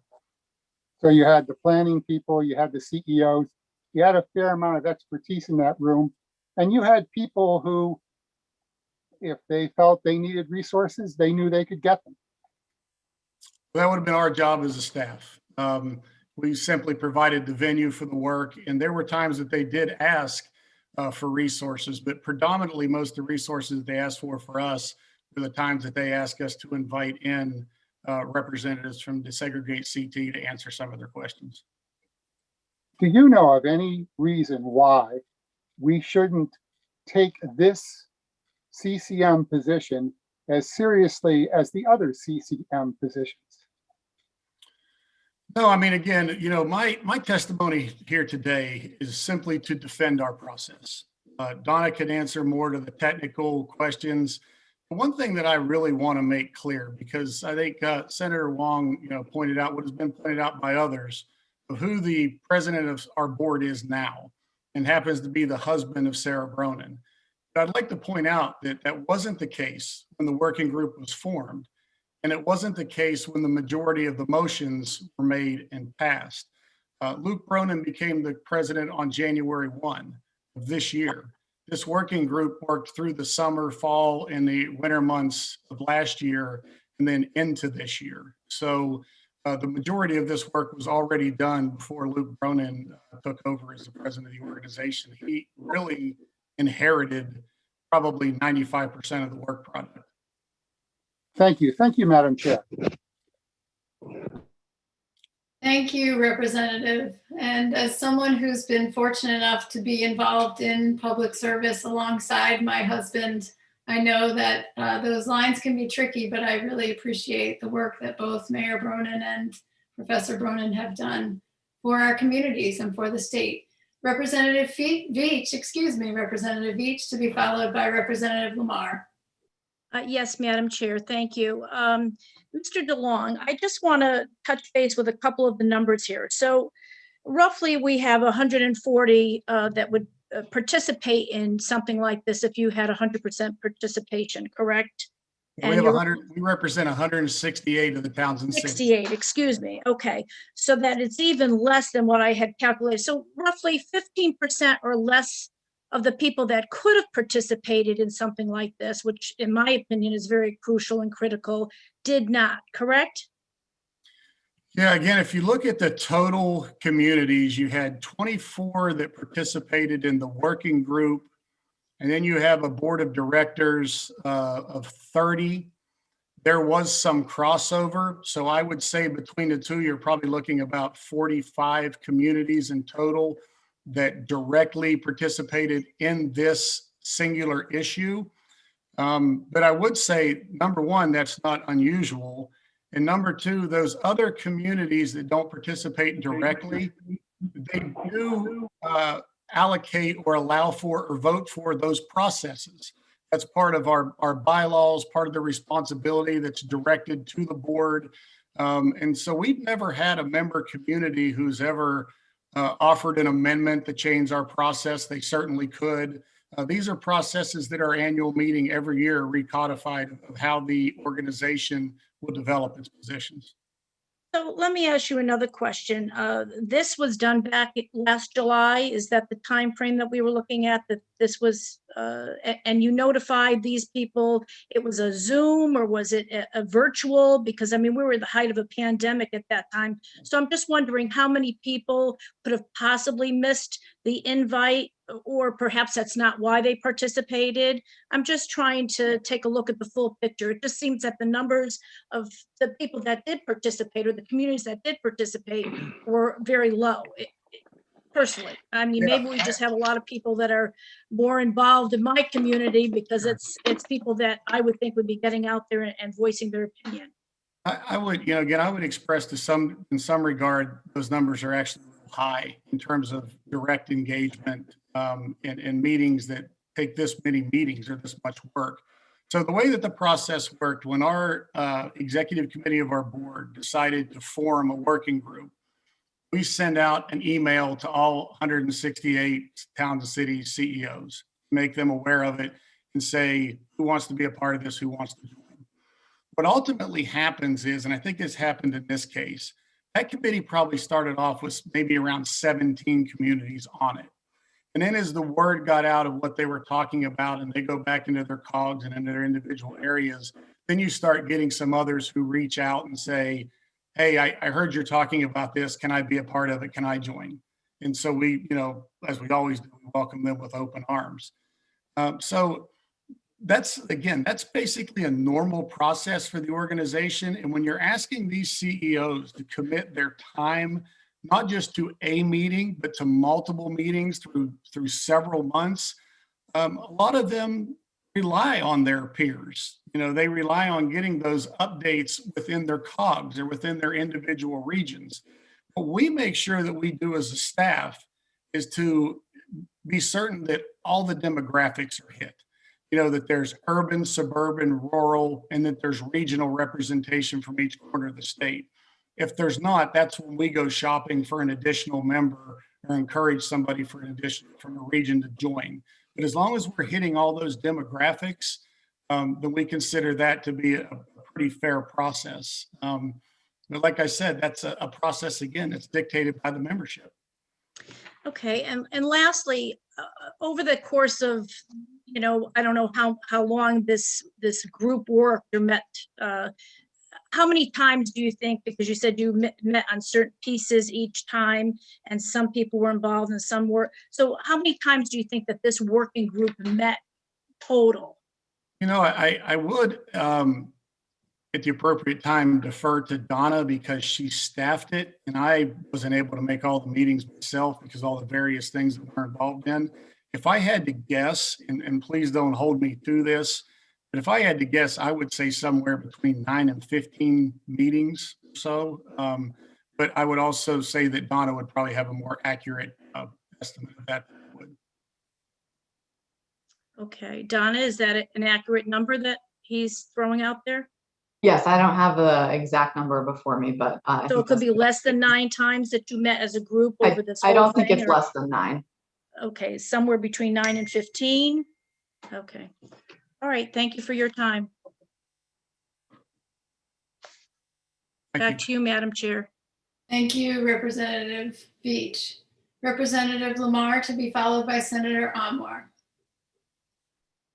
Thank you, Chair McCarthy-Vahey. And thank you, Mr. DeLong and Ms. Hamzy, for your work with CCM over the many number of years that you've been advocates for these issues before the state legislature. I think it's unfortunate, the insinuation that this just started a few months ago. I know specifically Ms. Hamzy and I have been having these conversations at cafes in New Haven 4 or 5 years ago, where we discussed the role that CCM was thinking of playing in this a number of years ago. So the idea that this is a recent development, that CCM hasn't been engaged or talking to their members about this issue for years, I think is an unfortunate situation. I do appreciate you coming here and explaining that. Specifically when it comes to the last 9 months, look, I was keeping in touch with this with my local community. I knew that they were considering it. I was told that, you know, there were people on the working group from rural towns and suburban towns and large urban centers, and every month you're getting updates from how this is being received and those conversations taking place in those communities. And is that the experience you had, CCM e-board, in your roles as directors and staff? Is that what you were reporting back to your full membership at that time? Yeah, Donna was really good about the first.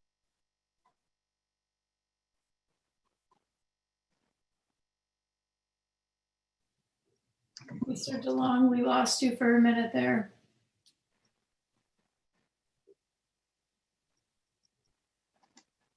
I don't see him on the participants. Oh, there he is. Oh, there he's back. He's back. We'll talk back up. Mr. DeLong, we lost you for a moment. Sorry about Are you that. back? Aren't somewhere in the house trying to hog all the internet. First off, let me just answer the question. Donna was really good about, after every meeting, she would pull together what you would almost think of as like minutes, basically summarize motions, the decisions, all of those types of things that the committee members had asked for. And then she would send those out to all of the communities and copy, if they weren't as part of the group or part of the meeting, copy all of the CEOs in those communities to keep them aware of the work product. That's just the committees on the working group itself. And then CCM has a legislative committee process that is where all of our little working groups and all of our subcommittees offer updates on the work that they're doing, and our policy staff offers those updates on the work that's being done to the full body of our membership. And this work product the membership was briefed, not with a final work product, because the final work product took some time, but as the components of this were being done, our membership was kept updated on those components at the legislative committee briefings, and were also encouraged to give us feedback if they had any concerns, or or if they wished to join the process even late in the game. So ultimately, I think that we did everything we could do and normally do as a staff to keep our members updated. And again, I give significant praise to Donna, because I feel like she really worked hard to capture all the work that they were doing and accurately report that work back to the membership, and then ultimately to the board of directors for their final action. Thank you. I appreciate that. I mean, I think it's unfortunate in this situation.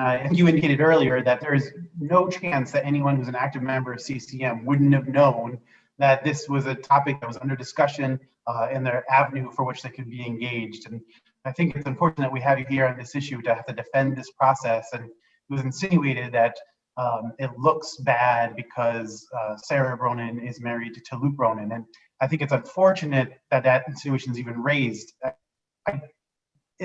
There is no one in the country better prepared and able to do the type of work that has been done in this issue than Sarah Bronin. It's almost surprising that having a politician for a husband didn't stop her more than it benefiting her in any way. She's an extraordinary asset to the state of Connecticut. In questioning before this committee, she's been able to evidence a deep knowledge of almost every community in this state. She's been able to highlight inaccuracies and misrepresentations, whether purposeful or accidental, numerous times and correct those before this committee. It is clear we have an extraordinary organization in Connecticut led by Ms. Broden, who's done incredible work to date. The insinuation that somehow— Sorry to interrupt, but your 5 minutes is up. Thank you, Mr. Perkis. Thank you, Mr. DeLong. Thank you, Ms. Hamsey, for your testimony today and for clarifying what I think was an unfortunate insinuation. Thank you very much, Representative Lamar. Senator Anwar. Thank you, Madam Chair. Thank you, Joe. Good to see you, and thank you for your work and work of all the members of CCM. I find it quite interesting that the people who would actually not even look at merit of any bill because CCM has said no to it, they would say no to it. Now because they may not agree with the decision of CCM, they're just putting holes and questioning your credibility of the organization. So I find it quite interesting. But having said that, are you proud of the process of how CCM came to this decision? Senator, thank you. I'm particularly proud of the process that CCM has taken over the past few years on very difficult positions. I know that Senator Wong mentioned cancer presumption. We also on PTSD, the mental stress benefit bill, something we opposed for years, thinking that it wasn't written the right way. We finally brought people together and found a way to bring that to a solution. And now with this issue, you know, I didn't have any vested interest of what position the organization was going to take. The organization is going to take the position that the members tell us to take. But I was very proud of Mike Frieda at the time, the president of North Haven, who said, no, we're not going to just sit back and say no or rest on our laurels. We're going to give people an opportunity to talk to us. We're going to listen. And I can't tell you where it's going to come out or how we're going to feel, but we're going to let the process work.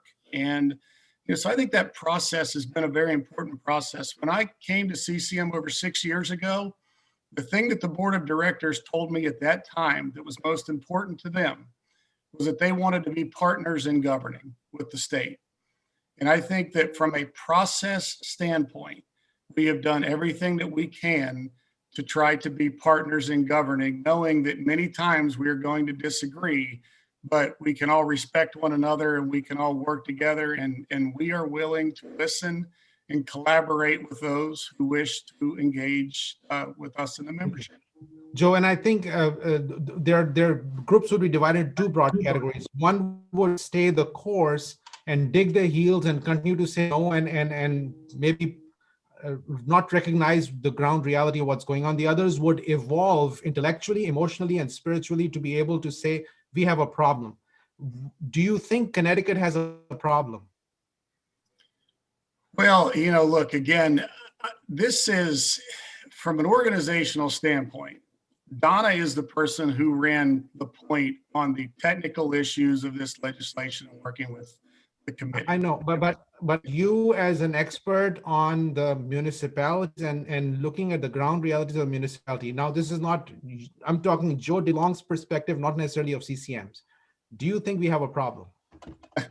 Listen, Senator, I'm going to 100% dodge your question. I'm going to tell you why. I honestly why.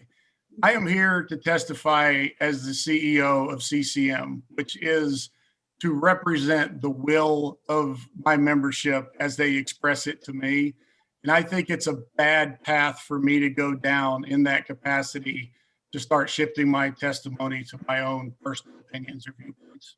I hear you and I respect you, but okay, I truly appreciate it. And again, I just want to thank all the people because I know that this was a process. This decision making was a process.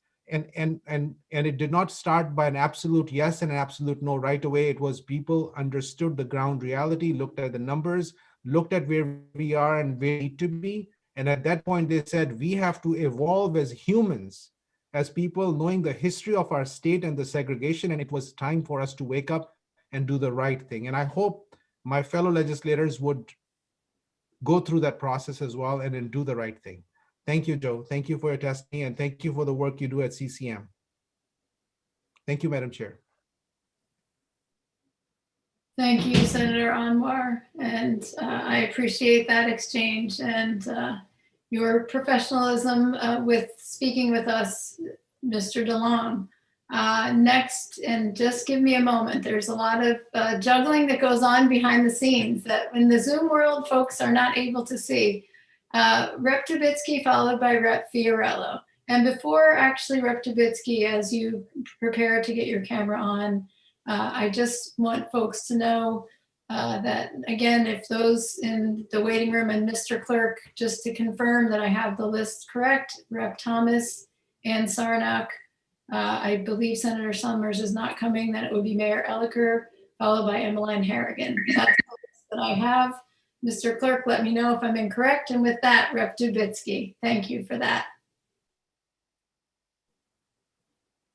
Thank you, Madam Chair.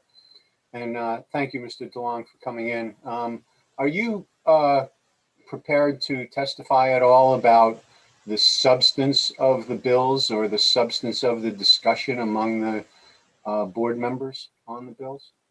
Thank you, Representative. I really want to testify to our process, but Donna Hamsey, I think, is available to answer technical questions and questions about some of the substantive conversations that perhaps were had by the committee. Okay, well, whoever can answer it between you, please do.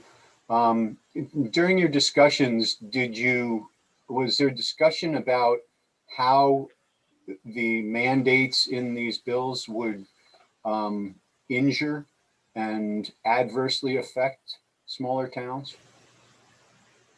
Thank you for that question, Representative Dubitsky. I'm happy to take that over.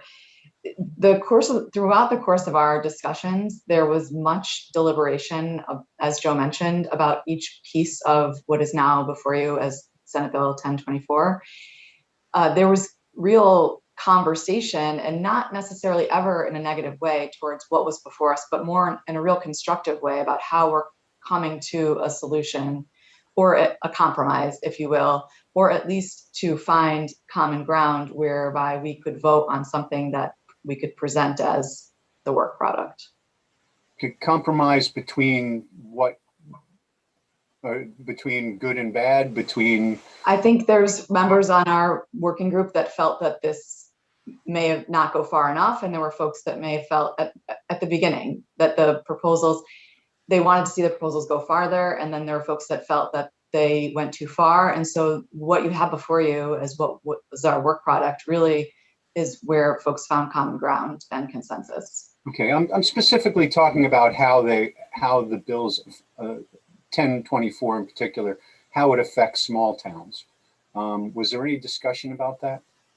Yeah, the small towns were very active on our working group. As Joe mentioned, before we even deliberated or opened up discussions within the working group, we were really, as staff, particular about ensuring there was a representative group that was working on these issues. Representative in the way, what I mean by representative is by population size towns that were involved. So who was there? Who was on the group from the small towns? If you have, I don't know if you have my testimony before you, but we do list out the towns, but I can certainly look at it quickly and give you those small towns. So as Joe, I did look at your list of directors, and I note that there's maybe 2 people who are in towns smaller than about 10,000 people, and that most of the people on your board are from the larger towns and cities. Is that correct? I would defer to Joe on that, but yeah, I don't. Our bylaws set out the demographics, and so we have a fairly equal representation across all demographics. I know, for example, a couple years ago, and still one of my immediate past presidents, Susan Bransfield from Portland. Portland's not a real big community. Certainly on the working group, I think Bolton, Bethany, I believe, was involved at some point. Columbia. I mean, these are not larger communities. I don't have the testimony in front of me. They're going off the top of my head, but all of those communities are on our, not all of them are on our board. They were on the working group and or are on our board as well. So. Okay, and I do note that and I don't have the numbers off the top of my head, but I believe all of the ones you've mentioned are well above 5,000 people. Excuse me. So are you telling me that nobody during the course of these discussions indicated that they objected in any way to the state imposing these mandates and stripping the towns of some of the current ability to consider certain things in their zoning regulations? Sorry to interrupt, but your time is coming to an end. I can certainly answer that, Joe. Go ahead, Donna. So during our discussions, there was no reference or discussion of concern around the loss of local control. Wow. Okay, thank you. Thank you, Madam Chair. Thank you, Representative Dubitsky. And I would like to again and publicly thank you, Representative Dubitsky, for your repeated help with the time. I know it's hard for everyone. Representative Fiorello. Thank you, Madam Chair. Mr. DeLong, I know you're here to testify to the process, and I had some questions to that effect. CCM is a very reputable organization, and their comments carry weight. Were the COGS invited to participate in your, months or year-long conversation on, reforming zoning in Connecticut? I do know that West COG was a member of the committee, so they did participate on what I understand. And again, let me be clear, I didn't attend every meeting myself because of other responsibilities and things I was working on, so I would defer to Donna on that. But I know the meetings that I attended, West COG was a pretty regular participant. Okay. I'm not certain about other COGs. I would have to defer to Donna. Okay. I can interject there, Representative Fiorello, if you don't mind, just specifically related to COGS joining us. The reason that Metro COG joined us is because Mayor Hoydick from Stratford had actually requested that he join in her place. So that's why Matt Fulda had joined our conversation. However, this was an internal working group and not one that we extended to COG directors. Okay, got it. And were CT Realtors invited as a stakeholder? Again, a representative, this was an internal working group. Okay. And the impacts of these proposals have, engineering impact, water standards, and legal standards. Did you have sanitation engineers as part of the consultation on forming your opinion? Not any specific sanitation. There were planners did you and have directors. Did you have environmental engineers consulted? We did not. Did you have any professional transportation engineers consulted? Representative, if I could step in, I want to make clear, the committee was a member-driven committee of the CEOs of the towns and cities, which is very consistent with our process. Those committee members, those CEOs, they direct us as staff of who they would like for us to bring in, or what other resources they would like for us to make available. Throughout this process, the only group that I'm aware that there was ever a motion made or ever any direction given to staff to bring in was representatives from Desegregate CT. So we did not as staff bring anyone else in. It was pretty much the members themselves who determined who they wanted to speak to, and to my knowledge, that was fairly limited. Okay, okay. I'm just asking because I would, if I were a CEO, I would have wanted some of these experts consulted. Nevertheless, why did CCM start with Desegregate's proposal? Why not start with a clean slate, given your expertise on knowing Connecticut so well? Yeah, so this issue, like we've said, we have talked for years and typically have opposed for years several what I believe are well-intended, but sometimes poorly thought out initiatives from a variety of groups, whether that's in, again, housing, workers' compensation benefits. It really goes across the gamut. And what we have always expressed is, if an organization or an interest group wants to propose something that's going to impact towns and cities, and you want to engage with us, as opposed to springing it on us in a legislative session, that we would, always be willing to come to the table and talk to you. We started, I think, with Desegregate CT because Desegregate CT asked, they reached out and requested it, and our executive committee granted that request. Okay, okay. So this ended up being, you studied Desegregate's bill because Desegregate came to you, and CCM did not. You also originate reports, don't you? But this one, you did not originate one on your own. You decided to take on Desegregate's bill because they came to you? Yes, they came to us. The executive committee determined to put together a working group to work with them and or to look at their proposals. I will tell you, going back to June or July, in defense of the executive committee, I can't speak for all of them, but I think at that time they viewed Sorry to interrupt, but your Desegregate. 5 minutes is running out. Sure. Okay. I think at that time they viewed Desegregate CT as a coalition of a lot of organizations that were working in this space. I don't think they looked at them as a singular entity. Now, they may have been wrong. And again, I can't speak to them individually, but I think they viewed them as a group that was pulling together all of these other groups that were working in the housing space in a coalition. So I think they maybe looked at them a little more broadly than what they would have looked at as a singular entity.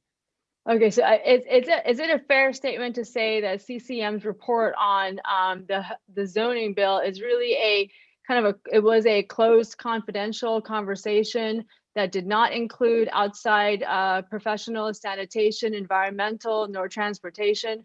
That's a fair characterization, right? I think the fair characterization is to say that it was a committee made up of our members who spoke to whoever they deemed appropriate. All right. Thank you, Mr. DeLong. Thank you, Madam Chair.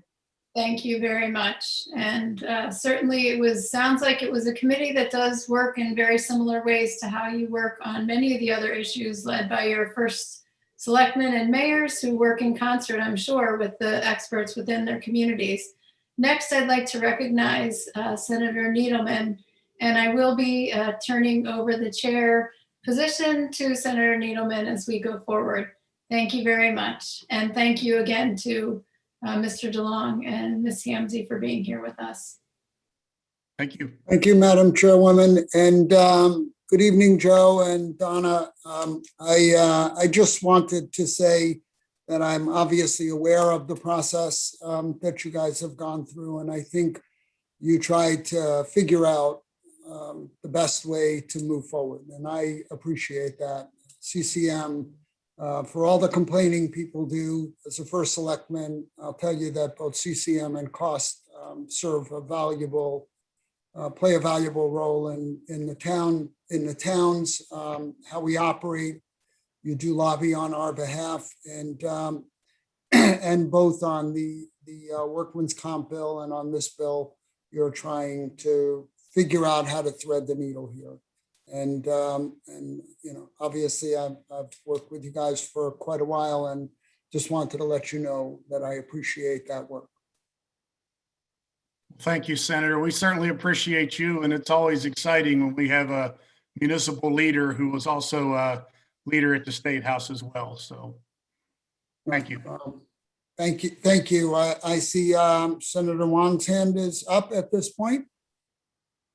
Thank you, Mr. Chair. It's great to work with you. Good to see you as a chair.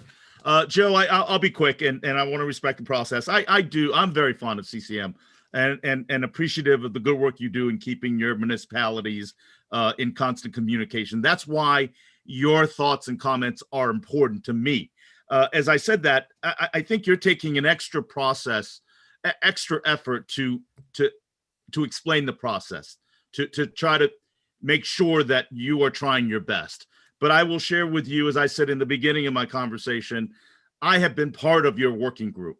And when you talk about the very proud work that we did, we had divergent viewpoints sitting in the room, hammering out ideas and disagreements to really get the best product. And to be honest with you, all I hear in this conversation is Desegregate Connecticut being part of the process and an internal body in which you did not incorporate multiple outside experts to be able to supplement your decision-making process. So let us leave it as it is. I disagree with the process in which you underwent this. I do not believe that you incorporated all the significant shareholders to craft the best bill moving forward. So as I say that, now that we are at this public hearing, and now that we have a language in which everyone can see, and that you have an opportunity, you and I share a common belief that we want to get to a solution in which all parties craft and collaborate to create the best sustainable one. So I would like to offer to you and to all of my colleagues here who may have widely divergent viewpoints and leave whatever is behind us, because we can't change that. But how about moving forward with the language that we have to be able to get input from environmental advocates, to get municipal transit experts, to have different viewpoints, to craft the best process, complementing the ideas of Desegregate Connecticut. I hope you will be receptive to that as part of CCM. And that being said, I am eager to be in a part of a working group to make it happen. So with that said, I will leave on a positive note that good luck to West Virginia on March Madness basketball, but I'm going to be cheering for UConn and Syracuse. Thank you, Mr. Chair.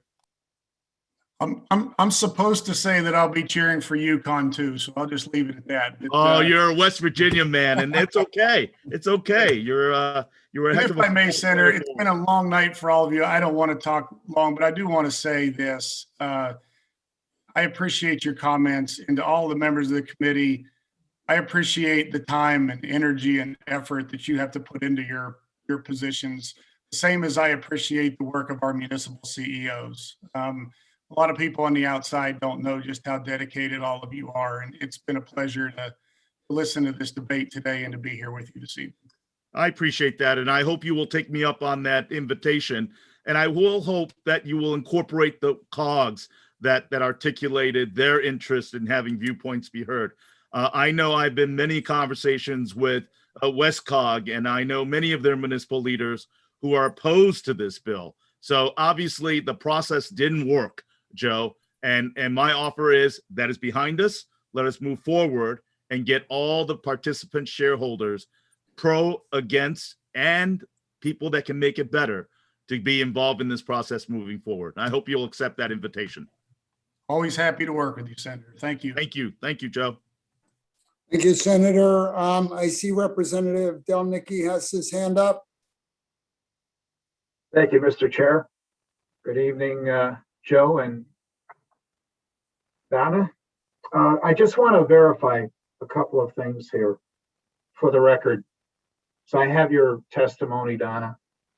And Barkhamsted, Bethany, Bolton, Bridgeport, Clinton, Columbia, Darien, East Windsor, Greenwich, Guilford, Camden, Hartford, Killingly, Mansfield, New Haven, Newington, Reading, Stamford, Stratford, Thomaston, Union, Warren, Westport, and Willington were the towns that were actually participating, or the communities that were actually participating in your working group. Is that correct? Yes. Okay. You spoke about a vote taken by your board. What towns are represented on that board? Because I don't have that here. We, Representative, we have right now about a 30-member board of directors. Yeah. I don't have that list right in front of me. Obviously I could rattle a lot of them off the top of my head, but I would suggest that you go to our website, which is ccm-ct.org. And the board of directors is listed. There's an icon right at the top of the screen on the homepage. So it'll show you who the board of directors are, the officers, directors, and past presidents who all serve on the board. The 24 communities I listed off, Joe, do they also have members on the board of directors? Yes, there is some crossover there. Okay. Certainly Hartford, Darien. Sorry, I don't have the list right in front of me. Donna, should I defer to you? Could you look at that and see what other members? I can cross-check with our board. But certainly, Representative, if you wanted to move on, I can do that while you're continuing your questioning, not to waste your time. Those are the two germane, or the couple of germane questions I had based on the discussion I heard to this point. And I would like to associate my comments with a good senator about a true working group would have all sides at the table to get the best possible product at the end of the day. So I'll have to go online and double check that. But you're saying that all the board members had voted that are listed on there? No. Here's what I could get you the list of people who may have been absent for that meeting. The vote was cast at a regular meeting of our board of directors. As you're probably aware, that not everybody attends every meeting, so I'm sure there were some people who were absent.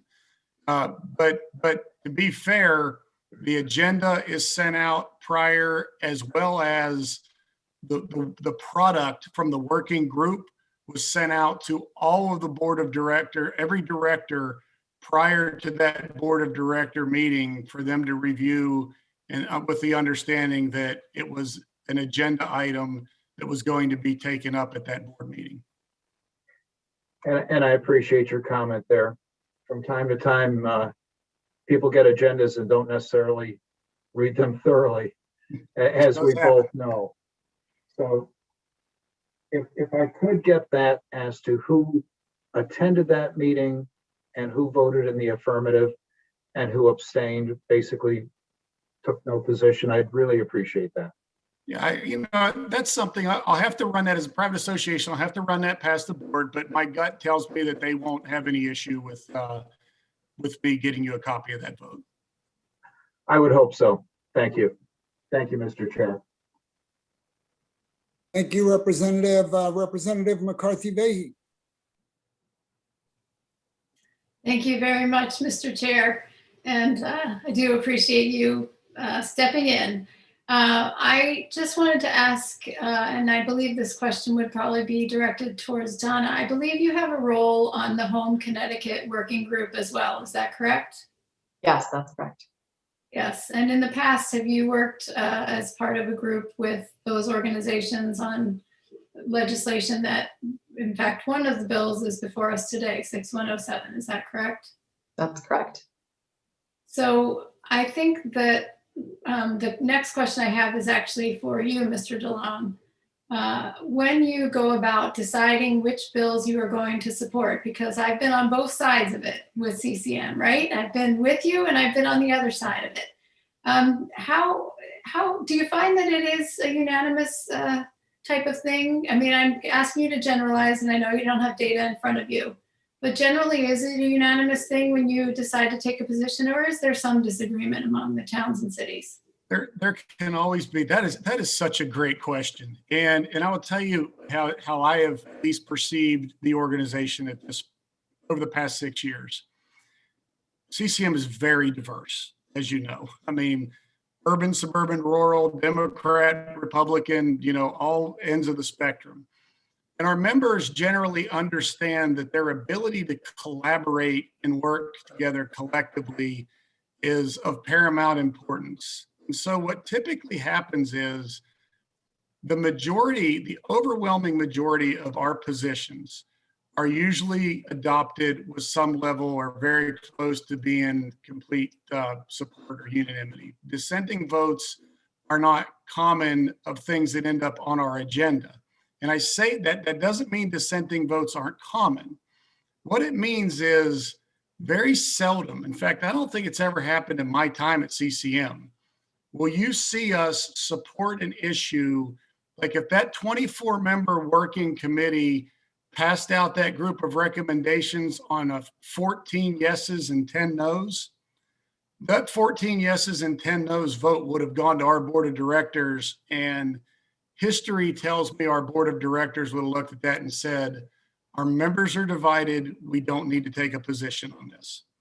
That's usually what happens. So we do get dissenting votes. We get dissenting votes often, but those dissenting votes, even if they're outnumbered on an issue, usually lead the organization in a direction of not taking a position, because most of our members don't want to take a position on something that causes hard feelings or pulls away at their ability to collaborate on issues that are so important across so many communities. Thank you for that answer. I appreciate that. Much as we are a large body in the General Assembly, coming to consensus can be a very difficult thing. And I know that there are a broad range of opinions among folks, even those I believe within the working committee, as Donna alluded to the fact that there were a lot of conversations throughout. In terms of process, I'd like to be clear that this is one of many zoning proposals that is before us. And it was my hope that we could be able to hear from a broad number of stakeholders, of advocates, of people who are bringing together proposals. And we would then together as a committee and as a legislature, myself and Senator Cassano with ranking members, work together to see what of these proposals that are before us today we can move forward. Because today we have some complementary proposals. We also have some competing proposals. So it's clear that we won't be passing all of these things out of committee and certainly as a General Assembly as a whole. And I, for one, look forward to working together with you, members of CCM, with members of this committee, and other stakeholders who are engaged in this conversation, including folks like Home Connecticut, Partnership for Strong Communities, Open Community Alliance, and other municipal leaders, so that we can come up with the best solutions possible, knowing that we will not all agree, but hopefully able to address some of the issues that are really a crisis for our state. So thank you very much. Thank you, Mr. Chair. Thank you, Representative. Representative Zawistowski. Thank you, Mr. Chairman. Good evening, Joe, and also Donna. Donna, always good to see you. I really miss seeing you in the outside on the second floor, but you know, things change. Anyway, question I had, and I apologize if this was covered before I came in. I got back here a little late, but what exactly did the board vote on? Sure. So what happened was the working group, before it went to the board, they took up a series of issues, which now essentially are what are before you in Senate Bill 1024.